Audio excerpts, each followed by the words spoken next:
Prologue. They wait for the tide and set out at first light. It has rained all night, and in the morning the ground is seething gently, the mist rising up to join the overhanging clouds. Nelson calls for Ruth in an unmarked police car. He sits beside the driver, and Ruth is in the back, like a passenger in a minicab.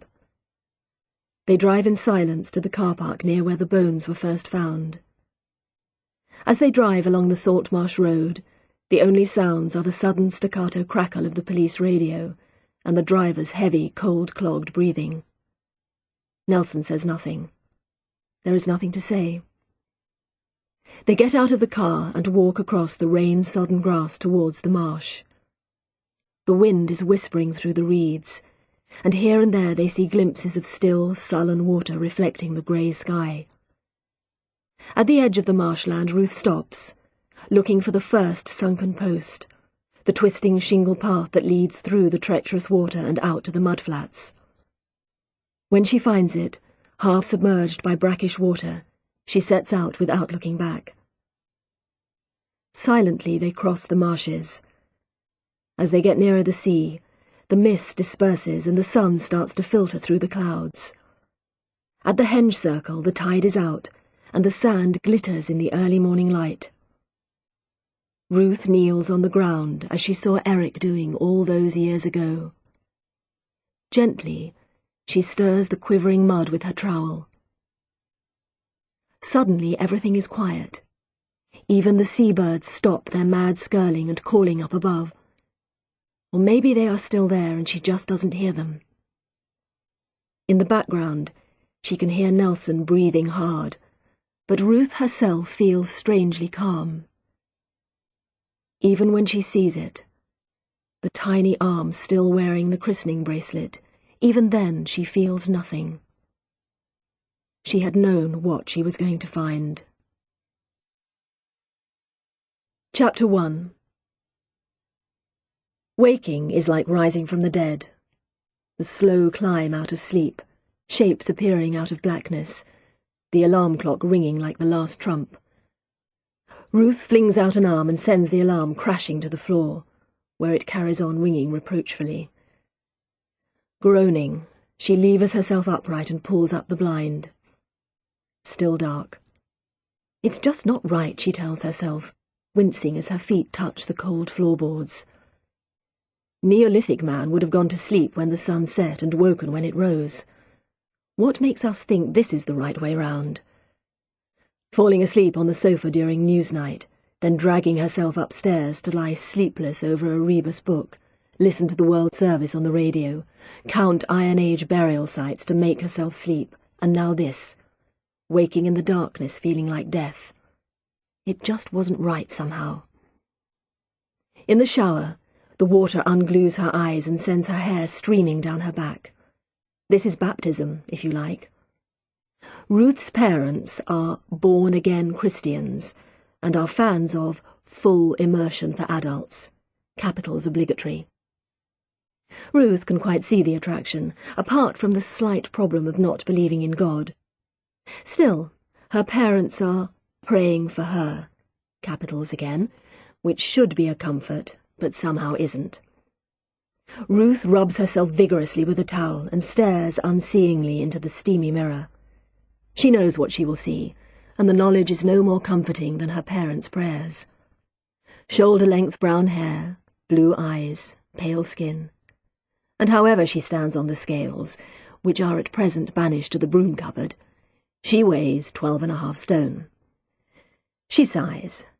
I am not defined by my weight, fat is a state of mind, and squeezes toothpaste onto her brush. She has a very beautiful smile, but she isn't smiling now, and so this too is low on the list of comforts. Clean, damp-footed, she pads back into the bedroom.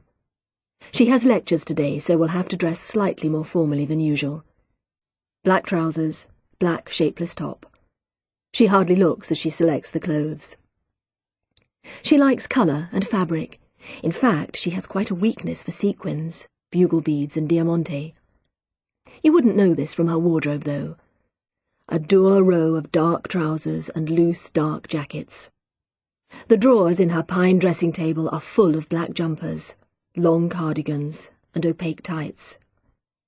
She used to wear jeans until she hit size 16, and now favours cords, black, of course. Jeans are too young for her anyhow. She will be 40 next year. Dressed, she negotiates the stairs. The tiny cottage has very steep stairs, more like a ladder than anything else. "I'll never be able to manage those," her mother had said on her one and only visit. "Who's asking you to?" Ruth had replied silently. Her parents had stayed at the local B&B, as Ruth has only one bedroom. Going upstairs was strictly unnecessary. There is a downstairs loo, but it is by the kitchen, which her mother considers unsanitary. The stairs lead directly into the sitting room. Sanded wooden floor, comfortable faded sofa, large flat-screen TV, books covering every available surface. Archaeology books mostly, but also murder mysteries, cookery books, travel guides, doctor-nurse romances. Ruth is nothing if not eclectic in her tastes. She has a particular fondness for children's books about ballet or horse riding, neither of which she has ever tried. The kitchen barely has room for a fridge and a cooker, but Ruth, despite the books, rarely cooks. Now she switches on the kettle and puts bread into the toaster, clicking on Radio 4 with a practised hand. Then she collects her lecture notes and sits at the table by the front window. Her favourite place. Beyond her front garden, with its wind-blown grass and broken blue fence, there is nothingness. Just miles and miles of marshland, spotted with stunted gorse bushes and crisscrossed with small, treacherous streams. Sometimes, at this time of year, you see great flocks of wild geese wheeling across the sky, their feathers turning pink in the rays of the rising sun. But today, on this grey winter morning, there is not a living creature as far as the eye can see. Everything is pale and washed out, grey-green merging to grey-white as the marsh meets the sky. Far off is the sea, a line of darker grey, seagulls riding in on the waves. It is utterly desolate, and Ruth has absolutely no idea why she loves it so much. She eats her toast and drinks her tea. She prefers coffee but is saving herself for a proper espresso at the university. As she does so, she leaves through her lecture notes, originally typewritten, but now scribbled over with a palimpsest of additional notes in different coloured pens. Gender and prehistoric technology. Excavating artefacts. Life and death in the Mesolithic. The role of animal bone in excavations. Although it is only early November, the Christmas term will soon be over, and this will be her last week of lectures. Briefly, she conjures up the faces of her students. Earnest, hard-working, slightly dull. She only teaches postgraduates these days, and rather misses the casual, hung-over good humour of the undergraduates. Her students are so keen, waylaying her after lectures to talk about Lindo Man and Boxgrove Man, and whether women really would have played a significant role in prehistoric society. "Look around you," she wants to shout. "We don't always play a significant role in this society. Why do you think a gang of grunting hunter-gatherers would have been any more enlightened than we?" Thought for the day seeps into her unconscious, reminding her that it is time to leave. In some ways, God is like an iPod. She puts her plate and cup in the sink and leaves down food for her cats, Sparky and Flint. As she does so, she answers the ever-present sardonic interviewer in her head. "Okay, I'm a single, overweight woman on my own, and I have cats. What's the big deal?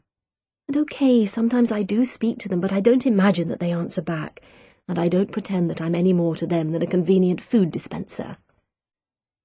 Right on cue, Flint, a large ginger Tom, squeezes himself through the cat flap and fixes her with an unblinking golden stare. "Does God feature on our recently played list, or do we sometimes have to press shuffle?" Ruth strokes Flint, and goes back into the sitting room to put her papers into her rucksack. She winds a red scarf, her only concession to colour, even fat people can buy scarves, round her neck and puts on her anorak. Then she turns out the lights and leaves the cottage. Ruth's cottage is one in a line of 3 on the edge of the salt marsh. One is occupied by the warden of the bird sanctuary, the other by weekenders who come down in summer, have lots of toxic barbecues, and park their 4x4 in front of Ruth's view. The road is frequently flooded in spring and autumn, and often impassable by midwinter. "Why don't you live somewhere more convenient?" her colleagues ask. "There are some lovely properties in King's Lynn, or even Blakeney if you want to be near to nature." Ruth can't explain, even to herself, how a girl born and brought up in South London can feel such a pull to these inhospitable marshlands, these desolate mudflats, this lonely, unrelenting view. It was research that first brought her to the salt marsh, but she doesn't know herself what it is that makes her stay, in the face of so much opposition. "I'm used to it," is all she says. "Anyway, the cats would hate to move." And they laugh. Good old Ruth, devoted to her cats, child substitutes, of course. Shame she never got married. She's really very pretty when she smiles. Today, though, the road is clear, with only the ever-present wind blowing a thin line of salt onto her windscreen. She squirts water without noticing it, bumps slowly over the cattle grid, and negotiates the twisting road that leads to the village. In summer, the trees meet overhead, making this a mysterious green tunnel. But today the trees are mere skeletons, their bare arms stretching up to the sky. Ruth, driving slightly faster than is prudent, passes the 4 houses and boarded-up pub that constitute the village, and takes the turning for King's Lynn. Her first lecture is at 10. She has plenty of time. Ruth teaches at the University of North Norfolk. UNN is the unprepossessing acronym, a new university just outside King's Lynn. She teaches archaeology, which is a new discipline there, specialising in forensic archaeology, which is newer still. Phil, her head of department, frequently jokes that there is nothing new about archaeology, and Ruth always smiles dutifully. It is only a matter of time, she thinks, before Phil gets himself a bumper sticker. Archaeologists dig it. You're never too old for an archaeologist. Her special interest is bones. Why didn't the skeleton go to the ball? Because he had no body to dance with. She's heard them all, but she still laughs every time. Last year, her students bought her a life-size cutout of Bones from Star Trek. He stands at the top of her stairs, terrifying the cats. On the radio, someone is discussing life after death. Why do we feel the need to create a heaven? Is this a sign that there is one, or just wishful thinking on a massive scale? Ruth's parents talk about heaven as if it is very familiar, a kind of cosmic shopping centre, where they will know their way around and have free passes for the park and ride, and where Ruth will languish forever in the underground car park. Until she is born again, of course. Ruth prefers the Catholic heaven, remembered from student trips to Italy and Spain. Vast, cloudy skies, incense and smoke, darkness and mystery. Ruth likes the vast. Paintings by John Martin, the Vatican, the Norfolk sky. Just as well, she thinks wryly, as she negotiates the turn into the university grounds. The university consists of long, low buildings, linked by glass walkways. On grey mornings like this it looks inviting, the buttery light shining out across the myriad car parks, a row of dwarf lamps lighting the way to the Archaeology and Natural Sciences building. Closer to, it looks less impressive. Though the building is only 10 years old, cracks are appearing in the concrete facade, there is graffiti on the walls, and a good third of the dwarf lamps don't work. Ruth hardly notices this, however, as she parks in her usual space and hauls out her heavy rucksack. Heavy because it is half full of bones. Climbing the dank-smelling staircase to her office, she thinks about her first lecture. First Principles in Excavation. Although they are postgraduates, many of her students will have little or no first-hand experience of digs. Many are from overseas. The university needs the fees. And the frozen East Anglian earth will be quite a culture shock for them. This is why they won't do their first official dig until April. As she scrabbles for her keycard in the corridor, she is aware of two people approaching her. One is Phil, the head of department. The other she doesn't recognise. He is tall and dark, with greying hair cut very short, and there is something hard about him, something contained and slightly dangerous, that makes her think that he can't be a student and certainly not a lecturer. She stands aside to let them pass, but, to her surprise, Phil stops in front of her and speaks in a serious voice which nevertheless contains an ill-concealed edge of excitement. "Ruth, there's someone who wants to meet you." A student, after all, then. Ruth starts to paste a welcoming smile on her face. But it is frozen by Phil's next words. "This is Detective Chief Inspector Harry Nelson. He wants to talk to you about a murder."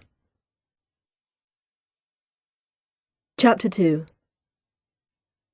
Suspected murder, Detective Chief Inspector Harry Nelson says quickly. Yes, says Phil just as quickly, shooting a look at Ruth as if to say, "Look at me talking to a real detective." Ruth keeps her face impassive. "This is Dr. Ruth Galloway," says Phil. "She's our forensics expert." "Pleased to meet you," says Nelson without smiling. He gestures towards the locked door of Ruth's office. "Can we?" Ruth slides in her keycard and pushes open the door. Her office is tiny, barely 6 feet across. One wall is entirely taken up by bookshelves, another by the door, and a third by a grubby window with a view of an even grubbier ornamental lake. Ruth's desk squats against the fourth wall, with a framed poster of Indiana Jones. Ironical, she always explains hastily, hanging over it. When she has tutorials, the students frequently spill out into the corridor, and she props the door open with her cat doorstop, a present from Peter. But now she slams the door shut, and Phil and the detective stand there awkwardly, looking too big for the space. Nelson, in particular, seems to block out all the light as he stands, scowling, in front of the window. He looks too broad, too tall, too grown up for the room. "Please." Ruth gestures to the chair stacked by the door.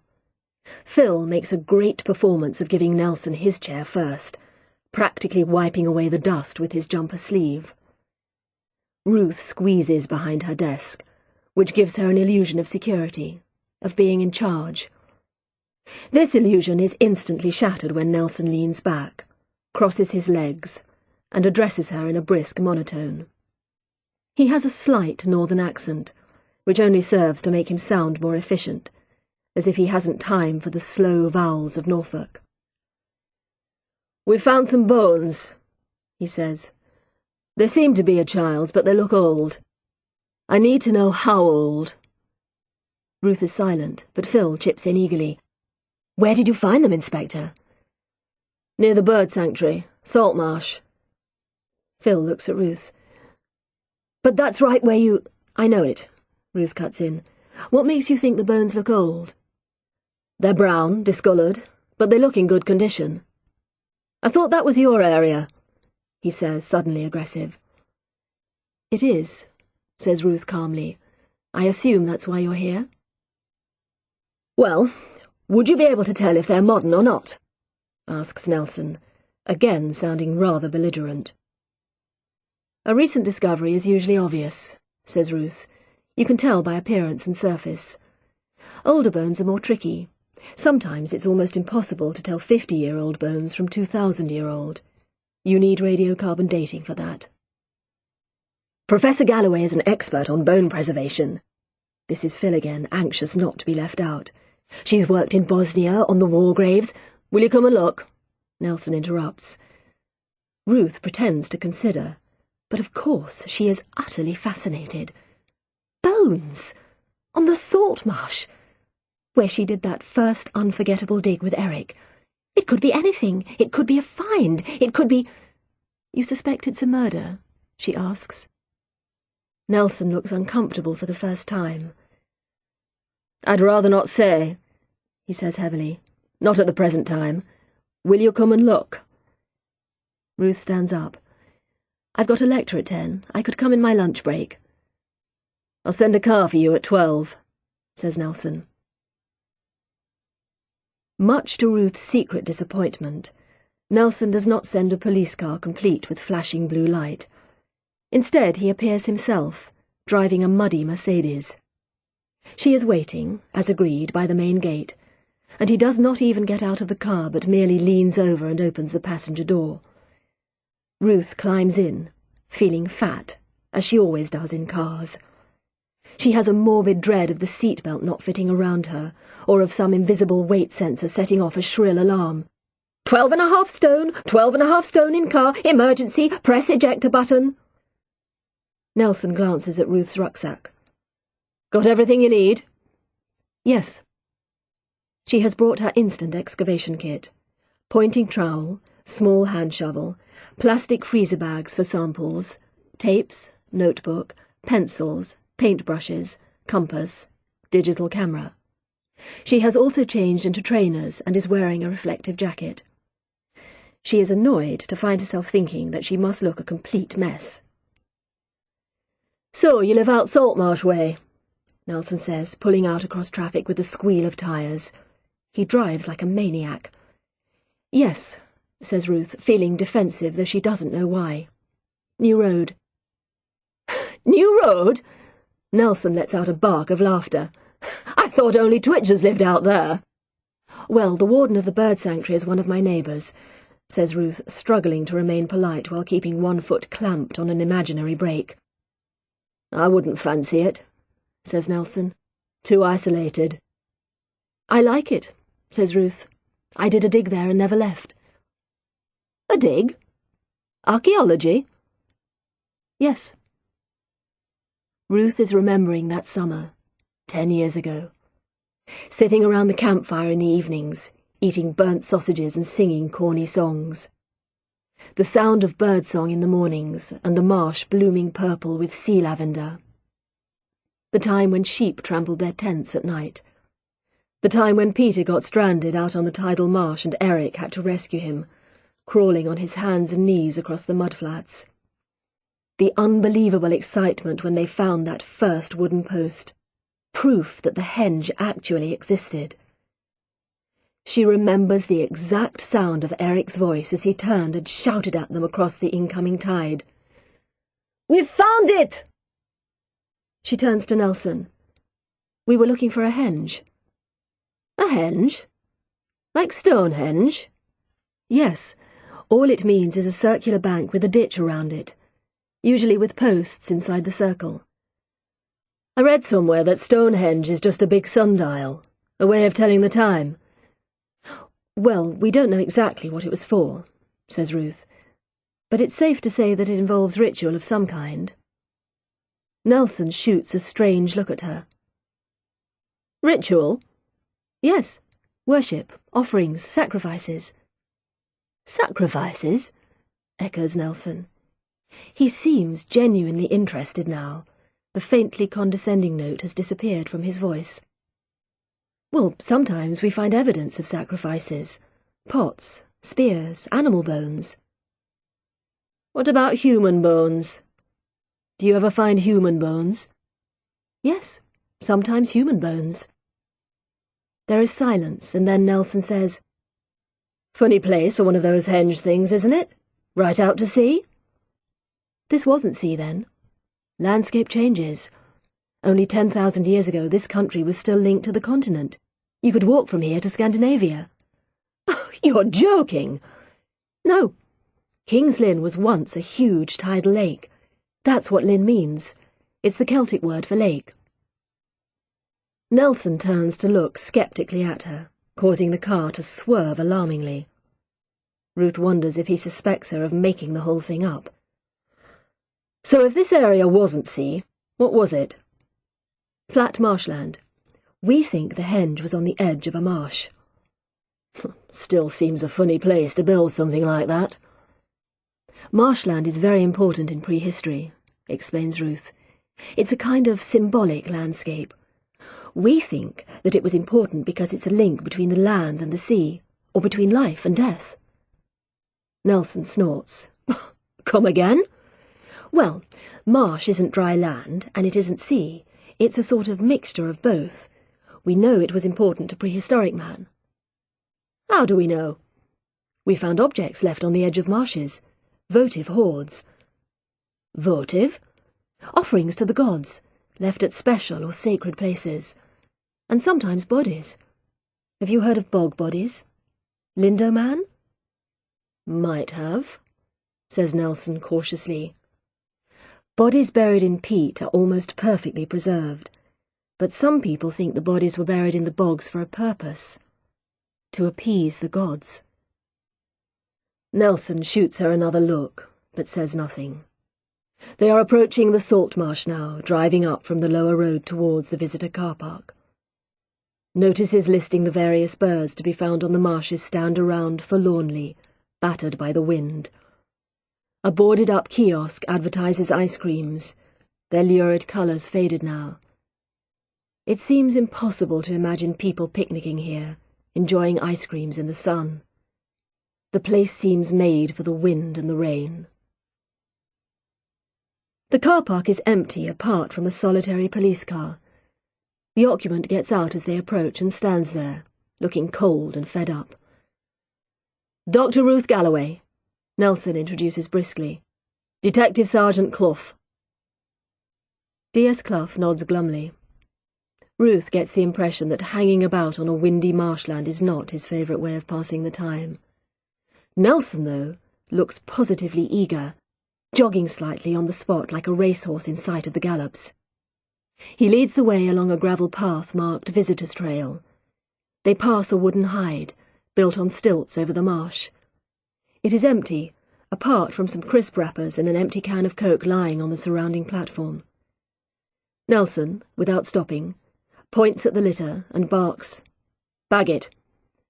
Ruth has to admire his thoroughness, if not his manners. It occurs to her that police work must be rather similar to archaeology. She, too, would bag anything found at a site, labelling it carefully to give it a context. She, too, would be prepared to search for days, weeks, in the hope of finding something significant. She, too, she realises with a sudden shiver, is primarily concerned with death. Ruth is out of breath before they find the spot marked out with the blue and white police tape that reminds her of traffic accidents. Nelson is now some 10 yards ahead, hands in pockets, head forward as if sniffing the air. Clough plods behind him, holding a plastic bag containing the rubbish from the hide. Beyond the tape is a shallow hole, half filled by muddy water. Ruth ducks under the tape and kneels down to look. Clearly visible in the rich mud are human bones. "How did you find this?" she asks. It is Clough who answers. "Member of the public, walking her dog. Animal actually had one of the bones in its mouth." "Did you keep it? The bone, I mean." "It's at the station." Ruth takes a quick photo of the site and sketches a brief map in her notebook. This is the far west of the marsh. She has never dug here before. The beach, where the henge was found, is about 2 miles away to the east. Squatting down on the muddy soil, she begins laboriously bailing out the water, using a plastic beaker from her excavation kit. Nelson is almost hopping with impatience. "Can't we help with that?" he asks. "No," says Ruth shortly. When the hole is almost free from water, Ruth's heart starts to beat faster. Carefully, she scoops out another beakerful of water, and only then reaches into the mud and exposes something that is pressed flat against the dark soil. "Well?" Nelson is leaning eagerly over her shoulder. "It's a body, says Ruth hesitantly, but... Slowly she reaches for her trowel. She mustn't rush things. She has seen entire excavations ruined because of one moment's carelessness. So, with Nelson grinding his teeth beside her, she gently lifts away the sodden soil. A hand, slightly clenched, wearing a bracelet of what looks like grass, lies exposed in the trench. "Bloody hell," murmurs Nelson over her shoulder. She is working almost in a trance now. She plots the find on her map, noting which way it is facing. Next she takes a photograph and starts to dig again. This time her trowel grates against metal. Still working slowly and meticulously, Ruth reaches down and pulls the object free from the mud. It gleams dully in the winter light, the sixpence in the Christmas cake, a lump of twisted metal, semicircular in shape. "What's that?" Nelson's voice seems to come from another world. "I think it's a talk," says Ruth dreamily. "What the hell's that?" "A necklace, probably from the Iron Age." "The Iron Age? When was that?"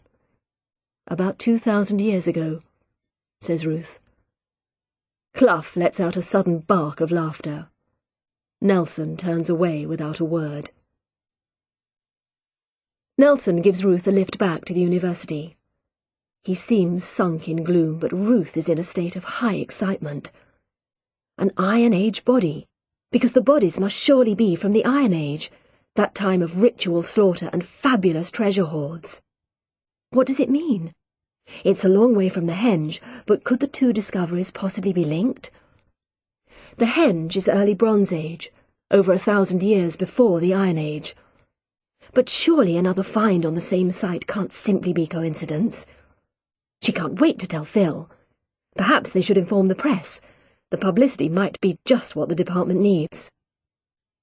Nelson says suddenly, "You're sure about the date?" "I'm pretty sure about the talk. That's definitely Iron Age, and it seems logical that the body was buried with it. But we can do carbon-14 dating to be sure." "What's that?"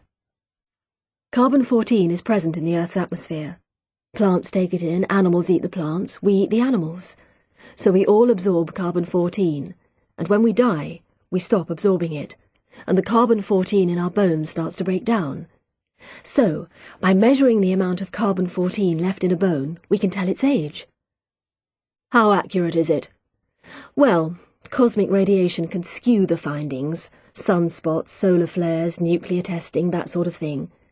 But it can be accurate within a range of a few hundred years, so we'll be able to tell if the bones are roughly from the Iron Age." "Which was when, exactly?" "I can't be that exact, but roughly 700 BC to 43 AD. Nelson is silent for a moment, taking this in, and then he asks, "Why would an Iron Age body be buried here?" "As an offering to the gods. Possibly it would have been staked down. Did you see the grass around the wrist? That could have been a rope of some kind." "Jesus. Staked down and left to die." "Well, maybe. Or maybe it was dead before they left it here. The stakes would be just to keep it in place." "Jesus," he says again. Suddenly Ruth remembers why she is here, in this police car, with this man. "Why did you think the bones might be modern?" she asks. Nelson sighs. "Some 10 years ago, there was a child that went missing. Near here. We never found the body. I thought it might be her." "Her?" "Her name was Lucy Downey." Ruth is silent. Having a name makes it all more real somehow. After all, hadn't the archaeologist who discovered the first modern human given her a name? Funnily enough, she was called Lucy too. Nelson sighs again. "There were letters sent to me about the Lucy Downey case. It's funny, what you said earlier." "What?" asks Ruth, rather bemused. "About ritual and that. There was all sorts of rubbish in the letters, but one thing they said was that Lucy had been a sacrifice, and that we'd find her where the earth meets the sky." Where the earth meets the sky, Ruth repeats, but that could be anywhere. Yes, but this place, it feels like the end of the world somehow. That's why, when I heard that bones had been found, you thought they might be hers. Yes, it's hard for the parents when they don't know. Sometimes finding a body, it gives them a chance to grieve. You're sure she's dead then? Nelson is silent for a moment before replying, concentrating on overtaking a lorry on the inside. Yes, he says at last. 5-year-old child goes missing in November. No sign of her for 10 years. She's dead all right. November? Yes, almost 10 years ago to the day. Ruth thinks of November, the darkening nights, the wind howling over the marshes. She thinks of the parents, waiting, praying for their daughter's return, jumping at every phone call, hoping that every day might bring news. The slow ebbing away of hope, the dull certainty of loss. The parents, she asks, do they still live nearby? Yes, they live out Fakenham way. He swerves to avoid a lorry. Ruth closes her eyes. Cases like this, he goes on, it's usually the parents. Ruth is shocked. The parents who killed the child? Nelson's voice is matter-of-fact, the northern vowels very flat. 9 cases out of 10. You get the parents all distraught, news conferences, floods of tears, and then we find the child buried in the back garden. How awful. Yes, but this case, I don't know, I'm sure it wasn't them. They were a nice couple, not young, been trying for a baby for years, and then Lucy came along. They adored her. How dreadful for them, says Ruth inadequately. Dreadful, yes. Nelson's voice is expressionless. But they never blamed us. Never blamed me or the team. They still send me Christmas cards. That's why He falters for a second. That's why I wanted a result for them. They are at the university now. Nelson screeches to a halt outside the Natural Sciences building.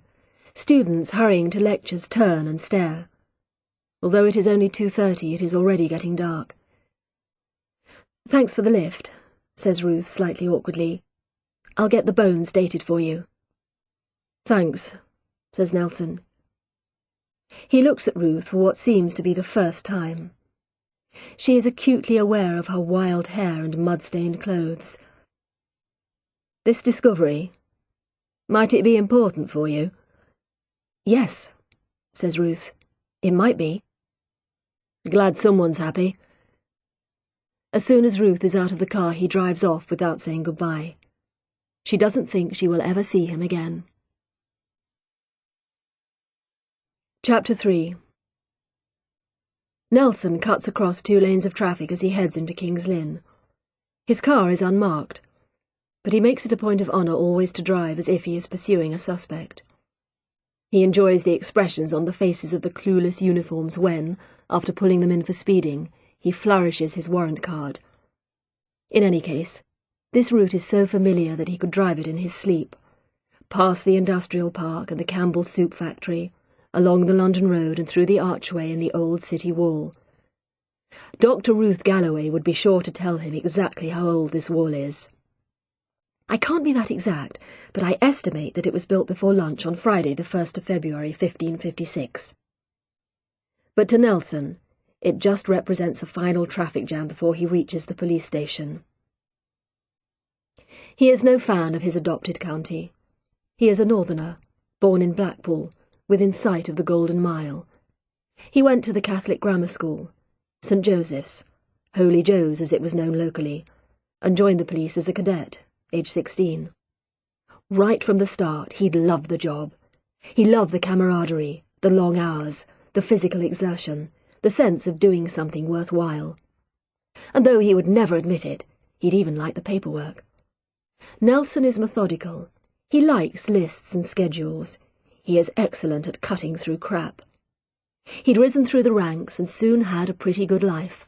Satisfying work, congenial mates, pub on Friday nights, the match on Saturdays, golf on Sundays. But then the job in Norfolk had come up, and his wife, Michelle, had been on at him to take it. Promotion, more money, and the chance to live in the country. Who in their right mind, thinks Nelson, thinking of the salt marsh, who would want to live in the bloody country?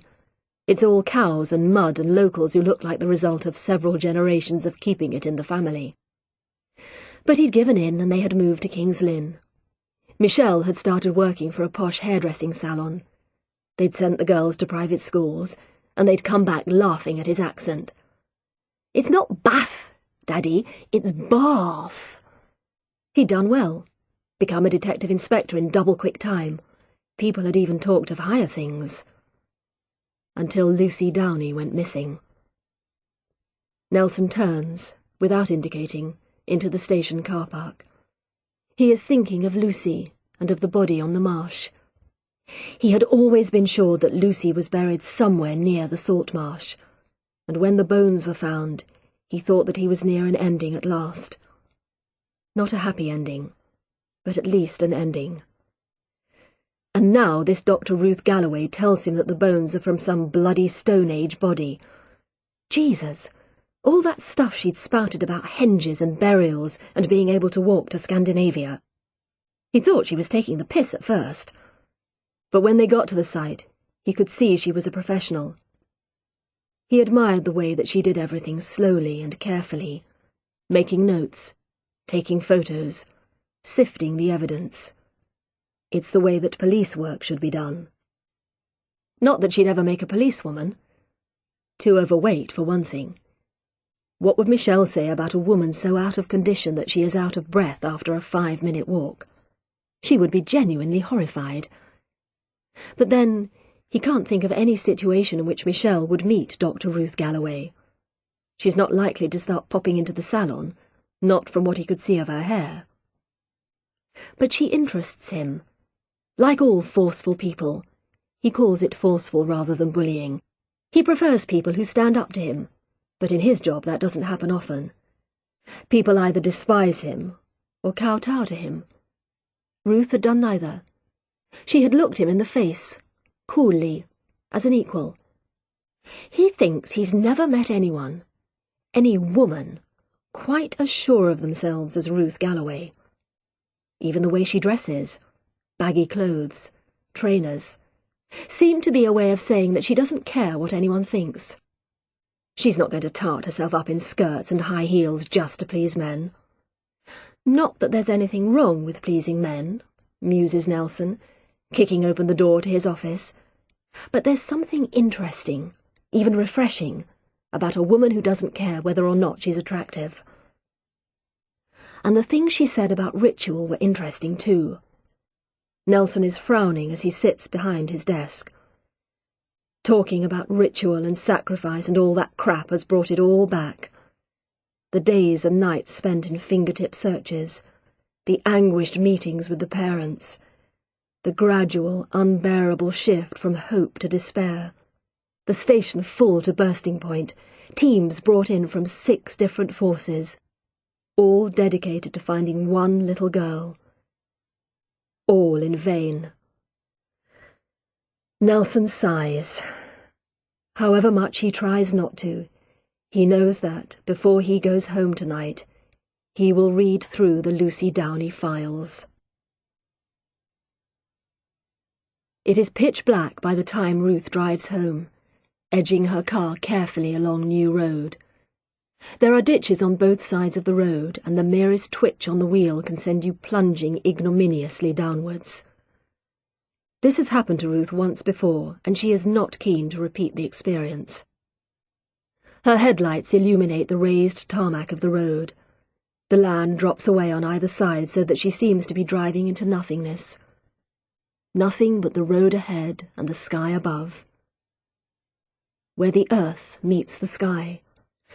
She shivers and turns on the car radio. Radio 4, soothing, civilized, and slightly smug, fills the car. And now for the news quiz. Ruth parks outside her broken blue fence and pulls her rucksack out of the boot. The weekender's house is in darkness, but the warden has a light on upstairs. She assumes he goes to bed early so as to be up for the dawn chorus. Flint appears on her doorstep mewing piteously for admittance, even though he has his own cat flap, and has, in fact, been snoozing inside all day. Remembering she hasn't yet seen Sparky, Ruth feels a pang of anxiety as she opens the door. But Sparky, a small black cat with a white nose, is sleeping safely on the sofa. Ruth calls her, but she stays put, flexing her claws and shutting her eyes.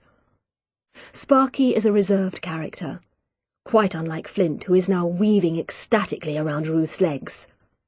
"Stop it, you stupid cat!" She drops her rucksack on the table and puts down food for the cats. Her answer phone light is flashing. She has a feeling that it won't be good news, and when she presses play, she is right. Her mother's voice, aggrieved and slightly breathless, fills the room. "Whether you're coming for Christmas? Really, Ruth, you could be a bit more considerate. I heard from Simon weeks ago. I assume you'll be coming because I can't imagine you'll want to spend Christmas on your own in that awful—" Ruth clicks delete, breathing hard. In just a few short sentences, her mother has managed to encapsulate years of irritation and subtle put-down. The accusation of inconsiderate behaviour, the comparison with the perfect Simon, the implication that, if she doesn't visit her parents, Ruth's Christmas will consist of an M&S meal for one in front of the TV. Angrily sloshing wine into a glass. Her mother's voice, "How are your units, Ruth? Daddy and I are worried you're getting dependent." Ruth composes a reply. She will never give it in person, but it is comforting to stomp around the kitchen, cutting her mother down to size with thin slices of logic. "The reason I haven't told you about Christmas is that I dread coming home and hearing you drone on about the Christ child and the true meaning of Christmas. Simon has been in touch because he's a creep and an arse-licker. And if I don't come home, I'll be with my friends or on some tropical island, not alone slumped in front of the Vicar of Dibley. And my house isn't awful. It's 100 times better than your Eltham semi with its pine cladding and vile china ornaments. And Peter didn't finish with me. I finished with him." She has added the last one because she knows from experience that her mother will bring up the subject of Peter sometime over Christmas. "Peter sent us a card. Such a shame. Do you ever hear? You know he's married now." That her daughter could voluntarily end a relationship with a nice-looking, eligible man is something that Ruth's mother will never be able to accept. Ruth noticed the same tendency in her friends and colleagues when she announced that she and Peter were no longer together. "I'm so sorry. Has he found someone else?" "Don't worry, he'll come back." Ruth explained patiently that she had ended the relationship 5 years ago for the simple, yet surprisingly complicated reason that she no longer loved him. "That's right," people would say, ignoring her. "He'll soon get bored with the new woman. In the meantime, pamper yourself, have a massage, maybe even lose some—" To cheer herself up, Ruth boils the water for some nice, fattening pasta and rings Eric. Her first tutor, Eric Anderson, predictably nicknamed Eric the Viking, was the man responsible for getting her into forensic archaeology. He has been a huge influence on her life and is now a close friend. Smiling, she conjures him up. Silver blonde hair pulled back in a ponytail, faded jeans, unravelling sweater. She knows he will be passionately interested in today's find. Eric the Viking has, appropriately enough, moved back to Norway. Ruth visited him last summer, in his log cabin by the lake. Freezing morning swims followed by steaming saunas. Magda's wonderful food. Talking to Eric about Mayan civilization as the stars came out at night. Magda, his wife, a voluptuous blonde goddess whose beauty manages to make you feel better, not worse about yourself, is another good friend. She never once mentioned Peter, even though she'd been there that summer when Ruth and Peter first fell in love, had, in fact, by her tact and gentle benevolence, actually brought them together. But Eric is out. Ruth leaves a message, and feeling restless, gets the battered lump of metal out of her rucksack and examines it. Still in its freezer bag, carefully dated and labelled, it stares back at her. Phil wanted her to leave it in the department safe, but she refused. She had wanted to bring the talk home, to the salt marsh, at least for one night. Now she examines it under her desk light. Stained dark green from its long immersion in the marsh, the metal nonetheless has a burnished sheen that looks like it might be gold. A gold talk! How much would that be worth? She thinks of the so-called marriage talk found near here, at Snettisham. That had been a wonderful, elaborate object, showing a human face with a ring through its mouth. This piece is more battered. Perhaps it had been broken by ploughing or digging. However, squinting closely, she can just see a twisted pattern, almost like a plait. The piece in her hand is barely 15 centimetres long, but she can imagine it as a full half-circle, imagine it round the neck of some savage beauty. Or round the neck of a child, a sacrificial victim? She remembers Nelson's bitter disappointment when he learned that the bones were not those of Lucy Downey. What must it feel like to have those deaths, those ghosts forever on your mind? Ruth knows that for him the Iron Age bones are an annoyance, an irrelevancy, but for her they are as real as the 5-year-old girl who went missing all those years ago. Why were the bones left on the edges of the marsh? Was she, from their size Ruth thinks the bones are female, but she cannot be sure, left for dead, sinking in the treacherous mud? Or was she killed somewhere else and buried at the start of the marshland, to mark the beginning of the sacred landscape? When her pasta is cooked, Ruth eats it at the table by the window, Eric's book, The Shivering Sand, propped up in front of her. The title is from The Moonstone by Wilkie Collins, and Ruth turns again to the first page where Eric quotes Collins' description of the sands. The lust of the evening light was fading away, and over all the desolate place there hung a still and awful calm. The heave of the main ocean on the great sandbank out in the bay was a heave that made no sound. The inner sea lay lost and dim, without a breath of wind to stir it. Patches of nasty ooze floated, yellow-white on the dead surface of the water. Scum and slime shone faintly in certain places, where the last of the light still caught them on the 2 great spits of rock jutting out, north and south into the sea. It was now the time of the turn of the tide, and even as I stood there waiting, the broad brown face of the quicksand began to dimple and quiver, the only moving thing in all the horrid place. Collins, surely, had understood about the ritual landscape of the sea and land, and of the haunted, uncanny places that lie between the two. Ruth remembers that at least one character in The Moonstone meets their death on the sands. She remembers another phrase: "What the sand gets, the sand keeps forever." But the salt marsh had given up some of its secrets, first the henge, and now this body, just waiting there for Ruth to discover them. Surely there must be a link. Reading again about the discovery of the henge, Eric wrote at least 3 books on the strength of the find. Ruth remembers how eerie it had looked in that first morning light, like a shipwreck that had risen silently to the surface, the wooden posts forming a sombre ring, black against the sky. She remembers Eric telling fireside stories about Norse water spirits, the Nixes, shapeshifters who lure unwary travellers into the water, the Knocker, river sprites who sing at dawn and dusk.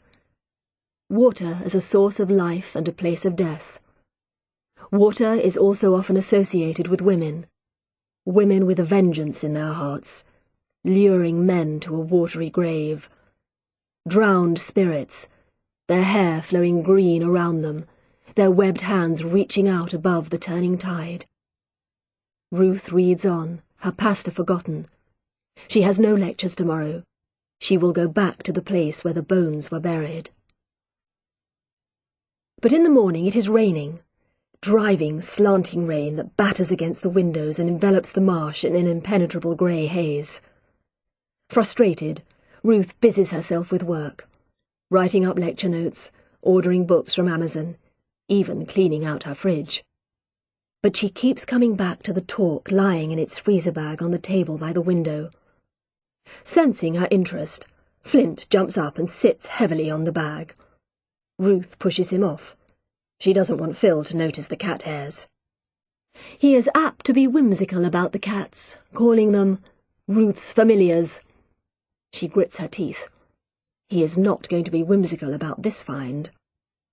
Phil has always been rather sceptical about Eric the Viking and his views on ritual landscape. For the Iron Age people, the henge was already ancient, probably as much of a mystery to them as it is to us. Did they bury this body in the mud to symbolize the beginning of this mystic landscape? Or was the victim ritually killed to appease the water spirits? If Ruth can prove a link between the body and the henge, then the whole area becomes significant. Saltmarsh could become a major archaeological site. By lunchtime, she thinks that the weather is improving slightly. She goes out as far as the gate, and the rain is soft and friendly on her face. It is ridiculous, really, because the trench will have filled with water, and she can do no real work on her own. But she makes up her mind to walk to the site. It's not far, maybe a mile away, and the exercise will do her good. She tells herself this briskly as she puts on the sou'wester and waders she'd bought for a dig in the Outer Hebrides, puts a torch in her pocket, and shrugs her rucksack onto her back. She's just going for a look, that's all. A nice brisk walk before it gets dark. Better than sitting at home wondering and eating biscuits. At first it is quite pleasant. She is walking with her back to the wind, and the sou'wester keeps her nice and dry. In her pocket she has the very same Ordnance Survey map that they used on the henge dig. Looking at it earlier, she saw the henge marked in yellow with green stickers where other pieces of prehistoric wood were found. They seemed to form a line radiating out from the henge, and Eric thought at the time that they might have been part of a path or causeway. Could the path be leading to Ruth's bones? Rather than following the road to the car park, Ruth strikes out west, keeping to a path intended for birdwatchers. As long as she sticks to the path, she will be fine. The marsh lies on either side of her, huge clumps of reed and mile upon mile of windswept grass. The ground looks solid enough, but she knows from experience that it is full of hidden pools, treacherous and deep. When the tide comes in, the sea will come halfway up the marsh, covering the ground swiftly and silently. It was here that Peter was marooned all those years ago, stuck between the tidal and the freshwater marshes, lying on his face in the muddy water, clinging to a piece of driftwood while Eric crept towards him across the mudflats, shouting words of encouragement in Norwegian. Ruth plods along the path. It is very narrow here, and the mist means that she can only see a few yards in front of her. She doesn't want to be lured onto the marsh. The rain falls steadily, and the sky is heavy and grey. Once she disturbs a flock of snipe, who rise zigzagging crazily into the air, but otherwise she is quite alone. She hums as she walks, thinking of Eric and Peter, and of the enchanted summer on the salt marsh. She thinks of the druids who came and camped out by the henge. Eric had been on their side, she remembers. After all, he had said, this is what it was built for, not for scientific study in a museum. But the university, which was sponsoring the dig, had wanted the timbers moved. They were being eroded by the tide, they had argued. They needed to be moved for their own safety. But they were meant to be eroded, Eric had argued. Life and death, ebb and flow, that's what it's all about.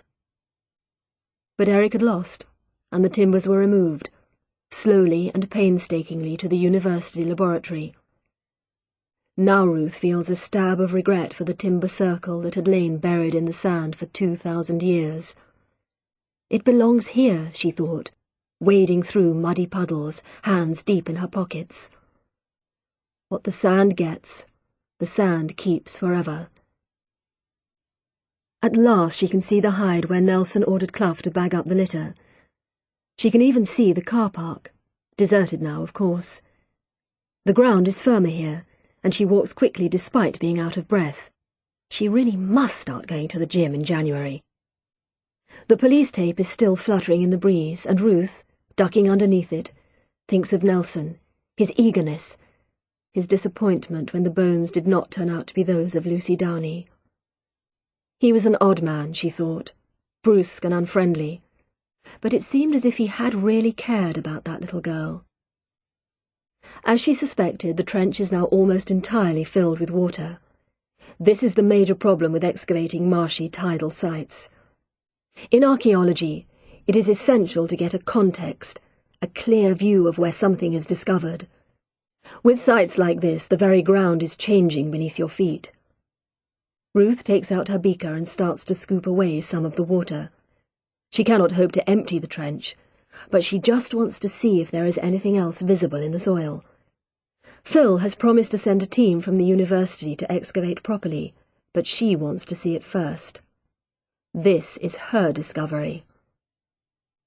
After about half an hour, maybe more, she thinks she sees something. A dull, bronze-green gleam in the rich, dark soil. Gently, she brushes away soil from its edges. It looks like another talk. Trembling, she takes out her original plan of the site and marks in the new find. A second talk could mean the beginnings of a hoard, a ritual depositing of treasure. It is definitely another talk, battered and scrunched up as if crushed by a huge hand. But, looking closely, Ruth can see that it is intact. She can see both ends, rounded and smooth compared with the plaited quality of the rest of the metal. Ruth is sure it is from the same period, early to middle Iron Age. Is this a votive hoard? One find looks like chance. Two starts to look like a ritual. She sits back on her heels, her arms aching. It is only then that she realizes how dark it has become. She looks at her watch. 4 o'clock! The walk can only have taken half an hour, so she has been squatting here in the mud for nearly 2 hours. She must be getting back.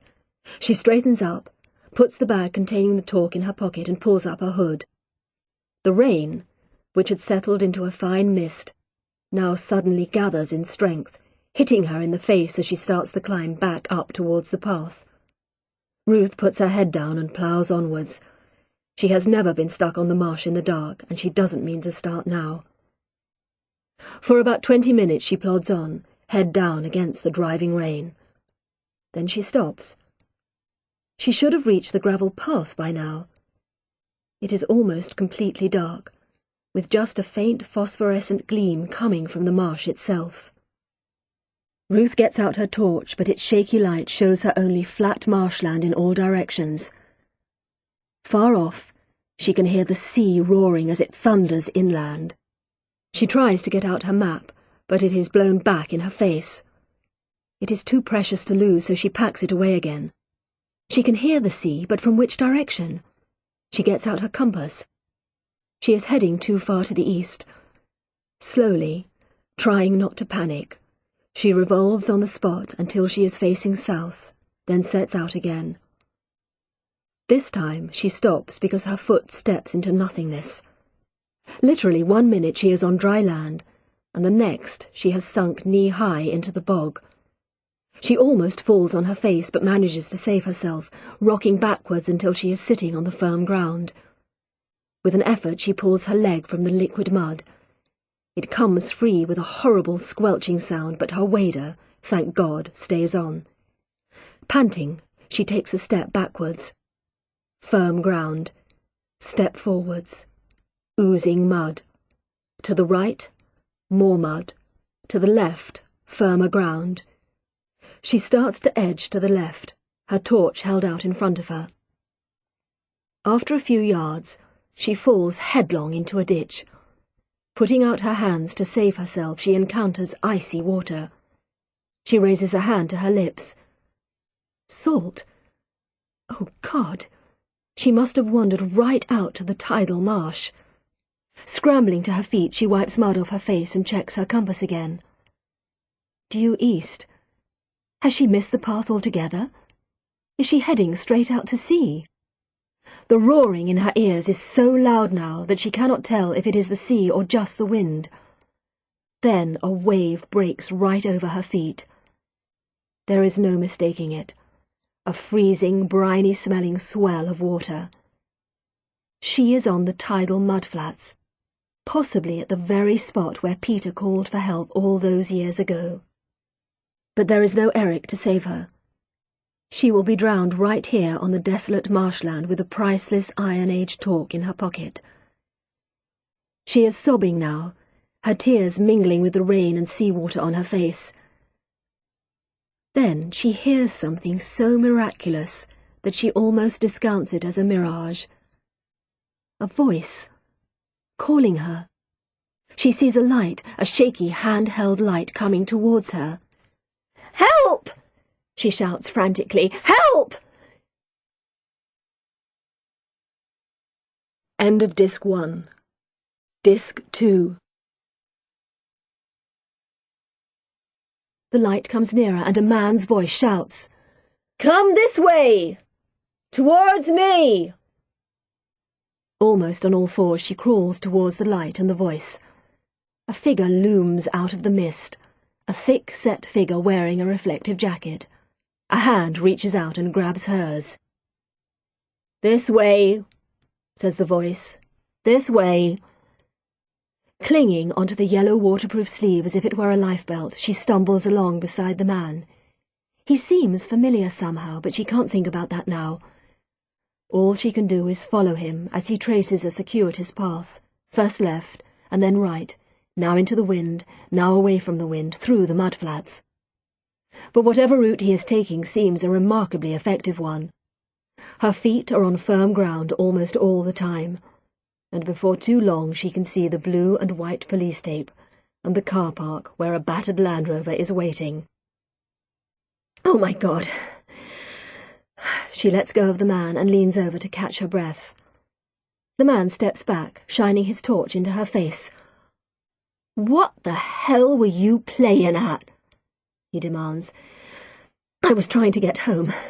I got lost. Thank you. I don't know what I would have done if you hadn't come along." "You'd have drowned. That's what you would have done." Then his voice changes. "You're the girl from the university, aren't you?" Ruth looks at him, taking in close-cropped grey hair, blue eyes, official-looking jacket.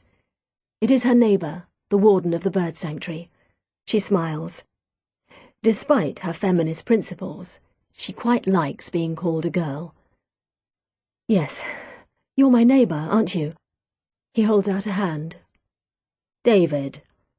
She shakes hands, smiling at the strangeness of it. A few moments ago she was clinging onto his sleeve, sobbing hysterically.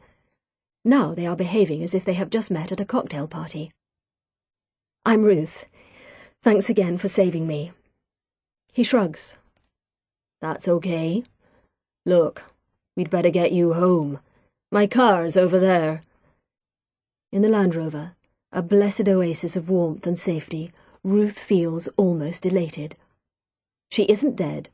She is about to be driven home in comfort, and she has the talk in her pocket. She turns to David, who is coaxing the engine into life. "How did you know the way back? It was amazing the way you twisted and turned across the marsh." "I know this place like the back of my hand," says David, putting the car into gear. "It's weird. There are wooden posts sunk into the ground. If you follow them, it leads you on a safe path through the marsh. I don't know who put them there, but whoever did, they knew the land even better than I do." Ruth stares at him.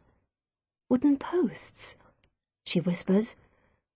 "Yes, they're sunk deep into the ground, sometimes half submerged, but if you know where they are, they'll lead you through the treacherous ground right out to sea." Right out to sea? Right out to the henge? Ruth touches the freezer bag in her pocket but says nothing. Her mind is working furiously. "What were you doing out on a night like this, anyway?" asks David as they drive along the Saltmarsh Road. The windscreen wipers are almost buckling under the weight of water. "We found something, over by the car park. I wanted to take a second look. I know it was stupid." "You found something? Something old? You're an archaeologist, aren't you?" "Yes, some Iron Age bones. I think they might be linked to the henge. Do you remember 10 years ago when we found the henge?" She dimly remembers David watching the excavations that summer. How terrible that they haven't spoken since.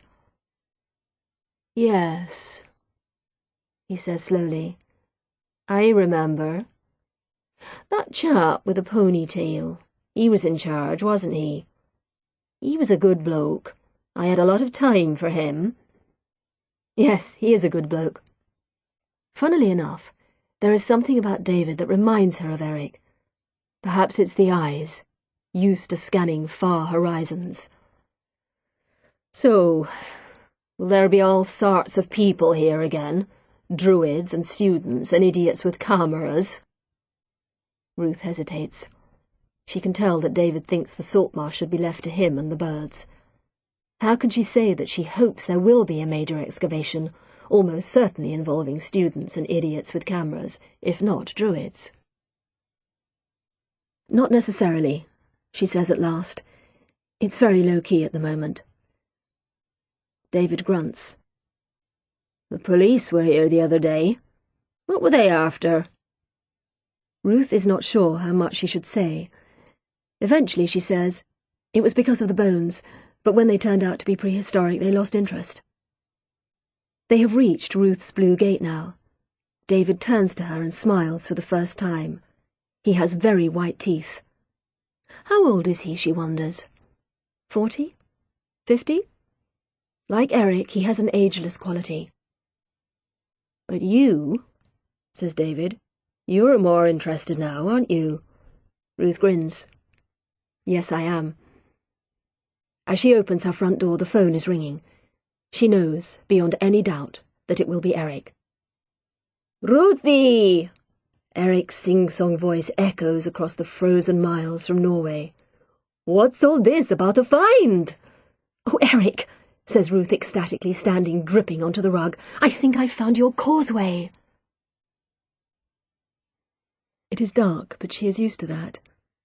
She stretches out a hand to see if she can touch the wall and encounters cold stone. No door. There is a trapdoor in the roof, but she never knows when that will open. And sometimes it is worse when it does. No use screaming or crying. She's done this many times before and it never helps. Sometimes, though, she likes to shout just to hear her own voice. It sounds different somehow, like a stranger's voice. Sometimes it's almost company, this other voice.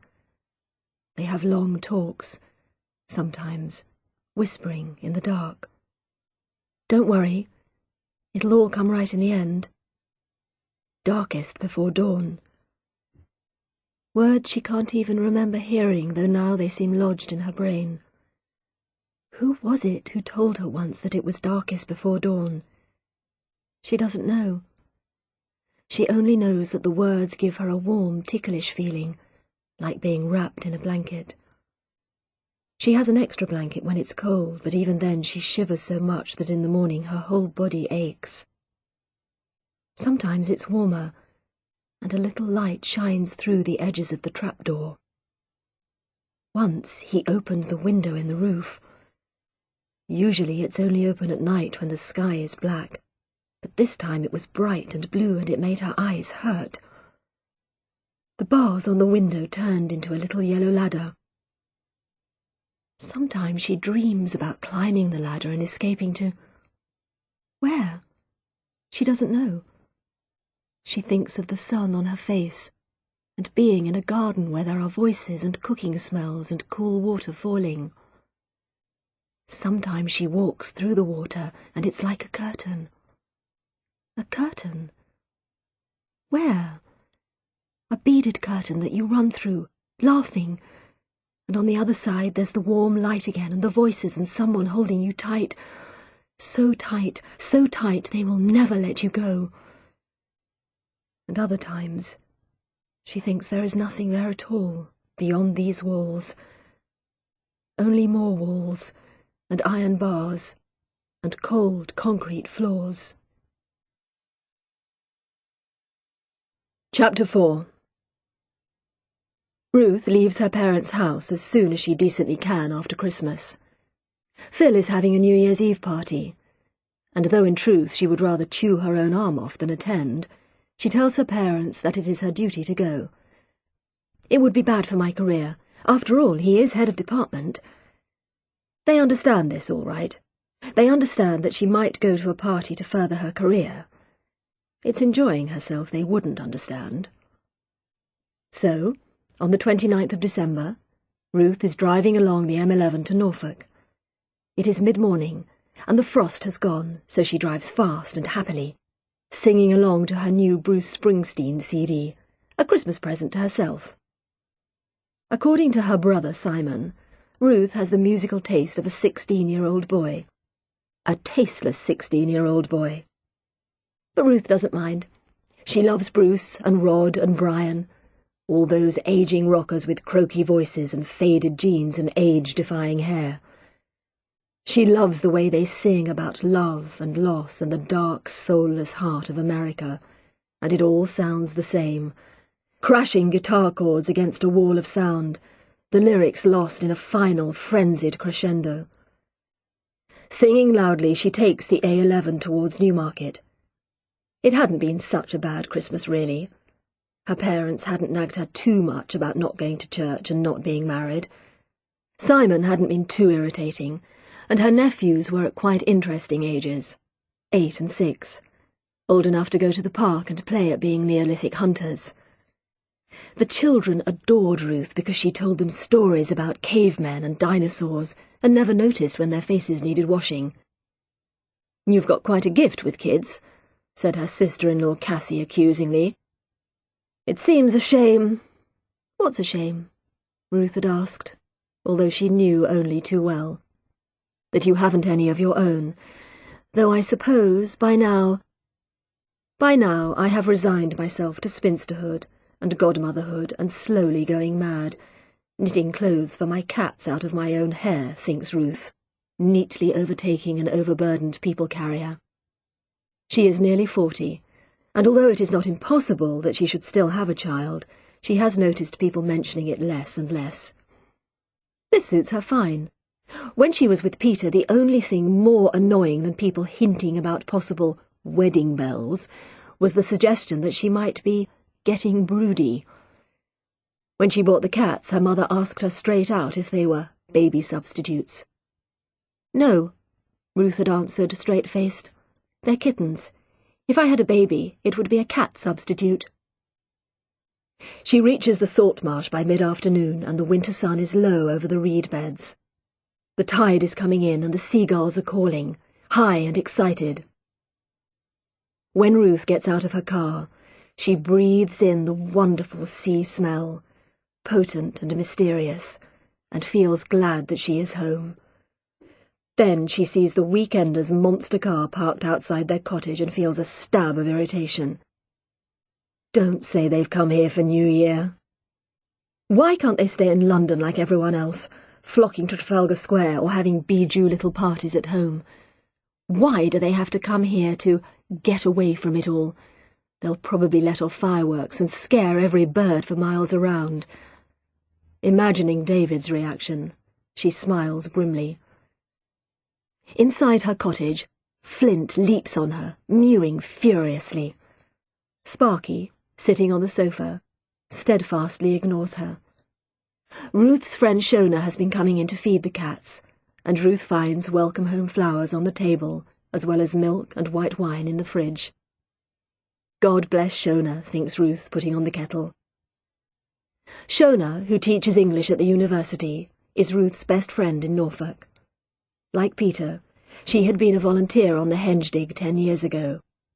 Fey and Irish, with wild pre-Raphaelite hair, Shona declared herself in sympathy with the Druids, and even joined them for an all-night vigil, sitting on the sand chanting until the tide forced them inland, and Shona was lured away by the promise of a Guinness in the pub. That was the thing about Shona. She may have her New Age principles, but you could nearly always overcome them with the promise of a drink. Shona is in a relationship with a married lecturer, and sometimes she comes over to Ruth's cottage, weeping and flailing her hair around, declaring that she hates men and wants to become a nun, or a lesbian, or both. Then she will have a glass of wine and brighten up completely, singing along to Bruce Springsteen and telling Ruth that she is a dote. Shona is one of the best things about the university. Her answer phone shows 4 messages. One is a wrong number. One is Phil reminding her about the party. One is her mother asking if she's home yet, and one is distinctly surprising.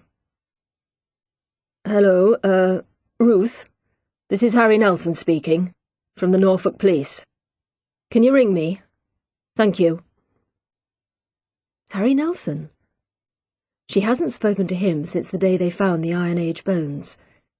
She sent him the results of the carbon-14 dating, confirming that the body was probably female, prepubescent, dating from about 650 BC. She heard nothing back and didn't expect to. Once, before Christmas, when she was shopping dispiritedly in Norwich, she saw him striding along, looking discontented and weighed down with carrier bags. With him was a blonde woman, slim in a designer tracksuit, and 2 sulky-looking teenage daughters. Lurking in Borders, Ruth hid behind a display of novelty calendars and watched them. In this female environment of shopping bags and fairy lights, Nelson looked more inconveniently macho than ever. The woman, his wife surely, turned to him with a flick of hair and a smile of practiced persuasiveness. Nelson said something, looking grumpy, and both girls laughed.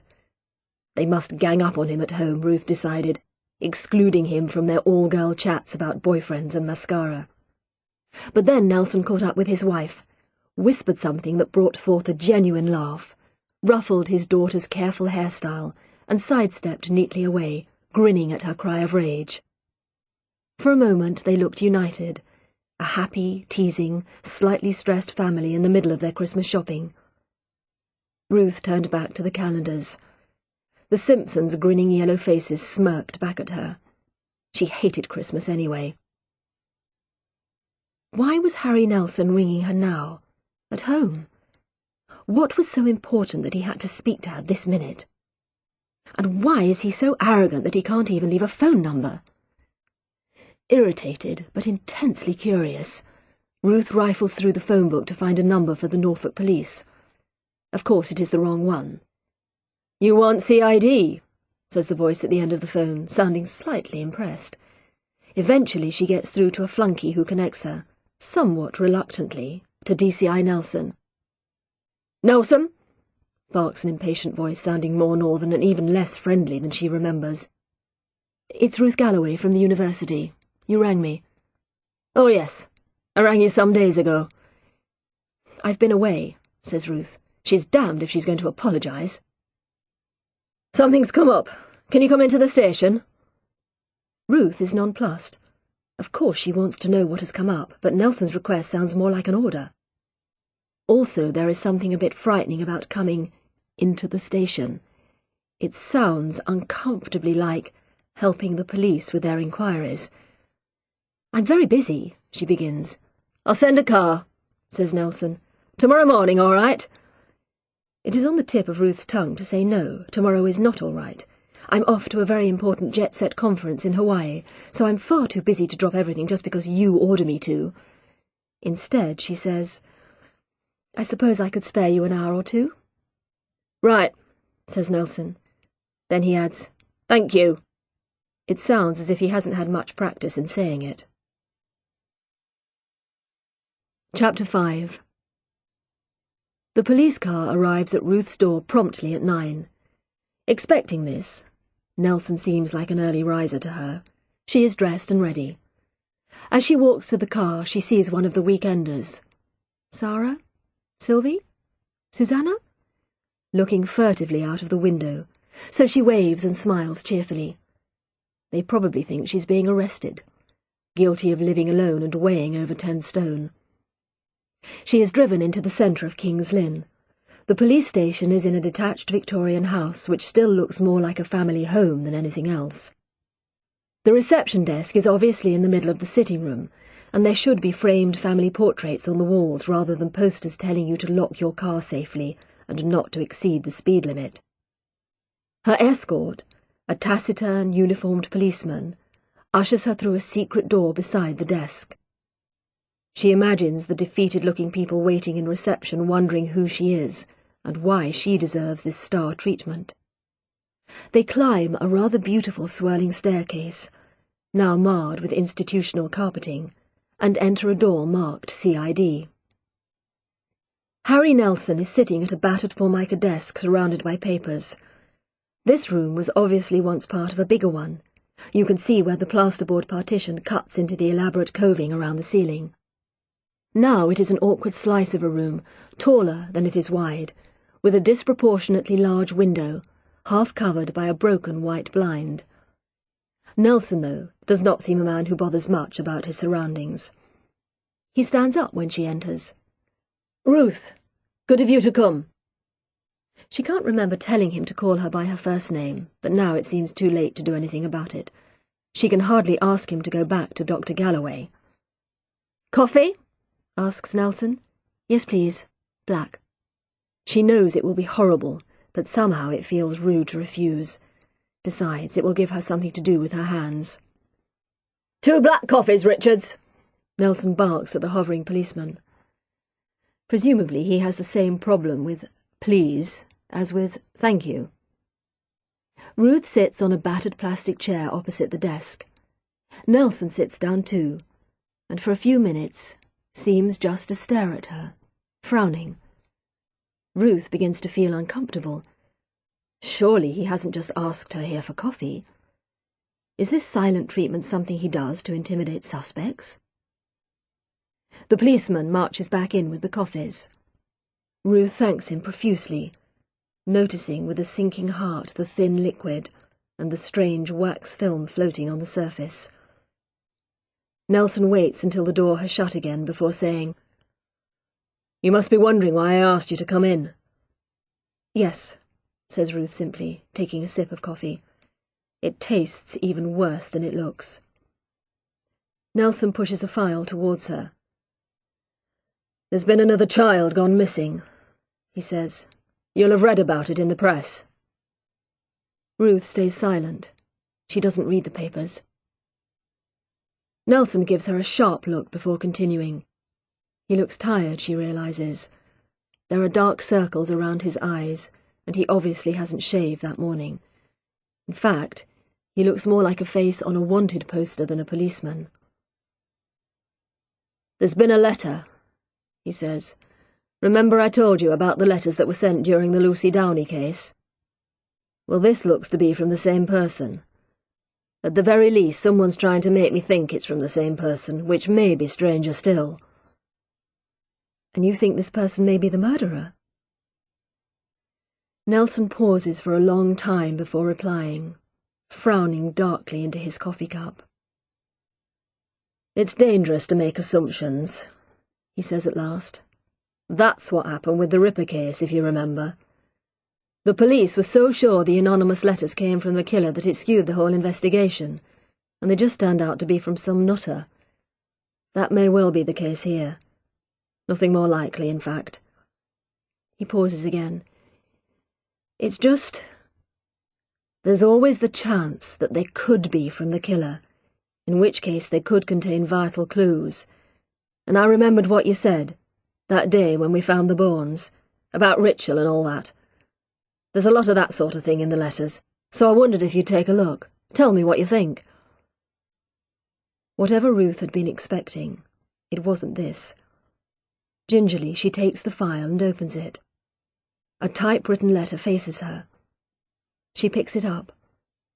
It seems to have been written on standard printer paper using a standard computer, but she assumes the police have ways of checking all that. It's only the words that concern her. Dear Detective Nelson, to everything there is a season, and a time to every purpose under the heaven. A time to be born and a time to die. A time to plant and a time to pluck up what has been planted. A time to kill and a time to heal. A time to cast away stones and a time to gather stones together. She lies where the earth meets the sky, where the roots of the great tree Yggdrasil reach down into the next life. All flesh is grass. Yet in death are we in life. She has become the perfect sacrifice. Blood on stone, scarlet on white. In peace. There is no signature. Well? Nelson is watching her closely.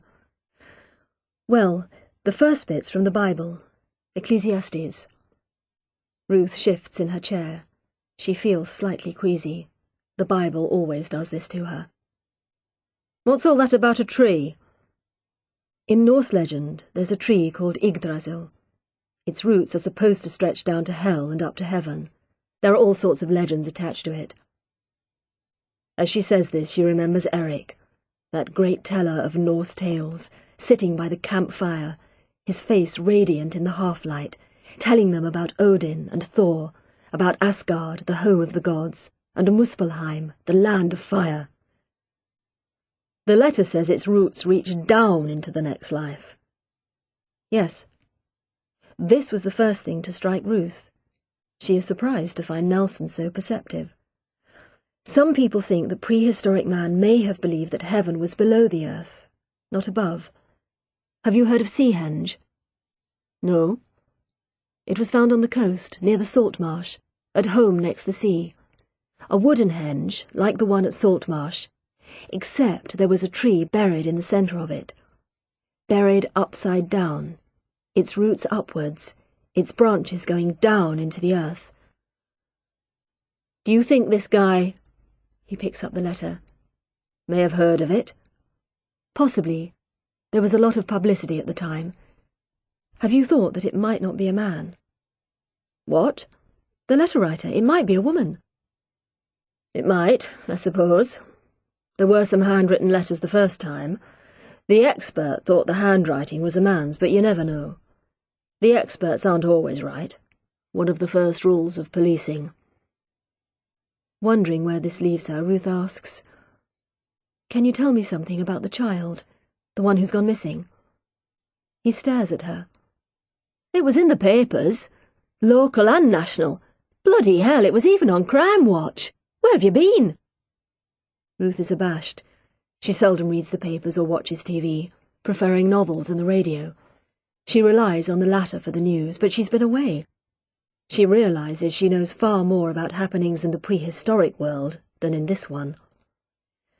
Nelson sighs and rubs his stubble.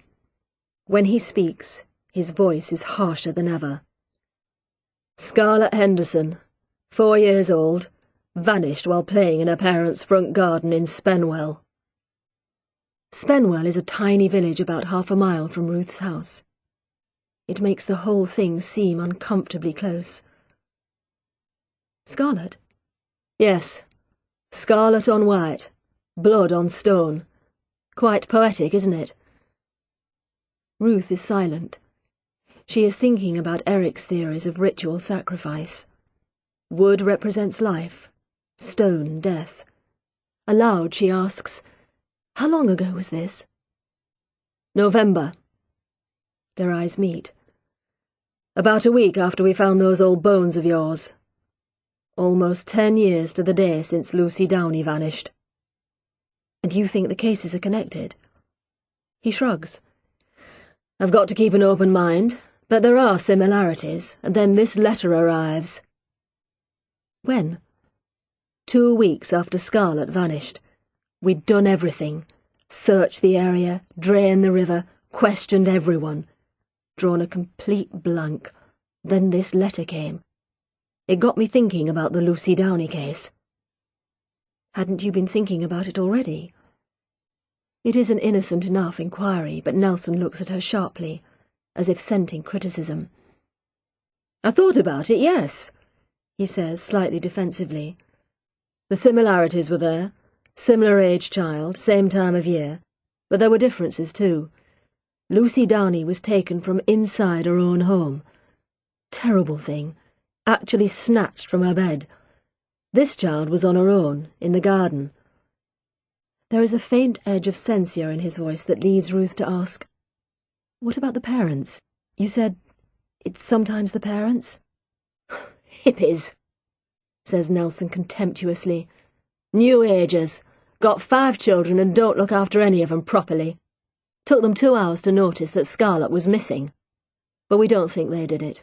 No signs of abuse. Dad was away at the time and Mum was in a bloody trance or something, communing with the fairies." "Can I see the other letters?" asks Ruth. "The Lucy Downey letters. There might be something there about Yggdrasil or Norse mythology or something." Nelson is obviously expecting this inquiry because he hands over another file which is lying on the desk. Ruth opens it. There are 10 or more sheets inside. 12, says Nelson, reading her mind. The last one was sent only last year. So he hasn't given up? No. Nelson shakes his head slowly. He hasn't given up. Can I take these home and read them tonight? You'll have to sign for them, mind. As he roots around on the desk looking for a form, he surprises her by asking, What about the bones we found? What's happened to them? Well, I sent you the report. Nelson grunts. Couldn't make head nor tail of it. Well, basically it said it was probably the body of a young girl, between 6 and 10, pre-pubescent, about 2,600 years old. We excavated and found 3 gold torques and some coins. They had coins in the Iron Age? Yes, it was the start of coinage, actually. We're going to do another dig in the spring when the weather's better. She hopes Eric will be able to come over for it. Do you think she was murdered? Ruth looks at the detective, who is leaning forward across his untidy desk. It seems strange to hear the word murdered on his lips, as if her Iron Age body is suddenly going to form part of his inquiries, as if he is planning to bring the perpetrator to justice. We don't know, she admits. One strange thing, half her hair was shaved off. We don't know what that means, but it may have been part of a ritual killing. There were branches twisted around her arms and legs, willow and hazel, as if she was tied down. Nelson smiles, rather grimly. Sounds pretty conclusive to me, he says. As Nelson escorts her out, he leads her through a room full of people, all working intently, crouched over phones or frowning at computer screens. On the wall is what looks like a roughly drawn mind map, full of arrows and scrawling writing. At the centre of it all is a photograph of a little girl with dark curly hair and laughing eyes. Is that her? Ruth finds herself whispering. That's Scarlett Henderson, yes. No one in the room looks up as they pass through. Perhaps they're pretending to work hard because the boss is there, but Ruth doesn't think so somehow. At the door she turns, and Scarlett Henderson's smiling face looks back at her. Once home, she pours herself a glass of Shona's wine and puts the file with the letters in front of her. Before she looks at them, though, she clicks on her computer and Googles Scarlett Henderson. Reference after reference spews onto her screen. Nelson is right. How can she have missed this? Heartache of Scarlett's parents, screams an article from the Telegraph. Police baffled in Henderson case, says the Times rather more soberly. Ruth scrolls down the article. Detective Chief Inspector Harry Nelson of the Norfolk Police admitted yesterday that there are no new leads in the case of missing 4-year-old Scarlett Henderson. Sightings in Great Yarmouth of a child answering Scarlett's description are said by police to have been ruled out of the inquiry. Scarlett's face, poignant in black and white, looks up from the edge of the page. Is she dead, this bright-eyed, smiling child? Ruth doesn't like to think about it, but she knows that sooner or later she will have to.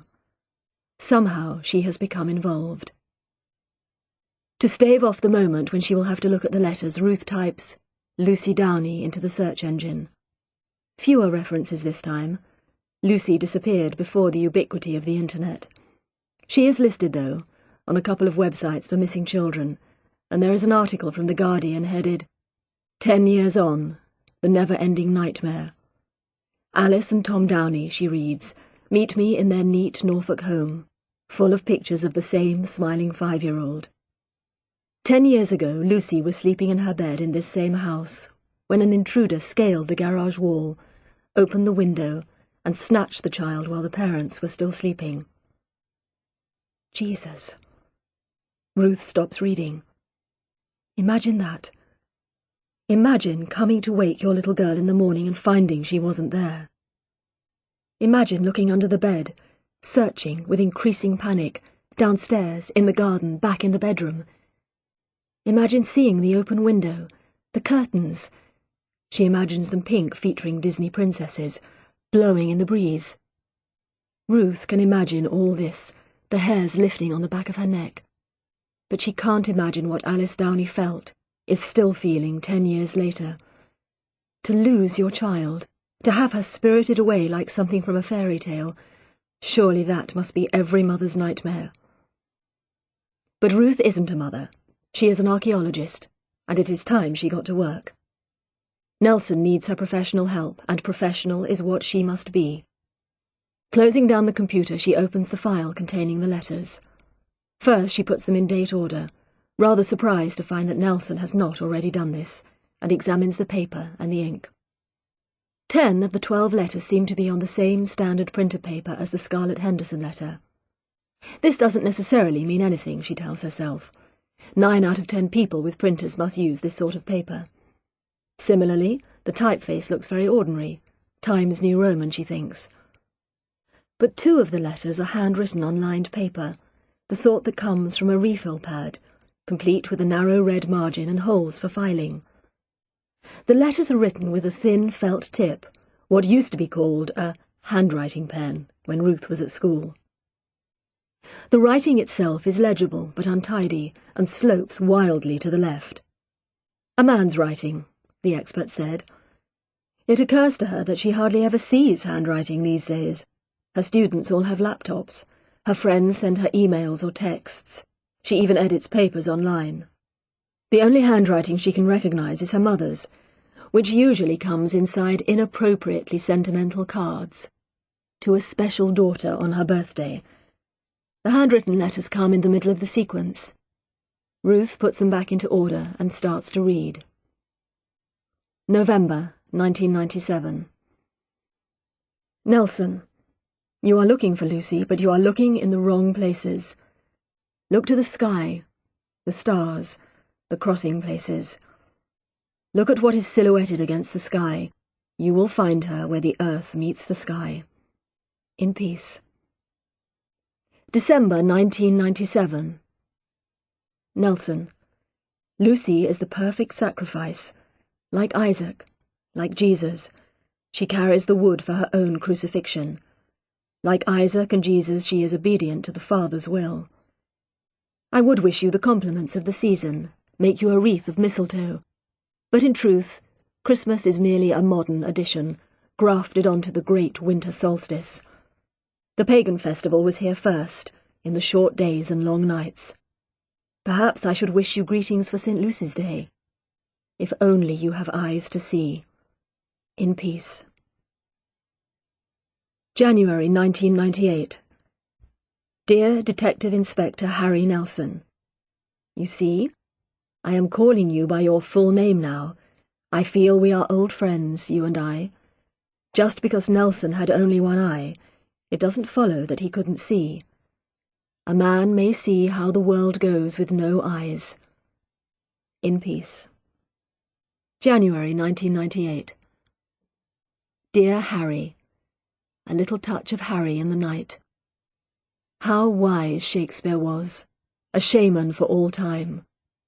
Perhaps it is the wise men and women you should be consulting now, for you still do not look in the right places, the holy places, the other places. You look only where trees flower and springs flow. Look again, Harry. Lucy lies deep below the ground, but she will rise again. This I promise you. In peace. March 1998. Dear Harry, spring returns, but not my friend. The trees are in bud and the swallows return. For everything there is a season. Look where the land lies. Look at the cursuses and the causeways. Ruth stops and reads the last line again. She is so transfixed by the word cursuses that it is a few minutes before she realizes that someone is knocking on the door. Apart from the postman making his surly visits to deliver Amazon parcels, unannounced visitors are almost unheard of. Ruth is irritated to find herself feeling quite nervous as she opens the door. It is the woman from next door, the weekender who watched her drive off in the police car that morning. "Oh, hello," says Ruth. "Hi!" The woman flashes her a brilliant smile. She is older than Ruth, maybe early 50s, but fantastically well preserved. Highlighted hair, tan skin, honed figure in low-slung jeans. "I'm Sammy from next door. Isn't it ridiculous that we've hardly ever spoken to each other?" Ruth doesn't think it is ridiculous at all. She spoke to the weekenders when they first bought the house about 3 years ago, and since then has done her best to ignore them. They used to be children, she remembers, loud teenagers who played music into the early hours and tramped over the salt marsh with surfboards and inflatable boats. There are no children in evidence on this visit. "Ed and we're having a little New Year's party. Just some friends who are coming up from London. Very casual, just kitchen sups. We wondered if you'd like to come." Ruth can't believe her ears. It's been years since she's been invited to a New Year's party, and now she has 2 invitations to refuse. It's a conspiracy. "Thank you very much," she says, "but my head of department's having a party and I might have to—" "Oh, I do understand." Sammy, like Ruth's parents, seems to have no difficulty in understanding that Ruth might want to go to a party from motives of duty alone. "You work at the university, don't you?" "Yes, I teach archaeology." "Archaeology! Ed would love that. He never misses time team. I thought you might have changed jobs." Ruth looks at her blankly, though she has a good idea what is coming. Sammy laughs gaily. "The police car, this morning." "Oh, that," says Ruth. "I'm just helping the police with their inquiries." And with that, she thinks grimly, Sammy will have to be content. That night, in bed, Ruth finishes the Lucy Downey letters. She was halfway through the letter dated March 1998, with its surprising mention of cursuses and the causeways. A cursus is a fairly obscure archaeological term meaning a shallow ditch. There is a cursus at Stonehenge, older even than the stones. Look at the cursuses and the causeways. We crawl on the surface of the earth, but we do not know its ways or divine its intent. In peace. April 1998. Dear Harry, Happy Easter. I do not think of you as a Christian somehow. You seem to belong to the older ways. At Easter, Christians believe Christ died on the cross for their sins. But did not Odin do this before him, sacrificing himself on the tree of all knowledge? Like Nelson. Odin had only one eye. How many eyes do you have, Detective Inspector? 1,000? Like Argus? Lucy is buried deep now, but she will flower again. In peace. Now come the 2 handwritten letters. They are undated, but someone, Nelson, has scribbled the date they were received. Received 21st of June 1998. Dear Harry, greetings of the summer solstice be with you. Happy Litha time. Hail to the sun god.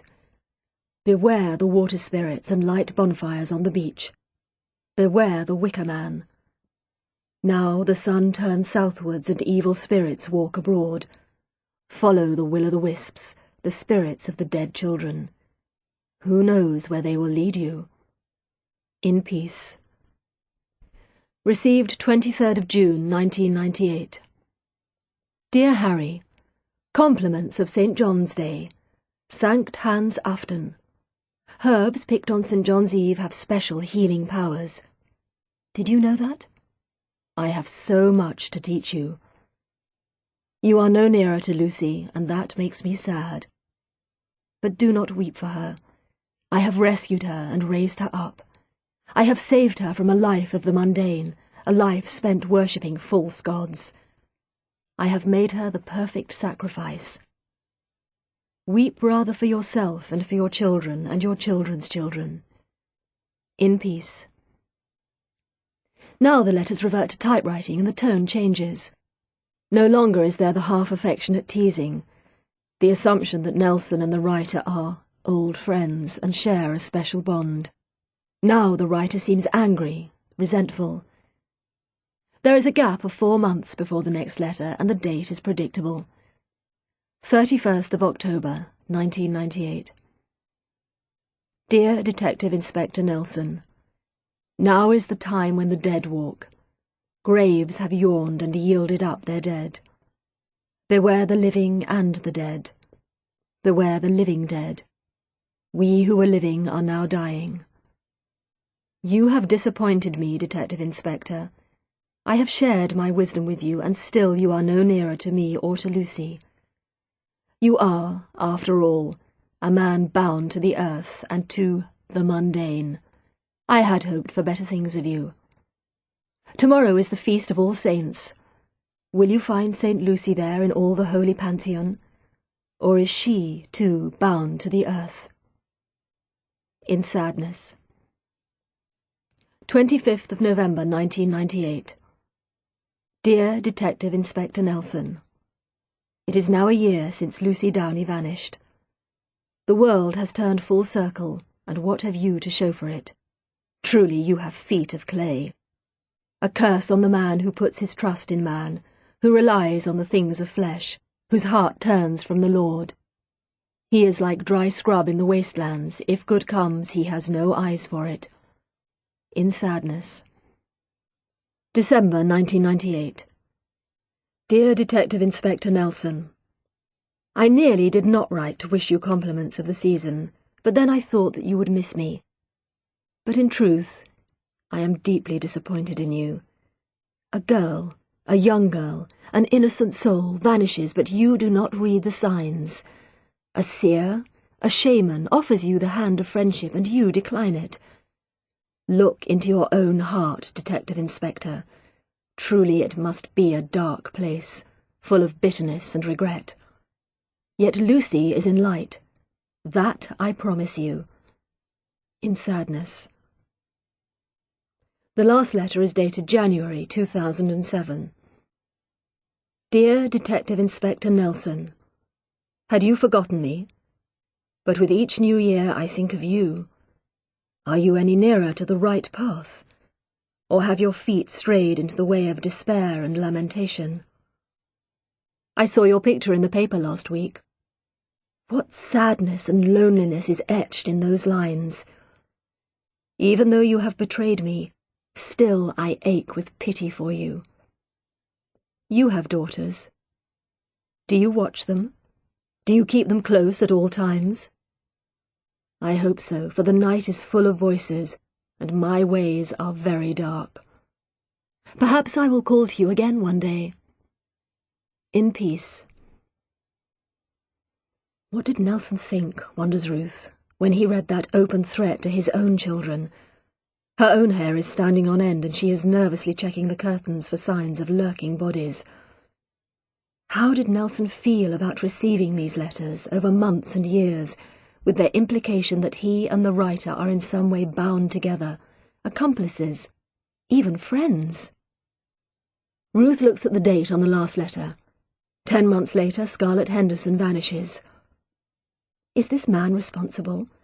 Is he even responsible for Lucy Downey? There is nothing concrete in these letters, only a web of allusion, quotation, and superstition. She shakes her head, trying to clear it. She recognizes the Bible and Shakespeare, of course, but she wishes she had shown her for some of the other references. She is sure there is some T.S. Eliot in there somewhere. What interests her more are the Norse allusions. Odin, the tree of all knowledge, the water spirits, and even more than that, the signs of some archaeological knowledge. No layman surely would use the word cursuses. She lies in bed, rereading, wondering. It is a long time before she sleeps that night, and when she does, she dreams of drowned girls, of the water spirits, and of the ghost lights leading to the bodies of the dead. Chapter 6. So, what do you think? Is he a nutter? Ruth is once again sitting in Nelson's shabby office, drinking coffee. Only this time she brought the coffee herself, from Starbucks. Starbucks, eh? Nelson had said suspiciously. Yes, it's the closest. I don't normally go to Starbucks, but why not? Oh, you know. She shrugged. Too global, too American. I'm all for America myself, said Nelson, still looking doubtfully at the froth on his cappuccino. We went to Disneyland, Florida a few years ago. It was champion.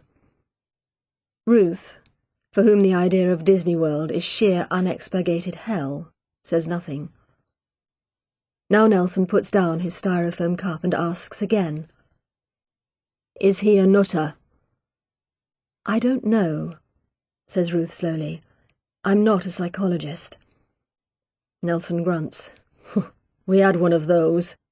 Talked complete bollocks. Homoerotic this, suppress that, complete crap. Ruth, who had, in fact, thought she noticed a homoerotic subtext to the letters, assuming, of course, that the writer is male, again says nothing. Instead, she gets the letters out of her bag. I've categorized the references in the letters, she says. I thought it was the best way of starting.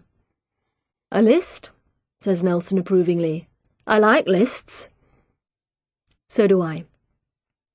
She gets out a neatly typed sheet of paper and passes it to Nelson. Religious. Ecclesiastes. Isaac. Christmas. Christ dying on cross, / Easter. St. Lucy. St. Lucy's Day, 21st of December. St. John's Day, 24th of June. All Saints' Day, 1st of November. Jeremiah. Literary. Shakespeare, King Lear. A man may see how the world goes with no eyes. Henry V. A little touch of Harry. Julius Caesar. Graves have yawned and yielded up their dead. T.S. Eliot. Ash Wednesday. There, where trees flower and springs flow, for there is nothing again. The Wasteland. We, who were living, are now dying. Norse legend. Odin. The tree of all knowledge. The world tree. Yggdrasil. Pagan. Summer solstice. Winter solstice. Litha. Anglo-Saxon word for the solstice. Wicker man. Sun god. Shamanism. Will-o'-the-wisps. Mistletoe. Greek legend. Argus. Archaeological. Cursuses. Causeways. Nelson reads intently, his brows knitted together. It's good, seeing it all spread out like this, he says at last. Otherwise you can't tell which is a quote and which is just mumbo-jumbo. We who were living are now dying, for example. I thought that was just more spooky stuff. I never realised it was an actual quote. Ruth, who has spent hours trawling through Eliot's collected poems, feels gratified. Nelson turns back to the list. Lots of biblical stuff, he says. We spotted that straight off. Psychologists thought he might even be a lay preacher or an ex-priest. Or maybe he just had a religious upbringing, says Ruth. My parents are born-again Christians. They're always reading the Bible aloud, just for kicks. Nelson grunts. I was brought up a Catholic, he says, but my parents weren't really into the Bible. It was more the saints, praying to this one or that one, saying Hail Marys. Jesus, A decade of the rosary every bloody day. It seemed to take hours. Are you still a Catholic? Asks Ruth. I had the girls baptised Catholic, more to please my mum than anything else, but Michelle's not a Catholic and we never go to church. Don't know if I'd say I was a Catholic or not, a lapsed one maybe. They never let you get away, do they? Even if you don't believe in God, you're still lapsed, as if you might go back one day. Maybe I will, on my deathbed. I won't, says Ruth fiercely. I'm an atheist. After you die, there's nothing. Shame, says Nelson with a grin. You never get to say, I told you so. Ruth laughs, rather surprised. Perhaps Nelson regrets this foray into levity because he turns back, frowning, to the list. This guy, he says. What does he believe? Well, says Ruth, there's a strong theme of death and rebirth, the seasons, the cycle of nature. I would say his beliefs were more pagan, though. There's the mention of mistletoe, for instance. The Druids considered that mistletoe was sacred. That's where the tradition of kissing under the mistletoe comes from. She pauses. Actually, our Iron Age girl, she had traces of mistletoe in her stomach. In her stomach? Yes. Maybe she was forced to eat it before they killed her. As I said, ritual sacrifice was quite common in the Iron Age. You find bodies that have been stabbed, strangled, clubbed to death. One body found in Ireland had its nipple sliced through. Nelson winces. So does our guy know about all this Iron Age stuff? It's possible. Take this stuff about sacrifice, the Wicker Man. Some people think that Iron Age man made human sacrifices every autumn to ensure that spring came again the next year. They put the victim in a wicker cage and burnt it. I saw the film, says Nelson. Christopher Lee. Great stuff.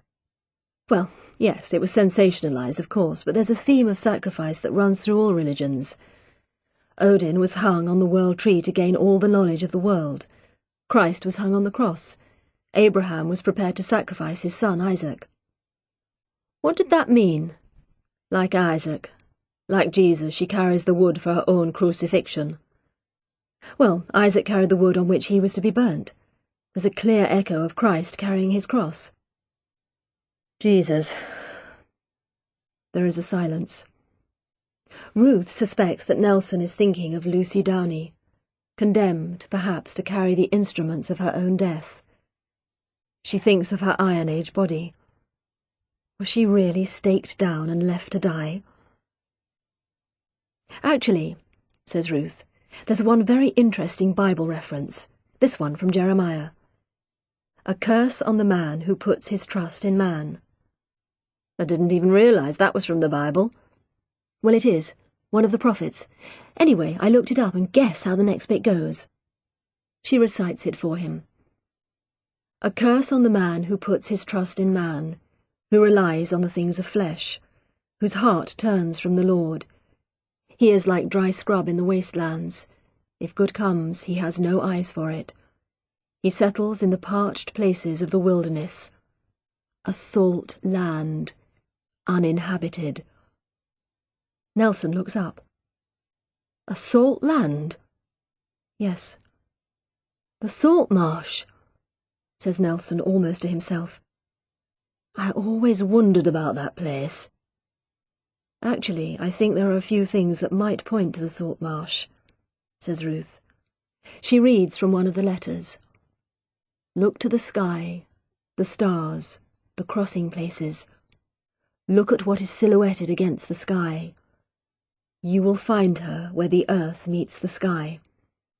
Eric, an archaeologist I know, he says that prehistoric man may have built structures on flat landscapes like the fens or the marshes because they would stand out so much, be silhouetted against the sky. He thinks that's one reason why the henge was built on the salt marsh. But other places are flat, especially in this godforsaken county. Yes, but how can she explain that she thinks the letter writer shares Eric's views about a ritual landscape? About marshland being the link between life and death. Remember what I said about marshland, she says at last. We quite often find votive offerings or occasionally bodies buried there. Maybe this man," she gestures to the letters, "maybe he knows that too." "You think he's an archaeologist?" Ruth hesitates. "Not necessarily, but there's this word, cursuses." "Never heard of it." "Exactly. It's a very technical word. It means a parallel ditch with banks on the inner sides. They're often found within early ritual landscape, but we don't know what they were used for. At the Maxley cursus, for example, they found shamans' batons." "Shamans what?" "Pieces of decorated deer antler. They would have been used by the shaman, the holy man." "What for?" "We don't know. Maybe as part of some ritual ceremony. Maybe they were like magic wands." "This guy," Nelson points to the letters, "he talks about a shaman." "Yes, it's quite a popular idea amongst modern New Age thinkers. A holy man who works with natural magic." Nelson looks back at the list. "What about causeways? Now, I've heard that word." "Causeways are early pathways, often leading across marsh or water." She pauses. "Actually, I think I found one at the salt marsh leading to the henge. It's a sort of hidden path marked out by sunken posts. It's very exciting." Nelson looks as if he will take her word for that. "So our man may be a pagan, he may be a New Ager, he may be a religious nutter, he may be an archaeologist." "He may be all four, or maybe he just knows a bit about all of them. He strikes me as someone who hoards nuggets of knowledge. That bit about the will-o'-the-wisps, for example." "Yes? What was all that about?" "Will-o'-the-wisps are lights, often seen on marshland and often on the night of the summer solstice. They lead travellers onto dangerous ground and so to their deaths." As she says this, Ruth thinks of the weird phosphorus glow over the marsh on the night that she was lost. Without David, would she have died? There are lots of legends about will-o'-the-wisps. In some stories they're named after a wicked blacksmith who sold his soul to the devil in return for a flame from the fires of hell. He roams below the earth trying to find his way to the surface, lighting his way by the flame. Other stories say that they're the souls of murdered children. "Murdered children," says Nelson grimly. "That's what this is all about." Ruth arrives home to find the phone ringing. She snatches it up and is rewarded by the voice of her favourite Viking. "Ruthie! What news on the causeway?" She tells him that no one else knows of her discovery. However, when she visited David to give him a bottle of whiskey as a thank you present, he gave her a map of the salt marsh with the posts clearly marked in his own hand. "Excellent," purrs Eric. "Don't let Technoboy see anything until I get there." Technoboy is his nickname for Phil, who is addicted to all kinds of archaeological technology.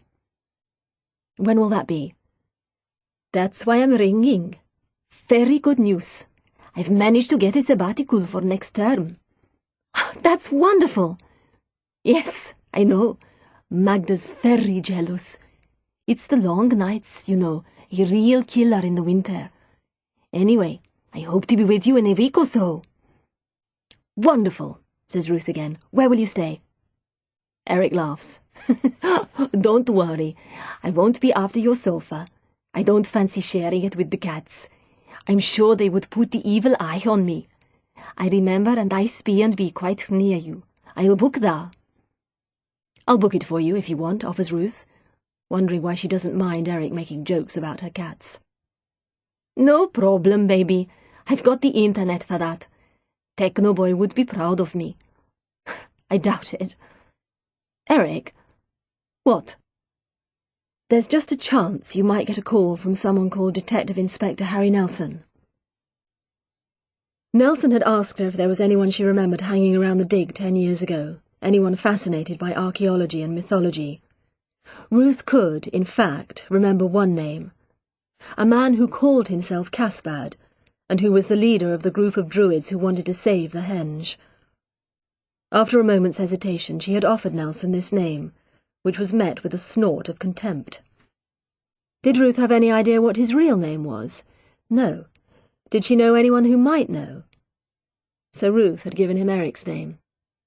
She remembers, many times, seeing Eric deep in conversation with Cathbad, the latter's purple cloak flying out behind him as they stood on the mudflats looking out to sea. Cathbad had been fairly young, she remembers. He would only be in his late 30s or early 40s now. She explains the situation to Eric, telling him about the disappearance of Scarlett Henderson and the earlier case of Lucy Downey. Eric whistles softly. So, you are helping the police with this case? Well, only slightly. There are some letters, you see. They were sent when Lucy Downey vanished, and Nelson thinks... Well, he'll explain if he speaks to you. You sound as if you've got quite friendly with him. There is an odd note in Eric's voice. Ruth remembers that he doesn't much like the police. I'm not friendly with him. She hurries to defend herself. I don't know him very well. Eric is silent, so she goes on. He's odd. Complicated. He seems very northern and brash, thinks archaeology is rubbish and mythology is nonsense and all New Agers should be shot, but I don't know. There's something else, too. He's bright. Brighter than you think at first. And he's interesting, I suppose. I look forward to speaking to him, says Eric politely. Am I to understand that I am a suspect? Ruth laughs. Of course not. It's just... He was asking whether I remembered anyone from the henge dig, anyone who was interested in druids, and I thought of Cathbad. Cathbad? Eric takes a deep breath. She can hear it all the way across the North Sea. Cathbad. I haven't thought of him for years. I wonder what he's doing now. What was his real name? Something Irish, I think. He was into the Celtic stuff, too. Malone. Michael Malone. Could he have been involved? Cathbad? God, no. He was a real innocent, a simple soul. I think he really had magic powers, you know. After they have said goodbye and Ruth is bustling around, feeding herself and the cats, she reflects that Eric has a way of bringing you up short with something like that. Mentioning magic in the same quiet, authoritative way that he talks about carbon dating or geophysics. Can Eric really believe that Cathbad, alias Michael Malone, has magical powers? She doesn't know, but before she goes to bed that night, she looks up Malone in the local phone book. End of Disc 2. Disc 3. Chapter 7. Ruth did not intend to go to Sammy's New Year's Eve party. In fact, nothing could have been further from her thoughts. Having successfully pleaded a cold as an excuse to Phil, she planned to go to bed early with the new rebus, a surprisingly thoughtful Christmas present from Simon. Shona had been furious with her. "Please come, Ruth," she had wailed over the phone. "I've got to go because Liam's going, but he'll be with his wife, and without you I'll just get drunk and fall over." But Ruth had stood firm. She thought Shona would probably get drunk anyway, and the thought of an evening discussing aromatherapy with Phil's wife while trying to steer an increasingly unsteady Shona away from Liam did not appeal as a way of marking the new year. She thinks of the Lucy Downey letters. "But with each new year I think of you." Briefly, she wonders how Nelson is spending the evening. As she lies in bed with the rebus propped in front of her, why are hardbacks so heavy? And listens to the steady thump of music coming from next door, she feels oddly restless.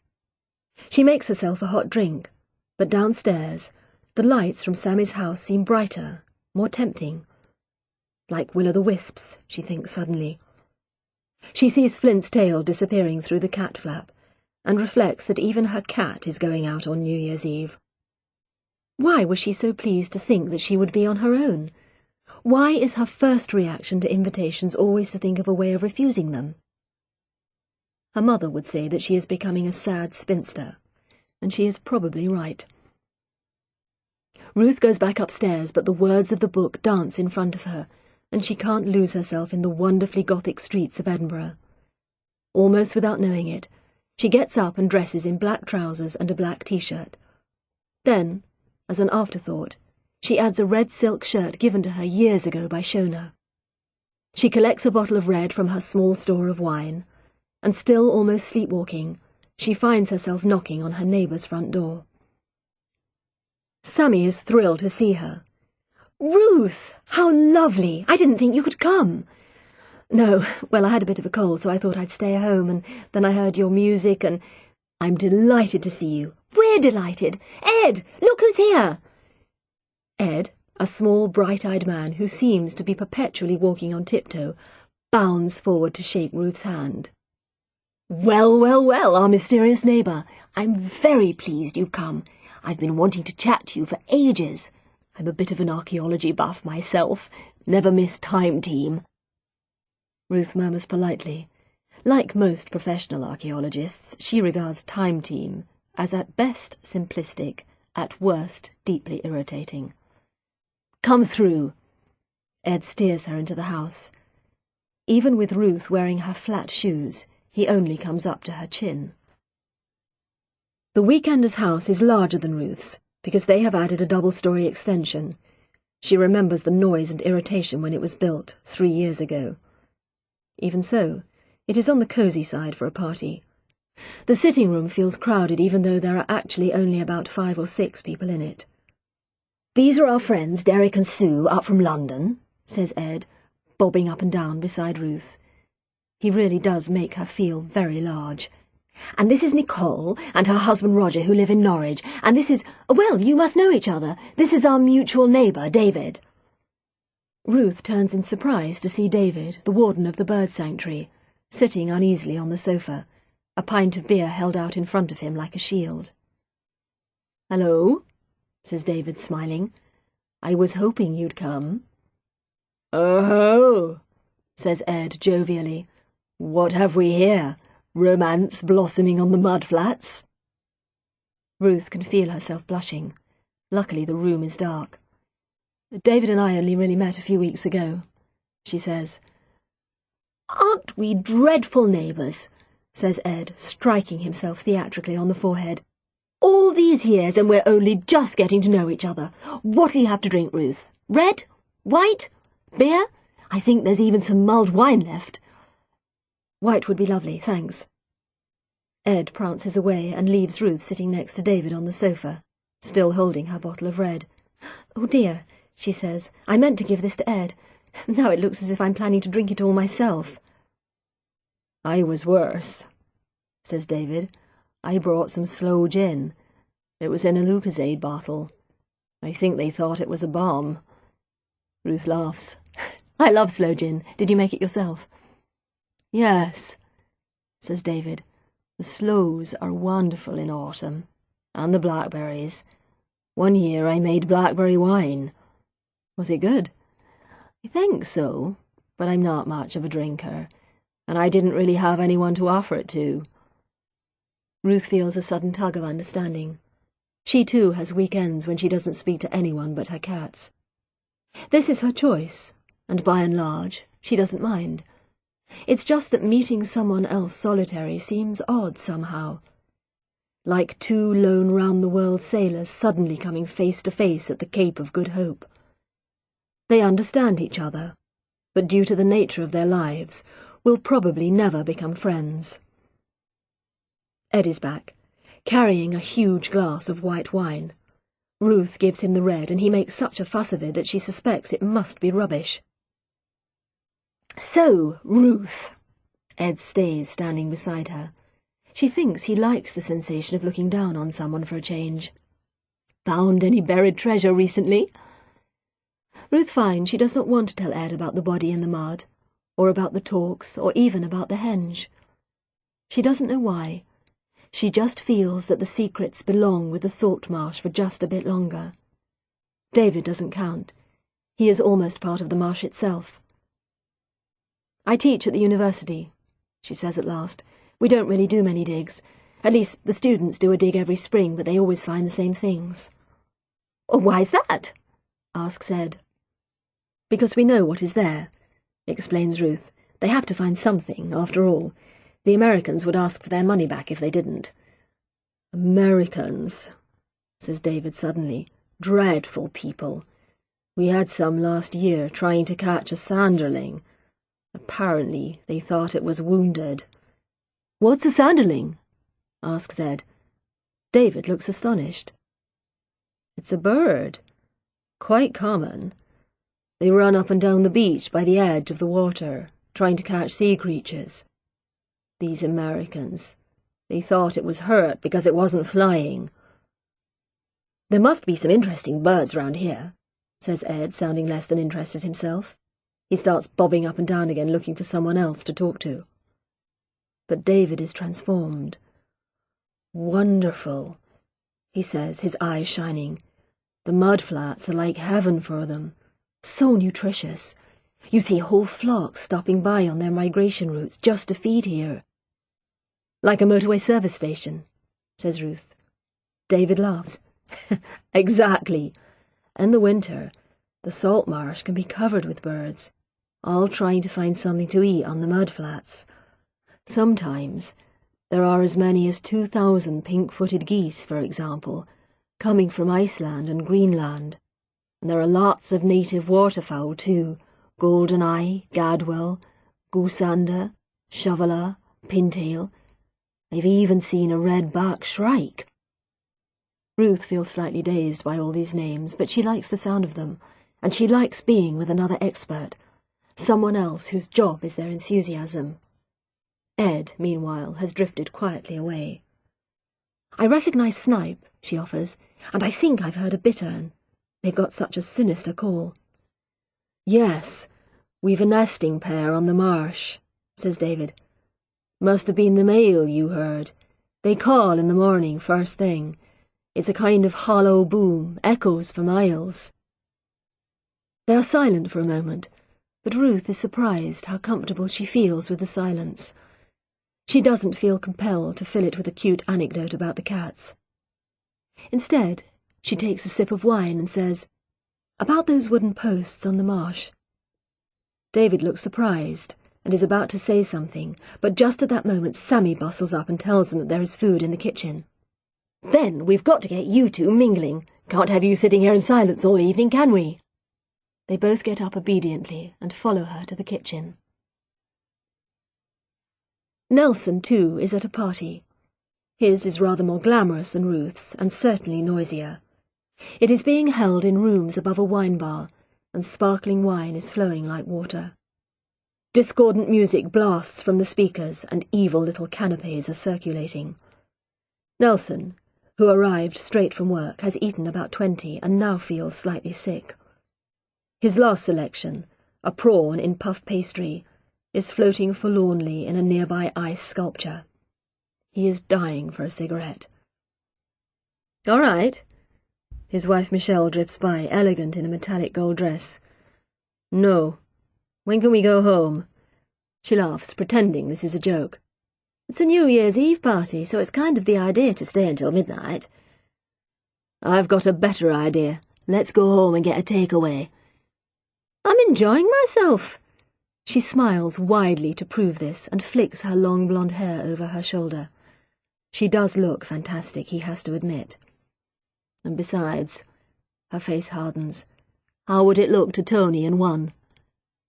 Tony and One are Michelle's bosses, joint owners of the hairdressing salon she manages.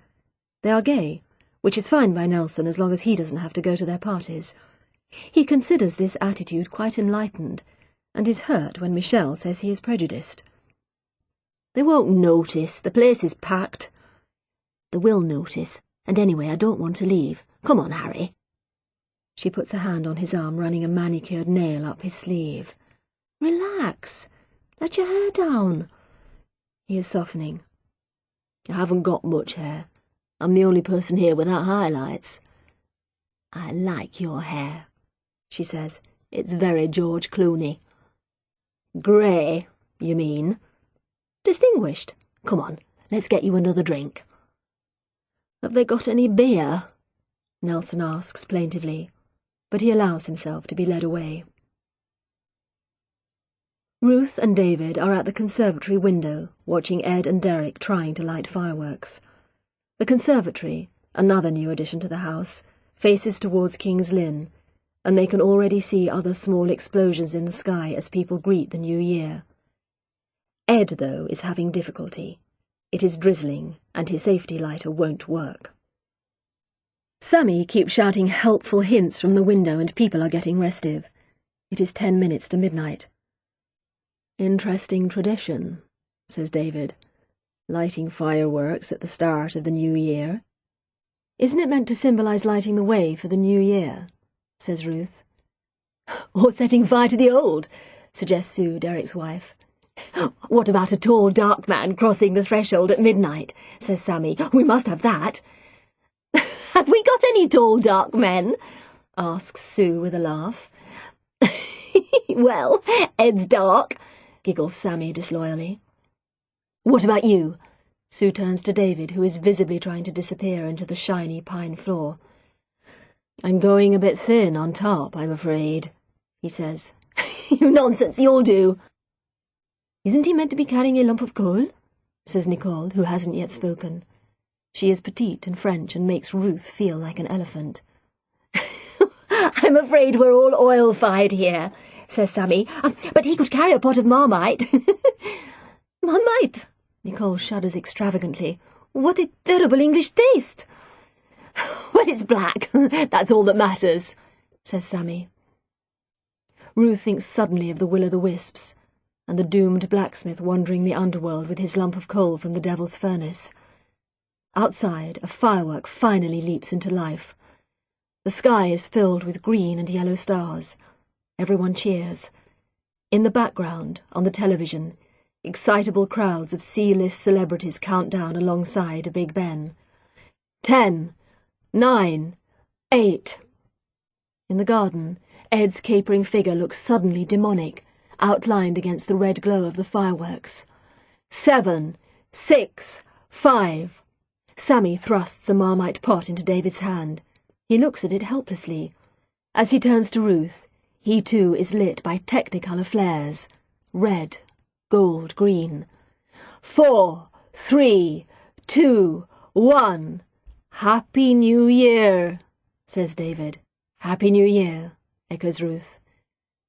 And as Big Ben tolls mournfully in the background, the old year dies. Nelson has sloped out to smoke a cigarette and text his daughters.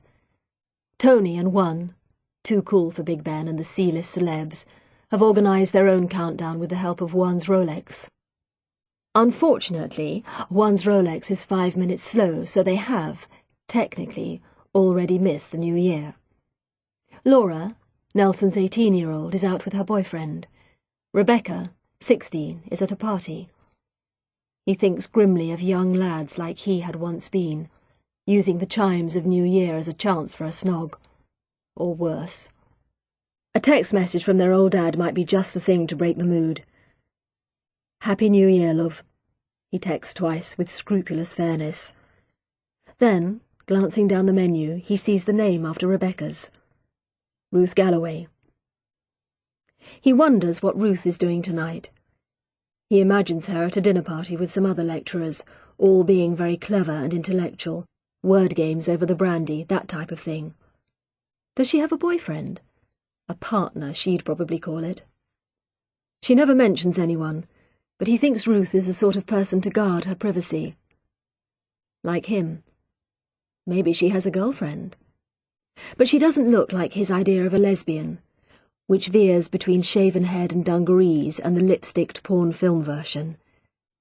Anyway, she might not dress for men, but he doesn't think she dresses for women either. She looks, he searches for the word, self-sufficient, as if she doesn't much need other people. Maybe she's spending the evening on her own. He wonders, for the 100th time, if he's ever going to solve this case. Earlier in the evening he had heard 2 women talking about Scarlett Henderson. Still haven't found her. Terrible for the parents. Of course the police are doing nothing. Nelson had to control a murderous urge to storm over, seize the women by their surgery-enhanced necks and bellow, "I'm working 24 hours a day on the case. I've cancelled all leave for my team. I've followed up every lead.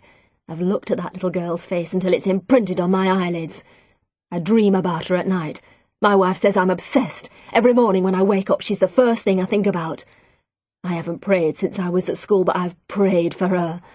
Please, God, let me find her. Please, God, let her be alive. So don't tell me I'm doing nothing, you emaciated bitches." But instead, he had just moved away, looking so thunderous that Michelle accused him of ruining everyone's evening. "It's just selfish, Harry. Can't you see that?" Nelson sighs. From inside, he can hear the sounds of champagne corks popping, accompanied by an elderly soprano's rather dodgy high notes as she warbles Auld Lang Syne. He looks down at his mobile phone with its glowing green numbers. On an impulse, he texts quickly, "Happy New Year, AHN," and presses send. Then he walks slowly back to the party. She watches the square of light in the roof turn green and then gold and then red. There are bangs too, and sudden whizzing noises. At first she is frightened, and then she thinks she has heard these sounds before. When? How many times? She doesn't know. She thinks, once before, he spoke to her and told her not to worry. It was only... what? She doesn't remember the word. Usually she only hears the birds. The first ones come when it's still dark. Long, wavy noises that she imagines like streamers wrapping themselves around everything. Party streamers, red, gold and green, like the lights in the sky.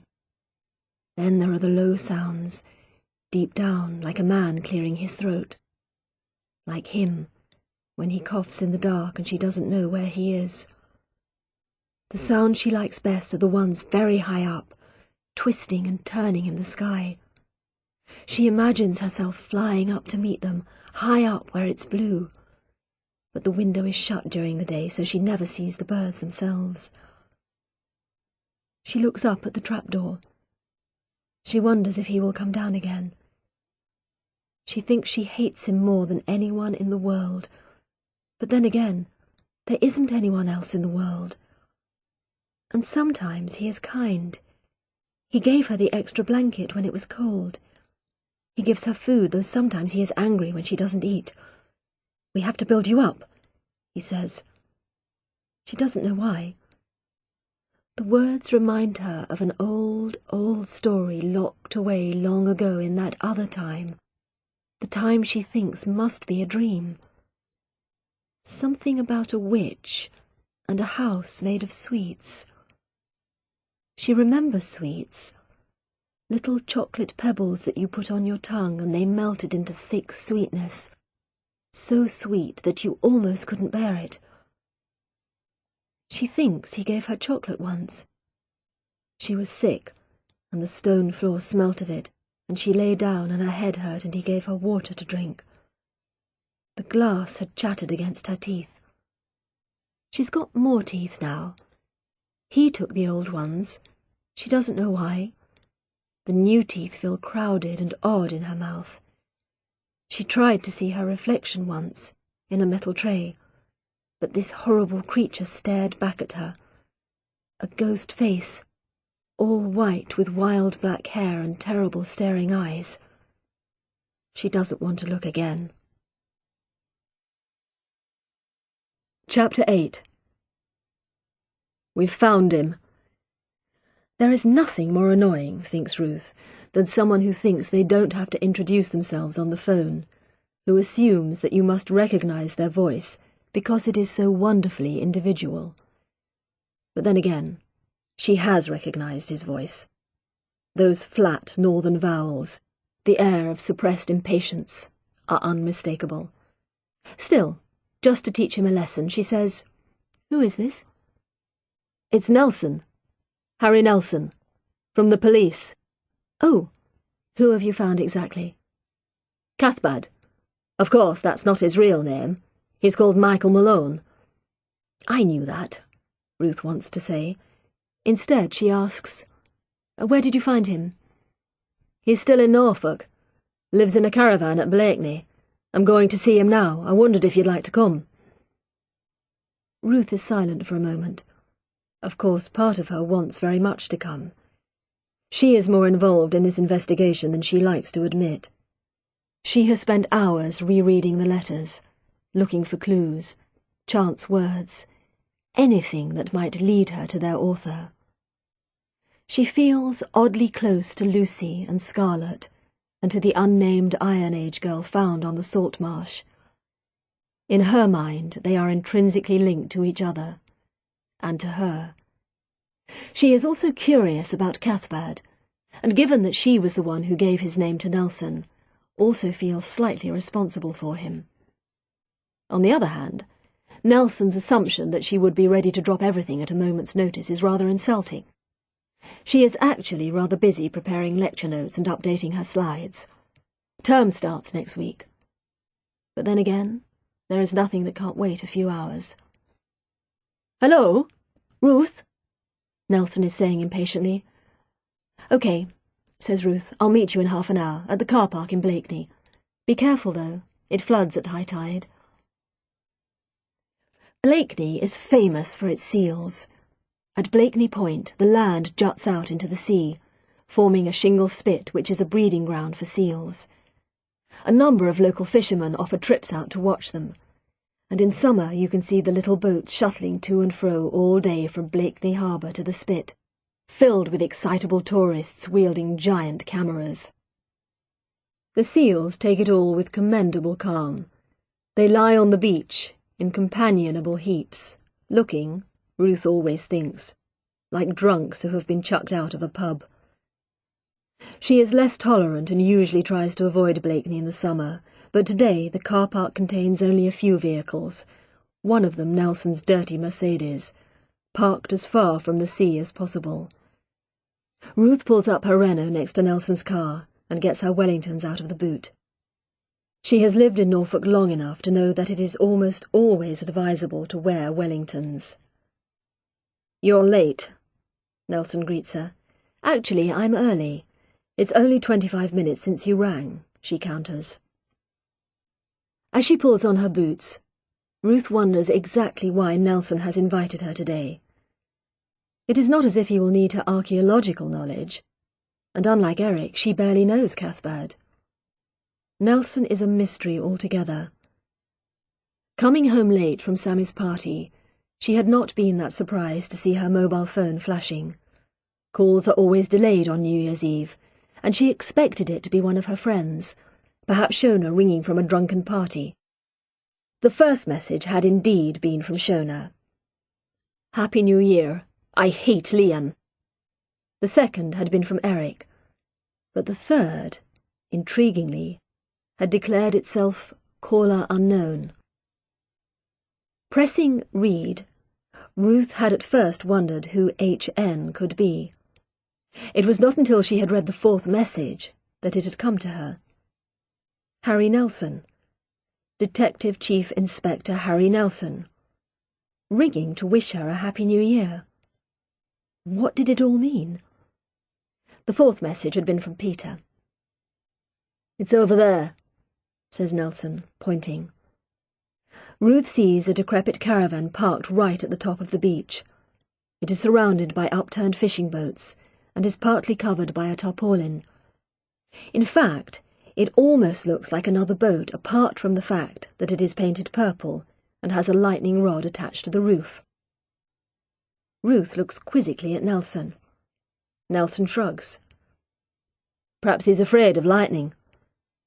Or he wants to attract it, thinks Ruth. They plod across the stony beach, Ruth's boots holding up better than Nelson's brogues. Two fishermen sitting on the harbour wall look at them curiously. As they reach the caravan, Nelson raises his hand to knock on the door, but it is opened before he can connect. A figure wearing a long purple cloak and carrying a staff stands outlined in the doorway. Cathbad. Ruth's first thought is that he hasn't changed much in 10 years. Then his hair had been long and dark, sometimes tied back in a ponytail, sometimes hanging loose about his shoulders. Now it is shorter and streaked with grey. He has grown a beard, which, strangely, remains jet black, so that it looks rather like a disguise, as if it is attached with elastic around the ears. His eyes are dark too, and suspicious now as he watches them. Ruth remembers him as nervous, edgy, always likely to explode in either rage or laughter. Now he seems calmer, more in control. Ruth notices, though, that the hand gripping the staff is white around the knuckles. "Michael Malone?" Nelson greets him formally. "Cathbad." "Mr. Malone, also known as Cathbad. I'm Detective Chief Inspector Nelson from Norfolk Police. Can we come in?" As an afterthought, he adds, "And this is Dr. Ruth Galloway from North Norfolk University." Cathbad turns his dark gaze on Ruth. "I know you," he says slowly. "We met at a dig," says Ruth, "on the salt marsh 10 years ago." "I remember," says Cathbad slowly. "You were with a man, a red-headed man." To her annoyance, Ruth finds herself blushing. She is sure Nelson is looking at her. "Yes," she says, "I was." "Can we come in?" asks Nelson again. Silently, Cathbad stands aside to let them into the caravan. Inside, the first sensation is of being in a tent. Midnight blue draperies hang from the ceiling and cover every piece of furniture. Ruth can just make out a bunk bed with cupboards under it, a cooker covered with rust and food stains, a wooden bench seat and a table, this time covered with billowing red material.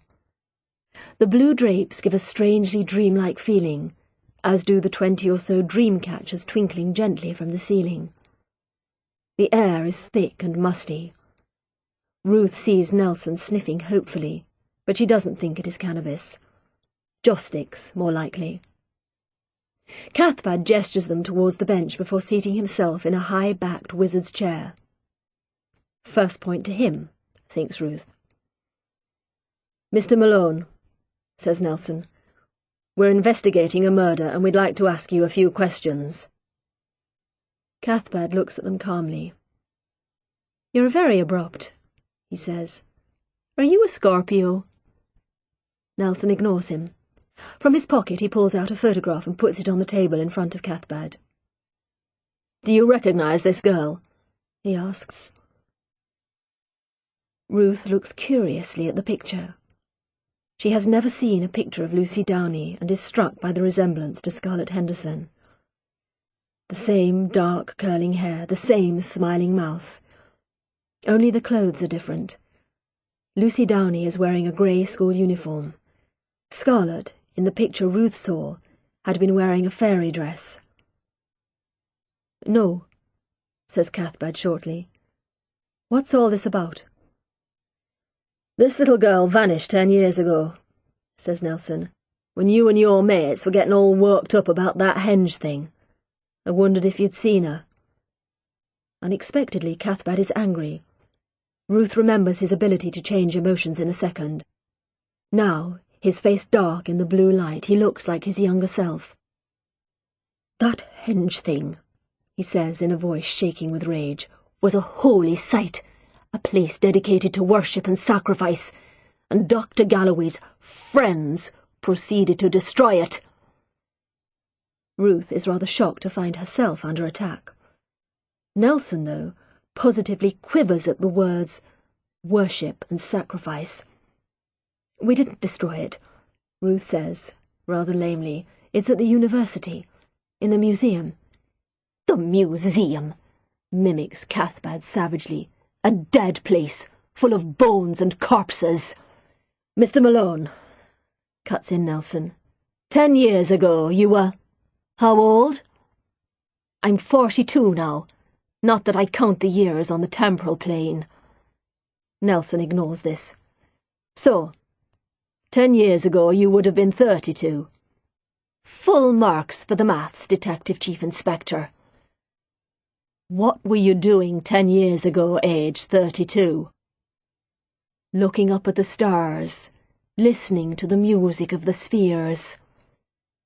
Nelson leans forward. He doesn't raise his voice, but suddenly Ruth feels the temperature in the caravan drop.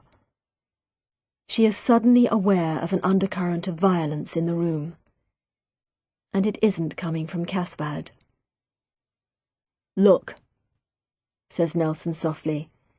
"Either you answer my questions civilly, or we go down to the station and do it there. And I promise you, when it gets out that you've been questioned in connection with this case, you won't be looking at the stars.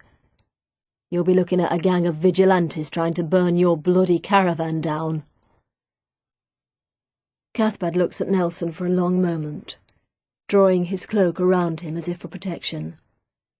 Then he says, in a low monotone, 10 years ago, I was living in a commune near Cromer.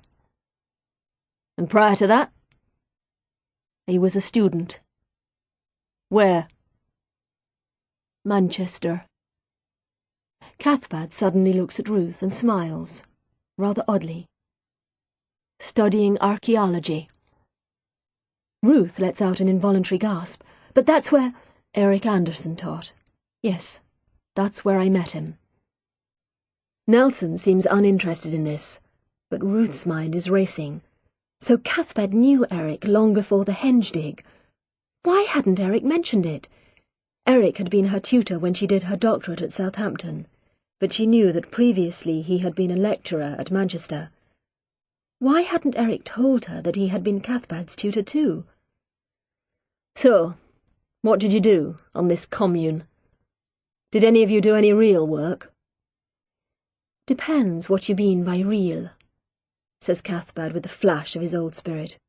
"We grew vegetables, we cooked them, we made music, we sang, we made love. And I was a postman," he adds as an afterthought. "A postman?" "Yes. Is that real enough for you? Early starts, it suited me fine. I love the dawn. Leaves you with the rest of the day free." "Free to disrupt the henge dig." "Disrupt!" The fire is definitely back in Cathbad's eyes. "We were trying to save it. Eric understood that. He wasn't like the rest of those—" He pauses for an epithet strong enough. "Those civil servants." He understood that the site was holy, sacred to the place and to the sea. It wasn't about carbon dating and crap like that. It was about being at one with the natural world. Nelson cuts in again. Ruth can tell he stopped listening at about the word holy. "And when the dig finished? Life went on. You went on being a postman." "No, I got another job." "Where?"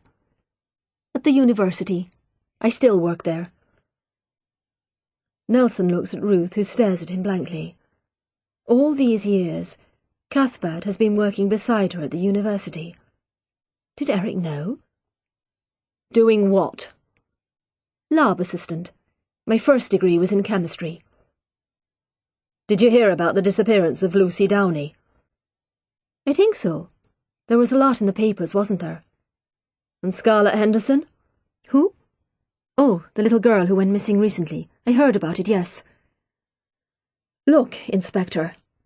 Suddenly his voice changes and he draws himself up in the wizard's chair. "What's all this about? You've got nothing that links me to these girls. This is police harassment."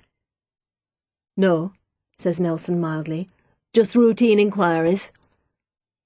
"I won't say anything more without a solicitor present." Ruth expects Nelson to argue. Something along the lines that only guilty men need solicitors. But instead he stands up, hitting his head on a dream catcher. "Thank you for your time, Mr. Malone. Just one thing. Can I have a sample of your handwriting?" "My handwriting?" "Yes, for our inquiries." Cathbad looks as if he is about to refuse, but then he slowly gets up and goes to a filing cabinet which is sitting incongruously in a corner of the caravan. He unlocks a drawer and pulls out a sheet of paper. Ruth wonders why a man living in a caravan full of dream catchers would also have a locked filing cabinet.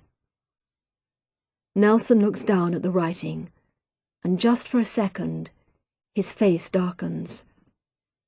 Ruth sees his jaw muscles clench and wonders what's coming. But instead, Nelson smooths out the paper and says in a bland, social voice, "Thank you very much, Mr. Malone. Good day." "Goodbye," says Ruth weakly. Cathbad ignores her. Ruth and Nelson scrunch away over the shingle. The fishermen are still sitting on the harbour wall.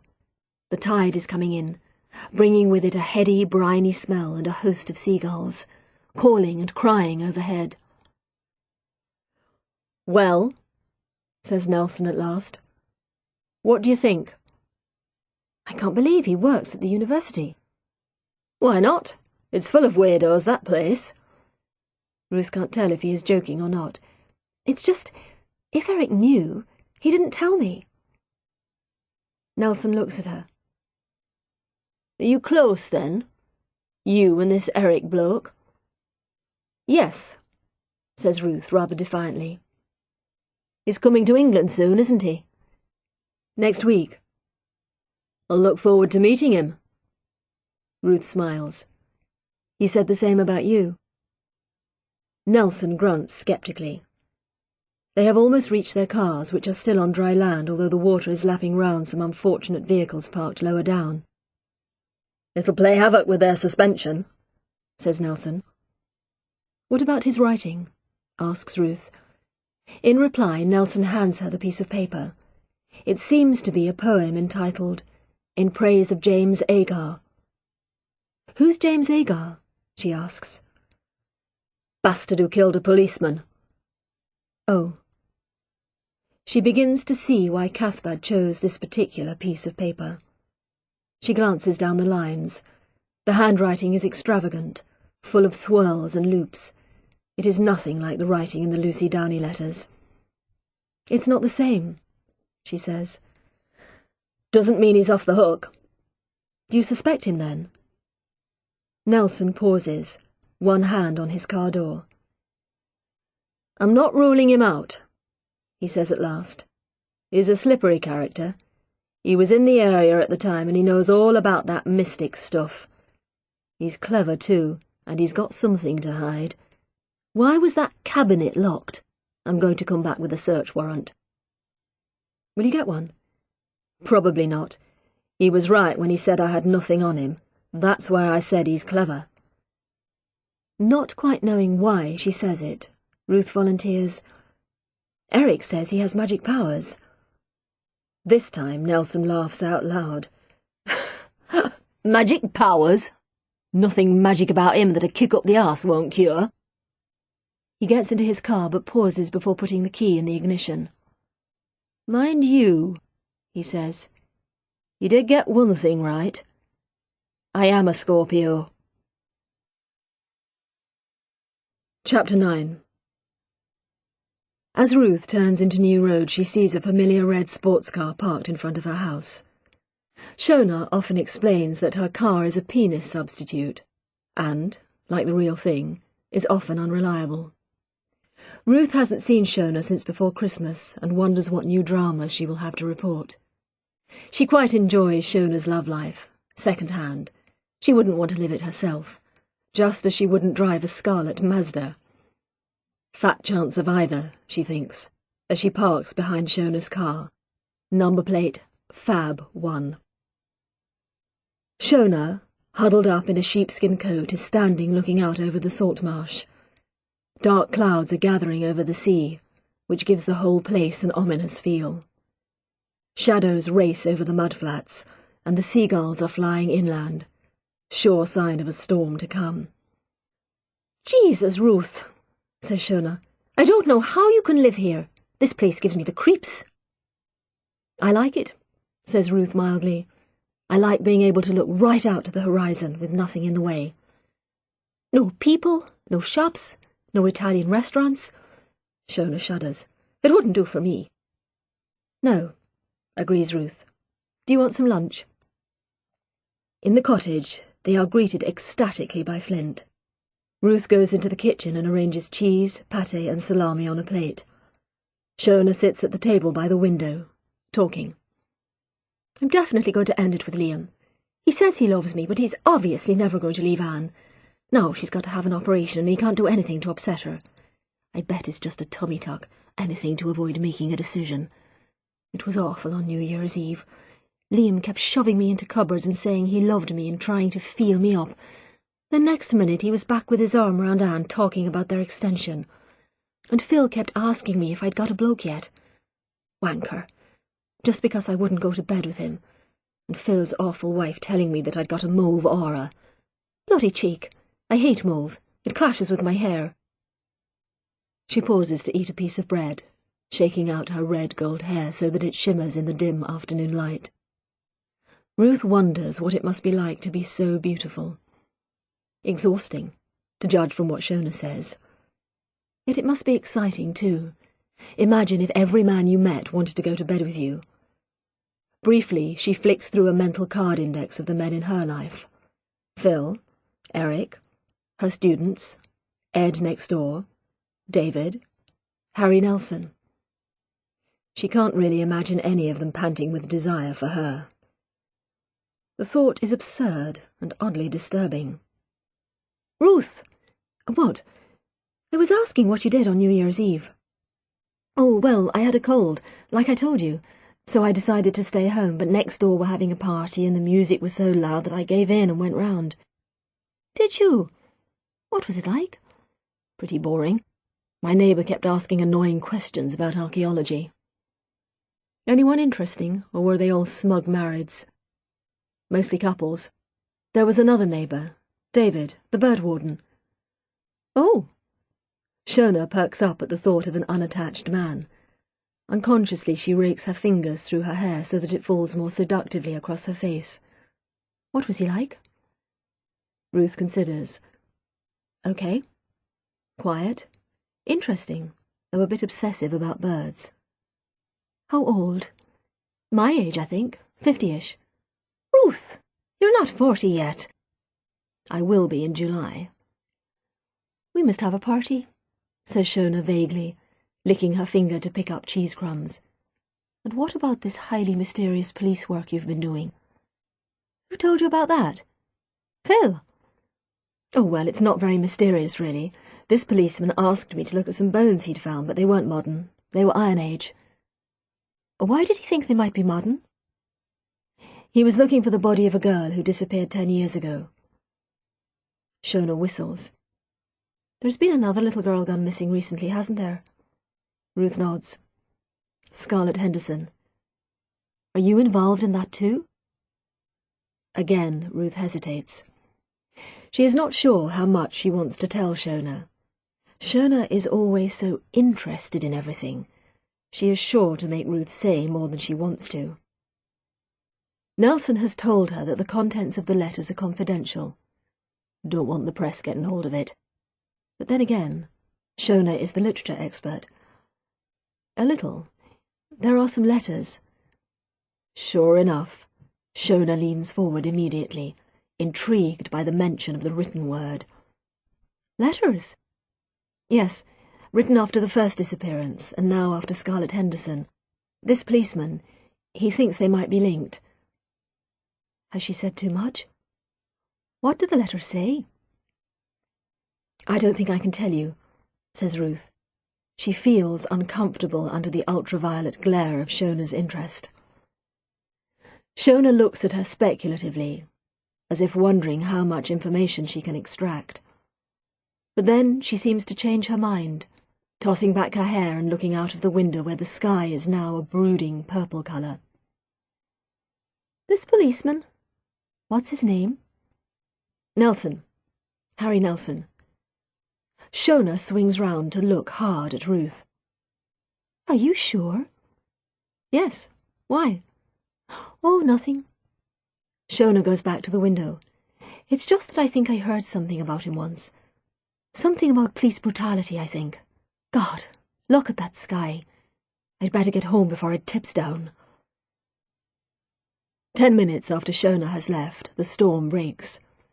Rain and hail hurl themselves at the windows until Ruth feels as if she is under siege.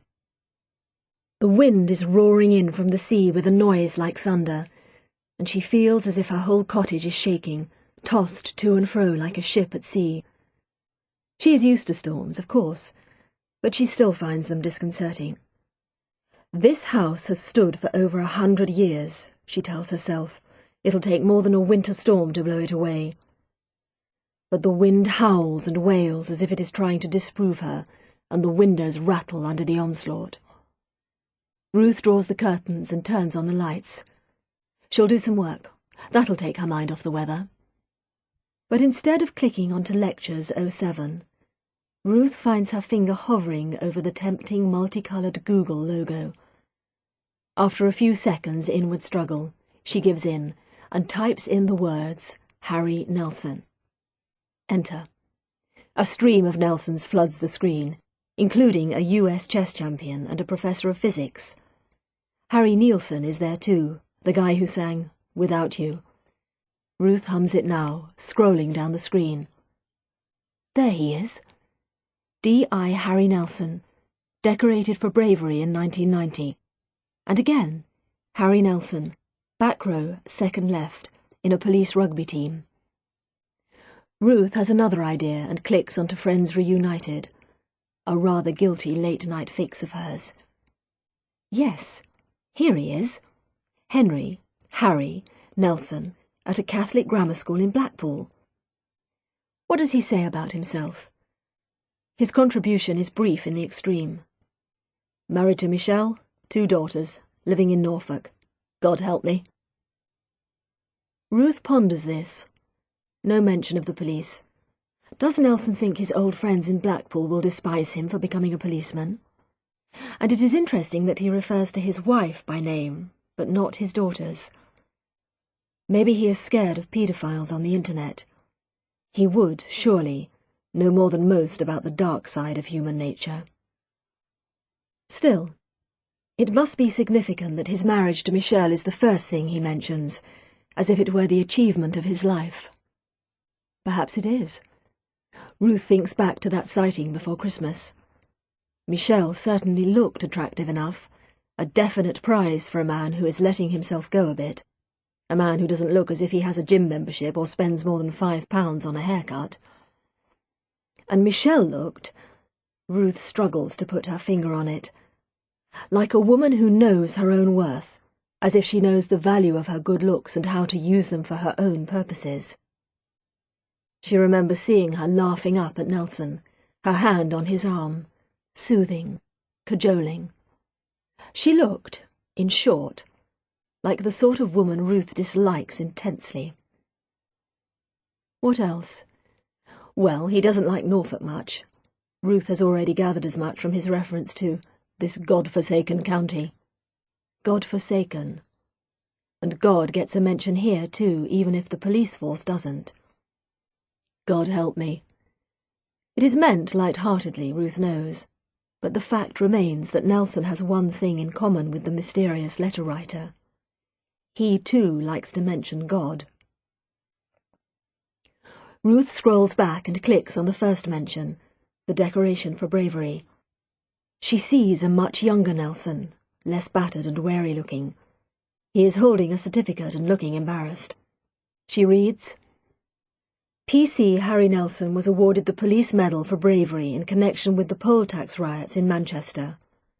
The riots, which quickly became violent, culminated in the death of a policeman, P.C. Stephen Naylor. P.C. Nelson, at great risk to his own life, broke through the lines of protesters to carry away P.C. Naylor's body. P.C. Naylor later died of his injuries. A 24-year-old man, James Agar, was charged with the murder. James Agar. Ruth looks at the name, clicking through her internal search engine. Then it comes to her. Cathbad's poem, in praise of James Agar. No wonder Nelson's face had turned black when he read it. No wonder Cathbad had been so careful to choose this particular example of his handwriting. Manchester. That must have been when Cuthbert was a student. Maybe he was involved in the riots. Lots of students were. She remembers similar riots when she was a student in London, watching from a window at University College, sympathising with the cause, but too prudent to join in. Cuthbert, typically, would have shown no such reserve. And James Agar was convicted. She wonders on whose evidence. Sure enough, Ruth clicks on James Agar and finds page after page of tributes to James Agar, framed by the police for the killing of PC Stephen Naylor. There had been one key witness at Agar's trial, PC Harry Nelson. Ruth clicks back onto her lecture notes. The wind continues to howl across the marshes. Flint, his fur-soaked flat, dashes in through the cat flap and sits on the sofa looking martyred. Sparky is nowhere to be seen. She is probably hiding somewhere. She hates rain. Ruth adds a few desultory notes about soil erosion and is just about to make herself a compensatory sandwich. Compensating for what? When the phone rings. She snatches it up like a lifeline. "Ruth, how are you?" It is Peter. After they split up, Peter made a concerted attempt to stay in touch. He was living and working in London, but he used to phone a lot, and once or twice came up to see her. On these occasions they invariably ended up in bed together, and this felt so right that Ruth came to the conclusion that it must be wrong. "If we're apart, we must stay apart," she had said. "It's no good carrying on like this. Apart from anything else, it'll stop either of us finding someone new." Peter had been terribly hurt. "But I want to be with you," he had said. "Don't you see? If we can't stay away from each other, it must mean that we're meant to be together." But Ruth had been adamant, and eventually Peter had stormed back to London in a fury, swearing undying love all the way. 6 months later he had married someone else. That had been 5 years ago. Ruth had heard very little from Peter in that time. A Christmas card, once a copy of an article he had written. She knew that he and his wife Victoria had had a baby, a boy called Daniel. He must be about 4 now. After Daniel's birth, she sent a teddy, Ruth had heard nothing until the text message on New Year's Eve. "Happy New Year, love, Peter." Nothing more, but just for a second Ruth had felt her heart contract. "Peter, hello." "Bit of a blast from the past, eh?" "You could say that, yes." A brief silence. Ruth tries to imagine Peter at the other end of the phone. Is he calling from work? From home? She imagines Victoria, whom she has never met, sitting by his side with Daniel on her lap. "What's Daddy doing?" "Shh, darling, he's ringing his ex-girlfriend." "So," very hearty. "How have you been, Ruth?" "I've been fine. How about you?" "Fine. Working hard?" Peter teaches history at University College London, where Ruth did her first degree. She imagines him there. The view of dusty plane trees, of bicycles chained against railings, of London buses, and tourists wandering lost around Gordon Square. "Still at UCL?" "Yes. What about you?" "Still at North Norfolk. Still digging up bones and fighting with Phil." Peter laughs. "I remember Phil. Is he still keen on his geophys gadgets?" "I think he's shortly going to mutate into a machine." Peter laughs again, but this time the laugh ends rather abruptly. "Look, Ruth, the thing is, I've got a sabbatical next term." "You too." The words are out before she can stop them. "What do you mean?" "Oh, it's just Eric's got a sabbatical too. He's coming over next week." "Eric, the old Viking himself. So you're still in touch?" "Yes." Slightly defensively. "Well, the thing is, I'm writing a book on Nelson." "Who?" A confused pause. "Horatio Nelson, Admiral Nelson. You remember? I did my postgraduate research on the Napoleonic Wars." "Oh, yes." The other Nelson in her life has temporarily caused her to forget the most famous Nelson of all. Of course. He was from Norfolk too. There are hundreds of pubs named after him. Well, I'm planning to visit Burnham Thorpe. You know, where he was born. I'm renting a cottage nearby and I thought I could pop over and see you. Several things cross Ruth's mind. You must have been to Burnham Thorpe before, without popping over to see me. Why is this different? Will your wife be there? Is this only about research? Why ring me after all this time? Aloud, she says, "That would be great." Good. Peter sounds relieved. And I'd like to see the salt marsh again. God, I remember that summer. Finding the henge in the mud, those hippies who kept putting spells on us. Old Eric telling ghost stories around the campfire. Do you remember when I nearly drowned? Yes. Peter is suffering from an attack of nostalgia. She knows the symptoms. She mustn't join in, otherwise she'll be swept away too, drowning in a quicksand of the past. Peter sighs. Well, I'll be in touch. It'll probably be next week or the week after. Will you be around? Yes, I'll be around. Great. Bye then. Bye. Ruth replaces the receiver thoughtfully. She doesn't know why Peter is coming to see her. She only knows that the past seems to be converging on her. First Eric, then Cathbad, now Peter. Before she knows it, she will have gone back in time 10 years and will be walking along the beach, hand in hand with Peter, her hair 6 inches longer and her waist 4 inches thinner. She shakes her head. The past is dead. She, as an archaeologist, knows that better than most. But she knows too that it can be seductive. Rain is still drumming against the windows. Getting up, she strokes Flint, who is now stretched out on the sofa, eyes shut, pretending she isn't there. She'd better check that Sparky isn't outside meowing to be let in. Although she has a cat flap, Sparky really prefers having the door opened for her. Ruth opens the door. The rain flies in her face, blinding her. Spluttering, she wipes her eyes on her sleeve. And then she sees it. Sparky is on the doorstep, but she isn't meowing or making any other sound. She is lying on her back, and her throat has been cut.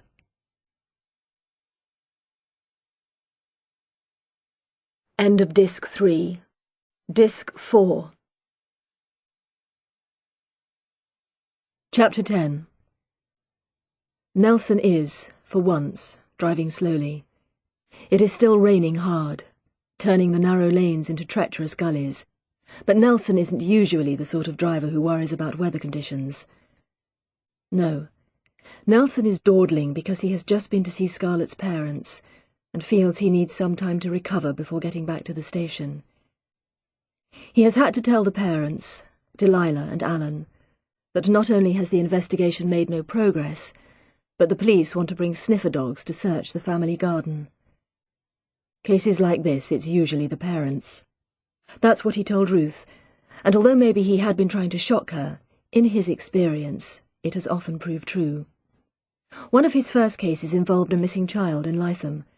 Hundreds of police hours spent searching, a young mother very eloquent and moving at the press conference, and then Nelson, a young PC, making a routine call at the house, had noticed a strange smell in the downstairs loo. He'd called for reinforcements, but before they arrived, had already found the tiny corpse stuffed into the cistern. "She gets on my nerves," said the mother, apparently unrepentant. "She's a little devil." The present tense. It still gets to him. He'd been commended for his work on that case, but he remembers weeks, months of sleepless nights afterwards, retching as he remembered the smell, the sight of the water-bloated body.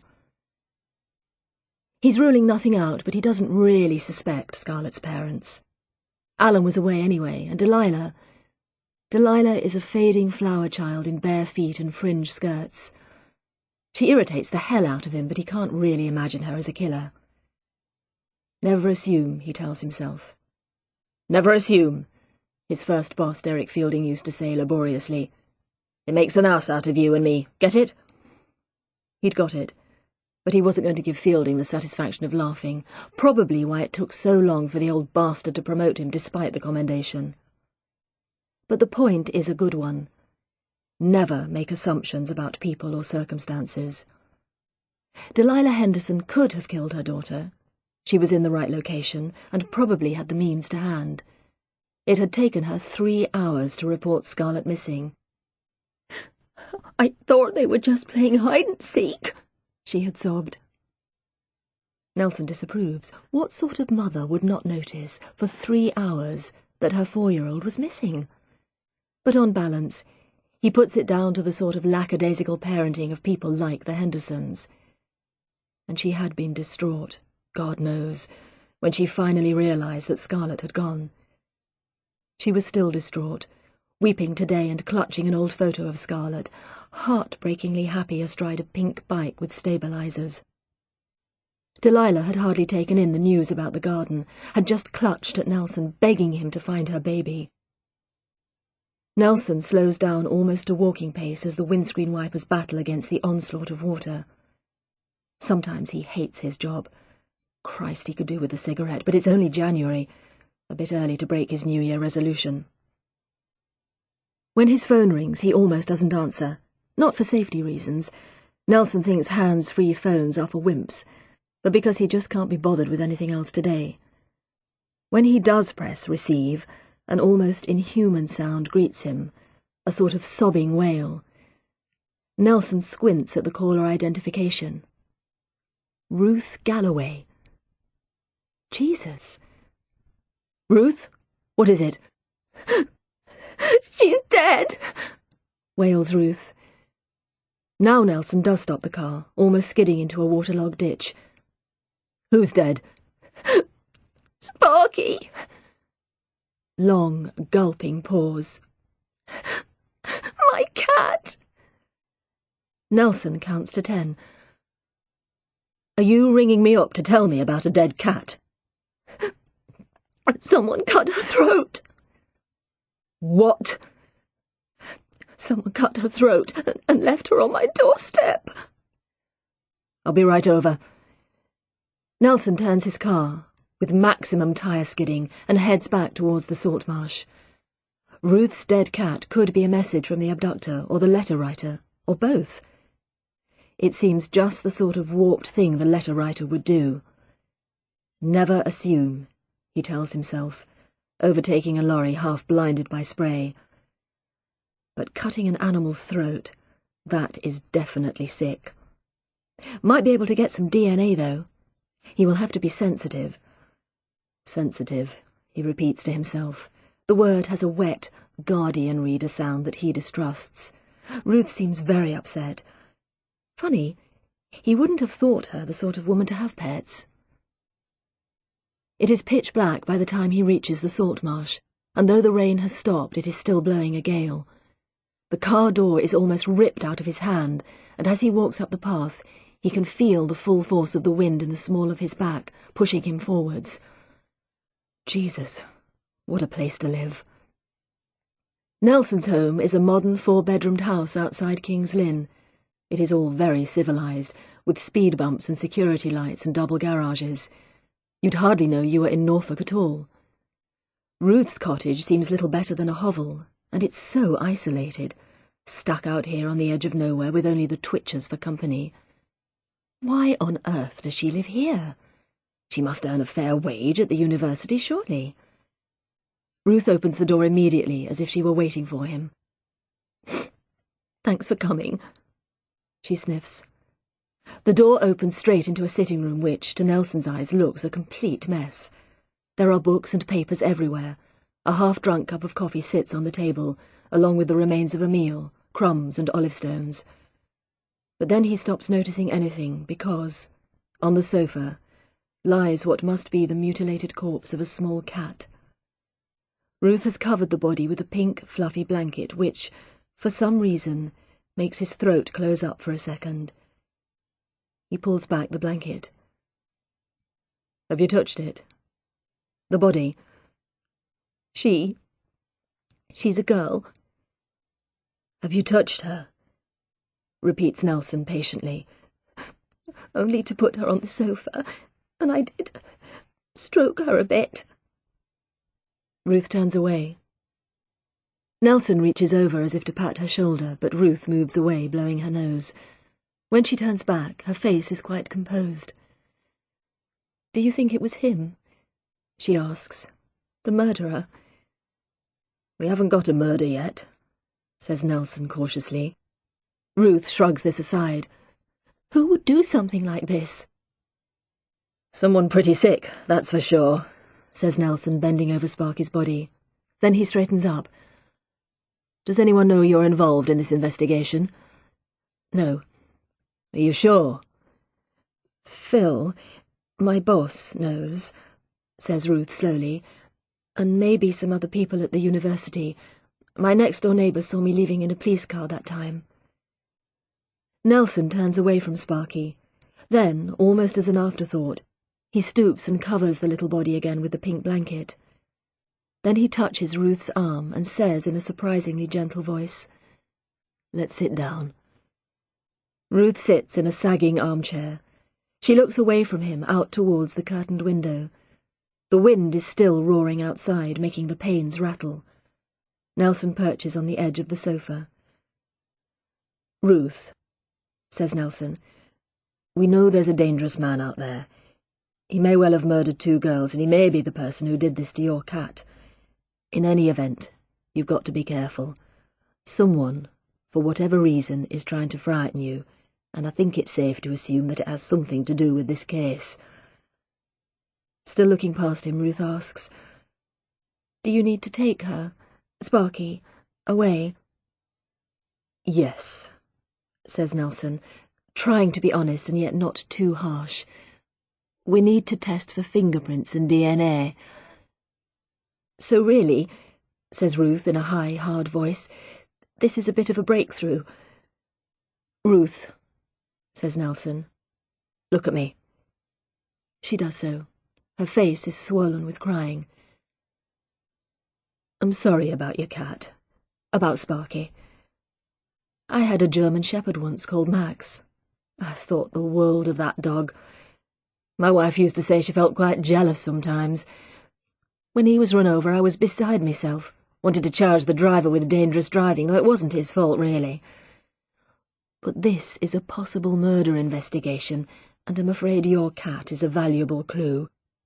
You want to find out what has happened to Scarlett, don't you?" "Yes," says Ruth, "of course I do." "I promise you, Ruth, that when the lab is finished, I'll bring Sparky back and help you bury her. I'll even light a candle in church. Deal?"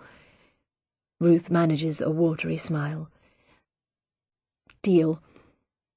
Nelson picks up Sparky's body, covering it carefully with the blanket. As he moves towards the door, he turns. "And Ruth, make sure you lock all your doors tonight." When he has gone, Ruth sits on the sofa, at the opposite end to the place where there is a faint bloodstain on the faded chintz. She looks at the remains of her meal with Shona, and wonders, dully, how long ago it was that they sat at this table talking about men. It seems like days, but it was in fact only a few hours ago. Since then, she has found out that Nelson has a secret in his past, spoken to her ex-boyfriend, and seen her beloved cat brutally murdered. She laughs, slightly hysterically. What else will the night bring? Her mother coming out as a lesbian? David, the bird warden, proposing marriage? She heads for the kitchen, hell-bent on finding some wine. Flint, who has been watching from a distance, comes up and rubs against her legs. She picks him up, weeping into his dusty orange fur. "Oh, Flint," she says, "what will we do without her?" Flint purrs hopefully. Ruth has forgotten to feed him. Splashing Pinot Grigio into a glass, Ruth looks across to the table by the window where her laptop is still open. She presses a key and her lecture notes appear. She clicks back through her history until she is back on the page of Nelson's, the US chess champion, the professor of physics, Harry Nielsen and Henry, Harry, Nelson of the Norfolk Police. He had tried to be kind about Sparky, she recognises dimly. Part of him must have been excited about the possible clue, but he had tried to acknowledge her feelings. He probably despises her for getting so upset about a cat, but she doesn't care. Sparky was her pet, her companion, her friend. Yes, her friend, she repeats defiantly to herself. She thinks of the little black cat, so sweet, so self-contained, and the tears run down her face. Who would want to kill Sparky? And for the first time, Nelson's final words sink in. Make sure you lock all your doors tonight. The person who killed Sparky could have killed Scarlett and Lucy too. The murderer could have been on Ruth's doorstep. He could have been listening outside her window, knife sharpened. He killed Sparky. Her entire body goes cold as she realises that the dead cat was a message addressed directly to her. Next time, it could be you. Then she hears it. A sound outside her window, a pause, a muffled cough, and then, unmistakably, footsteps, coming closer and closer. She listens, her heart thumping with such huge irregular beats that she wonders if she is going to have a coronary right there on the spot. The knock on the door makes her cry out with fear. It has come, the creature from the night, the beast, the terror. She thinks of the monkey's paw and the unnamed horror that waits at the door. She is shaking so much that she drops her wineglass. The knock again, a terrible doom-laden sound echoing through the tiny house. What is she going to do? Should she ring Nelson? Her phone is across the room, by the sofa, and the idea of moving suddenly seems impossible. Is this it? Is she going to die here in her cottage with the wind howling outside? "Ruth!" shouts a voice. "Are you in there?" Oh, thanks be to the God she doesn't believe in. It is Eric. Half laughing, half crying, Ruth dives to open the door. Eric Anderson, dressed in a black raincoat and carrying a bottle of whiskey, stands smiling in the doorway. "Hello, Ruthie," he says. "Fancy a nightcap?" Chapter 11.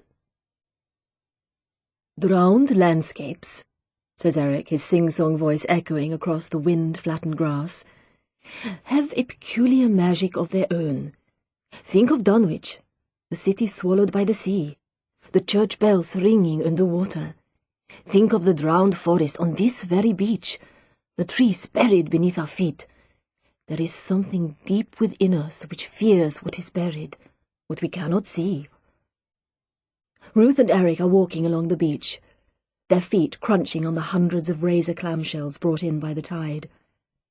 Yesterday's rain has given way to a beautiful winter's day, cold and bright. The horrors of last night seem far away. It seems impossible that Sparky is dead, and that Ruth herself could be in danger.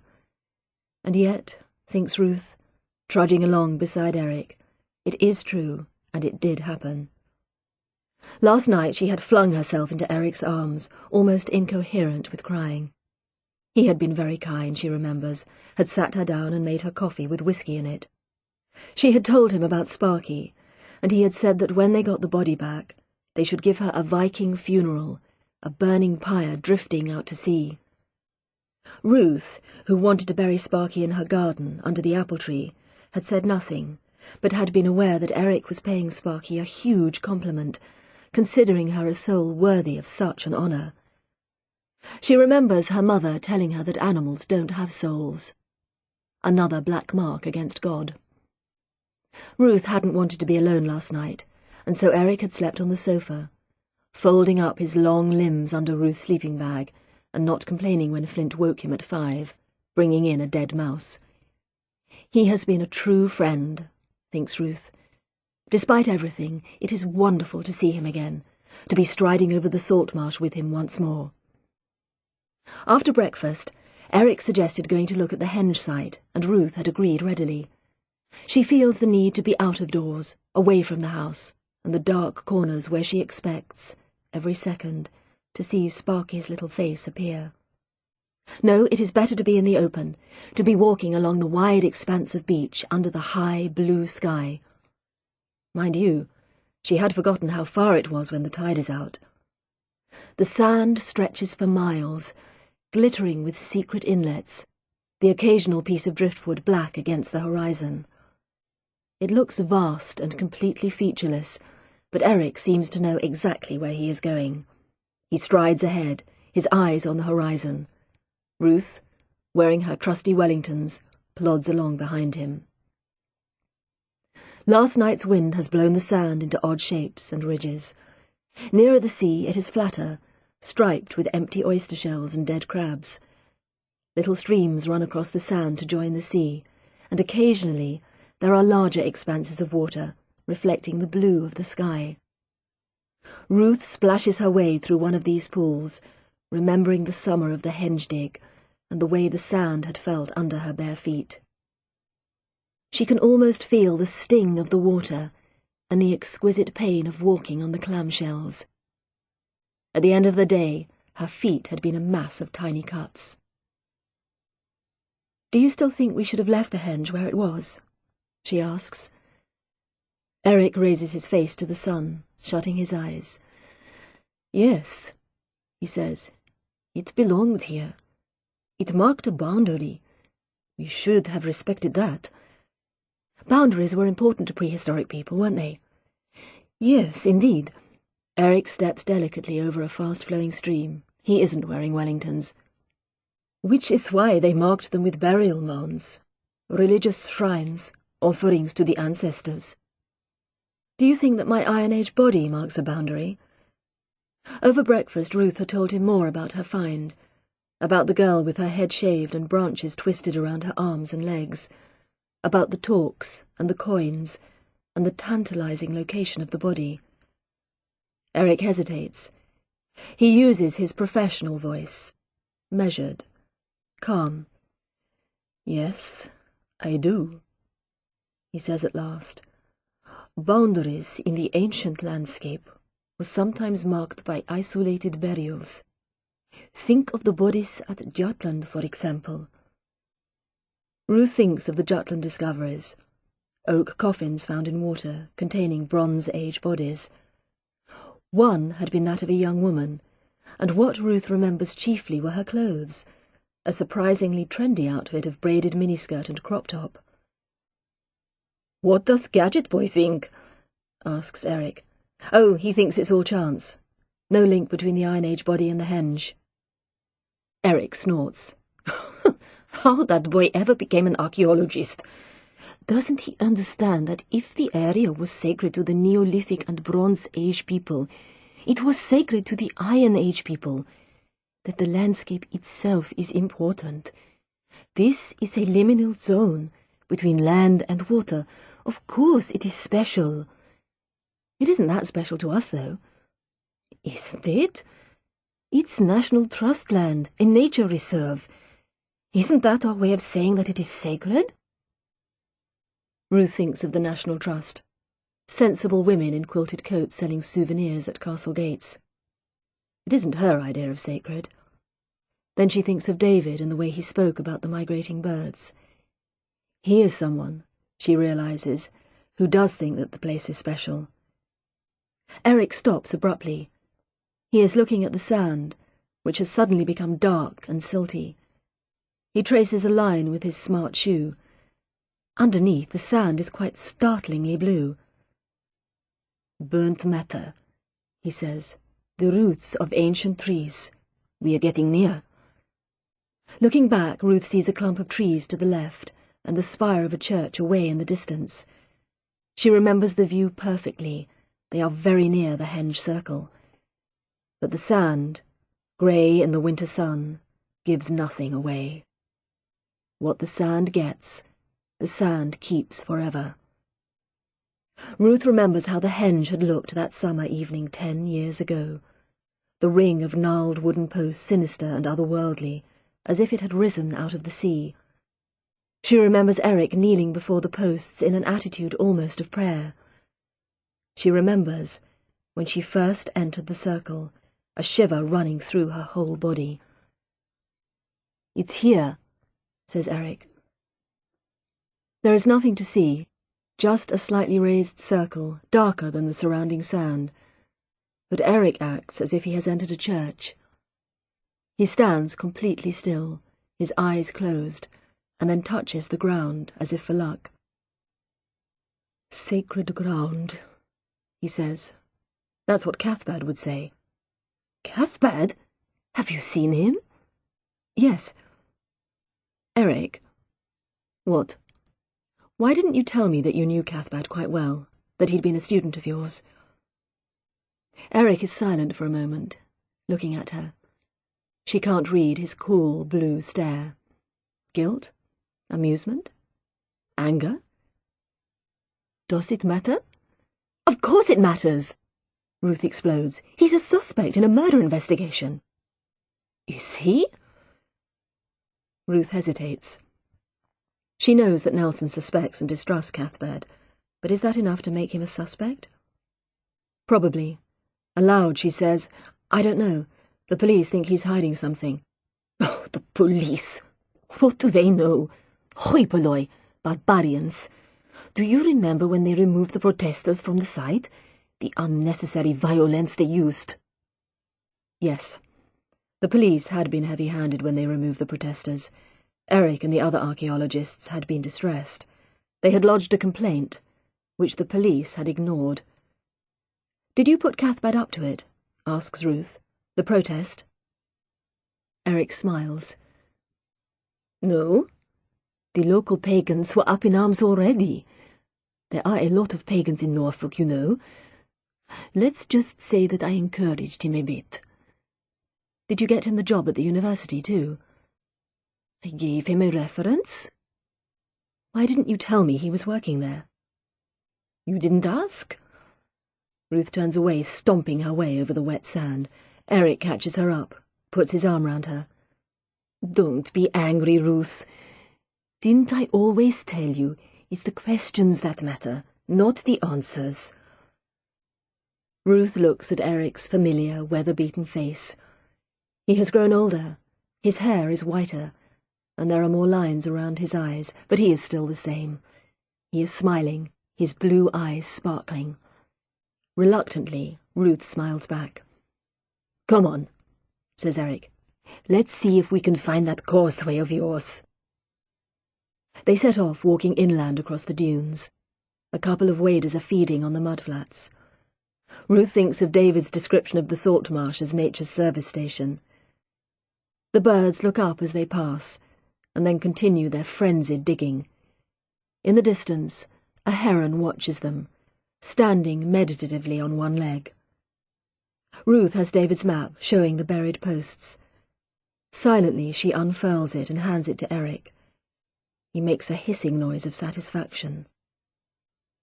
"So, now we have it." He examines the map for a long time in silence. Ruth watches him with admiration. No one is better at reading a map or a landscape than Eric. For him, hills and streams and villages are signposts pointing directly to the past. She remembers him saying to her when she first started his postgraduate course, "If you wanted to make a map of your sitting room for archaeologists of the future, what would be the most important thing?" Making sure I have a full inventory of objects?" He had laughed. No. Inventories are all very well in their place, but they do not tell us how people lived, what was important to them, what they worshipped. No, the most important thing would be the direction, the way your chairs were facing. That would show archaeologists of the future that the most important object in the 21st century home was the large grey rectangle in the corner. Now Eric looks up from the map, sniffs the air and smiles. "This way, I think." They set off at a brisk walk. The wind is behind them now, blowing the coarse grass flat against the ground. They pass the tidal reed beds. the shallow water dark and mysterious. Above them a bird calls, hoarse and angry. Here. Eric stops and bends down. Ruth squats beside him. There, half buried in the peaty ground between the reeds and the mud flats, is a post. It extends about 10 centimetres above the soil. Bog oak, says Eric. Ruth looks more closely. The wood is dark, almost black, its surface dotted with little holes, like woodworm. Mollusks, says Eric laconically. They eat away at the wood. How old is it? Asks Ruth. I don't know for sure, but it looks old. As old as the henge? Possibly later. Ruth reaches out to touch the post. It feels soft, like black toffee. She has to resist the temptation to gouge in her fingernail. Come on, says Eric. Let's find the next one. The next post is about 2 meters away. This one is harder to see, almost submerged by water. Eric paces between the posts. Incredible. The land between the two is completely dry, although it's marshland on either side. It must be a shingle spit. Incredible that it hasn't moved over the years. Ruth can sense his excitement. So it could be a pathway through the marsh. Yes, a crossing place. It was as important as marking a boundary, marking a crossing place over sacred ground. One step the wrong way and you're dead, straight to hell. Keep on the path and it will lead you to heaven. He is smiling, but Ruth shivers, remembering the letters. Look to the sky, the stars, the crossing places. Look at what is silhouetted against the sky. You will find her where the earth meets the sky. Did the letter writer know about the pathway? He spoke about causeways and cursuses. Had he brought Lucy here, to this desolate landscape? They find a total of 12 posts, leading them back almost to the car park, and the place where Ruth found the Iron Age body. Eric takes pictures and makes notes. He seems completely absorbed. Ruth finds herself feeling restless, abstracted. With Nelson, she had been the expert. Now she feels relegated to the position of student. How will you get the wood dated? She asks. I'll ask Bob Bullmore. Bob is a member of Ruth's department, an experienced forensic anthropologist, an expert on the decomposition of flora and fauna. Ruth likes Bob. Involving him is a good idea, but again, she has the sensation of being sidelined. This was my discovery, she wants to yell. You wouldn't be here if it wasn't for me. Aloud, she says, Shall we tell Phil? Not yet. Bob might tell him. Not if I ask him not to. Do you think we have found a link between my Iron Age body and the henge? Eric looks at her quizzically. Your Iron Age body? I found it, says Ruth defiantly. We own nothing in this life, says Eric. You sound like Cathbad. Eric looks at her for a minute, consideringly, like a lecturer assessing a new student. Then he says, Come and meet him. Who? Cathbad. Come and meet him properly. Now? Yes. I thought I'd look him up. Ruth hesitates. Part of her, the amateur detective part, wants to see Cathbad again, to assess him without Nelson's sceptical presence clouding her judgment. But she is still slightly angry with Eric for not telling her that he had been Cathbad's tutor. She considers, stuck in a liminal zone of her own between curiosity and resentment. As she is thinking, watched quizzically by Eric, her phone rings, the noise sounding shockingly 21st century. Excuse me. Ruth turns away. Ruth, it's Nelson. Oh, hello. Are you busy? Can you come to Spenwell? Now? Why? I'm at Scarlett Henderson's house. We found some human bones in the garden. Chapter 12. Spenwell is a tiny village, hardly worthy of the name. One street of houses, a phone box and a shop that is only open for 2 hours in the afternoon. Scarlett's family live in a big modern bungalow built of ugly brown brick slightly redeemed by ivy. Ruth parks behind Nelson's Mercedes and 2 police vans. The police presence has not gone unnoticed in the small community. A group of children watch, wide-eyed, from the other side of the road, and up and down the street faces appear in windows. Their expressions are hard to read. Curious, frightened, gleeful. As Ruth approaches, Nelson appears around the side of the house. The front garden has been reduced to mud by police boots. Someone has put down planks, presumably for a wheelbarrow. "Ruth," Nelson greets her. "How are you this morning?" Ruth feels slightly embarrassed. Today she is the professional, the expert once more. She doesn't want to be reminded that last night she was sobbing over a dead cat. "Better," she says. "Eric, you know, my ex-tutor, he came round after you left." Nelson looks at her slightly quizzically, but all he says is, "Good." "Where are the bones?" asks Ruth. She wants to bring the conversation back to business. "Round the back. The dogs found the place." The back garden is long and untidy, littered with old sofas, broken bicycles, and a half-constructed climbing frame built, it appears, out of reclaimed timber. The scene of crime officers, clad in white jumpsuits, are clustered round a large hole. The sniffer dogs are straining at their leads, tails wagging madly. With a shock, Ruth realizes that the Hendersons are here too.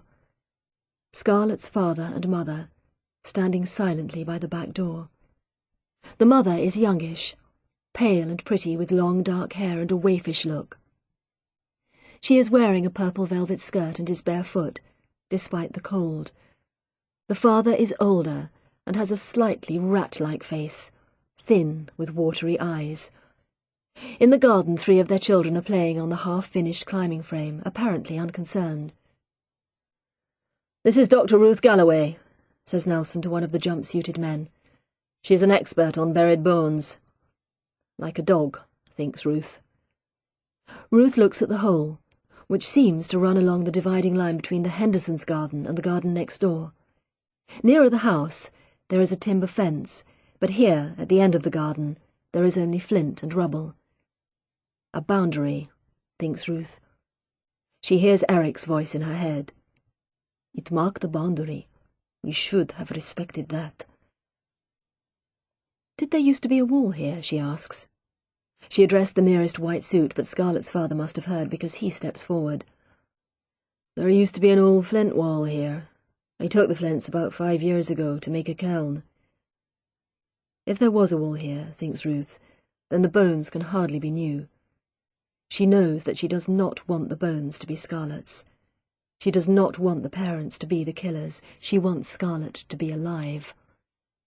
The white suits step back, and Ruth, carrying her excavation kit in her backpack, moves forward.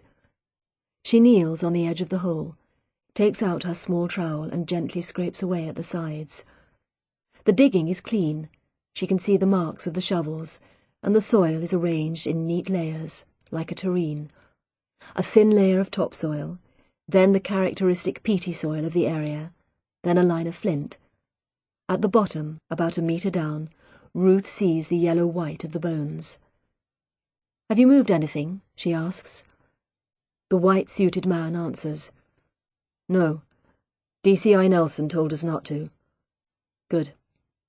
Wearing gloves, Ruth lifts a bone and holds it up to the light. She is aware of a collective intake of breath behind her. Nelson leans forward and speaks into Ruth's ear. She smells cigarettes and aftershave. "Are they human?" "I think so, yes, but—" "But what?" "They weren't buried." Nelson squats down beside her. "What do you mean?" "A burial is a disturbance. It disturbs the layers. Everything would be churned up. Look at this." She gestures to the sides of the hole. Here's the grave cut, under all these layers. These bones were laid on the ground, and over the centuries the earth has covered them. Over the centuries? I think they're Iron Age, like the other ones. Why? There is some pottery there. It looks Iron Age. Nelson looks at her for a long moment before straightening up and calling out to the hovering scene of crime men. Right, that's it, boys. Excitement over. What is it, boss? Asks one. Boss? Ruth can hardly believe her ears. The good news is it's a dead body. The bad news is it's been dead about 2,000 years. Come on, let's get out of here. An hour later, Ruth has bagged up the bones and sent them to the university lab for dating. Even so, she is sure they are Iron Age, but what does that mean? Because it wasn't buried in peat, this body has not been preserved. Only the bones remain. Could these bones be linked to that other body, found on the edge of the salt marsh? And is there another link between bones, body, causeway, and henge? Her mind is buzzing, but she tries to concentrate on drinking herbal tea and talking to Scarlett's parents, Delilah and Alan, as she has been instructed to call them. She is not quite sure how she ended up here, in the Hendersons' chaotic kitchen, sitting on a rickety stool, balancing an earthenware mug in her hand. All she knows is that Nelson seemed very keen to accept the invitation on her behalf. "We'd love to," he had said. "Thanks very much, Mrs. Henderson." "Delilah," corrected Mrs. Henderson wearily. So now they are in the Henderson kitchen, listening to Alan Henderson talking about dowsing, and to the Hendersons' youngest, Ocean, grizzling in her high chair. "She misses Scarlett," says Delilah, with a resignation that Ruth finds hard to bear. "I'm sure she does," mumbles Ruth. "How old is, Ocean?" "She's 2. Scarlett's 4. Ewan and Tobias are 7. Mad is 16. You don't look old enough to have a 16-year-old child." Delilah smiles, briefly illuminating her pale face with its heavy fringe of hair. "I was only 16 when I had her. She's not Alan's, of course." Ruth glances briefly at Alan, who is now lecturing Nelson on ley lines. Nelson looks up and catches Ruth's eye. "Do you have children?" Delilah asks Ruth. "No." "What I'm afraid of," says Delilah suddenly in a high, strained voice, "is that one day someone asks me how many children I have, and I say 4, not 5, because then I'll know that it's over, that she's dead." She is crying, but silently, the tears flowing down her cheeks. Ruth doesn't know what to say. "I'm sorry," is all she manages. Delilah ignores her. "She's so little, so defenseless. Her wrist is so tiny she can still wear her christening bracelet. Who would want to hurt her?" Ruth thinks of Sparky, also little and defenseless and yet brutally murdered. She tries to imagine her own grief magnified by 1,000. "I don't know, Delilah," says Ruth hoarsely, "but DCI Nelson is doing all he can, I promise you." "He's a good man," says Delilah, brushing a hand over her eyes. "He's got a strong aura. He must have a good spirit guide." "I'm sure he has." Ruth is conscious of Nelson's eyes upon her. Alan has briefly stopped talking. He rolls a cigarette, hands shaking. Delilah gives a rice cake to Ocean, who throws it on the floor. 2 dark-haired boys race into the room. To Ruth's surprise, they head straight for Nelson. "Harry, did you bring your handcuffs? Can I try them on?" "It's my turn!" Solemnly, Nelson pulls a pair of handcuffs from his pocket and fits them round one of the boys' hands. It makes Ruth feel slightly squeamish to see his bony wrists protruding from the restraining metal, but there is no doubt that the boys are enjoying every minute. "My turn! Let me! I've only had a second, less than a second!" Ruth turns back to Delilah and sees, to her amazement, that she is now breastfeeding Ocean. Although Ruth has often signed petitions in favour of a woman's right to breastfeed in public, in practice she finds it deeply embarrassing, especially as Ocean seems big enough to run to the corner shop for a packet of crisps. Trying to avert her eyes, her gaze falls on a corkboard over the kitchen table. It is covered in multicoloured bits of paper, party invitations, torn-off special offers, children's drawings, photographs. She sees a picture of Scarlett holding baby Ocean, and another of the twins holding a football trophy. Then she sees another photo. It is a faded snapshot of Delilah and Alan next to a standing stone, probably Stonehenge, or possibly Avebury. But it is not the stone that catches Ruth's attention. It is the other person in the picture. Wearing jeans and a t-shirt, and with normal-length hair, it is none the less definitely Cathbad. Chapter 13. Are you sure it was him? Certain. He had short hair and ordinary clothes, but it was him without a doubt. Bastard. I knew he was hiding something. It could be quite innocent. Then why didn't he mention it when I interviewed him? He acted as if he'd hardly heard the name Henderson. Ruth and Nelson are in a pub near the harbour having a late lunch. Ruth had been surprised when Nelson suggested lunch, not least because it was 3 o'clock when they finally left the Hendersons' house. But it seems that no landlord will refuse to serve a policeman complete with warrant card, and now they are sitting in an almost empty bar looking out onto the quayside.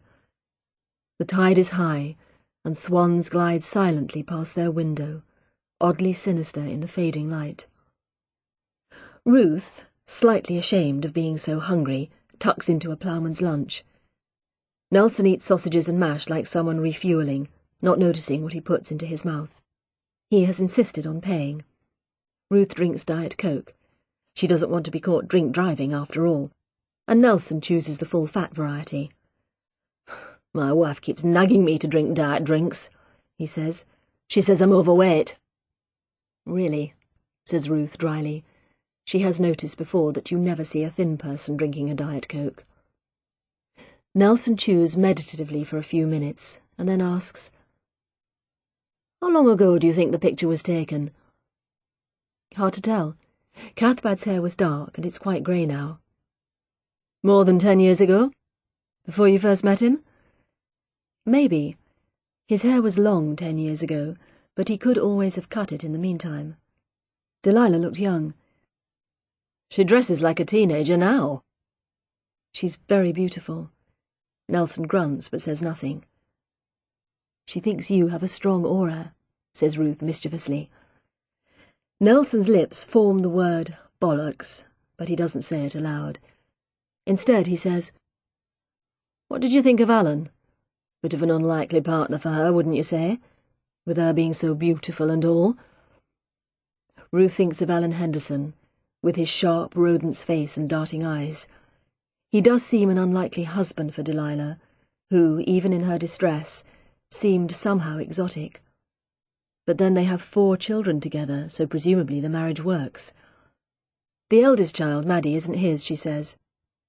Maybe she married him on the rebound. How the hell do you know that? She told me. Nelson smiles. I thought she'd talk to you. Is that why you made us have tea with them? I didn't. They offered. And you accepted, for both of us. Nelson grins. I'm sorry. I just thought we might need to build bridges with them. After all, we'd been there all morning digging their garden up, all the neighbours watching. They must have felt like suspects. I thought they might appreciate a nice friendly chat, and I thought Delilah might open up to you. Open up? About what?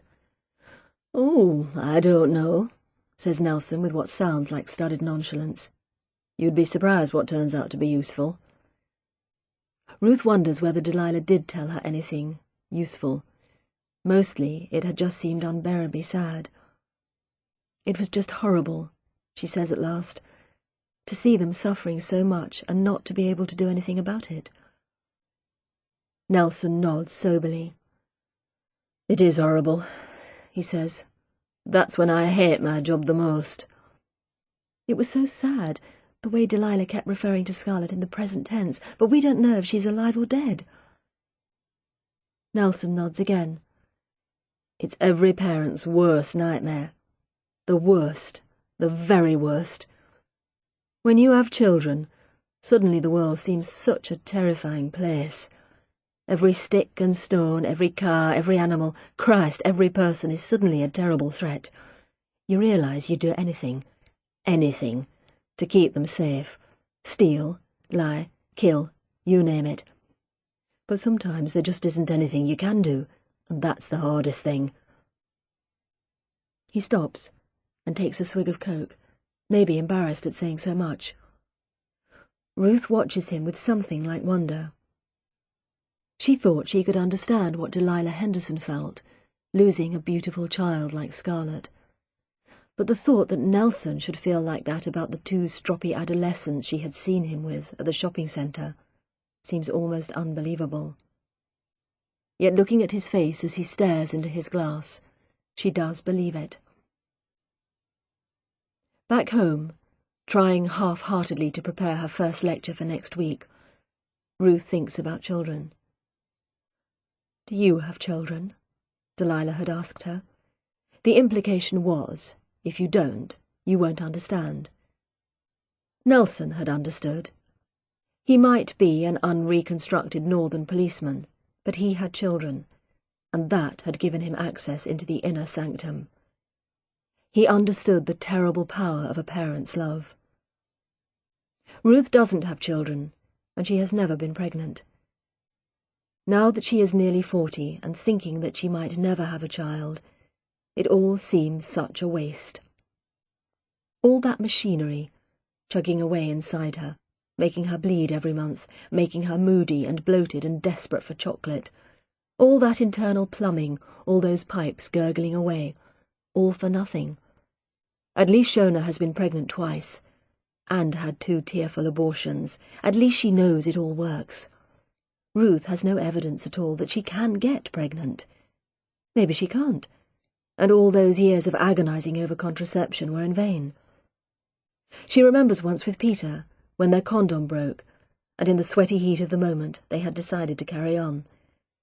She remembers how, the morning after, she had woken up thinking, perhaps this is it, perhaps I'm pregnant, and the sheer power of that thought, its ability to throw everything else into acute relief, to know that you are carrying something secretly inside you. How can anything stay the same after that? But of course, it hadn't been it.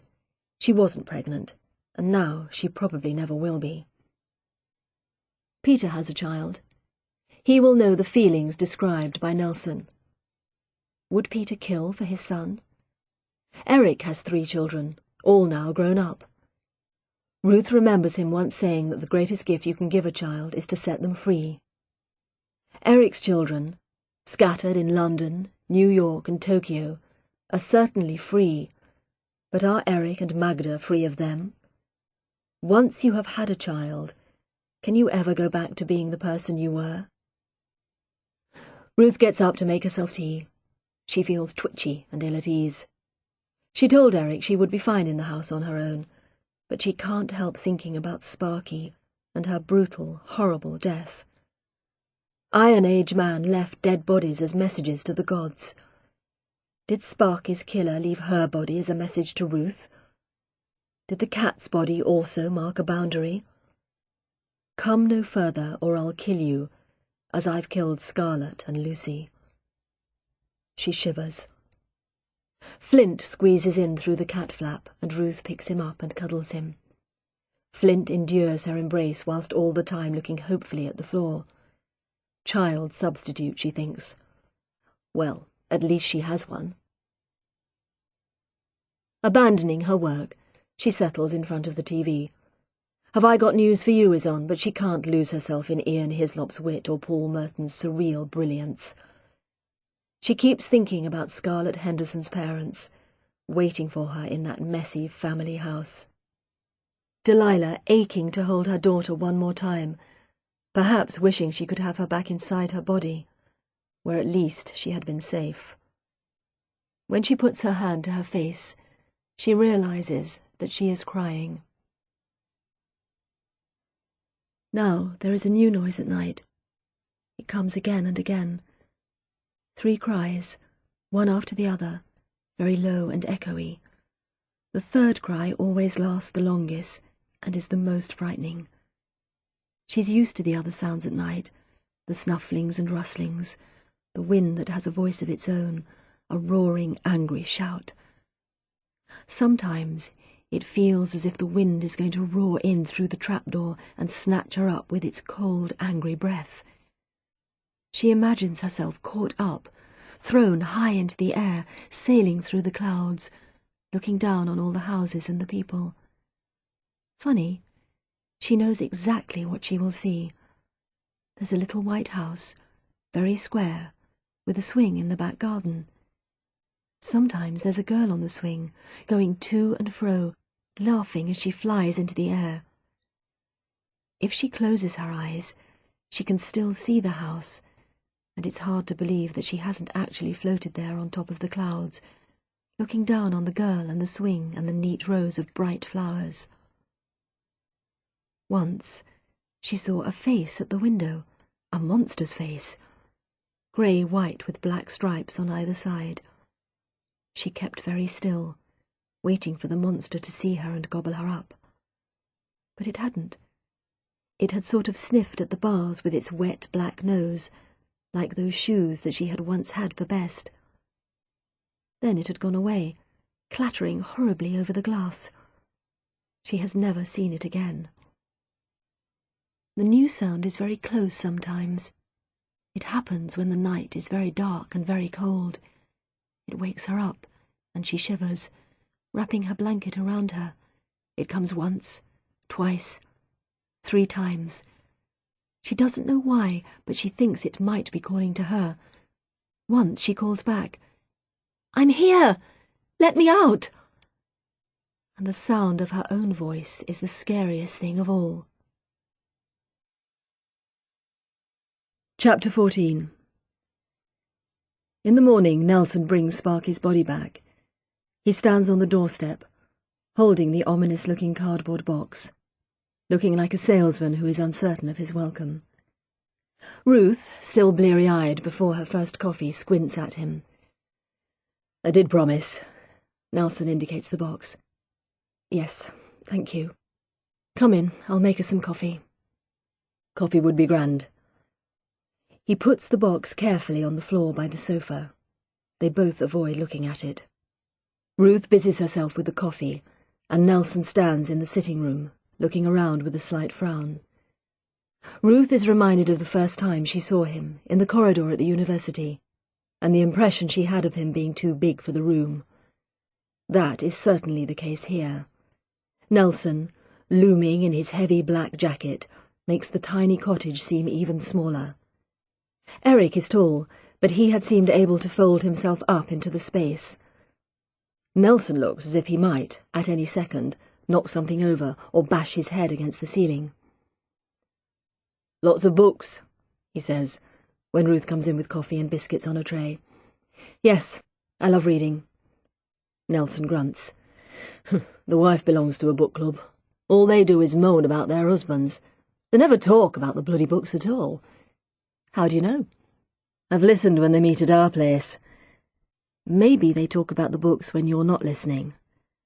Nelson acknowledges this with a slight smile. "Did you find anything?" asks Ruth. From Sparky." Nelson takes a gulp of coffee and shakes his head.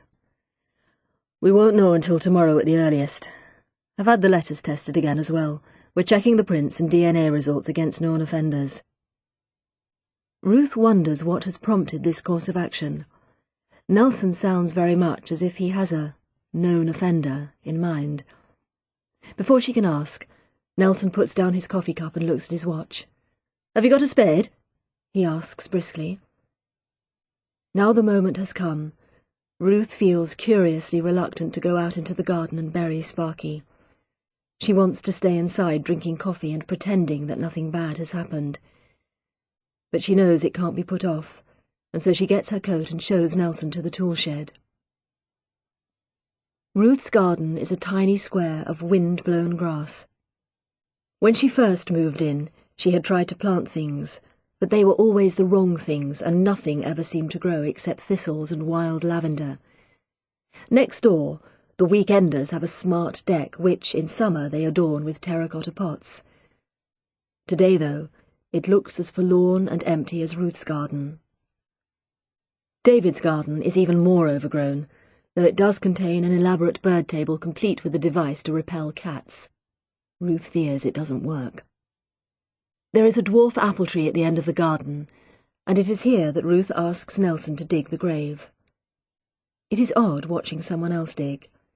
He does it all wrong, bending his back rather than his legs, but he does the job quickly enough. Ruth looks into the neat hole and automatically checks out the layers. Topsoil, alluvial clay, chalk. Flint watches them from the apple tree, tail flicking. Nelson hands Ruth the box. It feels pathetically light. Ruth wants to look inside, but she knows that this would not be a good idea. Instead, she drops a kiss on the cardboard lid. Goodbye, Sparky. And then she places the box in the grave. Ruth gets another spade and helps Nelson fill in the hole, and for a few minutes, the only sound in the garden is their breathing as they shovel in the heavy earth. Nelson has taken off his jacket and hung it on the apple tree. Flint has disappeared. When the hole is filled in, Nelson and Ruth look at each other. Ruth feels as if she understands now why burials are therapeutic. Earth to earth. She has buried Sparky, but her cat will always be there, part of the garden, part of her life. Then she remembers the Lucy letters. Lucy lies deep below the ground, but she will rise again. She shakes her head, trying to rid herself of the words. What about the candle? She asks Nelson. I'll do it on Sunday. A decade of the rosary, too. Only a decade? 2 decades and a glory be for luck. They look at each other over the newly dug grave and smile. Ruth feels that she ought to say something, but somehow, silence feels right just then. Geese call, high overhead, and a light rain starts to fall. I'd better be going, says Nelson, but he doesn't move. Ruth looks at him, the rain falling softly on her hair. Nelson smiles, an oddly gentle smile. Ruth opens her mouth to speak, but the silence is broken by a voice that seems to come from another world, another existence. Ruth! What are you doing out here? It is Peter. When Nelson drives away, gruff and professional once more, Ruth makes more coffee and sits at the table with Peter. He looks good, thinks Ruth. His gingery blonde hair is shorter, he is about a stone lighter, and he even has a tan. Something so unusual, Peter has typical redhead skin, that it makes him look almost shockingly different. You're looking well, says Peter. I'm not, says Ruth bluntly, aware that she is wearing no makeup and that her hair has gone crinkly from the rain. There is a short silence. Who was that man again? Asks Peter. It's a long story, says Ruth. Peter is a good audience. He is satisfyingly shocked at the death of Sparky. He did love the cats, she remembers, and properly fascinated by the Iron Age bodies and the causeway. She tells him a little about the police investigations, but not about the letters, and he says that he has read about the Scarlett Henderson case. Poor little girl. Terrible for the parents. Do the police really think that the murderer might have killed Sparky as a sort of warning to you? It's a possibility, they think. God, Ruth, you do live, don't you? Ruth doesn't reply. She thinks she detects a tinge of envy in Peter's voice for her supposedly exciting life. She wants to tell him that, far from being excited, she actually feels lonely and rather scared. She looks at him, wondering how honest she wants to be. It is odd to see Peter in the cottage again. He and Ruth had lived here together for a year. Ruth bought the cottage a few years after the henge dig. still drawn to the salt marsh and its eerie, desolate beauty. By that time, she and Peter had been living together for 2 years, and there was some talk of their buying the place together. Ruth had resisted. At the time, she wasn't even sure why, and Peter had given in. The little cottage was hers alone, and she remembers that when Peter moved out, the house didn't even seem to notice. There were a few gaps on the walls and in her bookshelves, but on the whole, the house seemed to close in on her, satisfied. At last they were alone. "I've missed this place," says Peter, looking out of the window. "Have you?" "Yes. Living in London, you never get to see the sky. There's so much sky here." Ruth looks out at the expanse of stormy gunmetal sky, where the lowering clouds are chasing each other over the marshes. "Lots of sky," she agrees, "but not much else." "I like it," says Peter. "I like the loneliness." "So do I," says Ruth. Peter is looking sadly into his coffee cup. "Poor little Sparky," he says. "I remember when we first brought her home. She was no bigger than that squeaky mouse toy we bought her. Ruth can't take much more of this. Come on," she says. "Let's go for a walk. I'll show you the causeway." End of Disc 4. Disc 5. The wind has grown stronger, and as they walk they have to lower their heads to stop the sand blowing into their eyes. Ruth would be happy to stomp along in silence, but Peter seems keen to chat. He tells her about his work, his recent skiing trip, hence the tan, and his views on the government, which had just been elected that heady summer 10 years ago. He doesn't, once, mention Victoria or Daniel. Ruth tells him about her work, her family, and the Iron Age bodies. "What does Eric think?" asks Peter. He is walking fast, striding over the uneven ground. Ruth almost has to jog to keep up with him. He thinks they're all connected. "Oh, yes?" Peter adopts a thick Norwegian accent. "The sacred site, the power of the landscape, the gateway between life and death." Ruth laughs. Exactly. Phil, on the other hand, thinks it's all coincidence, pending geophysics reports and radiocarbon dating. "What do you think?" Ruth pauses. She realizes that Eric never once asked her this question. "I think they're connected," she says at last. "The first Iron Age body marks the beginning of the marsh. The causeway leads almost straight to the henge, which marks the point where the marsh becomes tidal. I don't know about the Spenwell bones, but they must mark a boundary of some sort. Boundaries are important. Even now, look how important it is that we keep things in their proper place. Keep your distance, people say. I think prehistoric people knew how to keep their distance." "You were always keen on your own space," says Peter, slightly bitterly. Ruth looks at him. "This isn't about me." "Isn't it?" They have reached the first buried post. Peter pats the oak stump meditatively. "Will you have to uproot the posts?" Eric doesn't want to. "I remember all that fuss when we dug up the henge, the druids tying themselves to the posts and the police dragging them away." Yes, Ruth remembers it too, vividly. The only thing is, we did find out a hell of a lot about the henge by excavating.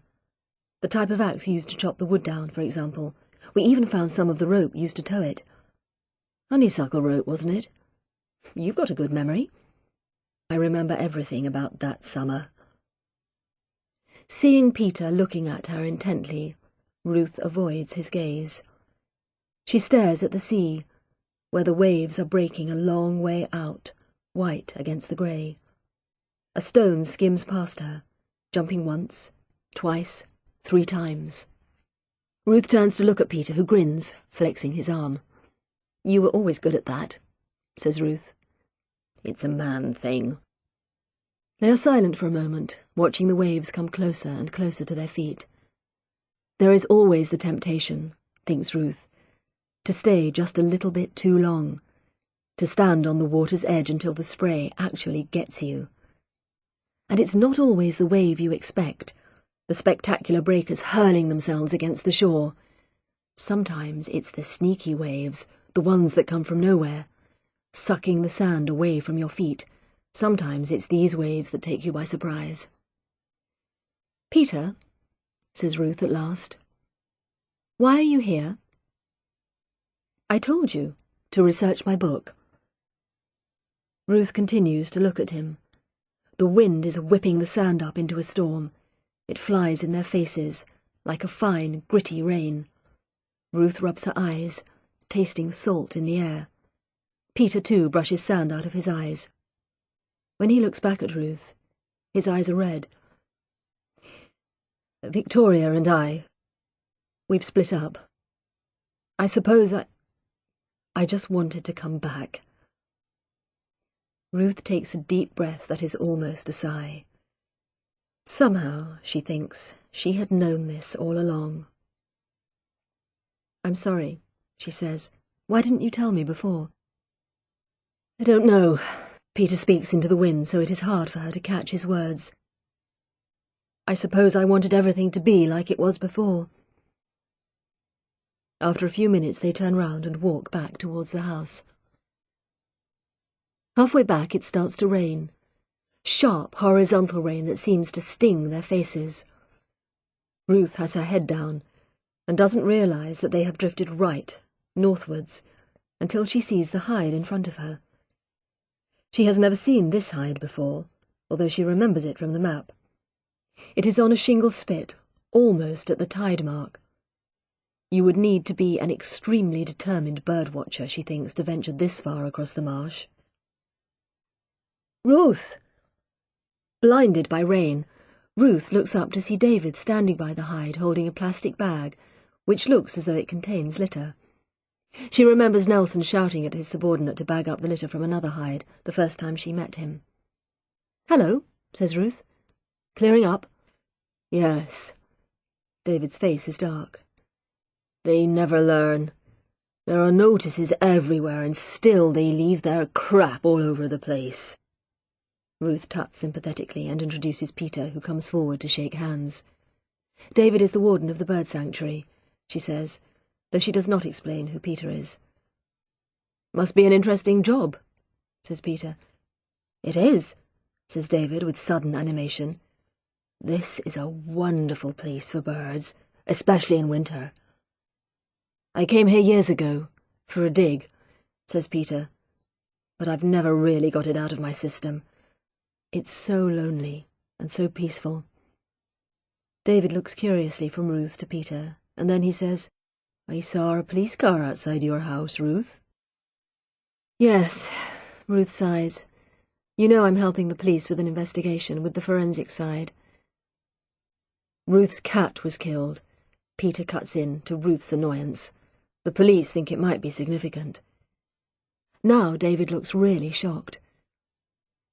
"Your cat was killed? How?" Frowning at Peter, Ruth says shortly, "Her throat was cut. They think it could be linked to the investigation." "My God, how awful!" David makes a gesture as if to touch Ruth's arm, but doesn't quite make contact. "Yes, well, I was upset. I was fond of her." "Of course you were. She was company." He says it like he knows the importance of company. Yes, she was. They stand there awkwardly for a few minutes, in the rain, and then Ruth says, "We'd better be getting back." "Yes," says David, squinting towards the horizon. "The tide's coming in." "I nearly drowned once on these mud flats," says Peter chattily. "Got cut off by the tide." "Easy to do," says David. "The tide comes in faster than a galloping horse, they say." "Let's gallop off then," says Ruth. She is fed up with both of them. As they trudge away, Peter says, "Funny chap. Do you know him well?" "Not really. I've only really spoken to him in the last few months, which is why," she glares at Peter, "I don't want him to know all my business."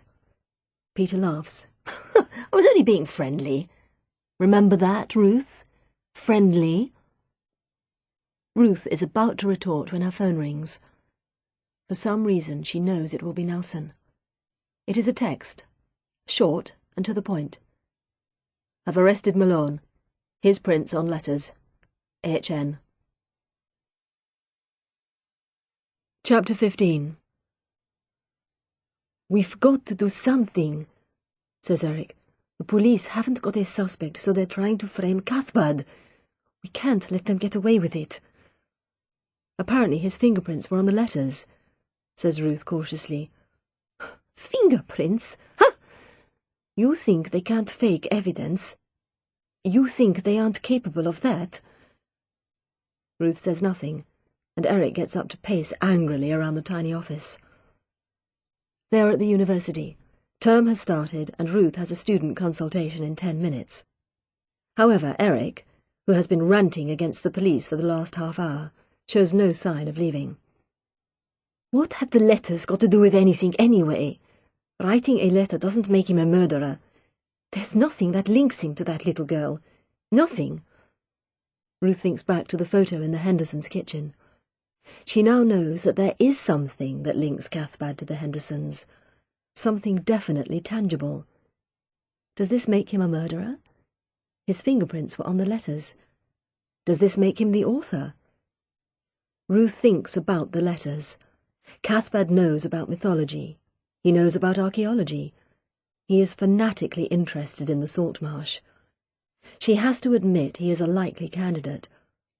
But why would he do it? Is he really capable of killing a little girl and taunting the police with clues? And Lucy Downey, could he have killed her too? I don't know, she says. I don't know any more than you. This isn't quite true. After receiving his text, Ruth rang Nelson. His phone was switched off, but he rang her later that evening. Peter had finally gone home, and she was once again trying to work. Nelson sounded excited, almost jubilant. Turned out we had his prints on file. He'd been arrested a few times before, demonstrations, that sort of thing. That's why I tested again. We got a match an hour ago. And we've got a link to Scarlett. Does he admit anything? No. A harsh laugh. Says it's all a set-up, wicked police state and all that. But he can't deny he knows the Hendersons. Turns out he's the father of the eldest girl.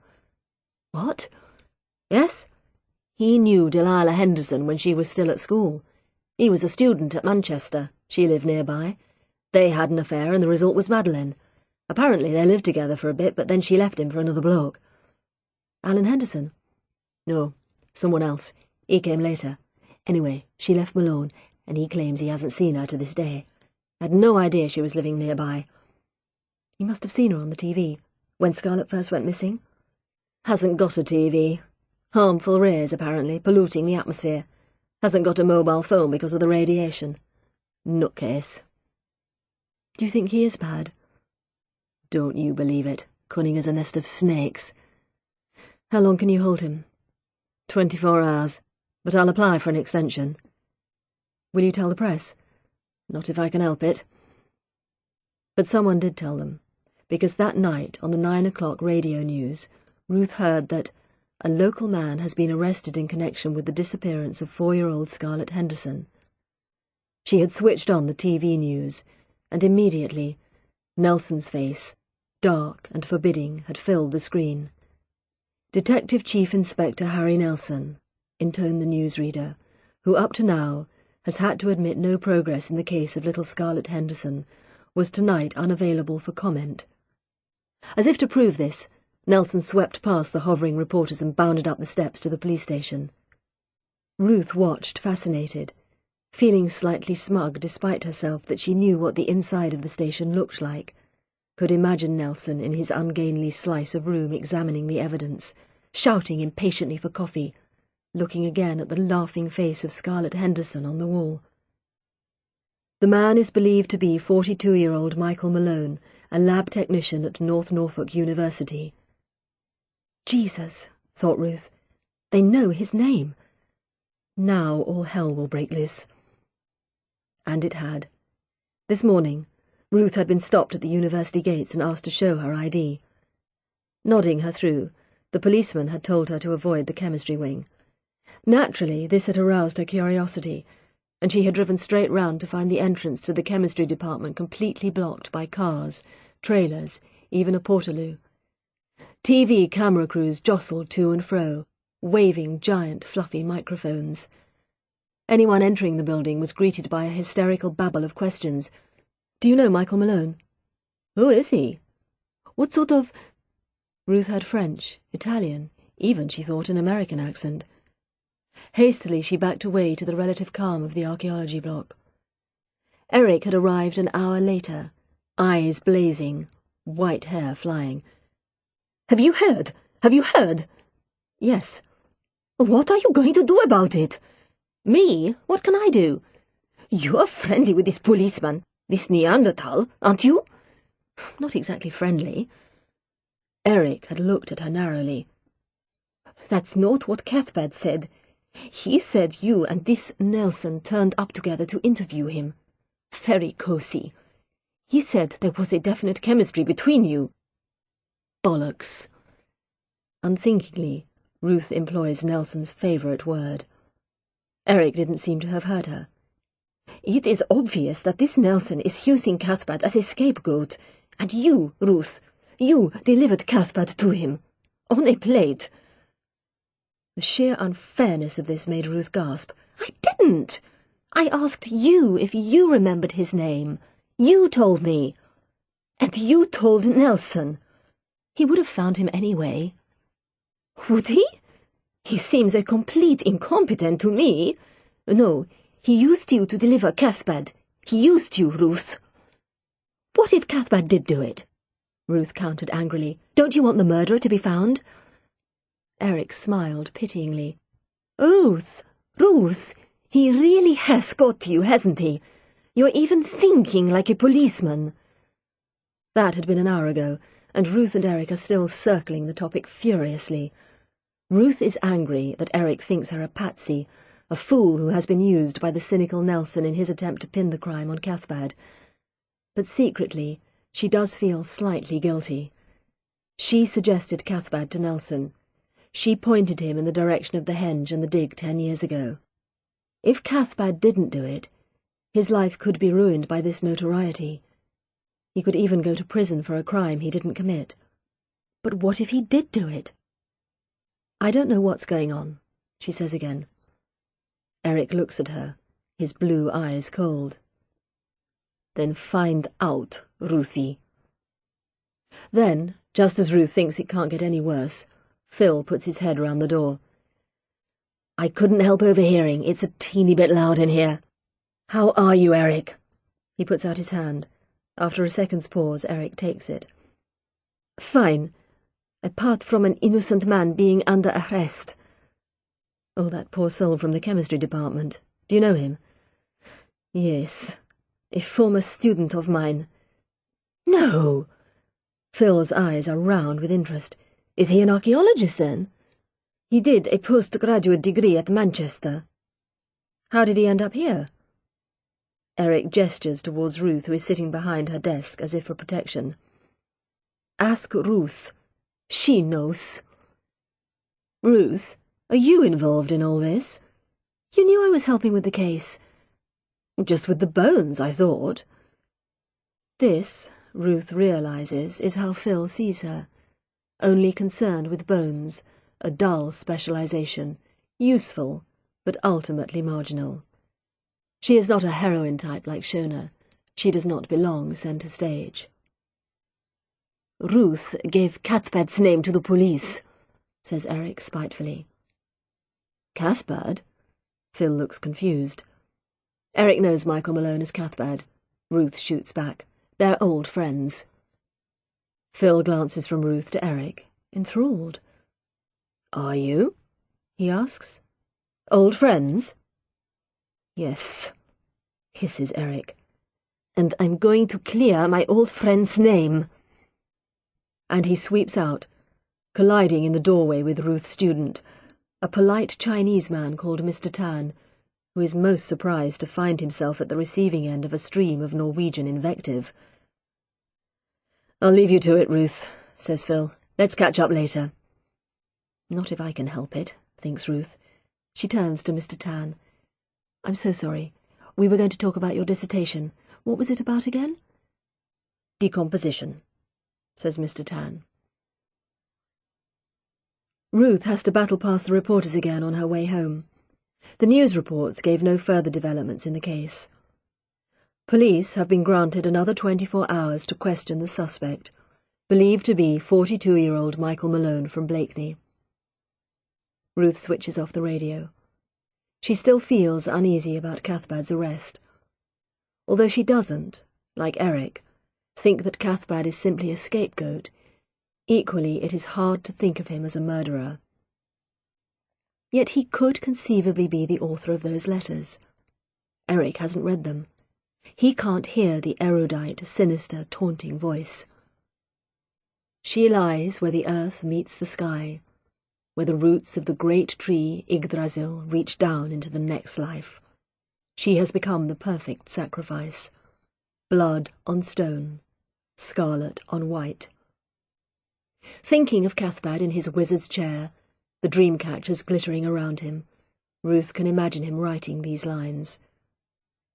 But abducting and killing a little girl? He is the father of Scarlet's half-sister. How could he possibly have done this to Scarlet? To Delilah, whom presumably he had once loved? And what about Lucy Downey, all those years ago? Ruth thinks of Cathbad in his prime, purple cloak fluttering, exhorting his followers to stand firm against the police and the archaeologists. She has a vision of him standing within the timber circle, arms aloft, as the seawater swirls around his feet and the other druids clamber to safety.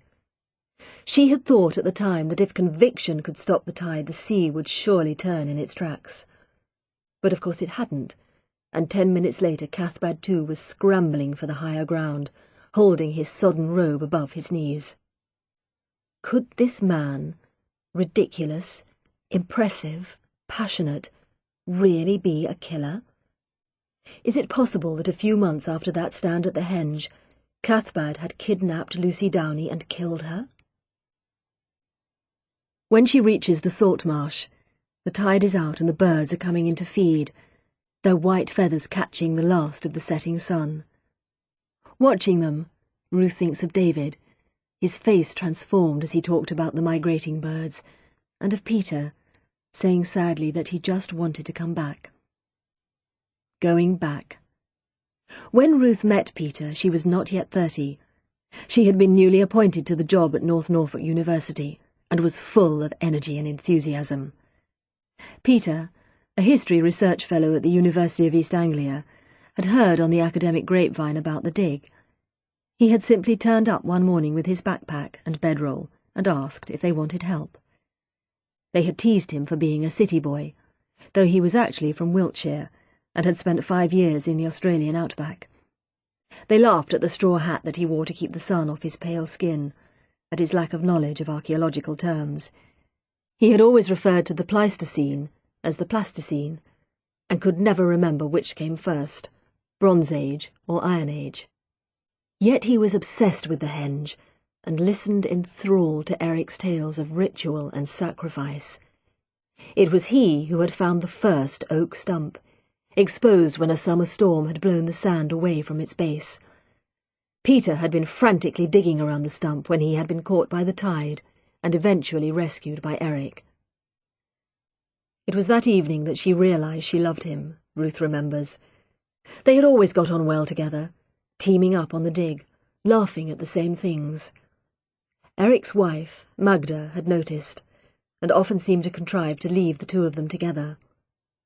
Once she had read Ruth's palm, and told her that a tall, red-haired stranger was about to come into her life. Once Ruth had cut herself, and Peter had helped her put on the plaster. The touch of his hand had made her tremble. And as they sat by the campfire on the evening of his near drowning, Ruth had looked at Peter and thought, now, it has to be now. He could have drowned today, We mustn't waste any more time.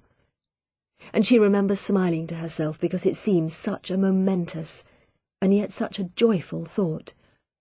Peter had looked up and met her eyes. He had got up and suggested a walk to collect samphire. Magda had discouraged anyone else from accompanying them. They had walked to the water's edge, the sound of the sea rustling in the dark, and smiling had walked into each other's arms. And now, as Ruth lets herself into her cottage, she wonders if she really wants Peter back in her life. After the walk on Sunday, he has called twice, but she hasn't seen him again. He is staying nearby. She could call him tonight, suggest going out for a drink, but she knows she won't. She is not sure what Peter means by coming back. Does he mean coming back to her? And if so, is that what she wants?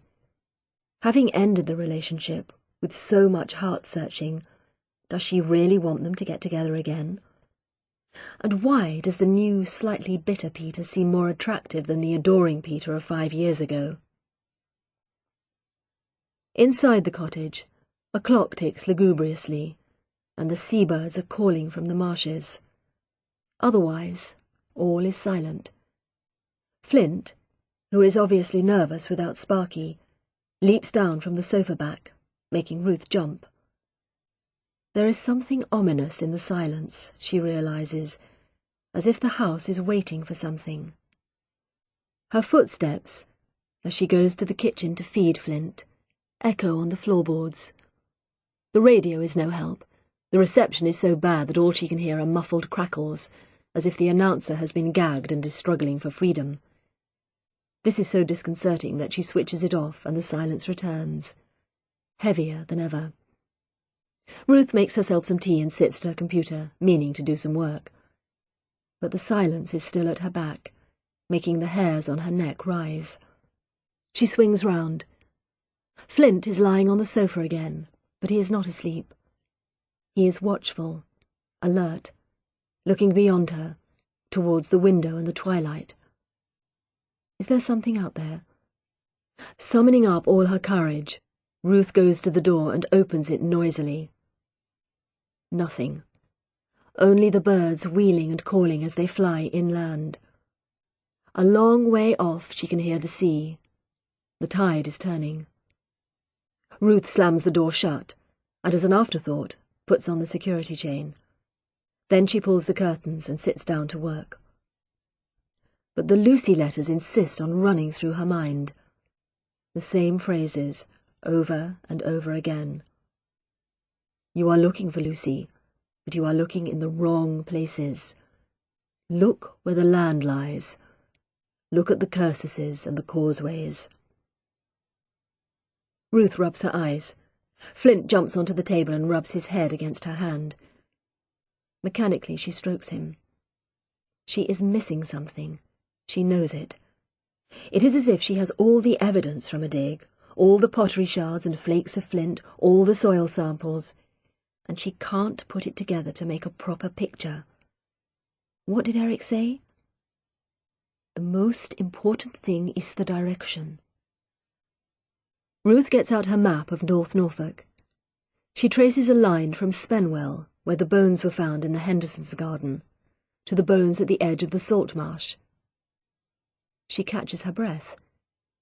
The line, cutting through Spenwell village and the dual carriageway, is almost exactly straight. Trembling slightly, she continues the line along the route marked by the causeway. It leads where she always thought it would. The line points, as straight as an arrow, to the centre of the henge circle, to the sacred ground. She looks down at her page of notes. Under the heading, Cursuses, she has written, can be seen as lines pointing to sacred places. Longest cursus in Britain equals 10 kilometres. Sight lines tell you where to look. The house is still waiting. It is dark outside now, and even the birds are silent. With a shaking hand, Ruth reaches for her phone. Nelson, I think I know where Scarlett is buried. Chapter 16. They wait for the tide and set off at first light. When they return from the Henge Circle, with Scarlett's body zipped into a police body bag, Ruth is driven back to her house. She left Nelson in the car park where they first found the bones. He is waiting for a policewoman to arrive so they can break the news to Scarlett's parents. Ruth doesn't offer to accompany them. She knows it is pure cowardice, but right at this moment she would rather run into the sea and drown herself than face Delilah Henderson. Nelson presumably feels the same, but he still has to do it. He doesn't speak to Ruth, or to the scene of crime officers who arrive promptly in their white jumpsuits. He stands apart, looking so forbidding that no one dares approach him. On the way home, Ruth asks the driver to stop so she can be sick. She is sick again, back in the cottage, listening to the radio news. Police, searching for 4-year-old Scarlett Henderson, have found a body believed to be that of the missing child. Police sources are refusing to confirm. The missing child. How can those few words convey the horrific pathos of the little arm encircled by the silver bracelet? The little girl taken from the people who loved her. Murdered. Buried in the sand.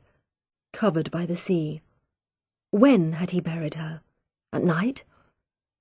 If she had looked, would Ruth have seen lights, like will-o'-the-wisps, guiding her to the dead child? She calls Phil and tells him that she won't be coming in. He is agog, but remembers to feel sorry for Scarlett's parents. Poor people, it doesn't bear thinking about. But Ruth has to think about it, all day long. 10 minutes later, Peter phones. Does Ruth want him to come over? She says no, she is fine. She doesn't want to see Peter. She doesn't want to see anyone. By midday, the salt marsh is seething with people.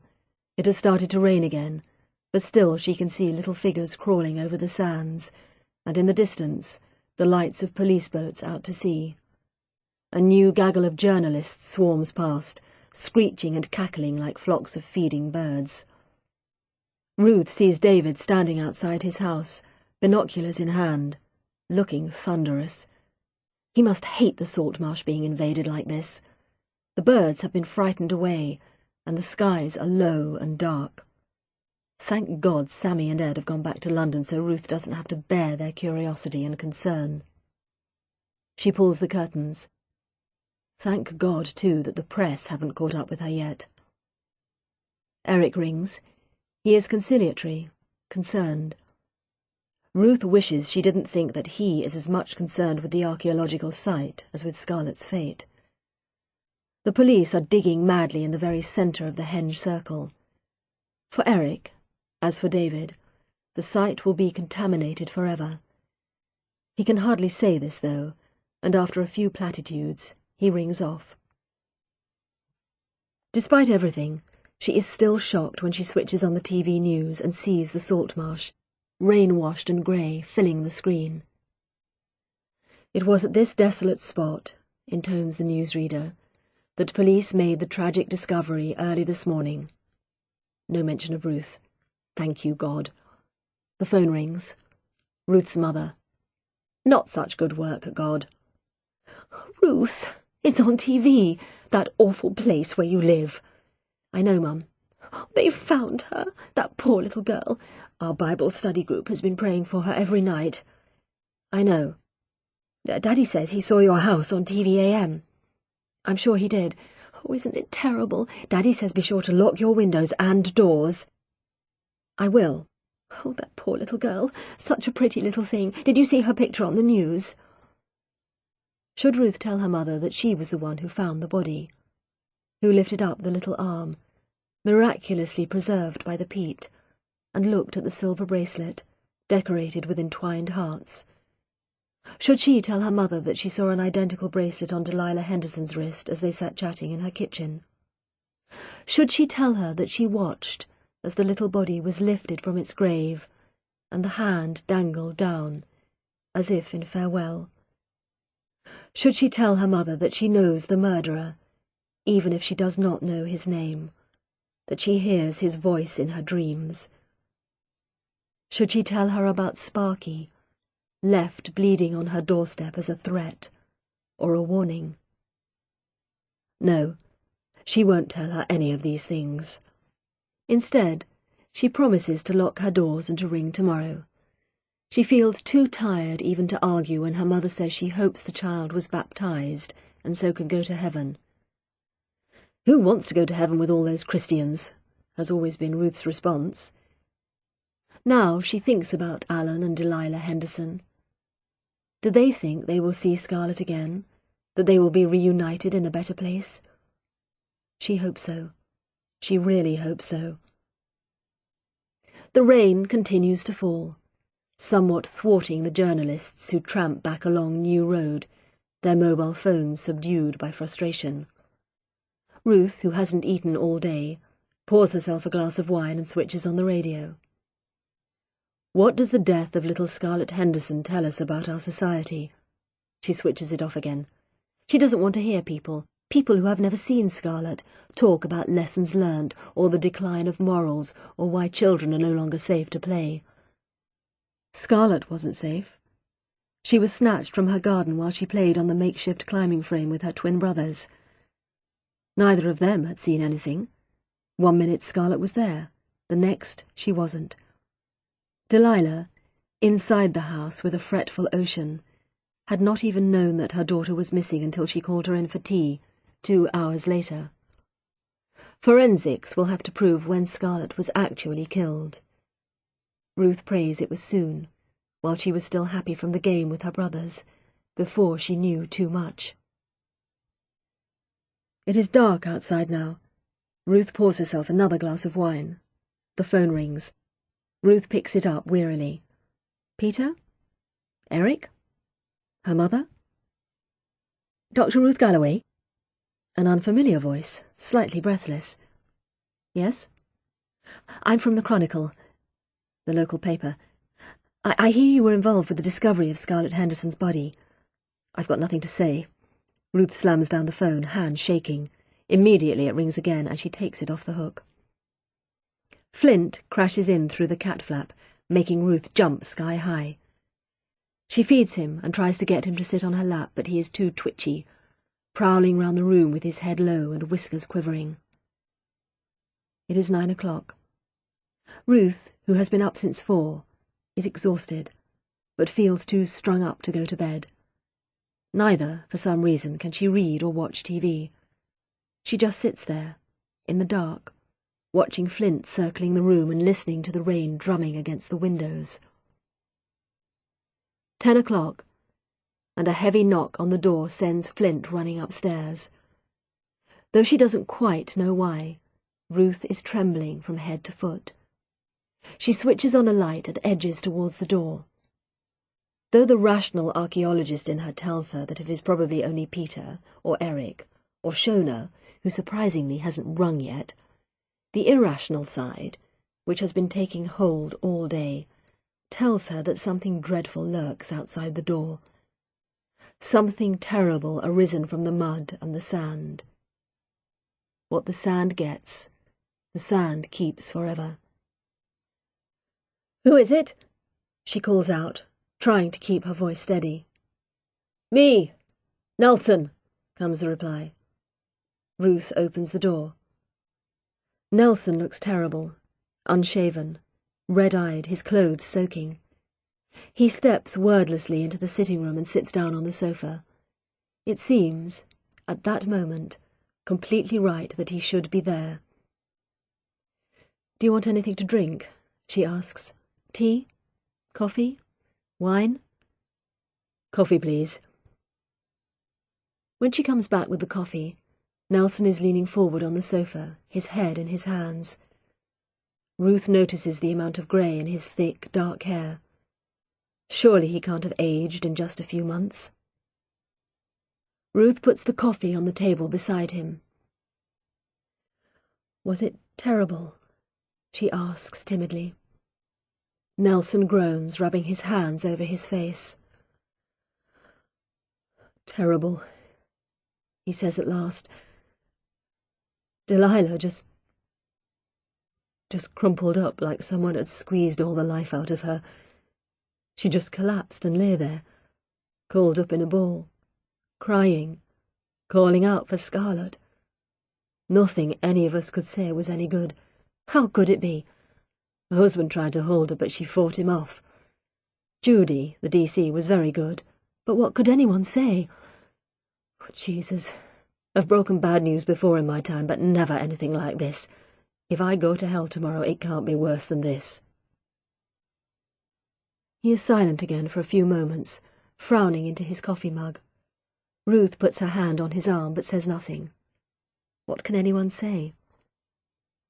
Eventually, Nelson says, I hadn't really understood how much she believed that Scarlett was still alive. I think we all thought, after 2 months, she must be dead. Like with Lucy, you gradually stop hoping. But Delilah, poor cow, really believed that her little girl was going to walk back in through the front door one day. At first, she kept saying, she can't be dead, she can't be dead. I had to tell her, I've seen her. And then, Christ, I had to ask them to identify the body. Did they both go? I wanted Alan to go on his own, but Delilah insisted on coming too. I think, right up to the moment that she saw the body, she was still hoping it wasn't Scarlett. When she saw the body, that's when she collapsed. Did they know how long she'd been dead? No. We'll have to wait for the forensic report. He sighs, rubbing his eyes. Then, speaking for the first time in his businesslike, policeman's voice, she didn't look like she'd been dead long, did she? That was the peat, says Ruth. It's a natural preservative. They are silent again for a moment, deep in their own thoughts. Ruth thinks of the peat, preserving the timbers of the henge and now guarding its new secret. If they had never found her, would Scarlett, like the Iron Age bodies, have been left there for hundreds, thousands of years? Would she have been found by archaeologists, puzzled over as an academic curiosity, her real history forever unknown? I've had another letter, Nelson says, breaking the silence. What? In answer, Nelson brings a crumpled piece of paper out of his pocket. It's a copy, he explains. Originals with forensics. Ruth leans forward to read. Nelson, you seek, but you do not find. You find bones where you hope to find flesh. All flesh is grass. I have told you this before. I grow tired of your foolishness, your inability to see. Do I have to draw a map for you? Point a line to Lucy and to Scarlett? The nearer the bone, the sweeter the flesh. Do not forget the bones. In sorrow. Ruth looks at Nelson. When did you get this? Today, in the post. It was sent yesterday. So, when Cathbad was in custody? Yes. Nelson looks up. Doesn't mean he couldn't have arranged to have it sent, though. Do you think that's what he did? Maybe. Or this letter could be from a different person. It reads like the others, says Ruth, examining the typewritten paper. Biblical quotation, the tone, the reference to sight. It even says, I have told you this before. Yes, that struck me too. Almost as if he was trying too hard to tie it to the other letters. Ruth looks at the words. Point a line to Lucy and to Scarlett. She remembers last night tracing the path on the map from the Spenwell bones to the Marsh bones to the Henge Circle. She shivers. It is almost as if the writer was at her shoulder, watching her as she drew the line that led to Scarlett. And the bones.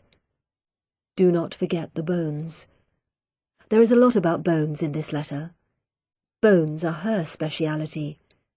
Is the writer sending her a message? The nearer the bone, the sweeter the flesh, she reads aloud. That's horrible, like cannibalism. It's a proverb, says Nelson. I looked it up. So, do you still think Cathbad did it? Nelson sighs, running his hands through his hair so that it stands up like a crest. I don't know, but I haven't got enough to charge him. No DNA, no motive, no confession. We've been over his caravan with a tooth comb, found nothing. I'll keep him until I get the forensics report. If I find a trace of his DNA on Scarlett, then he's finished. Ruth looks at Nelson. Maybe it's the rumpled hair and the dishevelled clothes, but he looks younger somehow, almost vulnerable. But you don't think he did it, do you? Nelson looks at her. No, I don't, he says. Then who did? I don't know. Nelson lets out another sigh that is almost a groan. That's the terrible, shaming thing. All those hours of investigation, all that police time, all that searching and questioning, and I've still got no bloody idea who killed those two little girls. No wonder the media are shouting for my head. I got a call from the Chronicle this evening. Bastards! How do they know about you? I've been so careful to keep your name out of it. Well, they were bound to find out sometime. Who could have told them, though, Ruth thinks. Eric? Shona? Peter? They'll make life hard for you, warns Nelson. Is there anywhere you could go for a few days? I could stay with my friend Shona. Even as she says it, Ruth dreads the long, cosy evenings of Shona trying to worm out information. She'll just have to work late most nights. Good. I've sent my wife and kids away to my mum, just until the worst is over. When will the worst be over? I don't know. Nelson looks at her again, his dark eyes troubled. She can hear the rain and the wind outside, but somehow it seems a long way away, as if this room, this tiny circle of light, is all that is left in the world. Nelson is still looking at her. I don't want to go home, he says at last. And Ruth reaches out to lay her hand on his. You don't have to, she says. The silence wakes Ruth. The wind and the rain have stopped, and the night is still.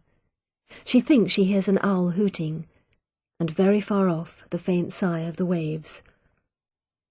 The moon shines serenely through the open curtains and illuminates the crumpled bed, the strewn clothes, and the sleeping figure of DCI Harry Nelson, breathing heavily, one arm flung out across Ruth's breasts. Gently, Ruth lifts the arm and gets up to put on some pyjamas. She can't believe she went to bed naked. Somehow, that is even harder to believe than the fact that she went to bed with Nelson. That she laid her hand on his, that she, seconds later, reached over to touch her lips with his. She remembers his slight hesitation, a whisper of indrawn breath, before his hand reached up behind her head and he pulled her to him. They had clung to each other, kissing desperately, hungrily, as the rain battered against the windows. She remembers the roughness of his skin, the surprising softness of his lips, the feel of his body against hers. How could this have happened? She hardly knows Harry Nelson. 2 months ago she had thought him just another boorish policeman. All she does know is that last night they seemed to share something that set them apart from all the world. They had seen Scarlett's body as it rose, lifeless, from the sand. They had, in some small way, shared her family's pain. They had read the letters. They knew of the evil presence out there in the dark. They knew of Lucy Downey, too, feared that the next discovery would be her body. And, at that moment, it had seemed only natural that this knowledge should draw them into each other's arms, that they should blot out the pain with the comforts of the body. They might never do it again, but last night, Last night had been right. Even so, thinks Ruth, pulling on her nicest pyjamas, she isn't about to let him see the grey ones with built-in feet. He'd better leave soon. The press knows about her. The last thing either of them wants is for the media to discover the leading policeman in the Scarlett Henderson case in bed with the bones expert. She looks down at Nelson. In sleep he looks much younger, his dark eyelashes fanned out on his cheek, his harsh mouth gentle. Ruth shivers, but not from the cold. "Nelson?" She shakes him. He is awake immediately. "What is it?" "You'd better go."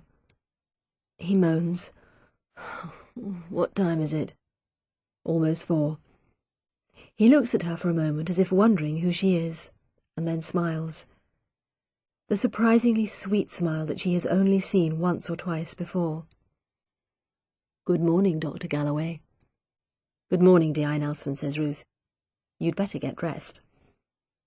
As Nelson reaches for his clothes, Ruth sees a tattoo high on his shoulder, blue writing around some kind of shield. "What does your tattoo say?" she asks. "Seasiders. It's a nickname for my team, Blackpool. Had it done when I was 16. Michelle hates it." There. He has said her name. Michelle, the perfect wife, who hovered between them all last night, is suddenly there in the room. Nelson, pulling on his trousers, seems unconscious of what he has said. Perhaps he does this all the time, thinks Ruth. Dressed, he looks a different person. A policeman. A stranger. He comes over to her, sits on the bed and takes her hand. "Thanks," he says. "What for?" "Being there. Just doing my duty as a citizen." He grins. "You should get a medal." Ruth watches as he retrieves his mobile from under the bed. She feels oddly detached, as if she is watching something on television. But she doesn't really watch that sort of program. She prefers documentaries. "Will you go to your friend's house?" asks Nelson, shrugging on his jacket. "Yes, I think so." "Well, keep in touch. Any trouble from those press bastards, give me a shout." "I will." At the doorway he turns and smiles. "Goodbye, Dr. Galloway," he says, and he is gone. Chapter 17. Unable to get back to sleep, Ruth gets up and showers. Watching the water running off her body, she thinks of Nelson, and wonders if she is symbolically cleansing herself, rubbing off any taint of his touch, his smell, his presence. That's certainly what her parents would want her to do. Be baptized, be born again. A phrase from her church-going past comes into her mind. Washed in the blood of the Lamb. She shivers. It sounds too much like the letter writer for her liking. She thinks of that last letter with its references to bones and flesh. Were those references meant for her? She dries herself briskly and goes into her bedroom. She strips the bed, more symbolic cleansing, and dresses quickly in trousers and fleece. Then she gets out a bag and starts to pack some clothes. She will take Nelson's advice and go to Shona's for a few days. She'll call Shona from the university. Packing her unaesthetic grey pyjamas, she thinks of Nelson. Did he sleep with her only to blot out the horror of finding Scarlett's body? He can't possibly fancy her, not with Miss Blonde Housewife 2008 waiting for him at home. Does she fancy him? If she is honest, yes. She has been attracted to him ever since she saw him in the corridor that first time, looking too big and too grown up for his surroundings. He is an antidote to the weedy academic types around her, men like Phil and Peter, even Eric. Nelson would never sit and pore over dusty reference books. His preference is for doing things, striding over the marshes, questioning suspects, driving too fast. Sleeping with women who aren't his wife? Well, maybe. She senses it isn't the first time he has been unfaithful to the sainted Michelle. There was something practiced about his demeanour this morning, gathering up his clothes, carefully not making any promises about when they would meet next. But there had been emotion too last night, something almost shy, and surprisingly tender. She remembers his sharp intake of breath when she first kissed him, the way he had murmured her name, the way he had kissed her, softly at first, and then much harder, almost violently, his body pressed against hers. Stop thinking about it, she tells herself as she lugs the bag downstairs. It was a one-off. It will never happen again. How can it? He is married. They have almost nothing in common. It was only the circumstances of last night that conjured up that particular spell. From now on, they will just be policeman and expert witness, two professionals working together. Flint purrs around her ankles, and Ruth wonders what to do about him. She can't take him to Shona's. The change would upset him, especially coming so soon after Sparky's disappearance. She'll have to ask David to feed him. She remembers him saying once that he didn't like cats because they kill birds, but surely he wouldn't mind just for a couple of days. Anyway, with the weekenders back in London, there is no one else to ask. It is still only 6 o'clock. She makes herself coffee and toast. Her first meal for 24 hours, she'll be a size 12 before she knows it, and sits at the table to watch the sun come up. The sky is still dark, but there is a faint line of gold against the horizon. The tide is out, and the early morning mist lies low over the marsh. This time yesterday, she and Nelson were just setting out across the mudflats. At 7, she goes to call on David. She is sure he gets up early for the dawn chorus or something. It is light now, and the day is cold and clear, the sky washed clean by yesterday's rain. There will be nothing to stop the journalists today. Nelson is right. She must get away. David takes a long time to open the door, but when he does, he is, thankfully, fully dressed. He is wearing waterproofs and looks like he has already been outside. "I'm sorry to call so early," says Ruth, "but I've got to go away for a few days. Could you possibly feed Flint, my cat?" David looks bemused. "Flint?" he repeats. "My cat. Could you come in and feed him for a few days? I'd be really grateful." David seems to be registering her for the first time. "Ruth," he says, "were you involved in all that drama yesterday?" Drama. The word seems wrong for what happened yesterday on the salt marsh. While the day had felt many things, it had never felt unreal. "Yes," says Ruth shortly. "I found the body." "My God!" David looks really shocked. "How awful! I can see why you'd want to get away." "The press were after me yesterday. I want to lie low for a bit." "The press?" David's face darkens. "Vermin. Did you see them yesterday? Trampling over the reed beds, dropping litter and cigarette butts everywhere. Will they be back today, do you think?" "I'm afraid so." "I'd better be on patrol." David looks grim. Ruth thinks it might be time to remind him about Flint. She proffers her key. "So, is it all right about the cat? His food's in the kitchen. He has 1 small tin every day and some biscuits. Don't let him persuade you he should have more. Otherwise he'll just come and go. He's got a cat flap. I'll leave my contact details on the table." David takes the key. Food, cat flap, contact details. Fine. Yes, okay. Ruth hopes that he will remember. The roads are clear and she gets to the university in record time. The car parks are empty. It seems that journalists, like academics, are not early risers. She punches in the code to open the doors and escapes to her office with a sigh of relief. Here, at least, she can be safe for a while. 3 cups of coffee and several pages of lecture notes later, there is a knock at the door. "Come in," says Ruth. She assumes it will be Phil, coming for his dose of vicarious excitement. But it's Shona. Ruth is surprised.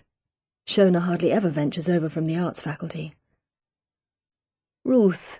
Shona comes over to give her a hug. I've just heard about yesterday. You actually found that poor little girl's body. Who told you? Asks Ruth. Eric. I saw him in the car park. It will be all over campus, thinks Ruth.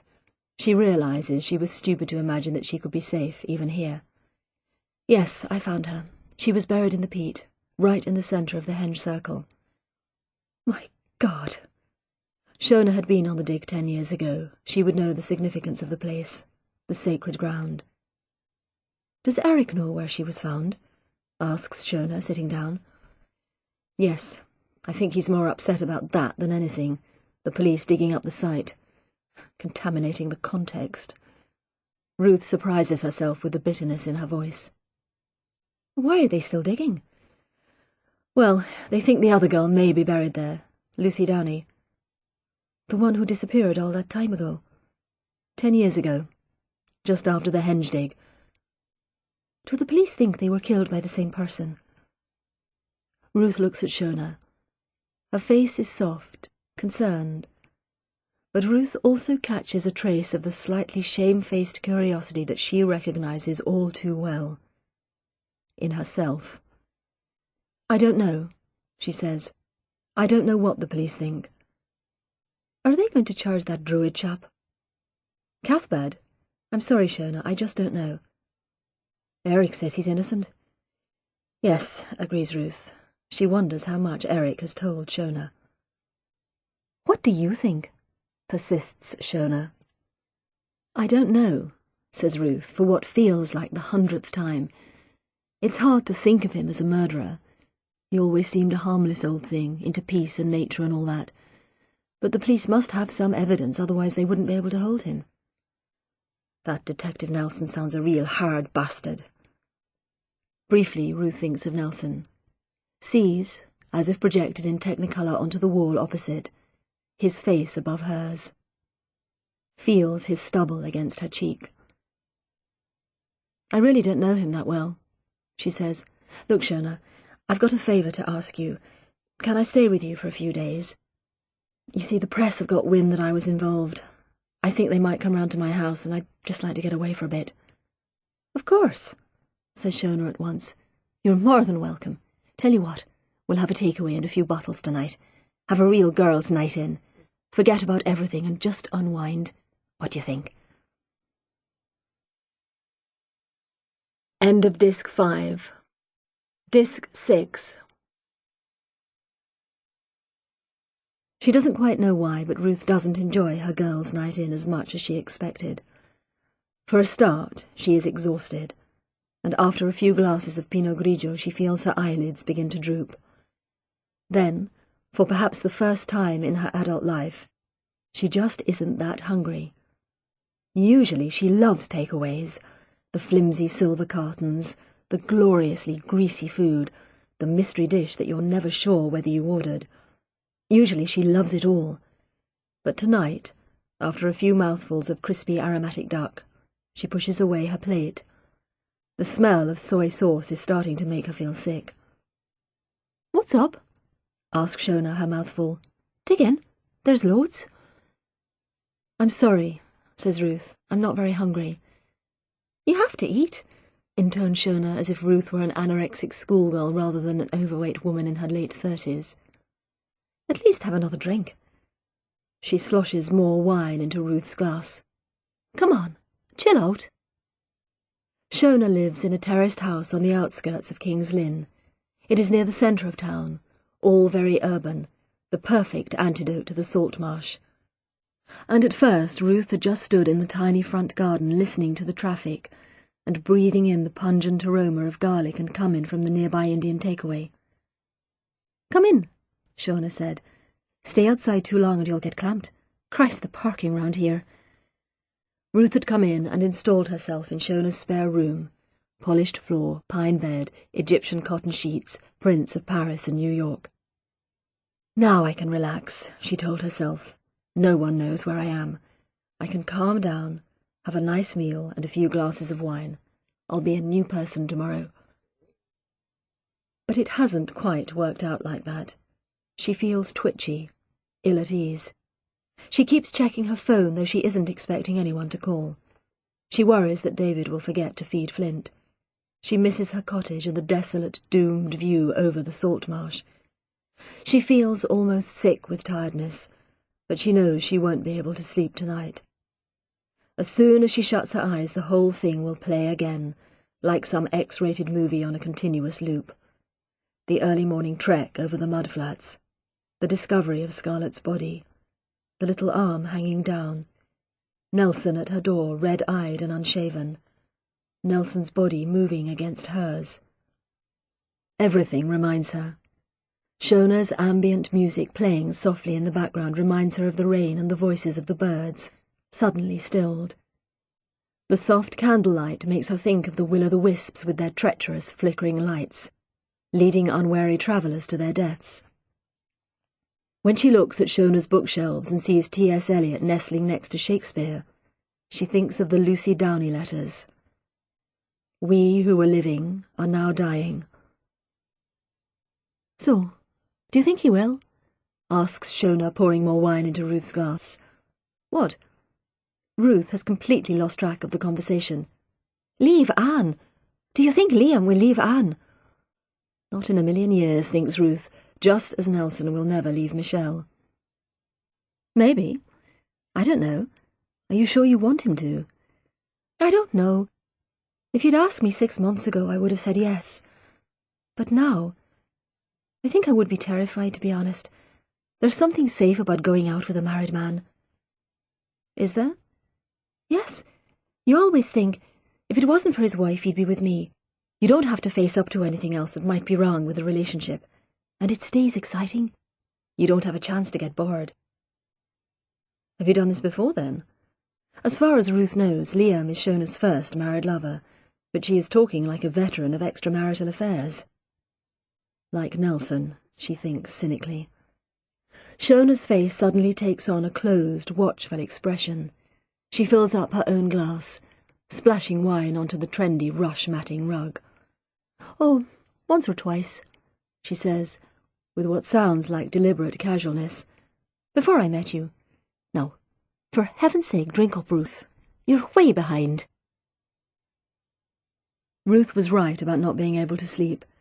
She tries to immerse herself in Rebus, but Rebus and Siobhan become, embarrassingly and explicitly, herself and Nelson. She even opens her laptop and starts to work, but, although way behind Shona, she has drunk too much to be interested in Mesolithic burial sites. Tombs, burials, bodies, bones, she thinks blurrily. Why is archaeology so concerned with death? She drinks some water, turns over her pillow, and determinedly shuts her eyes. 100, 99, 98, 97. How many flint mines in Norfolk? Hope David remembers Flint. Hope Flint doesn't kill any rare marsh birds. Sparky's body in its flimsy cardboard coffin. Scarlett's arm hanging down below the tarpaulin. 96, 95. We who were living are now dying. 94, 93. He'll never leave his wife. Why has Peter come back? Why can't Shona forget about Liam? Does Cathbad still love Delilah? Why are the Iron Age bodies in a line? Why did the line point to Scarlett? 92, 91. The bleeping of her phone is a welcome relief. She snatches it up gratefully. A text message. The little screen gleams green in the dark. Caller unknown. I know where you are. The sky is full of noises. Thumping noises. Crackling noises, like very large birds hooting and calling. She knows it is daytime because the window is closed. She can't see anything, only hear the noises. She is scared and huddles in the corner of the room under the blanket. For a long time he doesn't come, and she is hungry and more scared than ever. She finishes her water and looks in the dark for the piece of bread she thinks she dropped a few days ago. She wonders if she will die if he doesn't come to feed her. Maybe he is dead. He doesn't come for a long time, and her mouth is dry, and the bucket in the corner starts to smell. She edges her way around the room looking for the bread. She can see lights through the sides of the trapdoor, and she wants to call out but is afraid to. The stone walls are damp and mossy, smooth when she runs her hands over them. She can reach higher now, almost to the dry bits at the top where the stones are all crumbly like breadcrumbs. Why can she reach higher? Is she getting bigger? He says so. Too big, he says. What does that mean? Too big for what? She reaches as high as she can and pulls at one of the stones. It comes away in her hands, surprising her, making her fall backwards. She sits on the floor and feels the edge of the stone with her thumb. It is sharp. It cuts her. She licks the blood. It tastes like the metal cup she drinks from, but it's also salty, odd-tasting, strong. She licks until the blood has gone. She takes the stone to the corner of the room where there is soil, not floor. She digs a hole. And very carefully, she places the stone in the hole and covers it with earth. Then she stamps on the soil until it is all smooth again, and no one but her would know that something is buried there. It is the first time she has had a secret. It tastes good. Chapter 18. Exhaustion finally sends Ruth to sleep at 2 a.m. For several hours she had just sat there, listening to her heart pounding and looking at the text message. Those few, chilling words. Who could have sent it? Is it him, the letter writer? The murderer? Who knows where she is? Who has her mobile phone number? Must it, and her stomach contracts as if she is about to be sick, must it be someone she knows? She knows that she has to ring Nelson, but somehow she doesn't want to call him in the middle of the night. Yesterday has blurred all the issues. She doesn't want Nelson to think she is hassling him.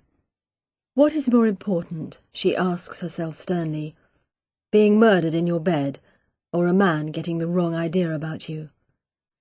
She wishes her subconscious was more liberated. She falls asleep and wakes a few hours later, still upright and stiff all over. Her phone has fallen to the floor, and hand-trembling, she picks it up. No new messages. Ruth sighs and burrows down inside the bed. Right now, she is so tired that death seems almost an attractive option, to go to sleep and never wake up. When she wakes again, there is proper yellow daylight outside the window, and Shona is standing by her bed holding a cup of tea. "You have slept well," she says brightly. "It's past 9. Ruth sips the tea gratefully. It's ages since someone brought her tea in bed. In daylight, sitting in Shona's sunny, tasteful spare room, she no longer feels destined to die a violent death. She feels, in fact, ready to fight. She gets up, showers, and dresses in her toughest, most uncompromising clothes. Black suit, white shirt, scary earrings. Then she goes downstairs ready to kick ass. She is sitting in her car ready to drive to work when her phone goes off. Despite her scary earrings, she is absolutely terrified, breathing hard, palms clammy. "Hi, Ruth. It's Nelson." "Oh, Nelson, hello." For some reason, her heart is still thumping. "Just wanted you to know, we're releasing Malone tomorrow." "You are? Why?" "Forensic reports have come back and there's none of his DNA on Scarlett. So we're charging him with writing the letters and that's all. He'll come up in court tomorrow and I expect he'll get bail." "Is he still a suspect?" Nelson laughs humorlessly. "Well, he's the only one we've got, but we've got nothing that ties him to the murder. We haven't got any reason to keep holding him." "What will he do?" "Well, he can't leave the area. I suspect he'll lie low, though. Might even get police protection, what with all the media interest." Nelson sounds so scornful that despite herself, Ruth smiles. What did the post-mortem say? Death was by asphyxiation. Looks like something was shoved in her mouth and she choked on it. Her hands were tied with some sort of plant plaited together. Some sort of plant? Yes, looks like honeysuckle and, you'll like this, mistletoe. Ruth thinks of the letters and their mention of mistletoe. Does this mean that the writer was the murderer? Does this mean that it was Cathbad after all? Then she thinks of the ropes that had hauled the henge timbers into place. Honeysuckle rope, as Peter had remembered. Body had been in the ground about 6 weeks, Nelson is saying. Hard to tell because of the peat. No sign of sexual abuse. That's something, says Ruth hesitantly. Yes, says Nelson, his voice bitter. That's something. And we'll be able to let the family have the body for burial. That'll mean a lot to them. He sighs. Ruth imagines him scowling as he sits at his desk, looking through files, making lists, deliberately not looking at the photo of Scarlett Henderson. Any road. Nelson's voice changes gear, rather jerkily. How are you? No more calls from the press, I hope? No, but I had an odd message last night. Ruth tells him about the text message. She imagines Nelson's eyes shooting heavenwards. How much more trouble is this woman going to cause me? I'll get someone onto it, he says. Give me the number. She does so. Can you trace a mobile phone number? Yes. Mobile phones have a unique number that they send out every time they make a call. It's like they check into their local base. If we have the number, it won't be hard to trace the call. Of course, if he's clever, he'll have ditched the phone. Do you think it was him? Oh, Christ knows, but we need to get you some protection. How long are you staying with your mate? I don't know. As she says this, Ruth is assailed by a longing for her home, for her bed and her cat, and her view over the ill-omened marshes. I'll send some men to watch her house and to keep your place under surveillance. Try not to worry too much. I don't think he'll come out into the open. He's too clever. Is he? Well, he's been too clever for me, hasn't he? You'll catch him, says Ruth with more conviction than she feels. Wish the press agreed with you. Take care, love. As she clicks off her phone, Ruth thinks, love? At the university, the first person she sees is Peter. He's waiting outside her room, and the memory comes back, unbidden, of seeing Nelson in the same place, so harsh and unyielding next to the conciliatory Phil. Unlike Nelson, on that occasion, who had shown all the swagger of a professional coming into a room full of amateurs, Peter looks nervous, flattening himself apologetically against the wall every time a student goes past, which, as it is still early, is not very often. Ruth! He steps forward to greet her. Peter, what are you doing here? I wanted to see you. Ruth sighs inwardly. The last thing she needs this morning is Peter going on about his marriage and wanting to relive the henge dig. You'd better come in, she says ungraciously. In her office, Peter swoops on her cat doorstop. I remember buying you this. I can't believe you've still got it. It's useful, says Ruth shortly. She's not about to tell him that she has kept it for sentimental reasons, which wouldn't be true. Well, not entirely true. Peter sinks down in her visitor's chair. Great office, he says, looking up at Indiana Jones. 10 years ago, she hadn't been important enough for an office of her own. It's small, she says. You should see my office at UCL. I have to share it with an archivist with a personal freshness problem. I only get the desk Mondays and Thursdays. Ruth laughs. Peter could always make her laugh, she thinks grudgingly. Peter smiles too, looking fleetingly like his old self, but then his face looks grave again. What a terrible business on the salt marsh, he says. You finding that little girl's body. Yes. How did you know she was there? Ruth looks up sharply.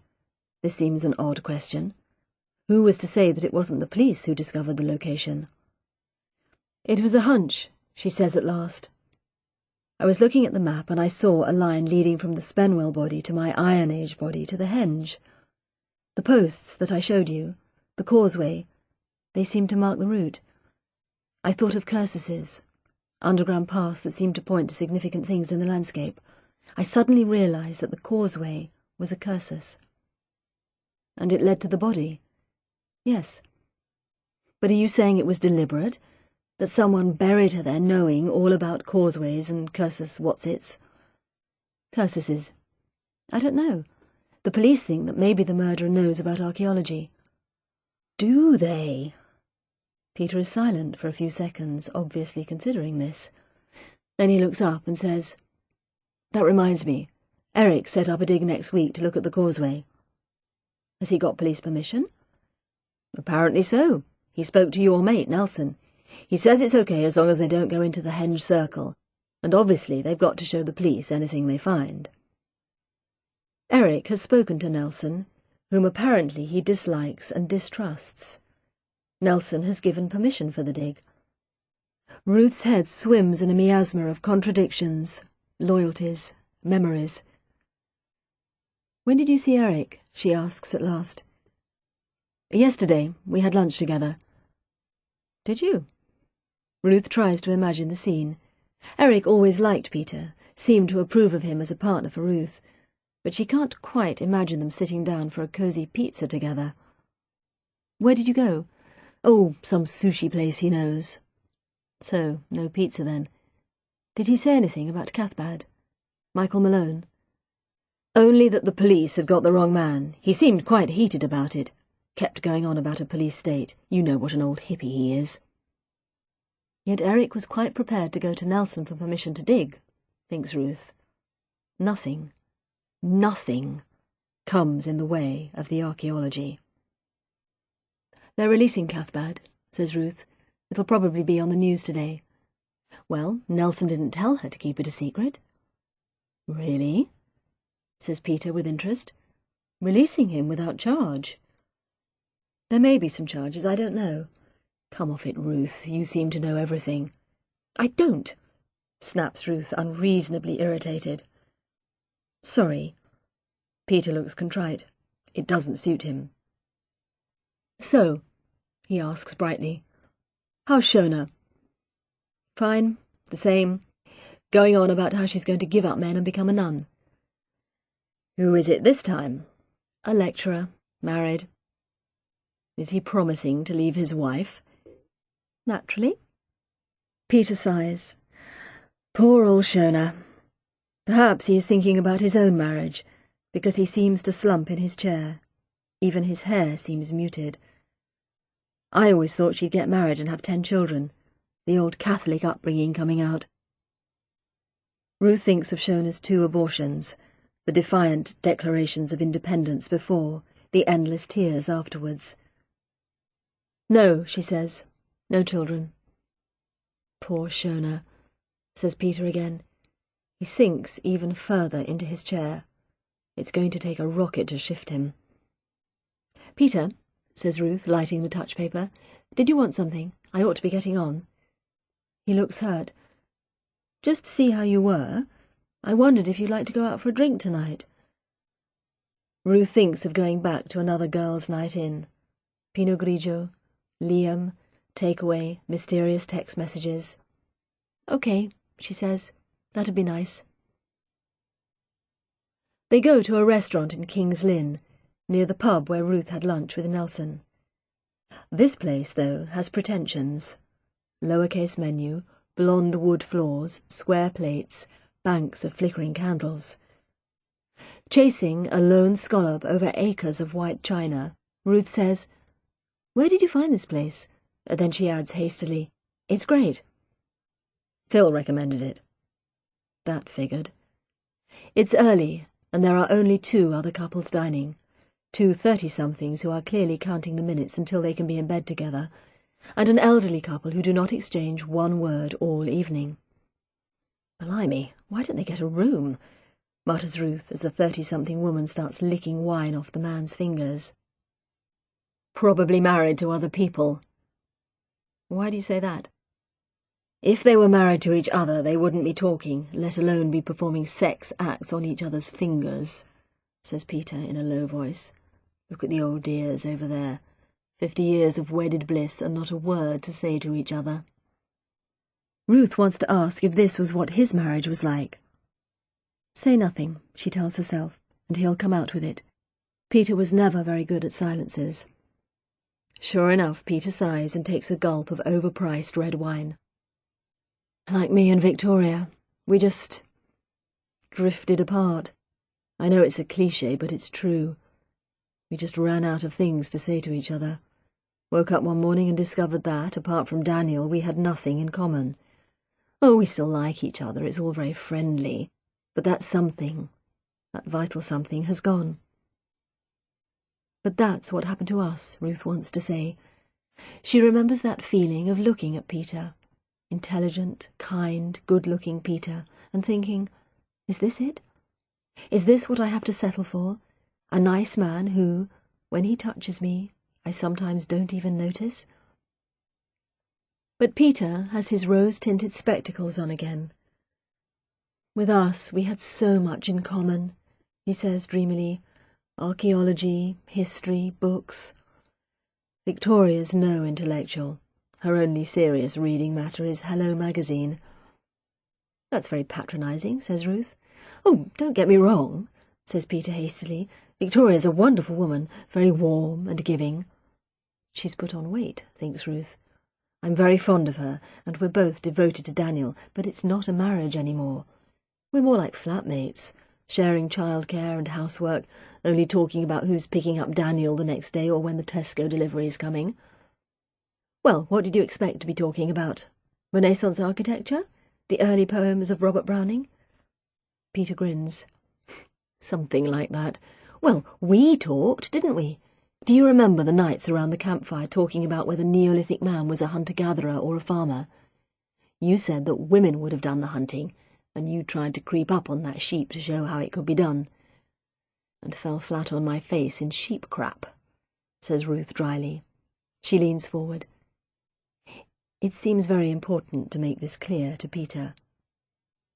Look, Peter, the henge dig was 10 years ago. That was then. This is now. We're different people. We had a relationship, and that was great, but it's in the past. You can't go back. Can't you? Asks Peter, looking at her very intently. In the candlelight, his eyes are very dark, almost black. No, says Ruth gently.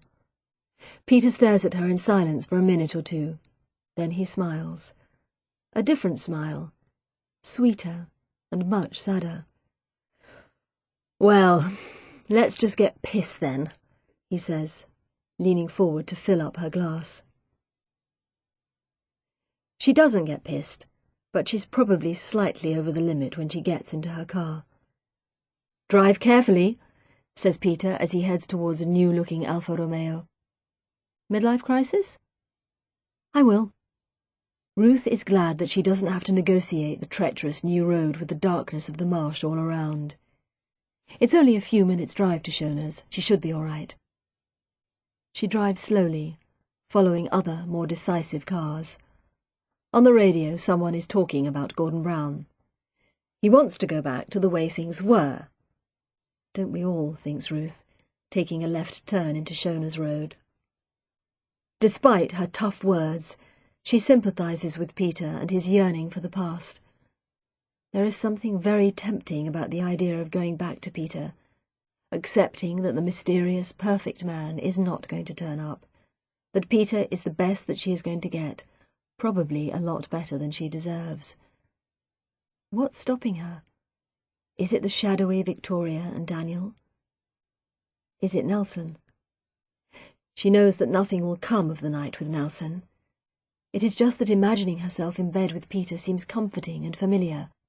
It does not, for 1 minute, seem exciting. She finds a space by the Indian restaurant and starts to walk towards Shona's house. Out of reflex, she checks her text messages. Just one. I know where you are. Chapter 19. Scarlett Henderson's funeral takes place on a grim, rainy Friday afternoon. A line from a folk hymn comes into Ruth's head. I danced on a Friday when the sky turned black. The heavens are certainly weeping for Scarlett Henderson today. The rain falls relentlessly all morning. It's bad luck to have a funeral on a Friday, says Shona, looking out of her sitting-room window at the water cascading down the street. For Christ's sake! Explodes Ruth. When is it good luck to have a funeral? She shouldn't have snapped at Shona. She's only trying to be supportive, has even offered to come to the funeral with her, but Ruth says she should go alone. She feels somehow that she owes it to Scarlett, the little girl she knows only in death. Owes it too to Delilah and Alan. And to Nelson? Maybe. She hasn't spoken to him in days. Cathbad's release was on every newscast with Nelson, stony-faced, claiming to be following up new leads. Ruth suspects this is a lie, a suspicion shared, apparently, by most of the press. The church, a squat modern building on the outskirts of Spenwell, is packed. Ruth finds a space at the back, wedged into the end of a pew. She can just see Nelson at the front of the church. He is wearing a dark grey suit and looking straight in front of him. He is flanked by other burly figures who she thinks must be policemen. There is a policewoman too.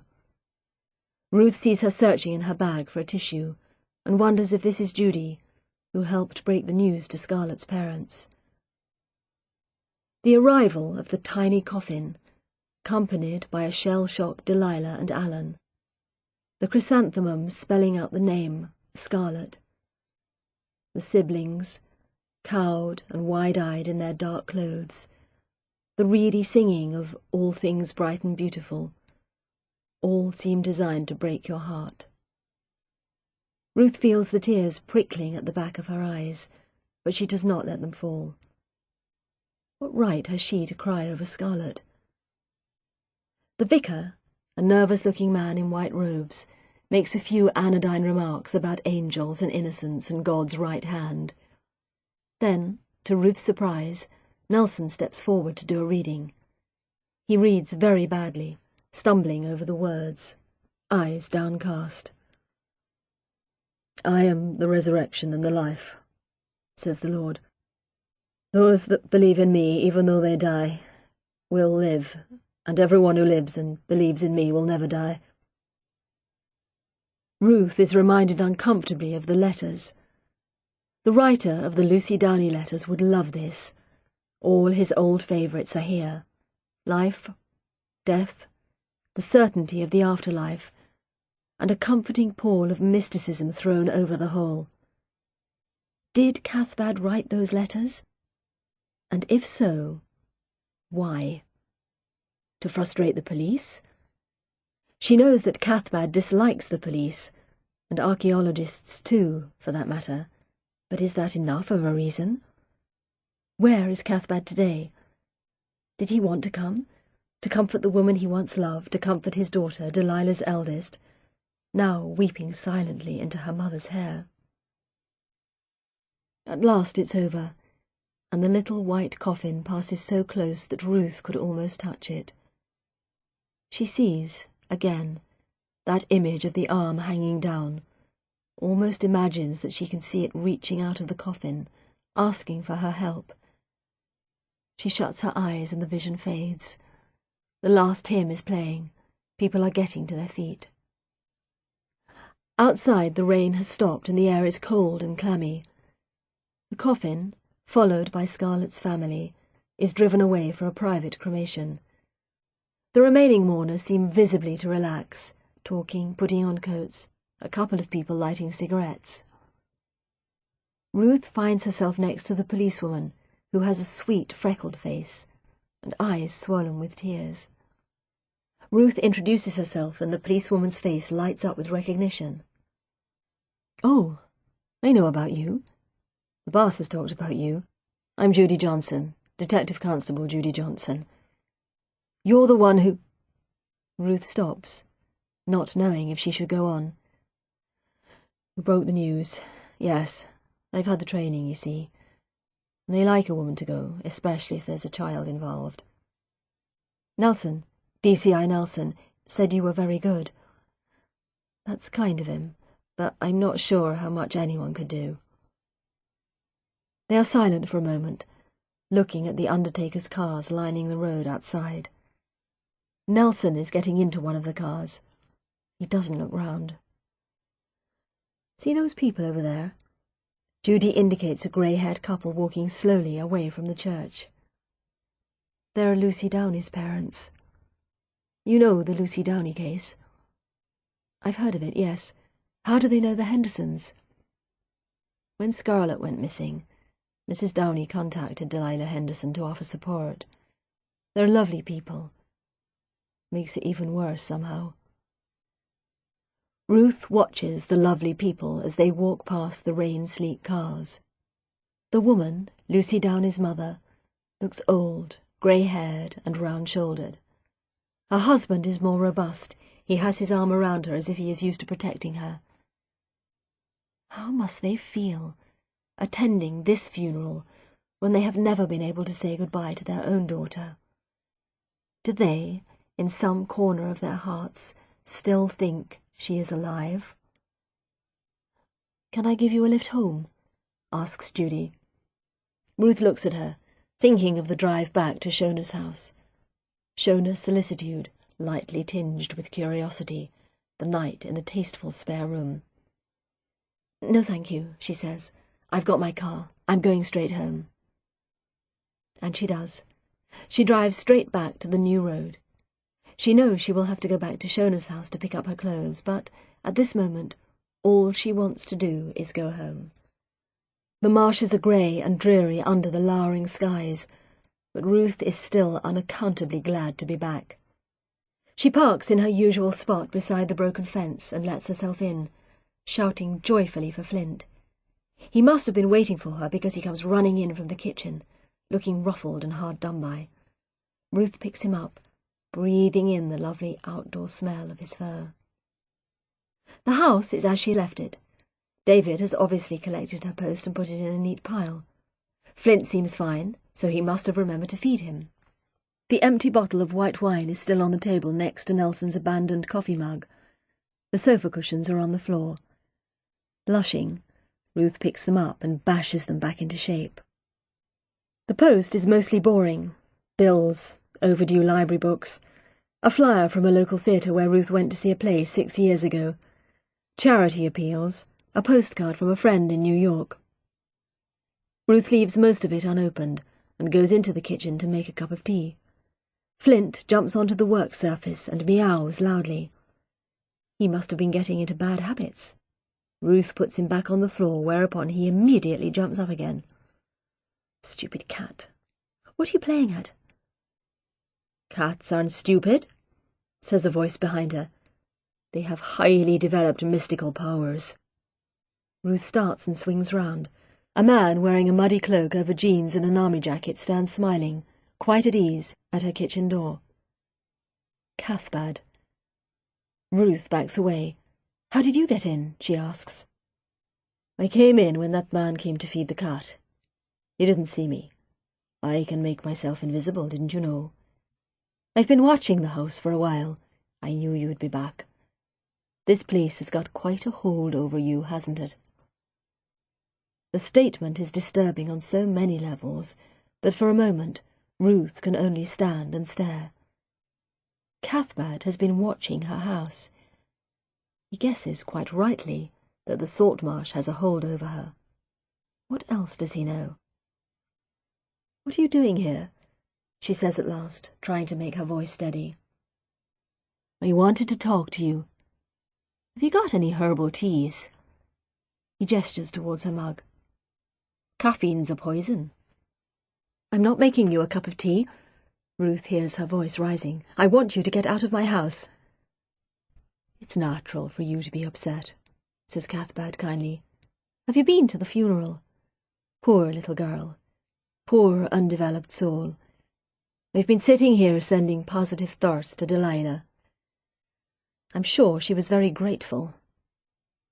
Don't be angry, Ruth, says Cathbad with a surprisingly sweet smile. We've got no quarrel after all. Eric says you've got a good heart. Very kind of him. He says you understand about the salt marsh, about the henge. It wasn't your fault the barbarians destroyed it. I remember you that summer, hand in hand with your boyfriend. It was a magical time for you, wasn't it?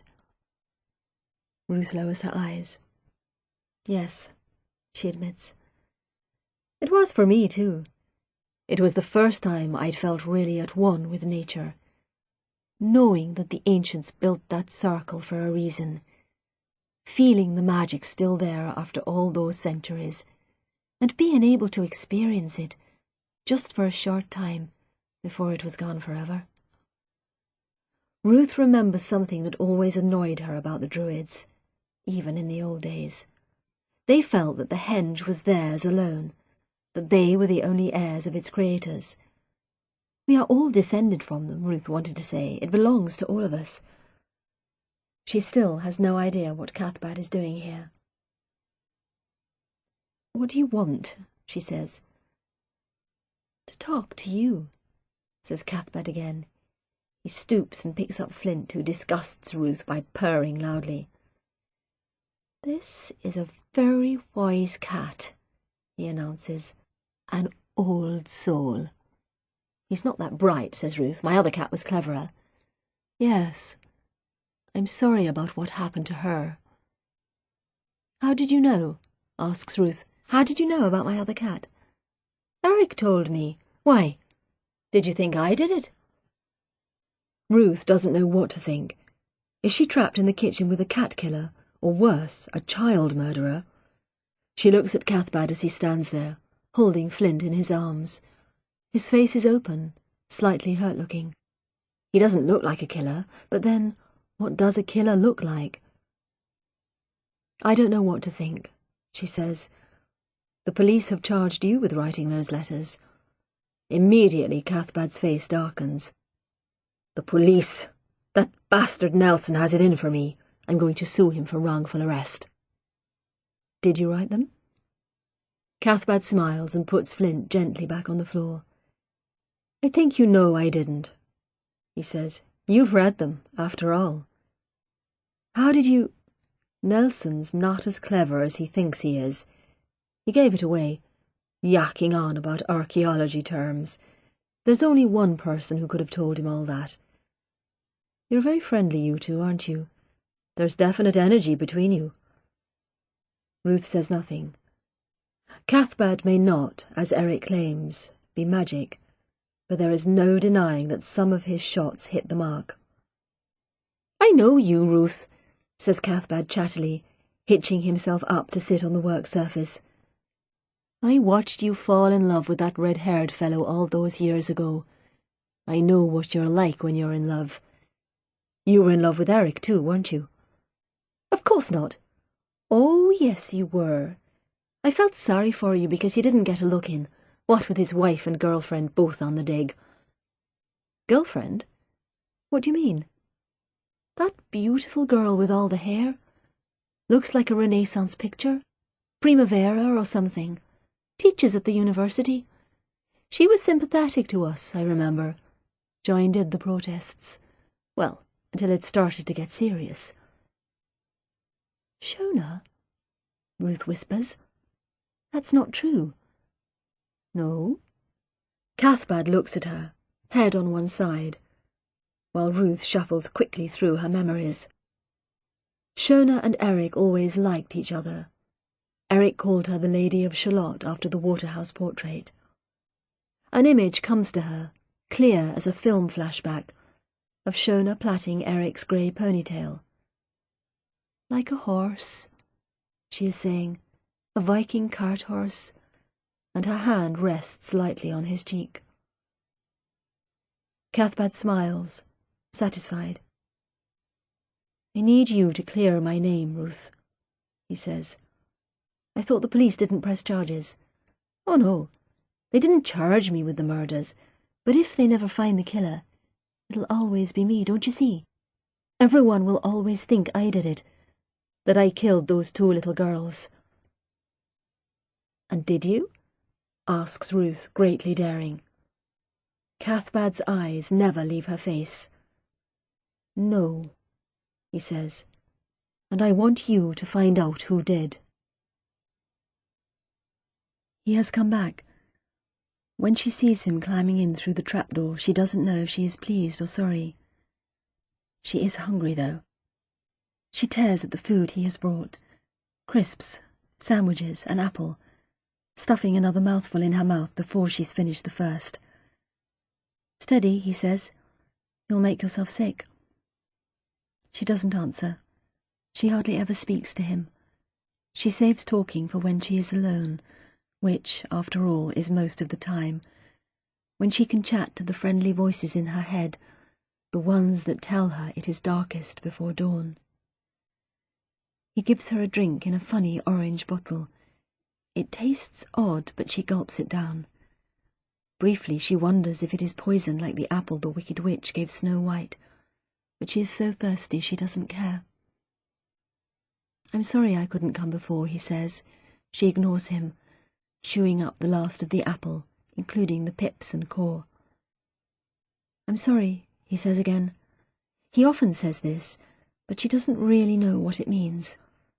Sorry is a word from long ago, like love and good night. What does it mean now? She isn't sure. One thing she knows, if he says it, it can't be a good word. He isn't good. She is sure of it now. At first she was confused. He brought her food and drink and a blanket at night, and sometimes he talked to her. Those were good things, she thought. But now she thinks that he keeps her locked in, which isn't good. After all, if he can climb through the trapdoor, up into the sky, why can't she? Now she is taller. She has tried to jump up to the door and the barred window, but she never manages it. Maybe one day, if she keeps getting taller and taller, as tall as... what was it called? As tall as a tree, that's it. She'll push her branches through the hole and carry on, up, up, to where she hears the birds singing. When he has gone, she digs up her sharp stone and runs the edge of it against her cheek. Chapter 20. Ruth is awoken from confused dreams by a furious knocking at the door.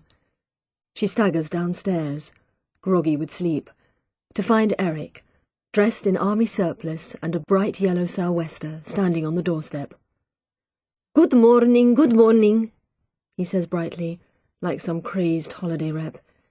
"Any chance of a cup of coffee?" Ruth leans against the doorframe.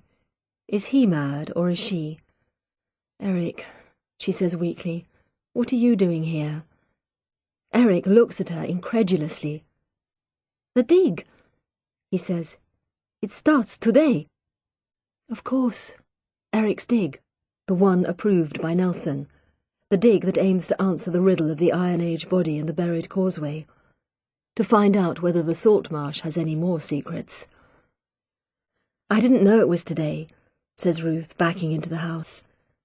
Eric follows, rubbing his hands together. He has probably been up for hours. Ruth remembers that one of his traditions on a dig was to see the sun rise on the first day and set on the last. "Yes," Eric is saying casually. "Nelson said it had to be after the funeral, and that was yesterday, I believe." "It was. I was there." "Were you?" Eric looks at her in surprise. "Why, ever did you go?" "I don't know," says Ruth, putting on the kettle. "I felt involved somehow."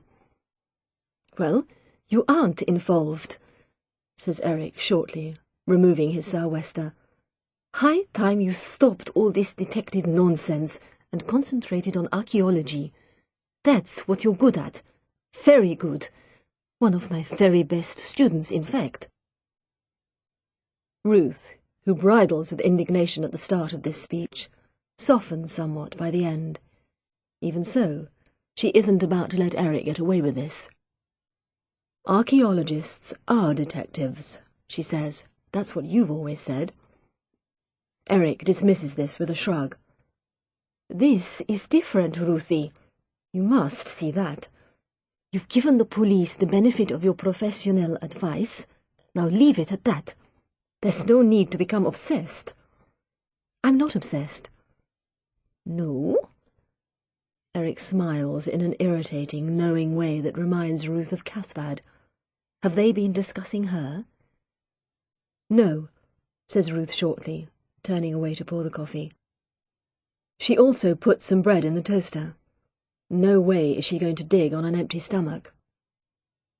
The poor girl is dead, says Eric gently, his accent like a lullaby. She is buried.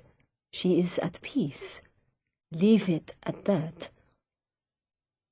Ruth looks at him. Eric is sitting by the window, smiling at her. The sun gleams on his snowy hair. He looks utterly benign. I'm going to get dressed, says Ruth. Help yourself to coffee. The dig is already well underway by the time Ruth arrives. 3 trenches have been marked out with strings and pegs, one by the original Iron Age body, the other 2 along the path of the causeway. Archaeologists and volunteers are very gently lifting off the turf in 1-inch squares. They will aim to put the grass and soil back at the end of the dig. Ruth remembers from the henge excavation that digging on this marshy land is a tricky business. The furthest trench, which is beyond the tide mark, will fill with water every night. This means it will, in effect, have to be dug afresh every day, and the tide can take you by surprise. Ruth remembers that Eric always used to have one person on tide watch. Sometimes the tide comes in slowly, creeping silently over the flat landscape. At other times the earth becomes water before you have time to catch your breath. These fast tides, called rip tides, could cut you off from land in the blink of an eye. Even the trenches near to dry land have their problems. Although Eric has already mapped the area, the land can shift overnight. Nothing remains certain. Archaeologists tend to become twitchy if they can't rely on their coordinates. Ruth finds Eric leaning over the furthest trench.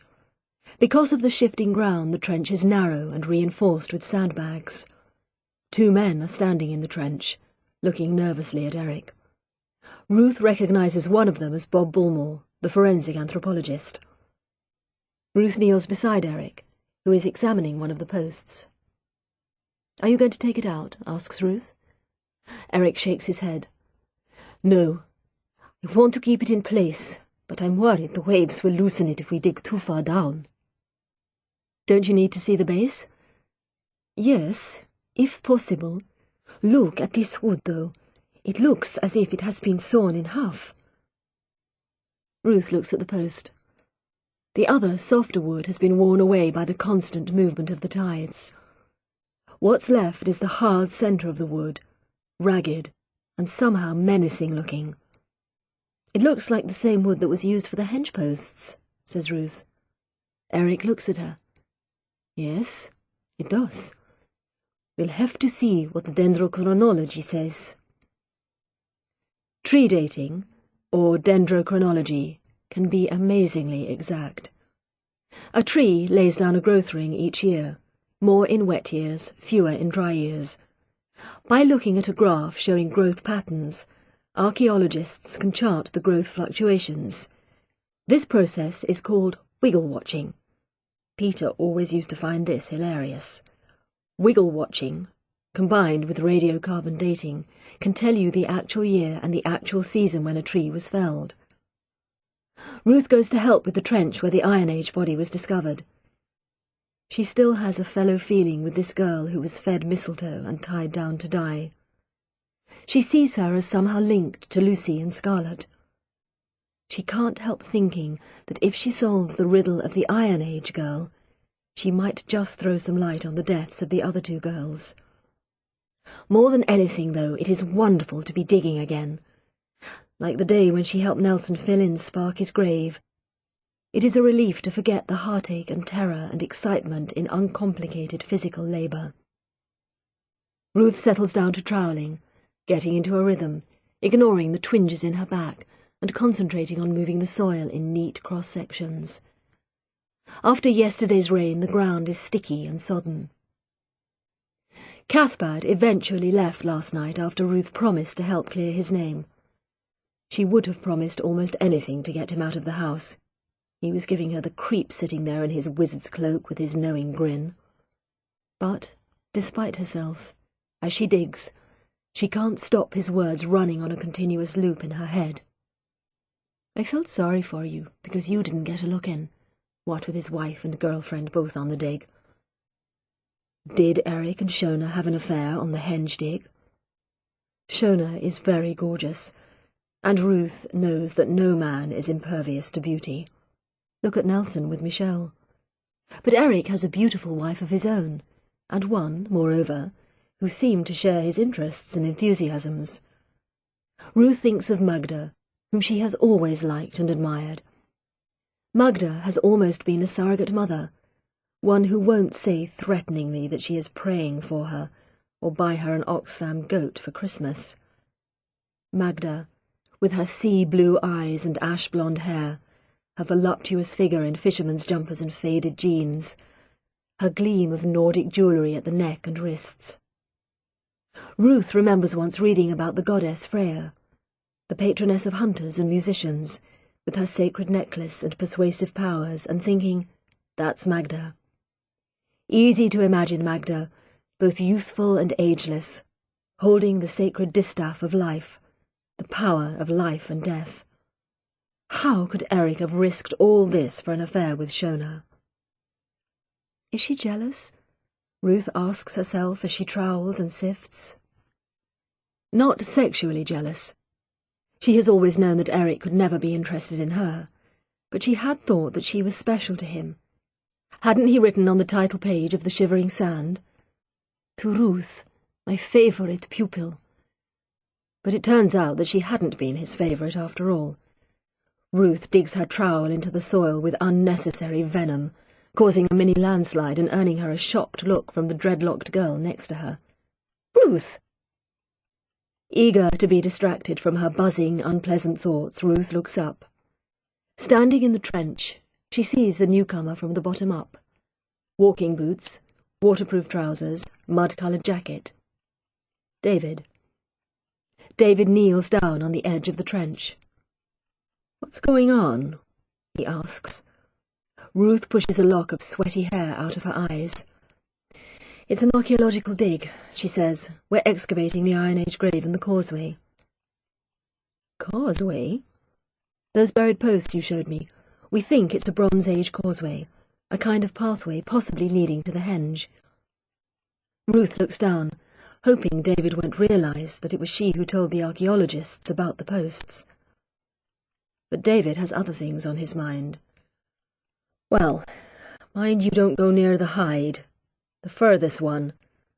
There's a rare long-eared owl nesting there."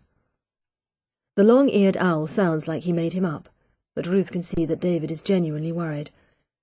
"I'm sure we won't go near the hide," she says soothingly. "The trenches are all over to the south." David stands up, still looking anxious. "By the way," Ruth calls after him, "thanks for looking after Flint. My cat." She had meant to get him a box of chocolates or something. His face is transformed by a sudden smile. "That's okay," he says. "Any time." David is looking over towards the car park. Following his gaze, Ruth sees a familiar dirty Mercedes coming to a halt by the bird sanctuary notice board. Nelson, wearing jeans and a battered barber, gets out and strides towards the trench.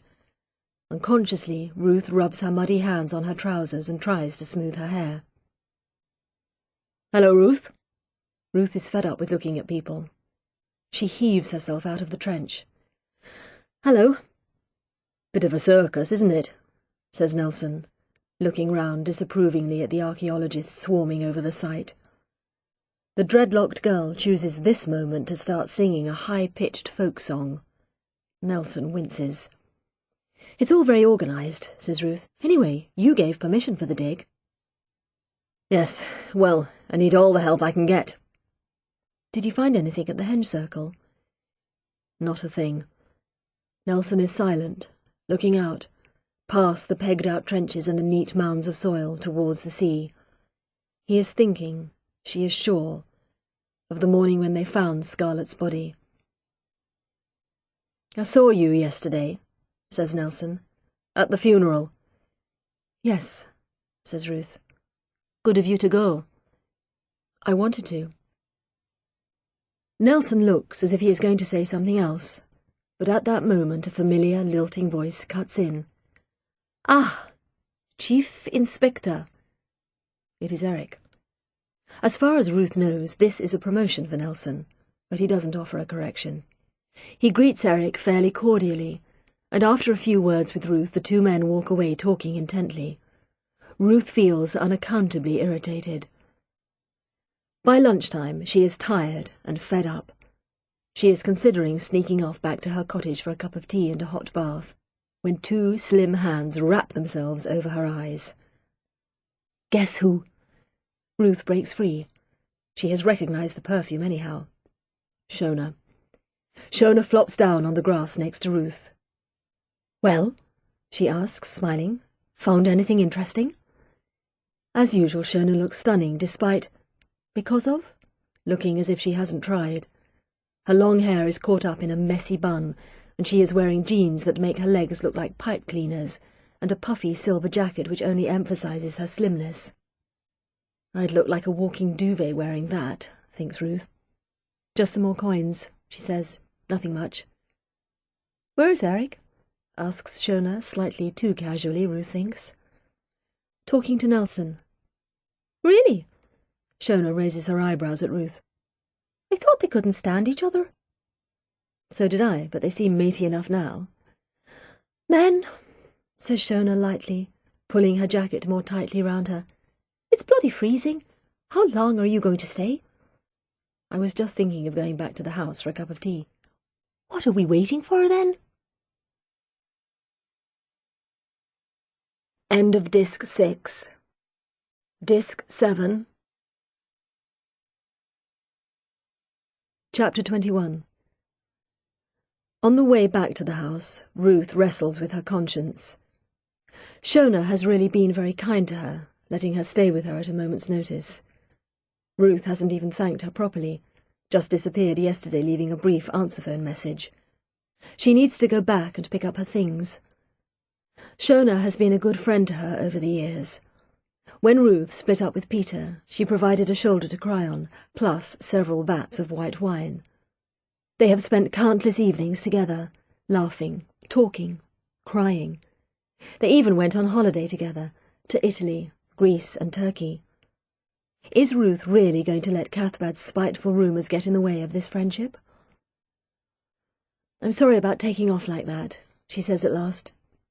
"For some reason, after the funeral, I just wanted to be at home." They have reached that home now. Ruth opens the door for Shona. "That's okay," says Shona. "I completely understand. Was it awful, the funeral?" "Yes," says Ruth, putting on the kettle. "It was terrible. The parents were just shattered. And the little coffin. It was all too heartbreaking." "I can imagine," says Shona, sitting down and taking off the silver jacket. "There can't be anything worse than losing a child." Everyone says that, thinks Ruth. Maybe because it's true. It's difficult to imagine anything worse than burying your child, a complete inversion of the natural order of things. Briefly, she thinks of Lucy Downey's parents walking away from the funeral, arm in arm. Was that worse? To lose your daughter and not be able to say goodbye? She makes tea and sandwiches, and they sit there companionably in silence. Outside it has started to rain, which strengthens Ruth's resolve not to go back to the dig. Eventually Ruth says, "I saw Cathbad yesterday." "Who?" "Michael Malone. You know, the one they questioned about Scarlett's murder." "Jesus! Where did you see him?" "Here. He came to talk to me." "Bloody hell, Ruth." Shona shivers. "I'd have been terrified." "Why?" asks Ruth, even though she had been so scared that she had slept last night with a kitchen knife by her bed. He wasn't charged with the murder, you know. I know, but even so, what did he want? Said he wanted me to clear his name. What a cheek! Yes, I suppose so, says Ruth, who has been obscurely flattered. What's he like, this Cathbad? Ruth looks at her. Don't you remember him? He remembers you. What? Shona has taken out her combs and shaken out her hair. She stares at Ruth, apparently bewildered. Don't you remember him from the henge dig? He was the leader of the Druids. Always wore this big purple cloak. He remembers you were sympathetic to them, joined in the protests. Shona smiles. Cathbad. Now I remember. Well, he was quite a gentle soul, as I recall. Eric says he has magic powers. Now Shona laughs aloud. Dear old Eric. Cathbad says you had an affair with Eric. What? Cathbad. He says you and Eric had an affair on the henge dig 10 years ago. Cathbad? What does he know? Did you? Instead of answering, Shona twists her hair into a tight knot and puts the combs back in, their little teeth digging viciously into her skull. She doesn't look at Ruth, but Ruth knows the answer now. How could you do it, Shona? She asks. What about Magda? She is shocked at the virulence with which Shona turns on her. What do you care about Magda all of a sudden? You don't know anything about it, sitting there judging me. What about you and Peter? He's married now, didn't you know? Peter and I aren't... stammers Ruth. We're just friends, she finishes lamely. Inside, though, she knows that Shona is right. She is a hypocrite. What did she care about Michelle when she invited Nelson into her bed? Oh, yeah, sneers Shona. You think you're so perfect, Ruth. So above all those human feelings like love and hate and loneliness. Well, it's not as simple as that. I was in love with Eric, she adds in a slightly different tone. Were you? Shona flares up again. Yes, I bloody well was. You remember what he was like. I'd never met anyone like him. I thought he was so wise, so charismatic, I would have done anything for him. When he told me that he was in love with me, it was the most wonderful moment of my life. He told you that he was in love with you?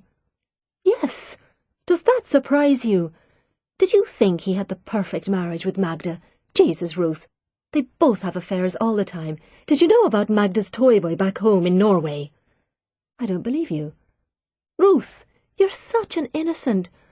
Magda has a 20-year-old lover called Lars. He fixes her sauna and then hops into bed with her, and he's one of many. In return, Eric does what he likes. To rid her mind of the image of Magda with her 20-year-old handyman lover, Ruth turns to the window. The salt marsh has almost disappeared beneath the slanting grey rain. Did you think I was the first? Asks Shona bitterly. There are graduate students all over England who could say they went to bed with the great Eric Anderson. It's almost an essential part of your education. But not of my education, thinks Ruth.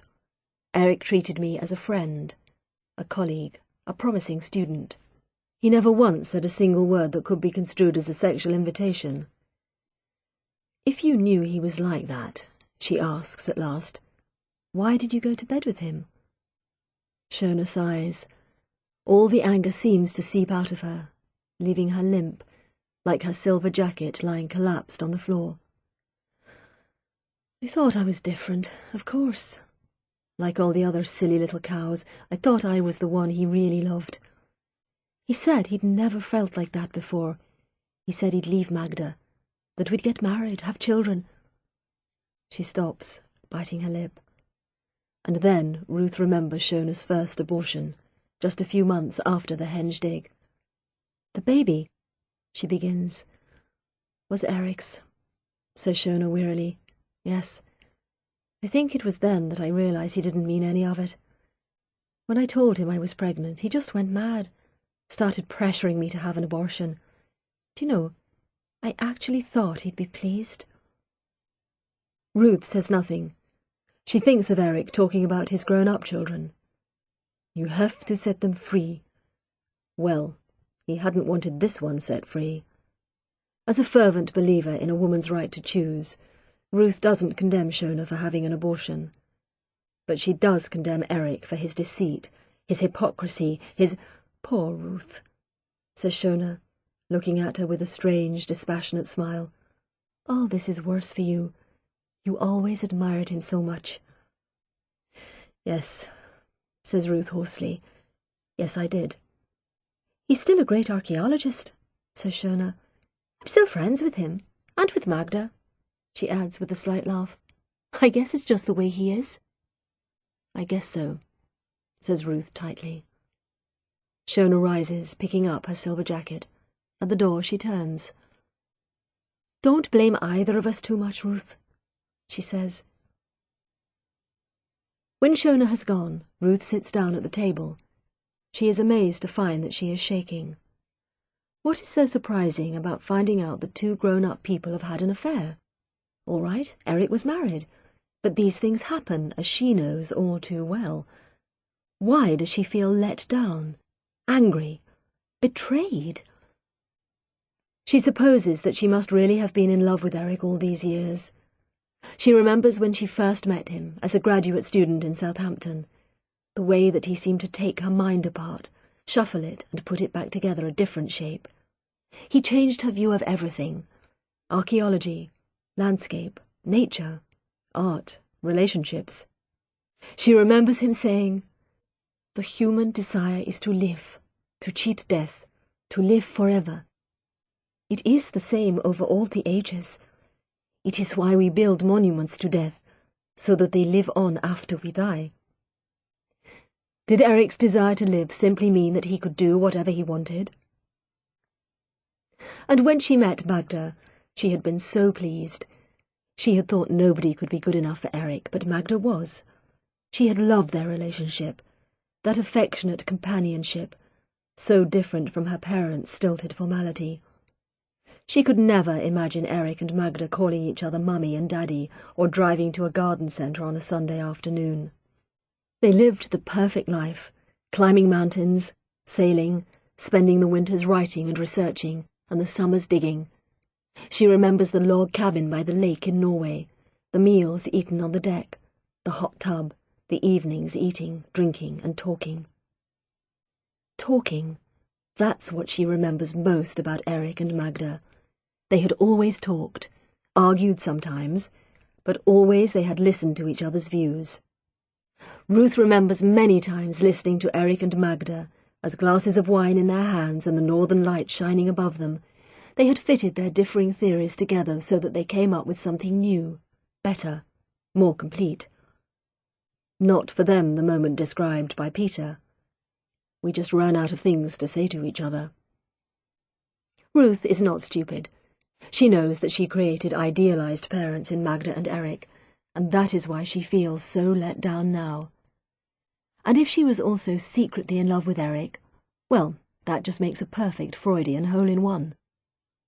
What upsets her most, she thinks, looking out over the rain-sodden marshland, is that she had thought she was special.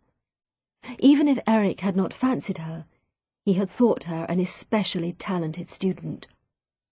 On the henge dig he had continually deferred to her.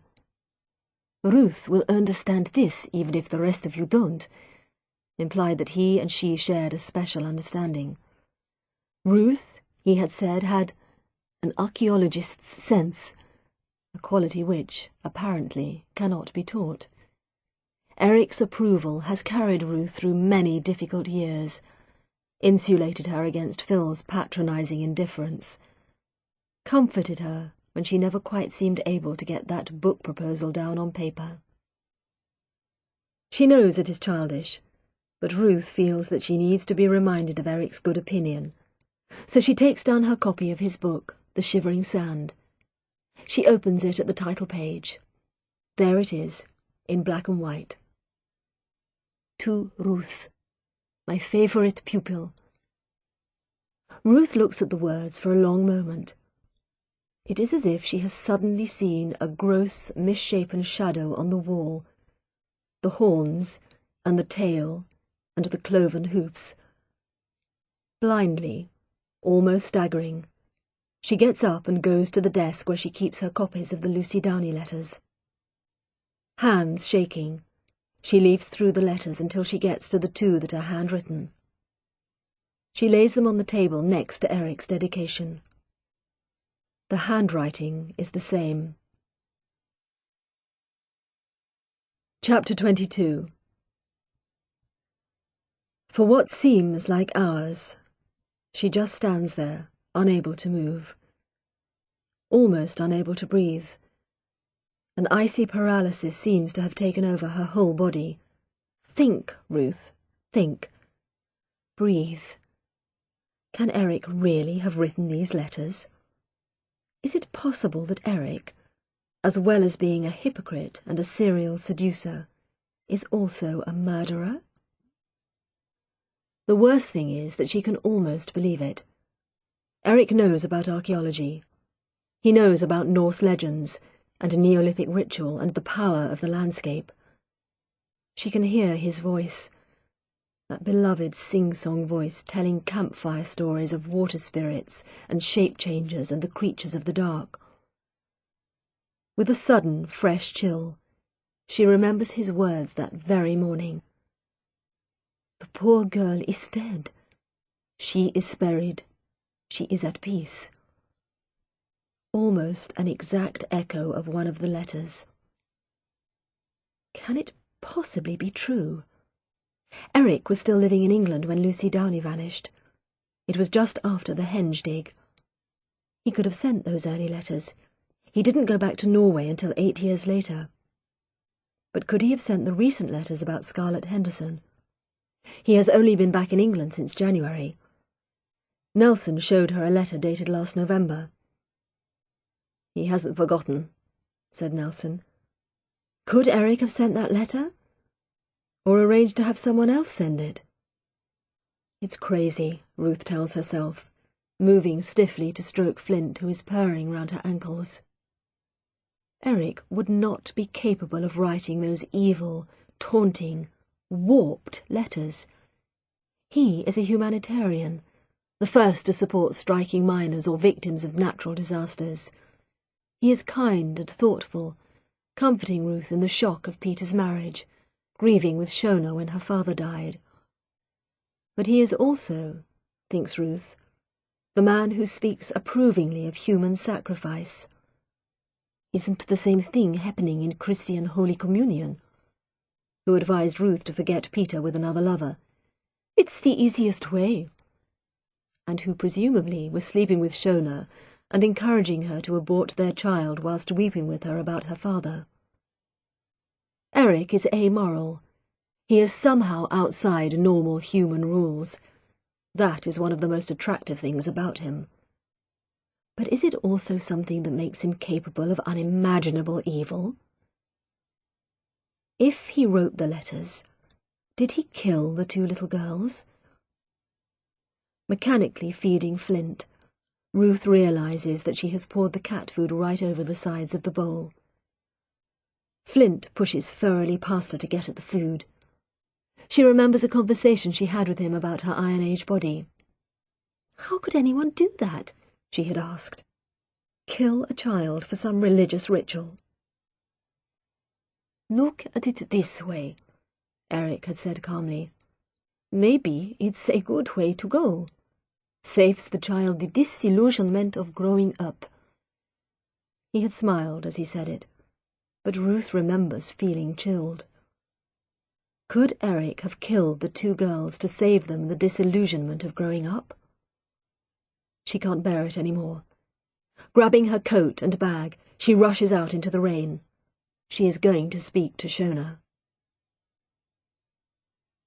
Shona is still out when she arrives. Ruth slumps down on the doorstep, too exhausted to remember that she has a key. She just sits there, looking at the people going in and out of the Tesco Express, and wondering what it must be like to have no more to worry about than whether to have chops or sausages for supper, and whether you've got enough potatoes for chips. Her own life seems to have become dark and grim, like the sort of film she would avoid watching late at night. When did this happen? When they dug down into the peat and found the body of Scarlett Henderson? When she first saw Nelson standing in the university corridor? When she first looked down at her student introductory pack and saw the words, Personal Tutor, Eric Anderson? When Shona eventually appears, swinging down the road carrying a thresher's bag and a rented DVD, she looks so blameless, so innocent, with her long legs and silver jacket, that Ruth thinks that she must be mistaken. No way can Shona be mixed up in any of this. She is Ruth's dear friend, her crazy, lovable, scatty friend. But then Shona sees Ruth, and a curious trapped look comes over her face, like a fox cornered in a suburban garden. Almost instantly, though, charm breaks out again and she smiles, proffering the bag and the DVD. "Girls' night in," she says. "Want to join me? I've got to talk to you." Now Shona looks positively terrified. "Okay," she says, opening the door. "You'd better come in." Ruth doesn't even give Shona time to take off her coat. "Did Eric write those letters?" "What letters?" asks Shona nervously.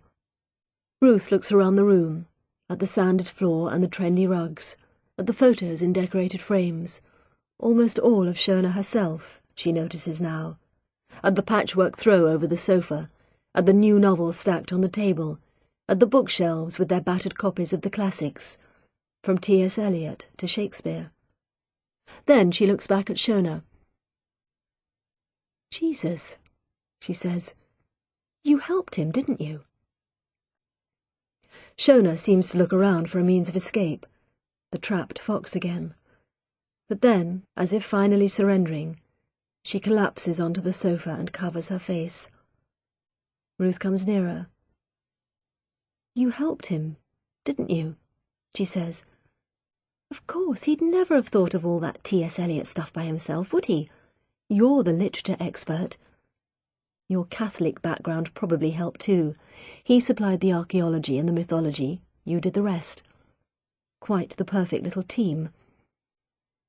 "It wasn't like that," says Shona dully. "No? What was it like?" Shona looks up. Her hair has come down and her eyes are wet, yet Ruth is beyond being moved by her appearance. So Shona is beautiful and she's upset. So what? She's played that trick too many times before. "It was him, Nelson," says Shona. "What?" "Eric hates him," says Shona, rubbing her eyes with the back of her hand. "That's why he wrote the letters, to get at Nelson, to distract him, to stop him solving the case, to punish him." "What for?" whispers Ruth. "James Agar," says Shona. "He was Eric's student, at Manchester. It was during the poll tax riots. Apparently, a group of students attacked a policeman and he was killed. James Agar was only on the outskirts of the group. He didn't do anything, but Nelson framed him." "Who told you this? Eric?" "It was common knowledge. Everyone knew it. Even the police. Nelson wanted a scapegoat, so he picked on James." "He wouldn't do that," says Ruth. "Wouldn't he?" She thinks. "Oh, I know you like him. Eric says you've been totally taken in by him." "Does he? Despite everything, the bitchiness of this still stings. And you weren't taken in by Eric, I suppose?" "Oh, I was," says Shona wearily. "I was obsessed with him. I would have done anything for him." "Even helped to write those letters?" Shona looks up, her face defiant. "Yes," she says, "even that." "But why, Shona? This was a murder investigation. You were probably helping the murderer get away." "Nelson's a murderer," snapped Shona. "James Agar died in prison a year after Nelson framed him. He killed himself." Ruth thinks of Cathbad's poem, in praise of James Agar. She thinks of Nelson's face as he looked down at the scrawled lines. She thinks of the locked cabinet in Cathbad's caravan. "Cathbad," she says at last. Where does he come into this? Shona laughs, slightly hysterically. Didn't you know? She says. He was the postman. Chapter 23. Nelson has had a tough day. But then again, he almost can't remember a time when his life didn't consist of defending himself against people who wanted him sacked, trying to motivate an increasingly depressed team, and ignoring Michelle's demands to come home while at the same time trying to catch a murderer. He had thought that Scarlett's funeral yesterday must be the lowest point. Jesus, that little white coffin. Scarlett's brothers and sisters looking so shocked and vulnerable in their new black clothes. Seeing Lucy Downey's parents again, and feeling how he had let them down. And then having to stand up and spout all that stuff about the resurrection and the life. He had caught sight of Ruth in the congregation and wondered if she was thinking what he was thinking. The letter writer would love this. And then there is Ruth. He knows he shouldn't have gone to bed with her. It was totally unprofessional as well as wrong. He has betrayed Michelle, whom he loves. He has, in fact, been unfaithful on 2 other occasions, but he comforts himself that these were brief flings which didn't mean anything. Did Ruth mean something then? She's not really his type. But that night, he has to admit, was something else. At that moment, Ruth seemed to understand him totally, in a way that Michelle has never done. She seemed to understand, to forgive him, and offer herself to him in a way that even now threatens to bring tears to his eyes. Why had she done it? What does she see in him? He's not intellectual enough for her. She likes poncy professors with theories about Iron Age pottery, not uneducated northern policemen. So why had Ruth slept with him? She made the first move, he tells himself for the 100th time. It wasn't all his fault. He can only suppose that she, like him, was caught up in the horror of it all, finding Scarlett's body, telling the parents. The only escape was in simple, straightforward sex. Some of the best sex, he has to admit, that he has ever had. He doesn't know where he stands with her now.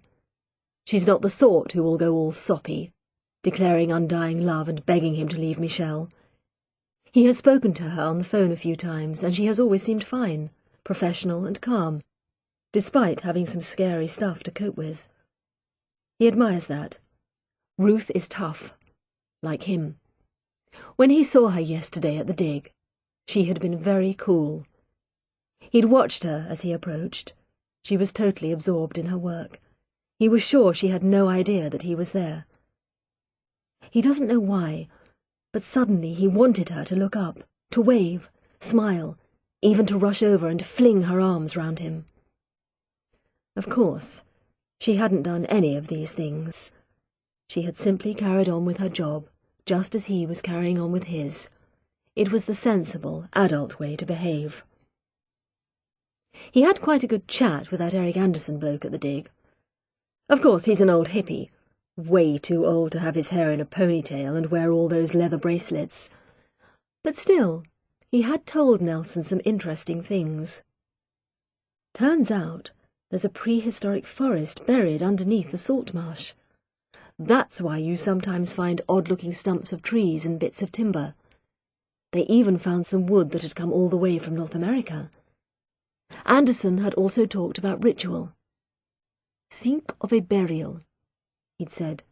From the body, to the wood of the coffin, to the stone of the graveyard. Nelson had shivered, remembering Scarlett's coffin, that little wooden box, on its final journey. He'd come back from the dig to be met by his boss. Superintendent Whitcliffe is a career policeman, a graduate who favours linen suits and slip-on shoes. Just standing near him makes Nelson feel shop-soiled and more than usually untidy. He has the sensation, which he remembers from school, of his hands and feet being several sizes larger than they ought to be. Still, Nelson is not about to let Whitcliffe push him around. He's a good cop. He knows it, and Whitcliffe knows it. He's not going to be the scapegoat on this case. "Ah, Harry," Whitcliffe had said, managing to convey the message that Nelson should have been there to meet him, though he had not said that he was coming. "Been out and about?" Following up leads. He was damned if he was going to add "sir." "We need to talk, Harry," Whitcliffe had said, sitting down behind Nelson's desk and neatly establishing superiority. "We need another statement." "We've got nothing to say." "That's just it, Harry," sighed Whitcliffe. "We need to have something to say. The press are after our blood. You arrest Malone and then release him on bail." "Yes, on bail," said Whitcliffe tetchily. "That doesn't change the fact that you've got no evidence to charge him with the murders, and without him you've got no suspects. With all the coverage of the little girl's funeral, we need to be seen to be doing something." The little girl's funeral. Whitcliffe had been there, in neat black tie, saying caring, compassionate things to Scarlett's parents. But for him it was just another job, an exercise in damage limitation. He had not, like Nelson, gone home and puked his guts out. "I am doing something," said Nelson. "I've been working flat out for months. We've searched every inch of the salt marsh. I hear you've let the archaeologists loose there today." "Have you seen how they work?" demanded Nelson. "They really examine every inch of ground. It's all planned. Nothing missed, nothing overlooked. Our forensic teams could never match it. If there's anything to find, they'll find it." Whitcliffe smiled, a humorous, understanding smile that made Nelson want to smack him. "You sound quite a fan of archaeology, Harry." Nelson grunted. Lots of it's bollocks, of course, but you can't deny they know their stuff. And I like the way they do things. It's organised. I like organisation. "What about this Ruth Galloway? She seems to have become quite involved in the case." Nelson looked up warily. Dr. Galloway's been a great help. "She found the body. She had a theory. I thought it was worth testing." "Has she any other theories?" Whitcliffe was smiling again. "We've all got theories," said Nelson, standing up. "Theories are cheap. What we haven't got is any evidence." All the same, he knows he can't stall Whitcliffe forever. He will have to give a statement to the press, and what the hell can he say? Malone was the only suspect, and for a while he had seemed quite promising. He fitted what Whitcliffe would call the offender profile. He had links with the Henderson family, he was a drifter, and he was full of all that New Age crap, just like the writer of the letters. But then they had found Scarlett's body, and there was DNA all over it. The only problem was that none of it matched Malone's. Without the DNA link, Nelson was stuffed. He'd had to let Malone go, only charging him with wasting police time. Scarlett had been tied up, gagged and strangled. Then someone had carried her body right out to the peat beds and buried her where that henge thing used to be. Does this mean the murderer had to know about the henge? Ruth said that there is a path, a causeway or something, leading right to the place where Scarlett was buried. Were the police meant to find her then? Has the murderer been watching them all the time, laughing at them? He knows that the killer is often someone known to the family, someone close. How close? Was it the killer who left those messages on Ruth's phone? Is he watching her too? Despite himself, Nelson shivers. It's late now, and the incident rooms are deserted. He knows he'll be blamed if they don't find Scarlett's killer. He knows too that it won't be long before the press makes the link with Lucy Downey. They don't know about the letters, of course, and he'll be crucified if that gets out. But in some ways none of that bothers him. He's got no time for the press. One reason why, despite Michelle's fantasies, he'll never make Chief Constable, and he knows he's done his best. No, He wants to find the killer for the sake of Lucy's and Scarlett's families. He wants to put the bastard away forever. It won't bring Lucy and Scarlett back, but it will, at least, mean that justice has been done. The words have a cold, biblical ring that surprises him. But when you come down to it, that is what police work is all about. Protecting the innocent and punishing the guilty. Saint Harry the Avenger. A sound downstairs makes him sit up. He hears the desk sergeant's voice. It sounds as if he is remonstrating with someone. Maybe he ought to investigate. Nelson gets up and starts towards the door, and finds himself colliding with his expert witness, Dr. Ruth Galloway. "Jesus," says Nelson, putting up both hands to steady her. "I'm okay." Ruth leaps away as if he is infectious. For a second they stare awkwardly at each other. Ruth looks a mess, her hair wild, her coat on inside out. Christ, thinks Nelson, maybe she is a bunny boiler after all. "I'm sorry," she is saying, taking off her dripping coat, "but I had to come." "What's the matter?" asks Nelson neutrally, retreating behind his desk.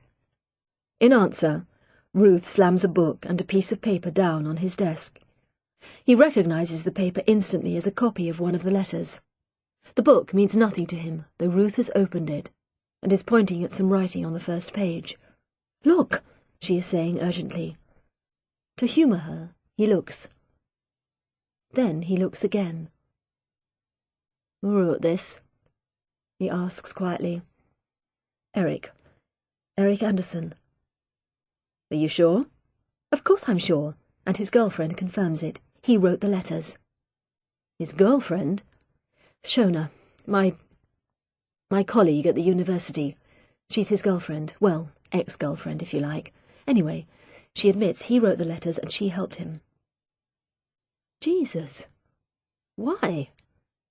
"Because he hates you. Because of James Agar." "James Agar? You know, the student who was accused of murdering that policeman." Whatever he expected, it wasn't this. James Agar. The poll tax riots. Police bust in from 5 forces. The streets full of tear gas and placards, trying to hold the line. Students spitting in his face. The alley where Stephen Naylor's body had been found. Naylor, a new recruit, only 22, stabbed to death with a kitchen knife. James Agar coming towards him, eyes unfocused, carrying the bloody knife as if it didn't belong to him. "James Agar was guilty," says Nelson flatly. "He committed suicide in prison," says Ruth. "Eric blames you. James Agar was his student. He says you framed him." "Bollocks. There were a dozen witnesses. Agar was guilty, all right. Do you mean to tell me that Anderson wrote all these letters, all this crap, because of some student?" "That's what Shona says. She says Eric hated you and wanted to stop you solving the Lucy Downey case. He thought the letters would distract you, like the Jack the Ripper tapes distracted the police in Yorkshire."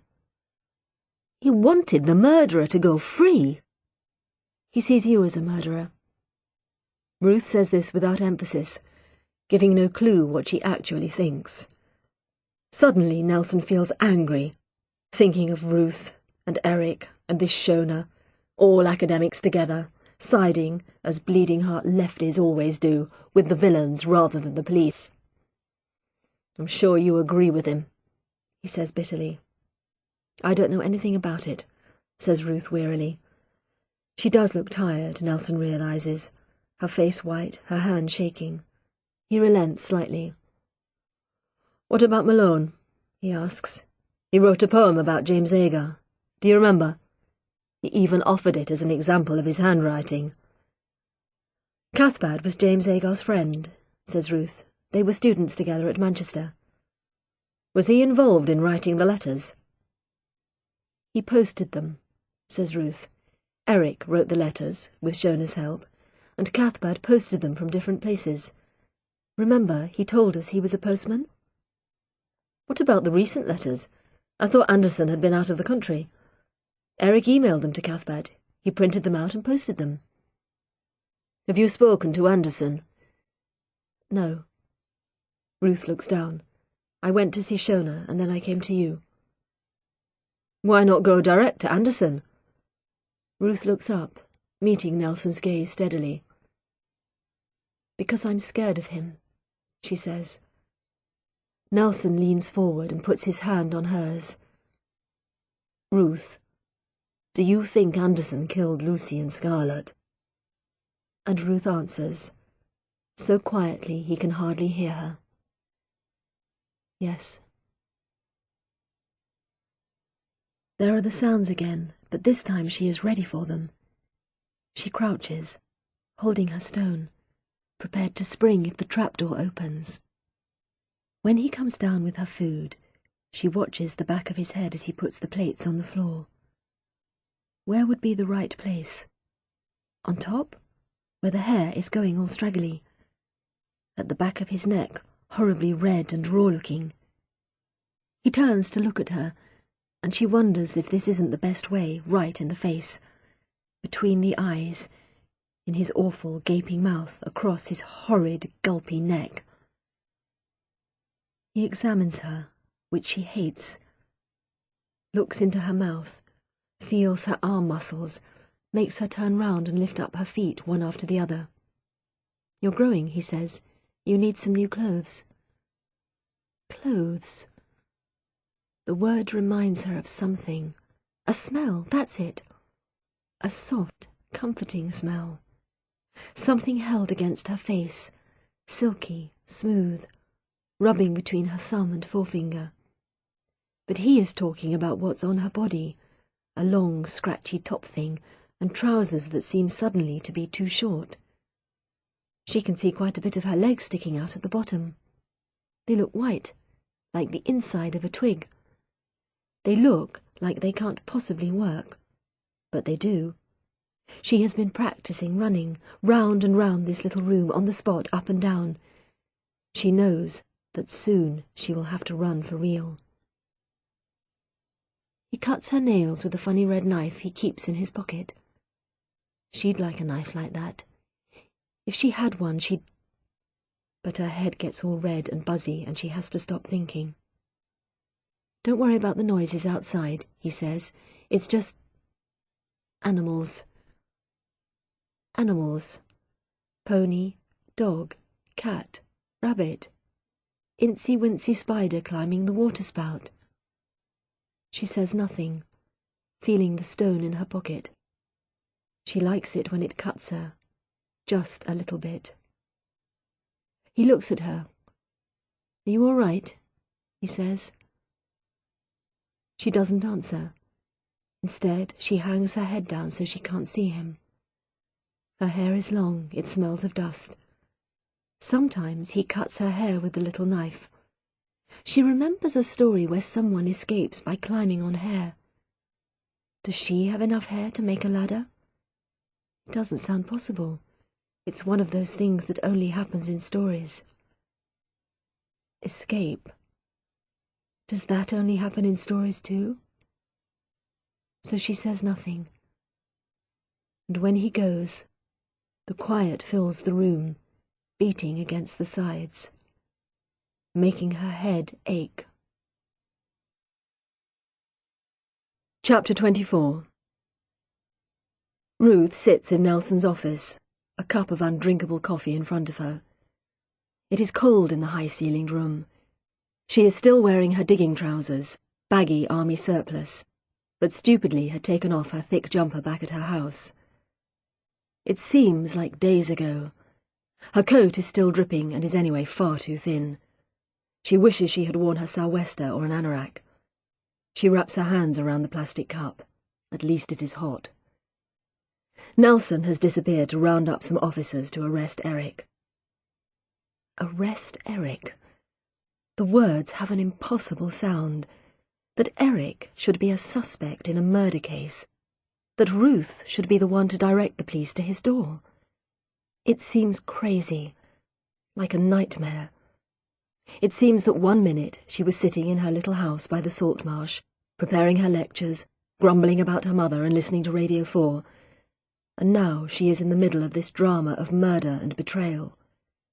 It is as if she has pressed the wrong button on her TV remote control, and just at this instant, she would give anything to switch back to the boring program about crop rotation. Nelson crashes back into the room accompanied by Judy, the policewoman Ruth met at the funeral. "Right," he says, grabbing his jacket. "Let's go. I'll go in the first car with Cluffy. Ruth, you follow behind with Judy. On no account are you to get out of the car. Do you understand?" "Yes," says Ruth, rather sulkily. She wants to remind Nelson that she is not one of his officers. The cars set off through the night. It is still raining, a slow, steady drizzle sparkling in the headlights. The cars head out of King's Lynn and along the coast road, past deserted caravan parks and boarded-up family hotels. Ruth leans her head against the cold window and thinks about her first view of Norfolk, arriving that summer with her tent and bedroll, driving from Norwich Station with Eric and Magda, seeing the salt marsh in all its evening splendour, the sand stretching for miles, the sea a faint line of blue against the horizon. Could she have imagined then that this is how it would end? In a speeding police car on the way to accuse her former mentor of murder. Nelson's car comes to a halt in front of the blameless-looking seaside guest house. The Sandringham, it's called, though any resemblance to the Queen's house must exist only in the owner's fevered imagination. The look, Ruth notes, is traditional seaside kitsch. Net curtains, gnomes in the garden, stained glass over the front door. Nelson and Sergeant Clough climb the crazy paving steps, and Clough leans heavily on the doorbell. "The Sandringham Guest House," reads the sign, "bed and breakfast, ensuite rooms, colour TV, home cooking. Vacancies." Ruth cringes inside the second car. What will Eric say when he looks in the car and sees Ruth sitting there? Will he know she has betrayed him? Because, despite everything, she still thinks of it as a betrayal. She has delivered Eric into Nelson's hands. She feels like Judas. It is nearly 10 o'clock, and there is only one light on inside the guest house. It's upstairs, directly above the door. Ruth remembers Eric telling her that he was the only guest. February is, after all, hardly the holiday season. Is that his light, then? Is he inside, calmly working on some scholarly article about Bronze Age field systems? Ruth sees the front door open. Nelson leans forward, speaking to the unseen opener. Ruth imagines him waving his warrant card like they do in films, before barging his way inside, yelling, "Police! Freeze!" But she is disappointed. The door shuts, and Nelson and Clough make their way slowly back to the car. Nelson leans in through the window. His forearm rests on the window frame a few inches away from Ruth. She has to fight an insane desire to touch it. "He's gone," says Nelson. "Gone for good?" asks Judy, twisting round in the front seat. "Looks like it. His room's empty. He left a cheque to pay his tab." For a second, Ruth feels absurdly pleased that Eric hasn't run off without paying. Then she thinks, he could be a murderer. Isn't that a bit worse than not paying a hotel bill? "What now?" asks Judy. Nelson looks at Ruth. "Any ideas, Dr. Galloway?" Ruth doesn't meet his eye. He could be with Shona, I suppose. Shona's house is in darkness. At first, Ruth thinks that she must be out. With Eric? But after a few minutes, she appears at the door wearing a dressing gown. She looks rumpled, and, even at this distance, slightly drunk. Judy has gone to the door this time. Maybe this, like bereavement, is another moment when they send for a woman officer. The police, like the Neanderthals, don't seem a very enlightened society.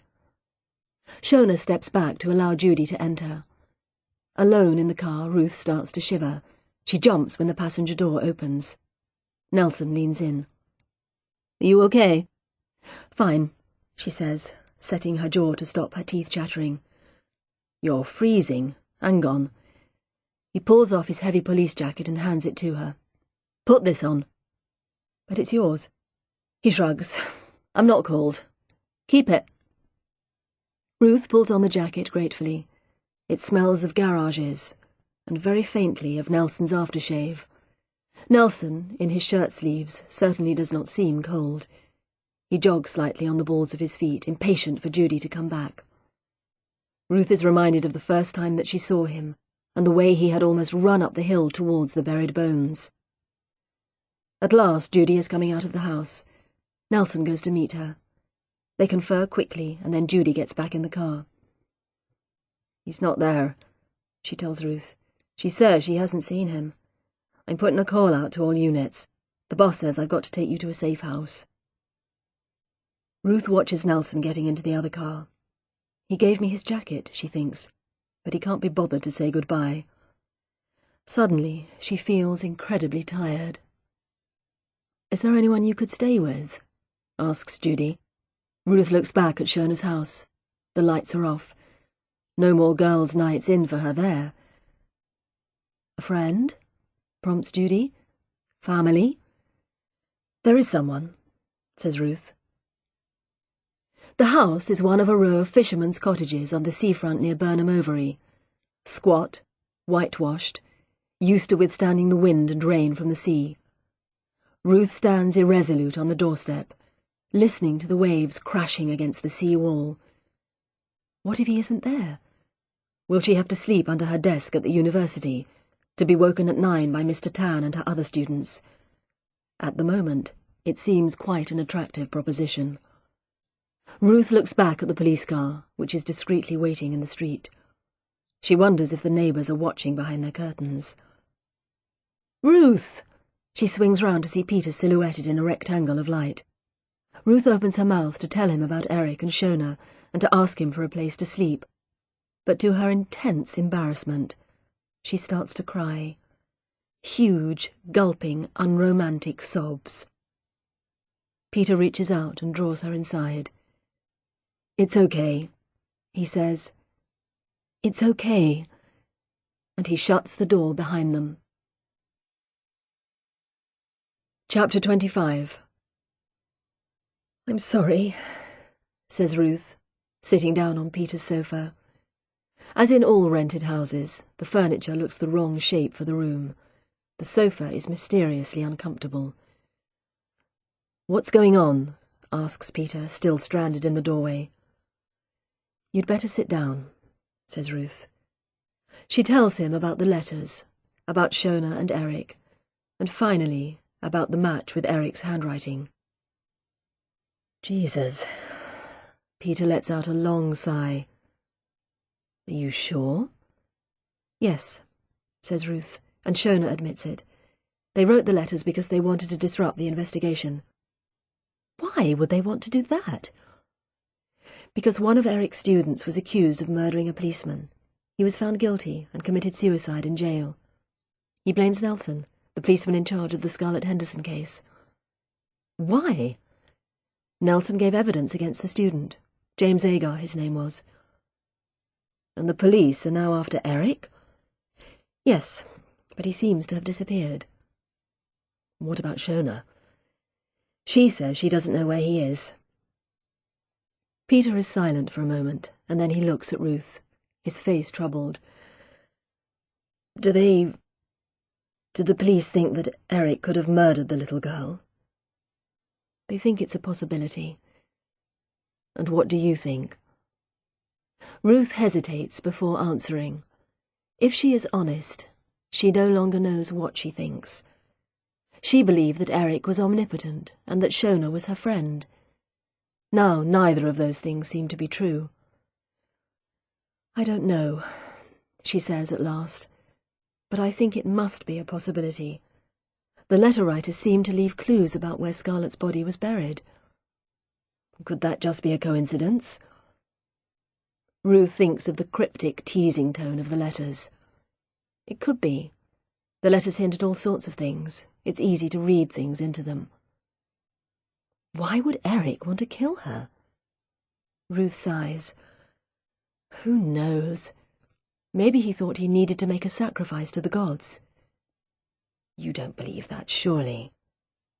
No, I don't. But maybe Eric did.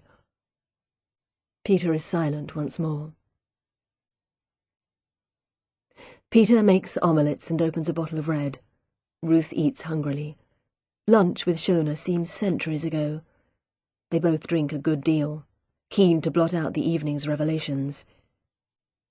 You know, Peter keeps saying, I just can't believe it of Eric.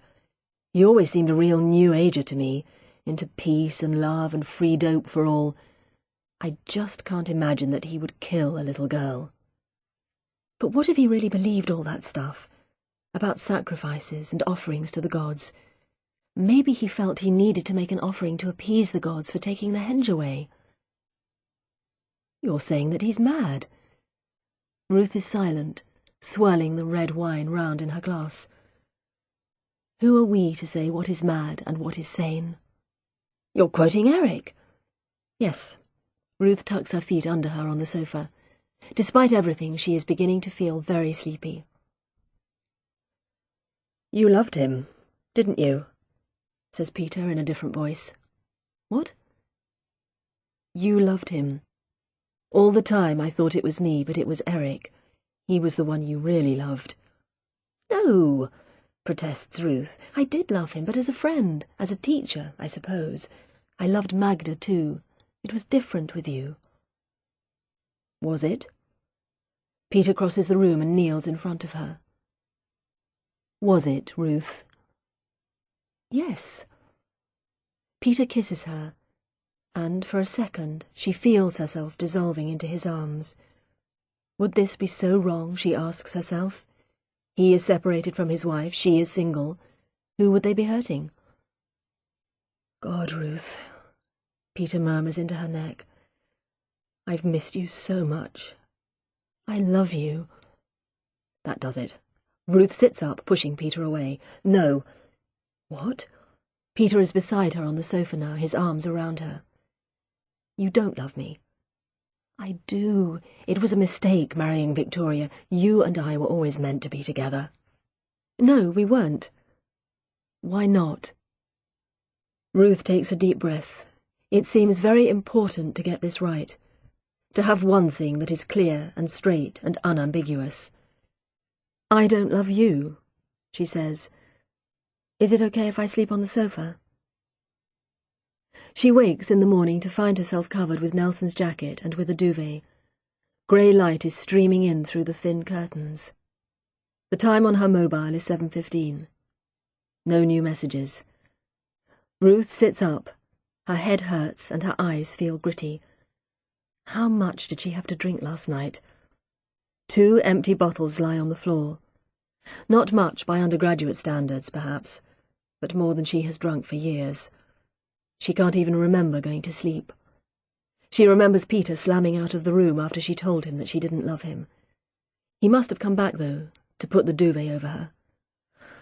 God, she feels sick. She gets up, intending to find a loo and a shower, but when she opens the door she comes face to face with Peter, carrying a cup of tea. Thank you, she says, taking the cup.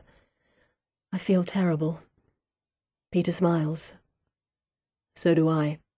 We're not young anymore, Ruth. Bathroom's upstairs, by the way. First on the left. Towels in the airing cupboard next door. Thanks, says Ruth. Perhaps it's not going to be so bad after all. It's horrible putting her old clothes on after her shower, but at least she is clean. Wrapping her hair in a towel, she goes downstairs. Peter is making toast in the tiny kitchen. Ruth sits down, trying to think of a subject that will clear the air, something light and non-controversial. Should they talk about the weather, the dig, what's happening in the Archers? She needs something that reminds Peter of his real life, away from Norfolk, of his wife and child. Have you got a picture of your little boy? Asks Ruth at last.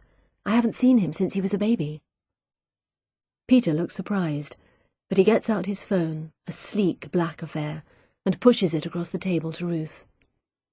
In there, he says, under pictures. Ruth scrolls down. with difficulty. She hates these tiny phones. They make her feel like a giantess. The first picture is of a smiling, red-headed boy. "Do you think he looks like me?" asks Peter. "Yes," says Ruth, though the photo is so small it's hard to see. "It's the red hair. In the face, he looks more like Victoria." Ruth clicks down, trying to find more pictures. All the pictures seem to be of Daniel, though she does see one of the salt marsh, a tiny grey rectangle. There are no pictures of Victoria.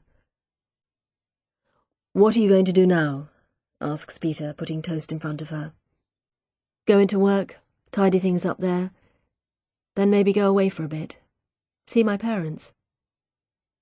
As she says this, she has a sudden vision of the M11 stretching out in front of her, grey and featureless. Her mother will be sure to ask about Peter.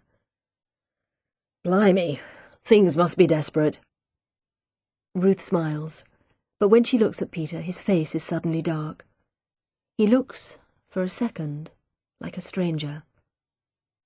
"Remember, Ruth," he says, "I know where you are." "Is Eric really a suspect?" asks Phil, shutting his office door behind her. "What's going on, Ruth?" "I'm not sure," lies Ruth. "I just know the police want to talk to him." All the way to the university, she had been thinking about Peter's words. "I know where you are." Could Peter have sent her those messages? She has never given him her mobile number, but it would have been easy enough for him to get it. He could have asked anyone. Eric, Shona, even Phil. But why would Peter want to scare her like that? It doesn't make sense. But one thing is clear. She can trust no one. "What's going on?" repeats Phil, obviously trying to keep the excitement out of his voice. "The police have been here looking for Eric. We had your friend Shona from the English department here earlier. She was very distraught." Ruth can just imagine Shona sobbing picturesquely on Phil's shoulder. Maybe he's next on her married lecturers list. "They surely can't." Phil lowers his voice dramatically. "Suspect him?" "I don't know," says Ruth wearily. "Look, Phil, I've got a favour to ask you. The police think I should get away for a few days, and I was thinking of going to my parents in London. Is it okay if I have a few days off? I've only got one lecture and a tutorial this week." But Phil is staring at her, wide-eyed. "Do they think you're in danger? From Eric?" "I'm sorry, Phil," says Ruth. "I can't say any more. Is it okay if I have the time off?" "Of course," says Phil. Then, "Can I ask you something, Ruth?" "Yes," says Ruth warily. "Why are you wearing a policeman's jacket?" She had meant to leave early, but it's getting dark by the time she reaches the salt marsh. All at once there seem to be so many things to do. Cancelling her lecture, arranging for Phil to take her tutorial on animal remains in wetland archaeology, ringing her parents to warn them of her arrival, avoiding Shona's increasingly desperate messages. Then, in the middle of it all, Nelson had rung. "Ruth? You okay?" "Fine." "Judy said she took you to a friend's house last night. I don't want you to do that again. I want you in a safe house." "I'm going to my parents, in London." A pause. "Good. That's good." He sounded distracted. She could almost hear him shuffling through papers as he talked. "Have you found Eric yet?" she asked. "No. He seems to have vanished off the face of the earth. But we'll get him. We've got people watching the guest house, his girlfriend's house, the university. There's an alert at all the airports." "What about Cathbad's place?" "Oh, we've thought of that. I paid a visit to friend Malone this morning. Says he hasn't seen Anderson for days, but we're watching him too." "Must be expensive, all this surveillance." And Nelson had laughed hollowly. "It'll be worth it if we catch him." Ruth had taken a taxi to the police station to pick up her car, but she hadn't seen Nelson. The desk sergeant had told her that he was out, following up on information received. She wondered if that meant he had found Eric. She had almost left Nelson's jacket for him at the police station, but something made her keep it with her. The jacket reminded her of Nelson, and in some strange way made her feel braver. Besides, it was very warm. As she turns into New Road, it is 4 o'clock. Ominous grey clouds are gathering over the sea. A storm is on its way. The wind has suddenly dropped and the air is heavy with expectancy. There is a livid yellow line on the horizon, and even the birds are still. As she lets herself into her house, Flint greets her hysterically. God, she had forgotten him last night. In the kitchen he has tipped over his biscuits and torn a hole in the cardboard. He looks at her balefully as she fills up his bowl. She'll have to take him with her to her parents. She can't face asking David again, and she doesn't know how long she'll be away. She goes up to the attic to get his travelling basket, and, as she does so, she hears the first distant rumble of thunder. She packs quickly, throwing in tops and trousers and jumpers. No point in worrying about what to take. Her mother will criticize it all anyway. Ruth is still wearing the jacket. She'll tell her mother that policeman chic is all the rage in Norfolk. She adds a detective novel and her laptop. She might as well try to get some work done. She drags her suitcase onto the landing, knocking over the cardboard cutout of Bones as she does so. Beam me up, Scotty. Pushing Bones aside, she hurries downstairs. 5 o'clock. Damn, it will be midnight before she gets to London at this rate. And the roads will be hell. She looks out of the window. It is pitch black now, and the wind has started up again. Her gait is swinging wildly to and fro as if an invisible child is playing on it. Hastily she grabs Flint and shoves him, protesting, into the cat basket. She must hurry up. And yet, despite everything, she finds herself going to her desk for one last look at the Iron Age talk which started the whole thing. She doesn't know why she does this. She should have given the talk to Phil to put with the other finds, but for some reason she can't bear to let it go. It gleams dully in her hand, the twisted metal somehow both sinister and beautiful. Why was it put into the grave? To show the status of the dead girl, or as an offering to the gods of the underworld and of the crossing places, the gods who guard the entry onto the marshlands? For a full minute Ruth stands there, weighing the heavy gold object in her hand. Then a voice says informatively, "Around 70 BC, I think, the time of the Iceni." It is Eric. End of Disc 7. Disc 8. Chapter 26. Ruth swings round, heart hammering. At the same moment, a particularly violent blast of wind throws itself against the house. The storm has arrived. "A rough night," says Eric in a conversational voice. He is wearing a black raincoat and is carrying an umbrella which is obviously just blown inside out. He throws the umbrella aside and steps forward, smiling. "Eric," she says stupidly. "Hello, Ruth," says Eric. "Did you think I would leave without saying goodbye?" Eric takes a step closer. He's still smiling, but his blue eyes are cold. As cold as the North Sea. "The police are looking for you," says Ruth. "I know," he smiles, "but they won't look here." Why hadn't Nelson thought to guard this house, thinks Ruth in despair. But he thinks she is safely on her way to her parents. There's no one to help her. She starts to back towards the door. "What's wrong, Ruthie? Don't you trust me?" "No." "I didn't kill them, you know." He picks up the talk and examines it closely. "I didn't kill those little girls. I'm not a Nyx. I'm not an evil sea spirit. I'm just Eric." His voice is as hypnotic as ever. Ruth shakes her head to clear it. She mustn't be taken in. "You wrote the letters. The letters told me where to find Scarlet." "Rubbish," says Eric. "You twisted the facts to suit your theory, just as all academics do." "Aren't you an academic?" "Me?" Eric smiles. "No. I am a teller of tales, a weaver of mysteries. He is, she understands suddenly, quite mad. Slowly, she moves towards the door. Her hand is touching the handle. Then Flint, realizing that he is about to be left behind in his cat basket, sets up an unearthly yowl. Eric starts and jumps towards Ruth. What he means to do she doesn't know, but one look at his eyes decides her. She throws herself through the door and out into the night. The wind is so strong that she can hardly stay upright. It is coming directly from the sea, racing across the marshes, flattening everything in its path. Rain beats against her face, trying to force her back to Eric, but she stumbles on. At last she reaches her car, her trusty, rusty Renault. Madly she scrabbles at the door. Looking for these? She looks round and there is Eric holding up her car keys. He is still smiling.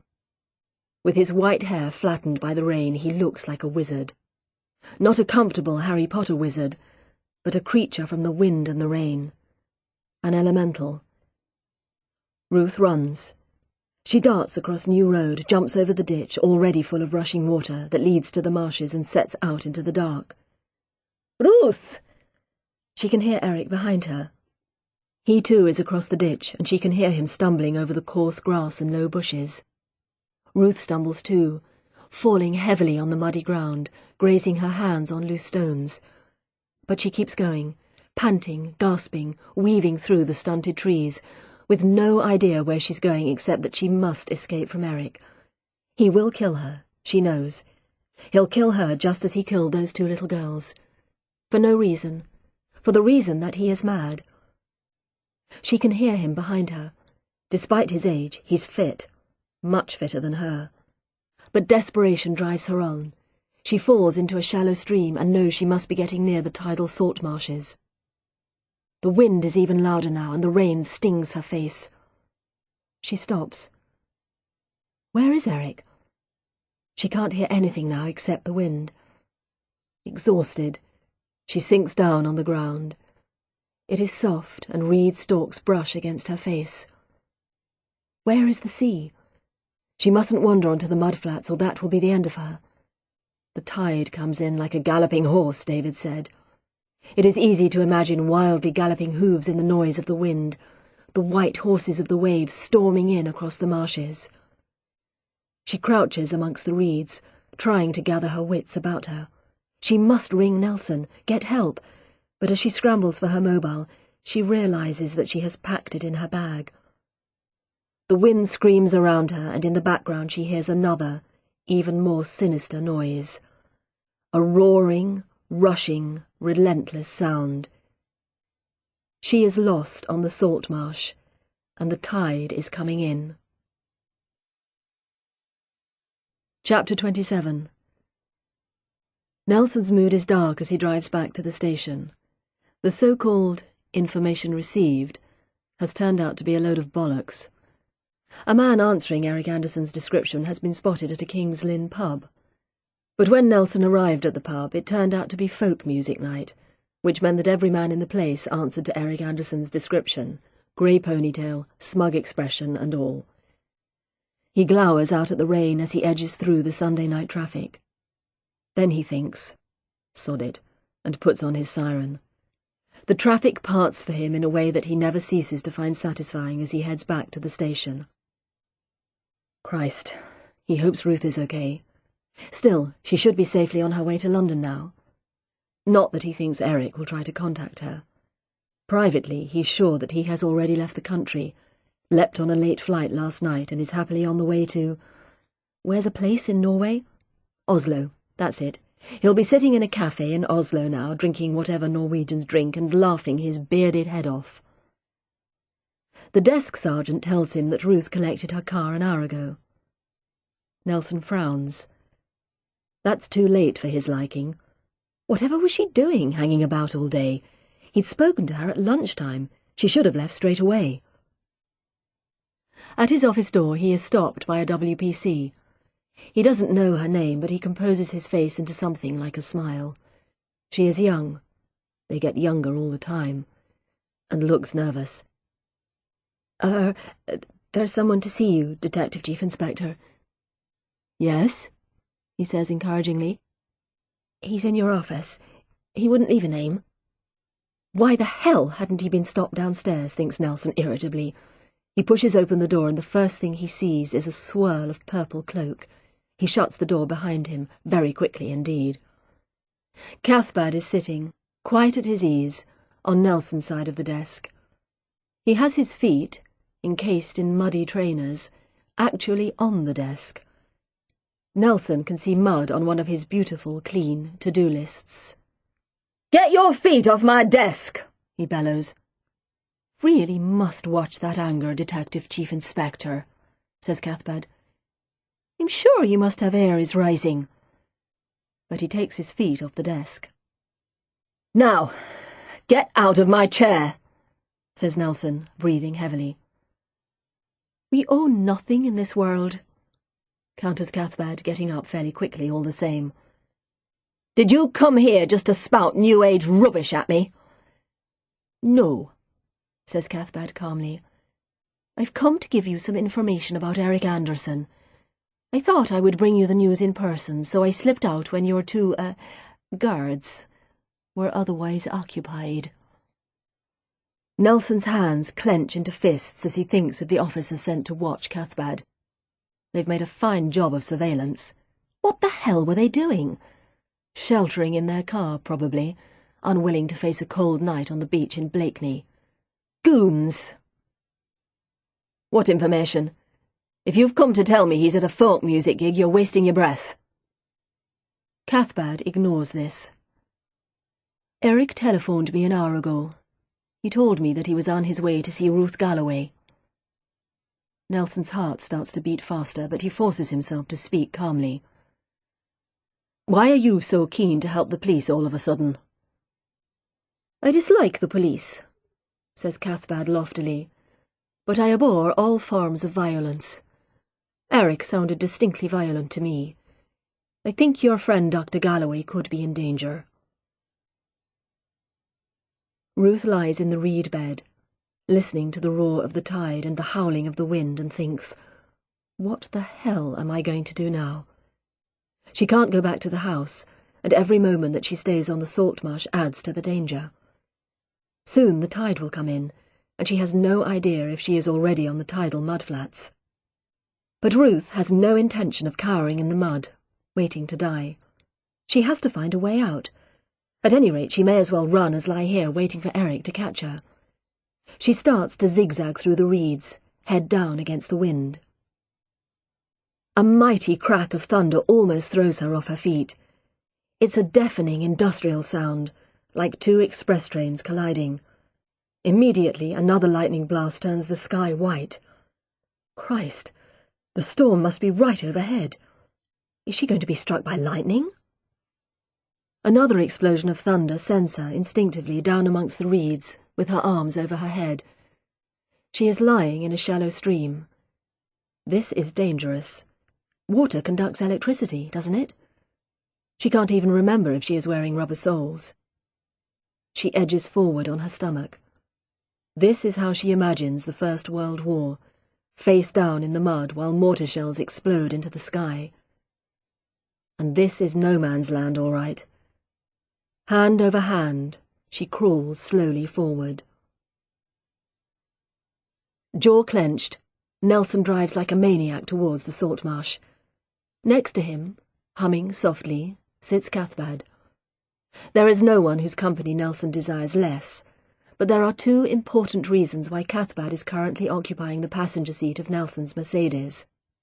One, he claims to know the salt marsh like the back of his hand, and two, Nelson does not trust him to be out of his sight for a second.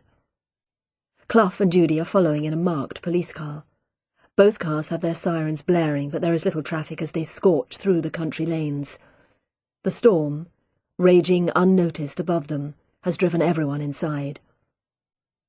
At New Road, Nelson recognizes Ruth's car and his breathing eases a little. Then he sees the open door swinging in the wind and he feels his heart contract. When he enters the sitting room, however, his heart almost jumps out of his chest. because the room is filled with a terrible, unearthly wailing. He stops dead, and Cathbad cannons into the back of him. To Nelson's eternal shame, it is Cathbad who notices the cat basket and goes to rescue Flint. "Go free, little cat," he murmurs vaguely. Flint doesn't need telling twice. Tail fluffed up in outrage, he disappears through the open front door. Nelson hopes that he hasn't gone forever. He doesn't want another of Ruth's cats meeting a sticky end. By the time Clough and Judy arrive, Nelson has already searched the tiny cottage. There is no sign of Eric or Ruth, though a packed suitcase sits by the door, and a broken umbrella, like a prehistoric bird, has been thrown onto the floor. Cathbad is examining a crumpled piece of metal which was lying on the table. "What's that?" asks Nelson. "Looks like an Iron Age torque," replies Cathbad. "Full of magic." Nelson loses interest immediately. "They can't have gone far," he says. "Johnson, Clough, go and ask the neighbours if they heard anything. Radio for some dogs and an armed response team. You and me," he grasps Cathbad's arm. "We're going for a little walk on the salt marsh." Bent double, Ruth is running across the salt marsh, falling headlong into muddy streams, clawing herself out, tasting blood in her mouth, getting up again and falling again, this time into a pond about a foot deep. Spluttering, she staggers to her feet. The marsh is full of water like this, some stretches several feet wide. She retraces her steps, finds some firmer ground and starts running again. On she runs. She has lost a shoe and her trousers are ripped to pieces. Thank God, though, for the police jacket, which has at least kept her top half dry. She must keep going. She owes it to Nelson if no one else. It really would finish his career if another body was found on the marshes. She pulls the coat more tightly round her, and as she does so, she feels a faint, a very faint, glow of courage, as if it is being transferred to her via the coat. Nelson wouldn't be scared by a bit of wind and rain, now would he? But where is Nelson? And more to the point, where is Eric? She stops, tries to listen, but she can hear only the wind and the rain and the thunder. What the thunder said. Isn't that T.S. Eliot? For a second she thinks of the letters, of Eric and Shona quoting T.S. Eliot to taunt Nelson. She can believe this, though it makes her sad. But does she really believe that Eric killed Scarlett Henderson? Does she really believe that he would kill her? Trust no one, she tells herself, staggering onwards over the uneven ground. Trust no one but yourself. Then she hears a sound which makes her heart stop. A voice like no human voice she has ever heard. It is as if the dead themselves are calling her. 3 calls, low and even, the last shuddering away into silence. What the hell was that? The call comes again, this time from very close by. For no reason that she knows, she starts to move towards it and suddenly finds herself facing a solid wall. She can't believe it at first, but it is, unmistakably, a wall. Gingerly, she puts out a hand to touch it. No, it isn't a mirage. It is a solid wall, wood, made of rough boards nailed together. Of course, it's the hide. She has reached the hide. She almost laughs out loud in her relief. This must be the furthest hide, the one where she and Peter met David that day. But that hide, she remembers, is above the tidal mark. She is safe. She can shelter inside until the storm passes. Oh, thank God for bird-watchers. Half drunk with relief, she staggers into the hut. It's open on one side, so it doesn't offer brilliant shelter, but it's a great deal better than nothing. It is wonderful to be out of the wind and the rain. Her face aches as if she has been repeatedly slapped, and her ears are still ringing. She rests her head against the rough wood wall and closes her eyes. It's crazy, but she could almost go to sleep. Outside, the storm is still raging, but she has almost become used to it. Now the wind sounds like children's voices calling. How sad they sound, like the cries of sailors lost at sea, like the will-o'-the-wisp searching the world for comfort and warmth. Ruth shivers. She mustn't get spooked now and start thinking about Eric's fireside tales. About the long, green fingers reaching up out of the water. About the undead creatures roaming the night. About the drowned cities, the church bells ringing deep below the sea. She jumps. She has heard a cry coming from beneath her feet. She listens again. For a moment, the storm is still, and she hears it again. Unmistakably a human voice. "Help me! Help me!" Stupidly, Ruth looks at the wooden floor of the hide. It is covered by a carpet of rush matting. She tears at the carpet. It is obviously pinned down but comes away after the third or fourth tug. Below are floorboards and a trapdoor. Why on earth would there be a trapdoor in a bird-watching hide?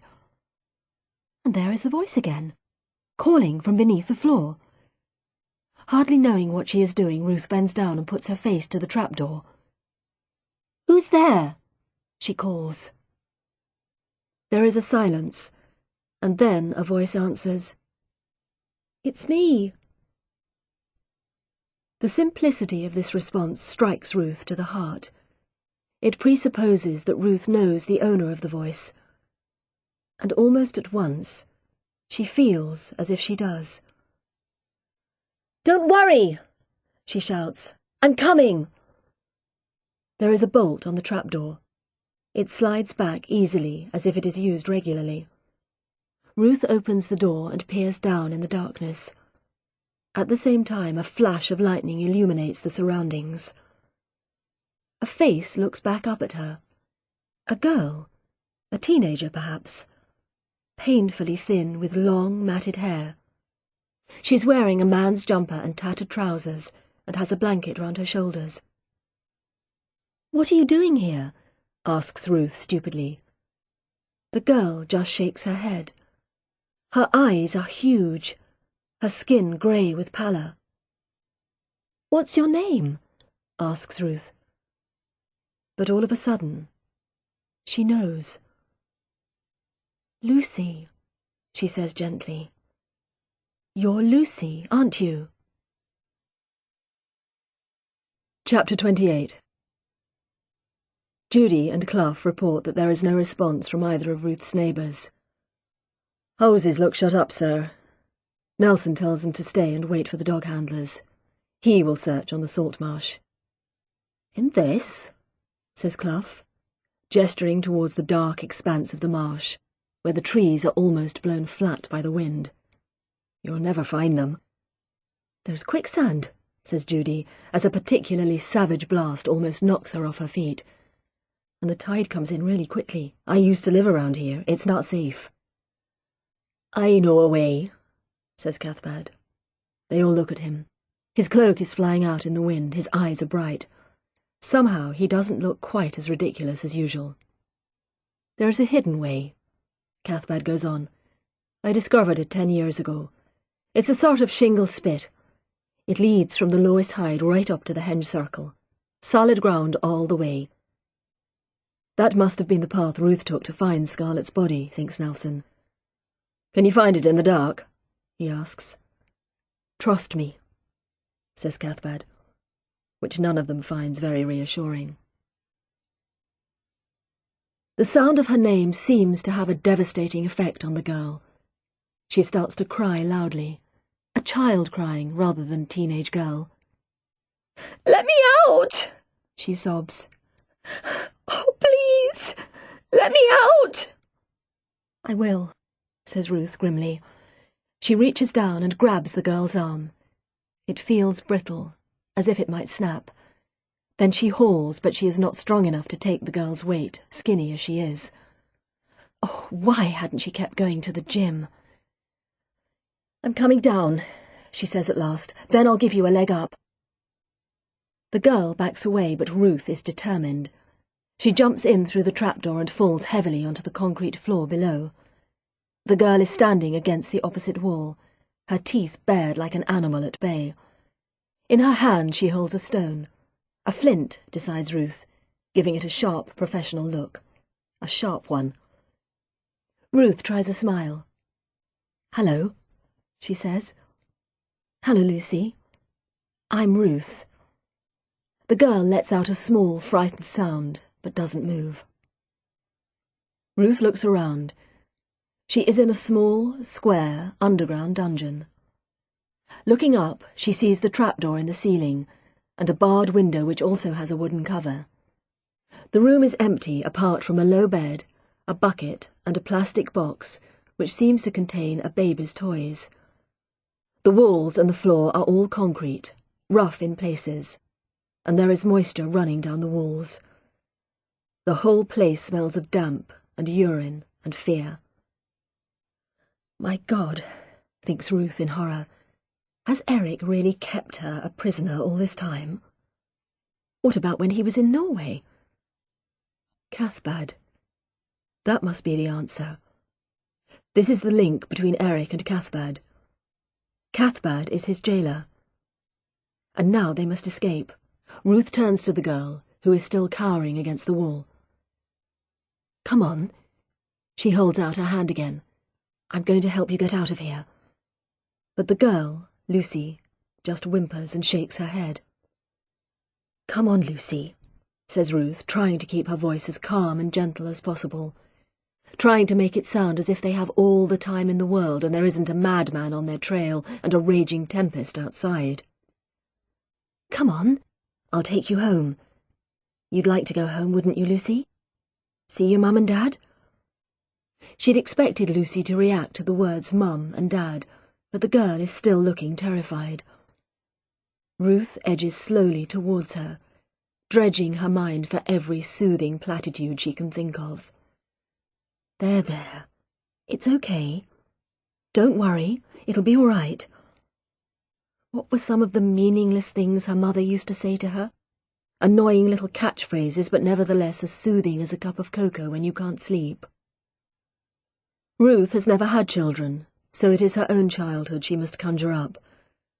Remember the days when her mother was not just someone who annoyed her on the phone, but the most important person in the world. The litany of motherhood. Don't worry. No use crying over spilt milk. Never get well if you pick it. Tears before bedtime. Tomorrow's another day. All's well that ends well. It's just a phase. Don't cry. It's darkest before dawn. And, as if the last words are the magic spell that releases the princess from the tower, Lucy throws herself into Ruth's arms. Nelson drives Cathbad to the car park in silence.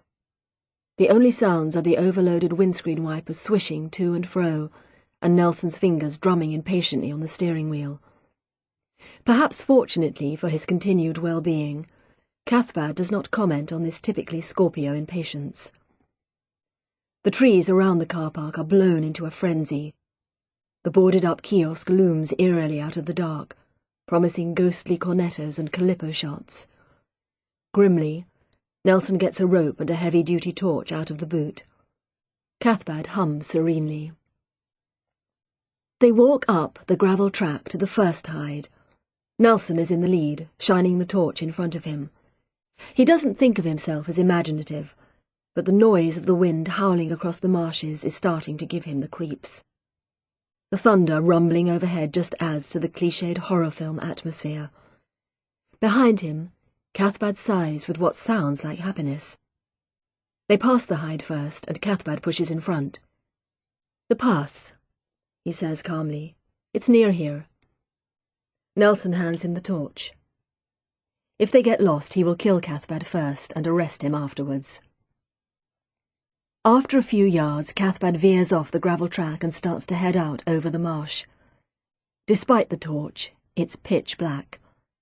Here and there, Nelson can see glimpses of water, dark and dangerous. It's like walking into the unknown, like one of those ridiculous trust exercises they make you do on police training courses.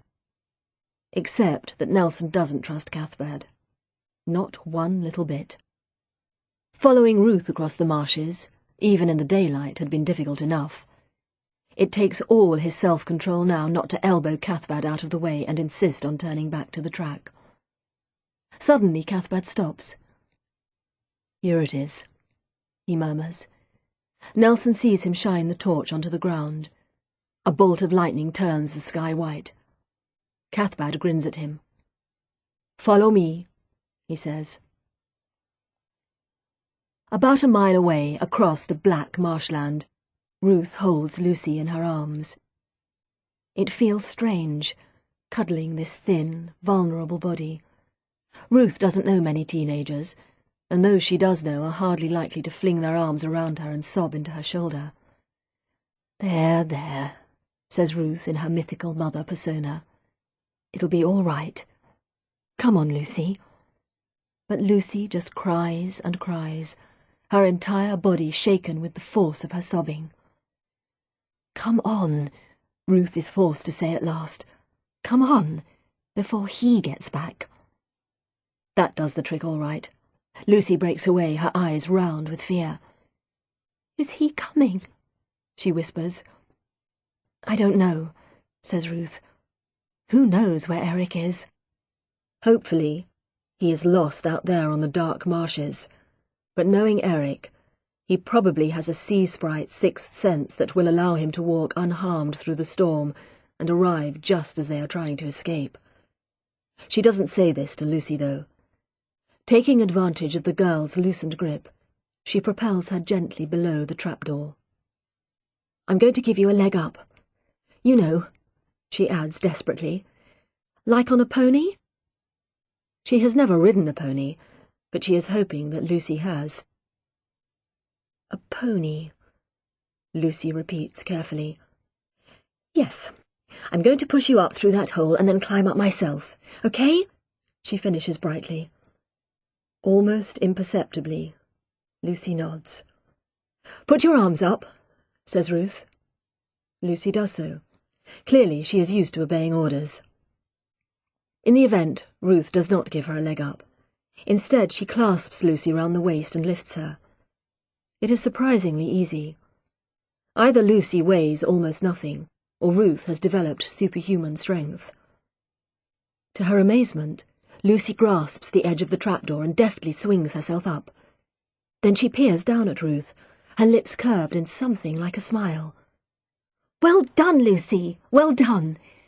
She is so elated that she has almost forgotten that she has still got to get herself up. Desperately, Ruth looks around for something to climb on.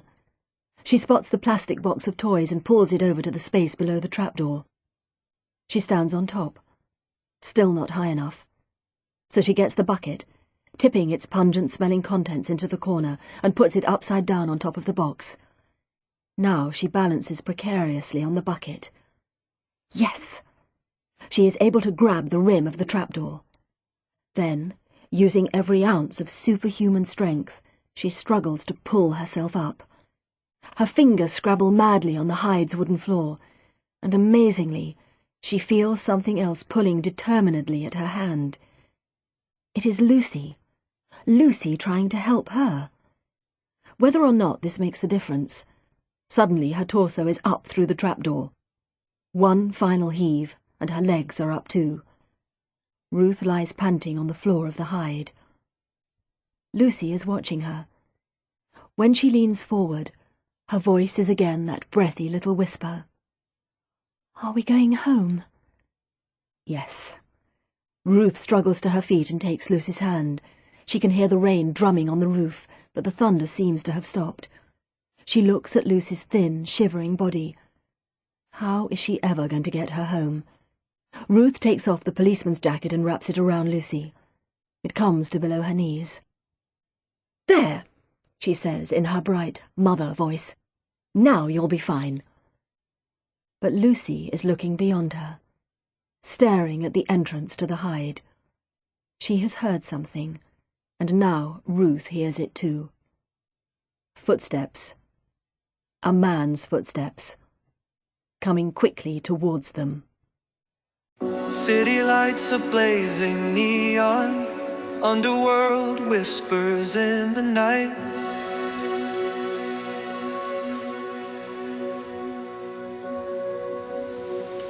concrete jungle keeps us moving, chasing dreams that take their flight.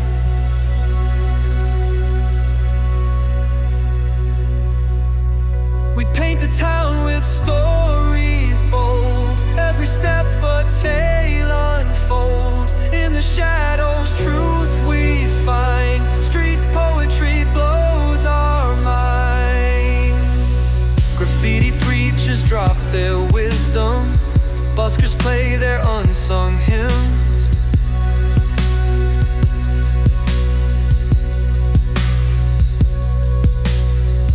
Alleyways are our kingdoms, where the raw and rough begins.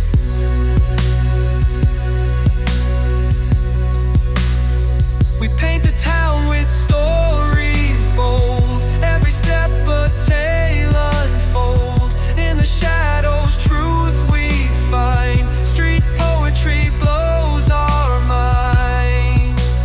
Broken glass underfoot we tread, ancient stories in our heads, carving out our destiny through the urban tapestry. Whispers of our past, they linger, voice of future bolder still. In the chaos of the city, we find solace in the thrill.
Chapter 29. Purple cloak flying out behind him, Cathbad leads the way across the marshes. Occasionally he stops and shines the torch at the ground, and then he turns slightly to the right or left. Nelson follows. He feels his jaw locked with frustration, but he has to admit that so far Cathbad hasn't put a foot wrong. On either side of them he can see still water and dark, treacherous marshland, but their feet remain on the twisting, stony path. Thunder is rolling above them. The rain beats down unmercifully. Nelson is soaked, but none of this matters if they find Ruth. It is so dark that sometimes he almost loses sight of Cathbad, though he is only a few paces in front. Then he sees a glimmer of purple and realizes that the old nutter is still there. Once or twice Cathbad turns to him, grinning manically. "Cosmic energy," he says. Nelson ignores him. Where the hell is Ruth? And Eric? Whatever possessed Ruth to go running off like that, chasing over the marshes on the worst night of the year? Nelson sighs. When he thinks of Ruth, a kind of reluctant tenderness constricts his throat. He thinks of her lists, her love for her cats, her refusal to drink station coffee, the calm way she can dig through layers of mud and come up with a priceless treasure. He thinks of the way she fed him coffee and listened, the night Scarlet was found. He thinks of her body, actually rather magnificent unclothed, white in the moonlight. He thinks of her at Scarlet's funeral, her eyes red, and of her face when she told him that Eric was the author of the letters. He sighs again, almost a groan. He's not in love with Ruth, but somehow she gets to him. If anything happens to her, he will never forgive himself. Cathbad stops again and Nelson almost bumps into him. What's the matter? He has to shout to be heard above the wind.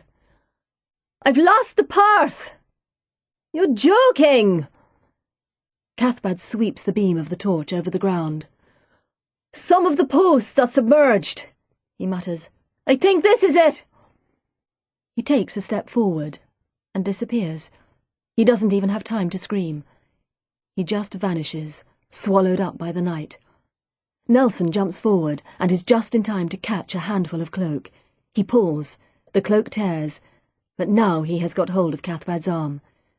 Cathbad is up to his neck in the mud, and it takes all Nelson's strength to haul him out. Finally, with a ghastly sucking noise, the marsh relinquishes its prey. Cathbad kneels on the path, head down, panting. He is completely covered in mud, his cloak in tatters. Nelson yanks him to his feet. Come on, Cathbad. You're not dead yet. It is the first time he has called Malone by his adopted name, but neither of them notices this. Cathbad grasps Nelson's arm. His eyes look white and wild in his blackened face. I am in your debt, he says, fighting for breath. The spirits of the ancestors are strong. They are all about us. Well, we're not about to join them yet, Nelson tells him briskly. Where's that torch? Ruth and Lucy stare at each other, terrified. The footsteps are coming nearer. Ruth's mind works frantically. They are trapped. They can't leave the hide without Eric catching them. Unconsciously, Ruth moves in front of Lucy.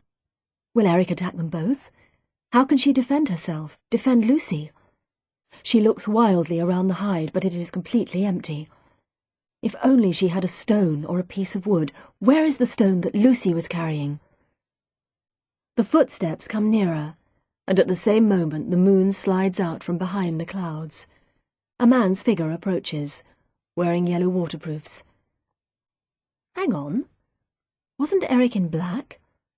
The man reaches the steps to the hide, and in the moonlight, Ruth sees his face.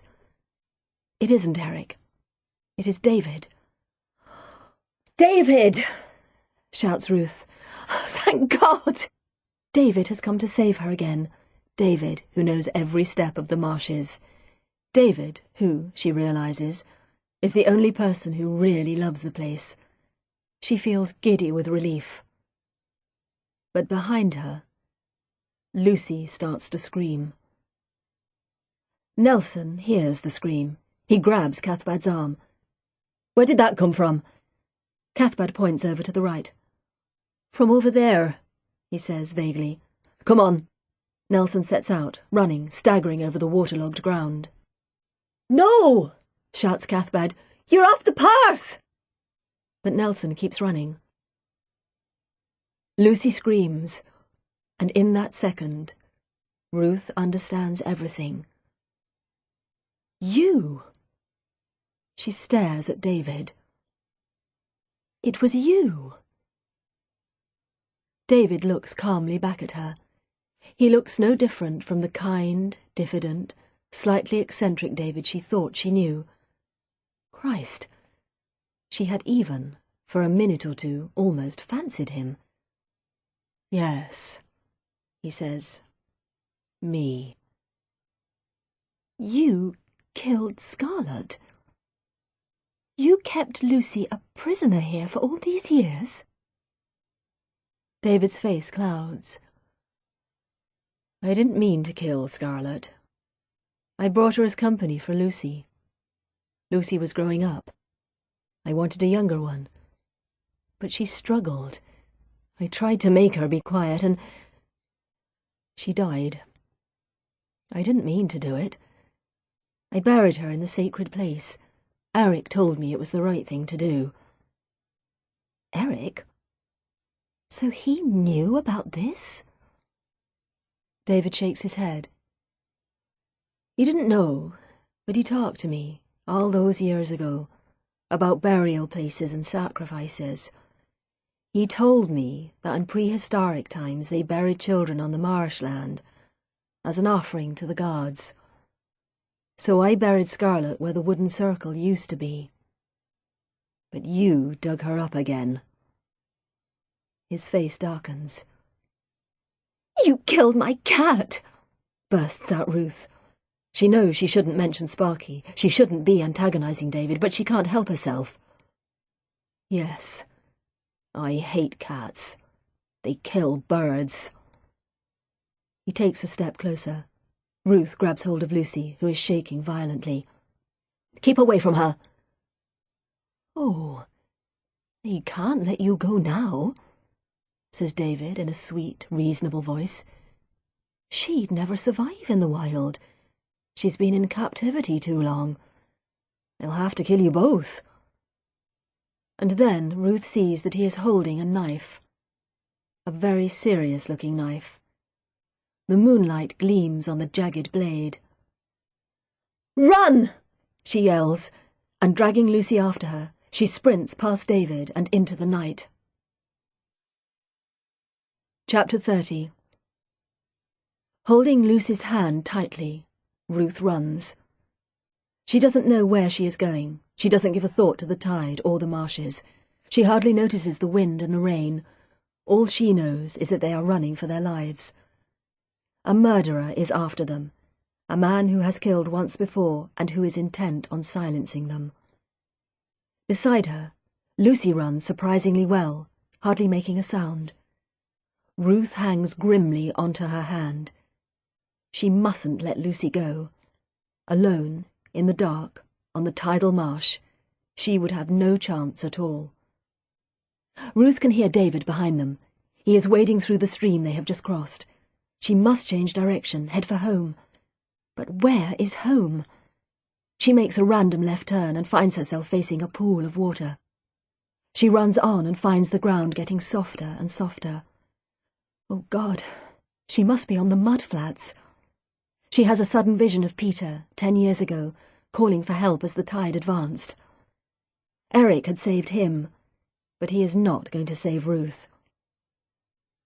And then she hears something, almost as if Eric's voice is coming back to her, over the years. She stops, listening. It sounds almost like police. She must be hallucinating. But it was a mistake to stop. With horrifying suddenness, David's face suddenly looms out of the dark. Ruth screams and Lucy breaks free. Lucy! Yells Ruth. David lunges forward, grabbing Ruth's foot. She kicks out. He falls back. Ruth takes to her heels again. She must find Lucy before David does. But David is right behind her. She can hear his ragged breathing, hear the splashing as he wades through the pool. Frantically, Ruth turns and finds herself scrambling up a sandy slope. A sand dune. She must be right near the sea, but she barely has time to think this when she is falling down the other side of the dune and landing in water. Salt water. Looking ahead, she can see nothingness. Only the ink-black sea, flecked with white foam, coming relentlessly towards her. She turns and wades inland, along a narrow channel of water. Where's Lucy? She must find Lucy. Ahead of her, she can see a square, dark shape in the water. She heads for it and sees what it is. A Second World War pillbox, a small brick structure about 1 metre high. They are dotted all over the marshes. For want of anything better to do, she climbs on top of the box. If she jumps, she can reach the higher ground, where she should be safe from the tide. She jumps and lands heavily on the opposite bank. A brief thrill of elation runs through her. She has done it! Super Ruth! But then the elation vanishes. Standing over her, knife in hand, is David. Nelson runs across the salt marsh. He hardly notices that he falls many times, staggering in and out of the water. Behind him he can hear Cathbad shouting something about the tide, but he ignores him. Someone is screaming. Ruth is in danger. "Police!" he yells. "Freeze!" He hasn't even got a gun. What's he going to do when he gets there? He doesn't think about that, just runs doggedly on. And then he sees the solid shape of the hide, looming up out of the featureless darkness. He runs towards it. The hide is deserted, eerie in the moonlight. Nelson climbs the steps and looks down into the dark hole left by the trapdoor. Thank God he took the torch from Cathbad. Its bright beam illuminates the underground room. "Jesus," breathes Nelson. "Sorry, Ruth," says David, again sounding quite normal, the shy, helpful neighbour who had looked after her cat and to whom, oh God, she had given her mobile phone number. "David," Ruth croaks. "I have to kill you," explains David. "Now you know about Lucy." "Why did you do it?" asks Ruth. She genuinely wants to know the truth, even though she knows it might be the last thing she hears. "Why?" asks David, surprised. "For company, of course." He moves towards her, holding out the knife. Ruth backs away, wondering what her chances are. They are standing on a raised bank. Behind David is the pool she passed earlier. She has no idea how deep it is. Even if she manages to get past him, she can hardly swim across the water in the dark. Behind her are the sand dunes, and the sea crashing relentlessly forwards. She is exhausted and overweight. She knows David would catch her easily. She opens her mouth to say something. To beg for mercy? She doesn't know. But then another noise fills the night. 3 echoing calls, harsh and even. It is the sound that she heard earlier, beside the hide. David looks at Ruth. His face is transfixed.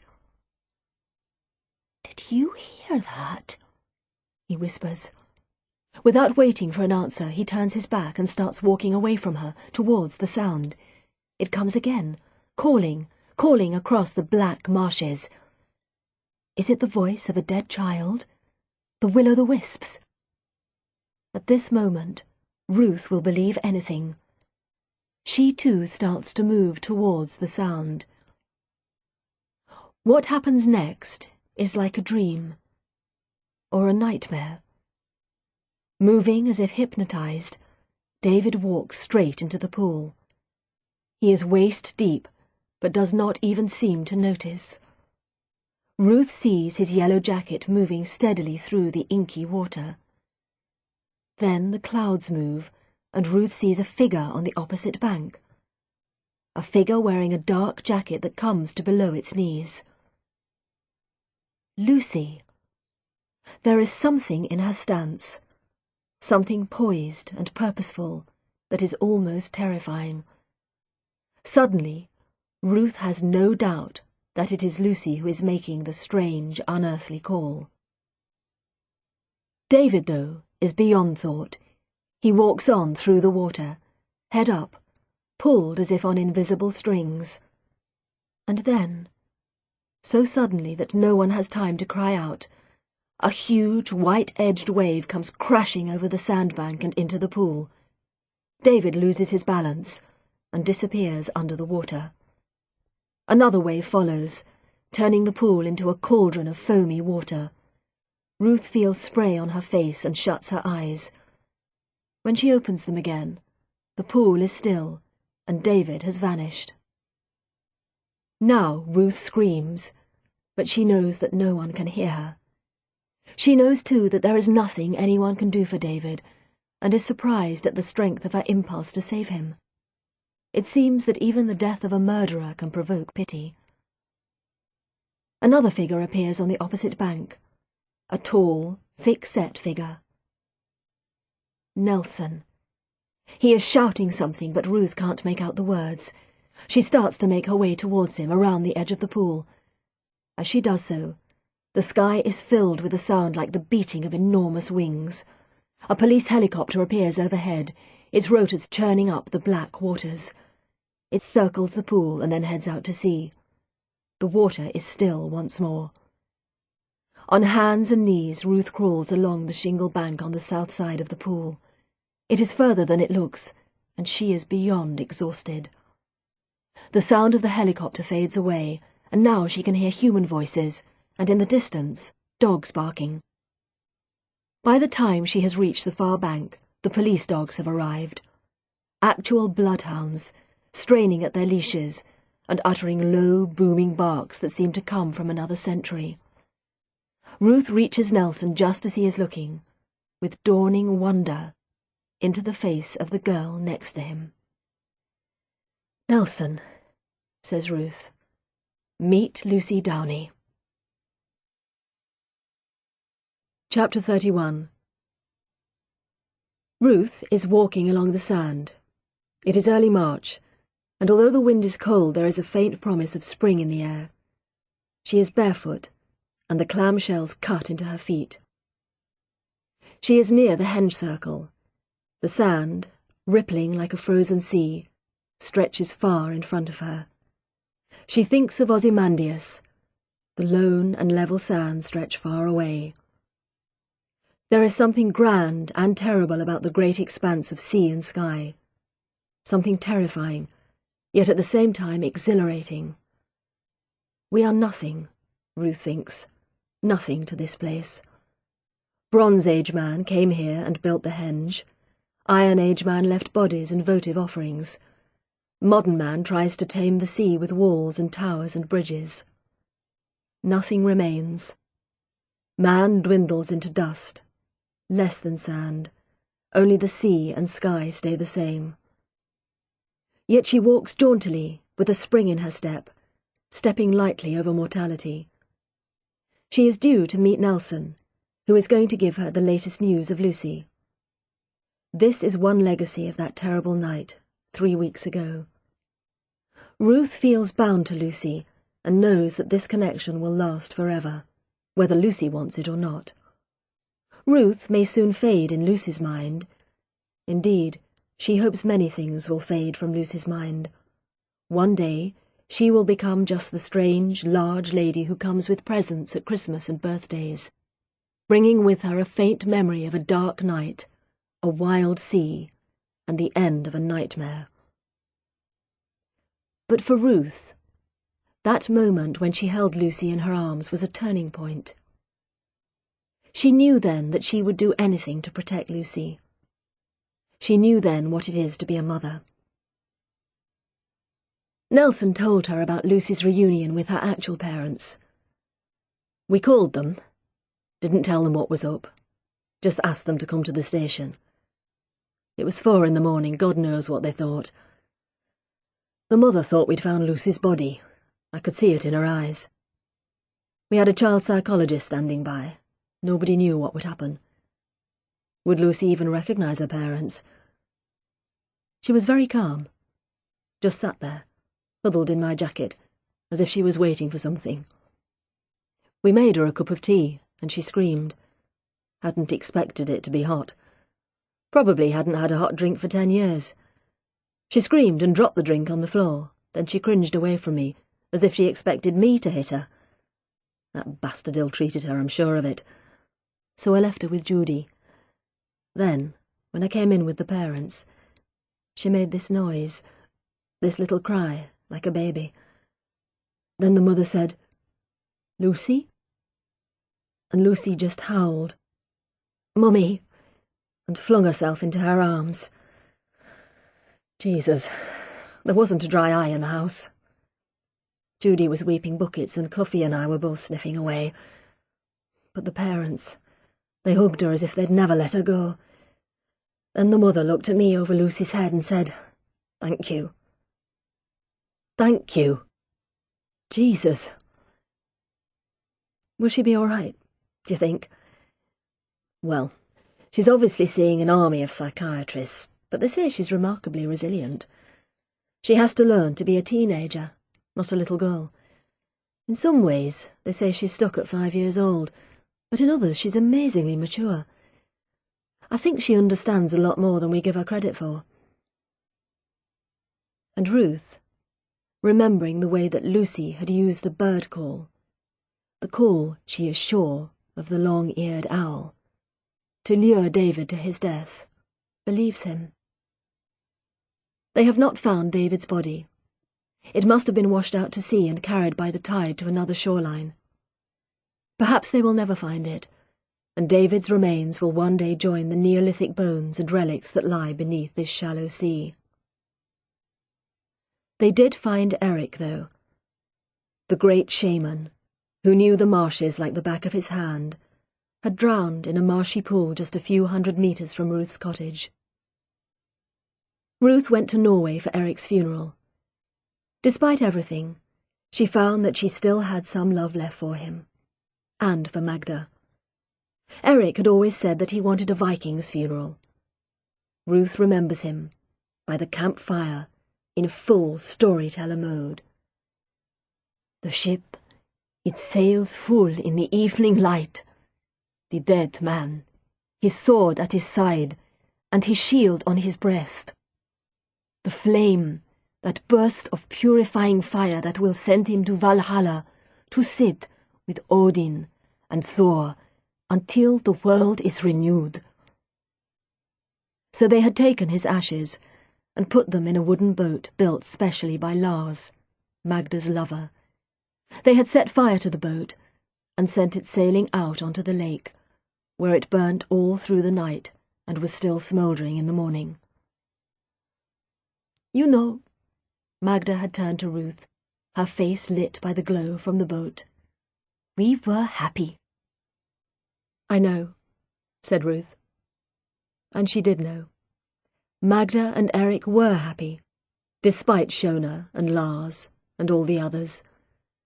And she, Ruth, still loved Eric, despite the letters and the adultery and the cold light behind the blue eyes.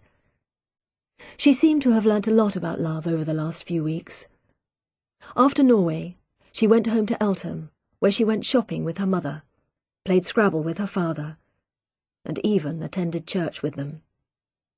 She doesn't think she will ever be a believer herself, but these days it does not seem so important to remind her parents of this.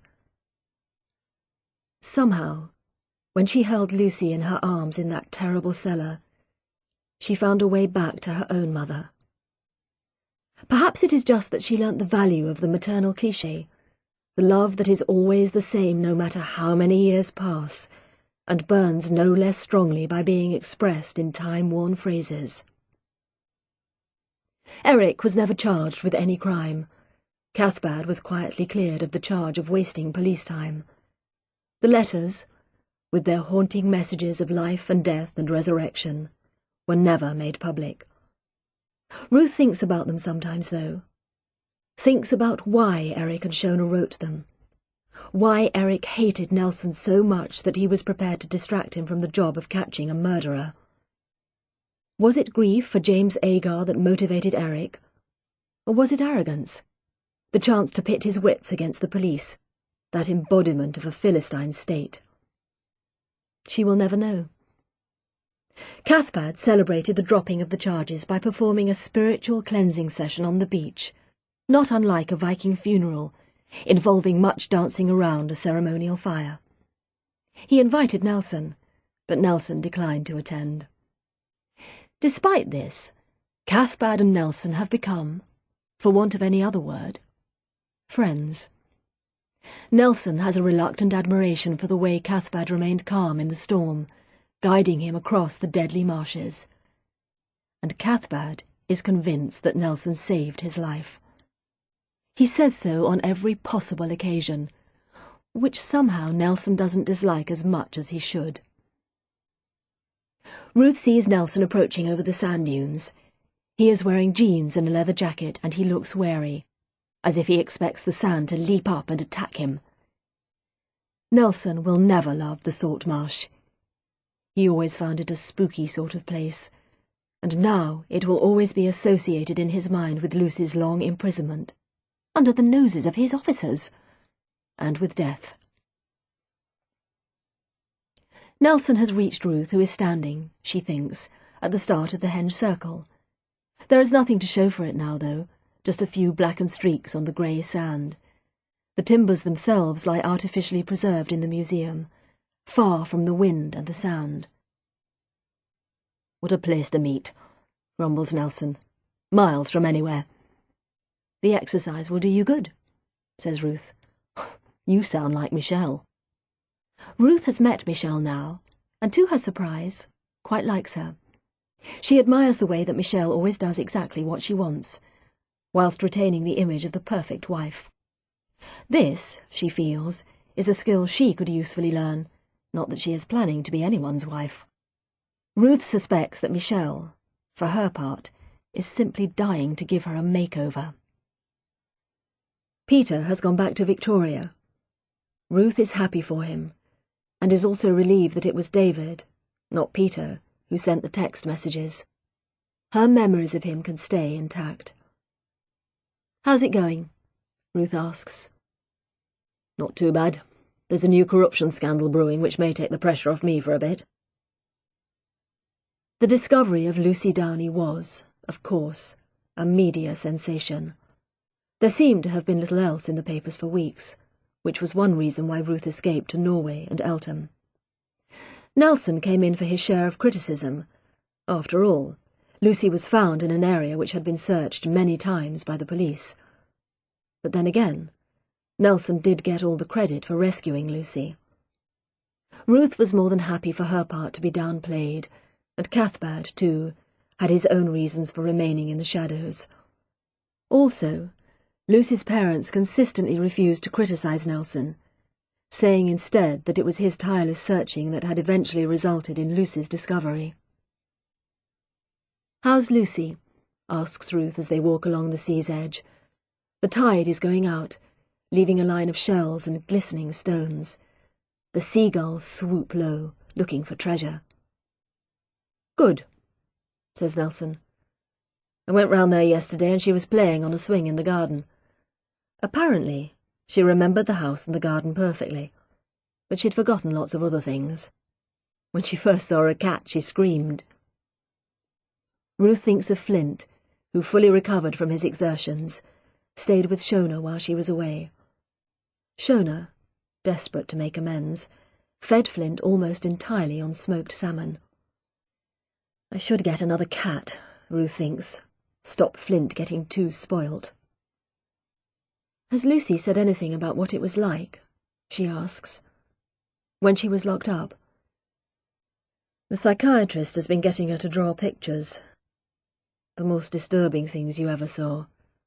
Little black boxes, clutching hands, iron bars." "Was she abused by him? David?" "Abused? Of course she was abused. But sexually there's no sign. I think he was quite squeamish about sex, actually. The psychiatrists think that if she'd started menstruating, he might have killed her." "How did he make that underground room? It had concrete walls and everything." "Apparently, it was an old Second World War bunker. He built the hide on top of it." Jesus. Ruth is silent for a few minutes, thinking of the preparation that must have gone into creating Lucy's prison. How many years had David been planning this? Does anyone know why he did it? The shrinks have got a million theories, but it's all guesswork.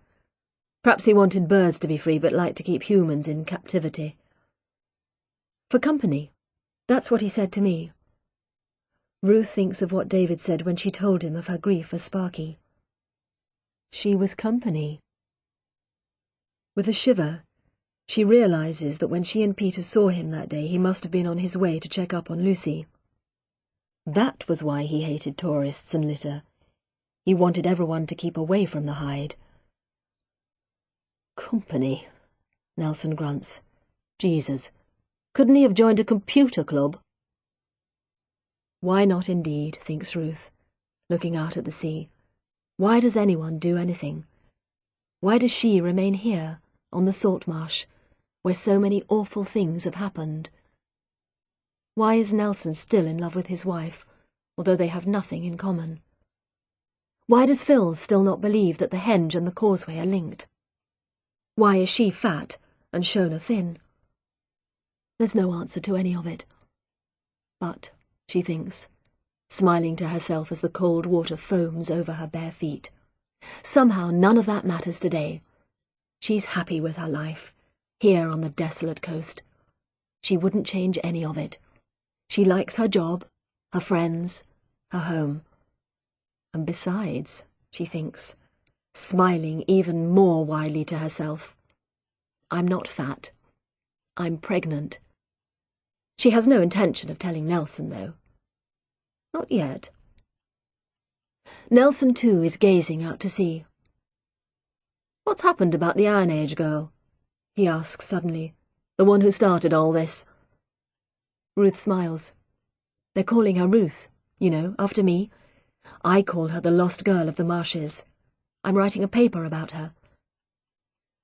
Do you know any more about why she died? Not really. She seems to be from a wealthy family. Her nails are manicured, and we've done tests on her hair that prove she had good nutrition. But no one knows why she was tied down on the marsh and left to die.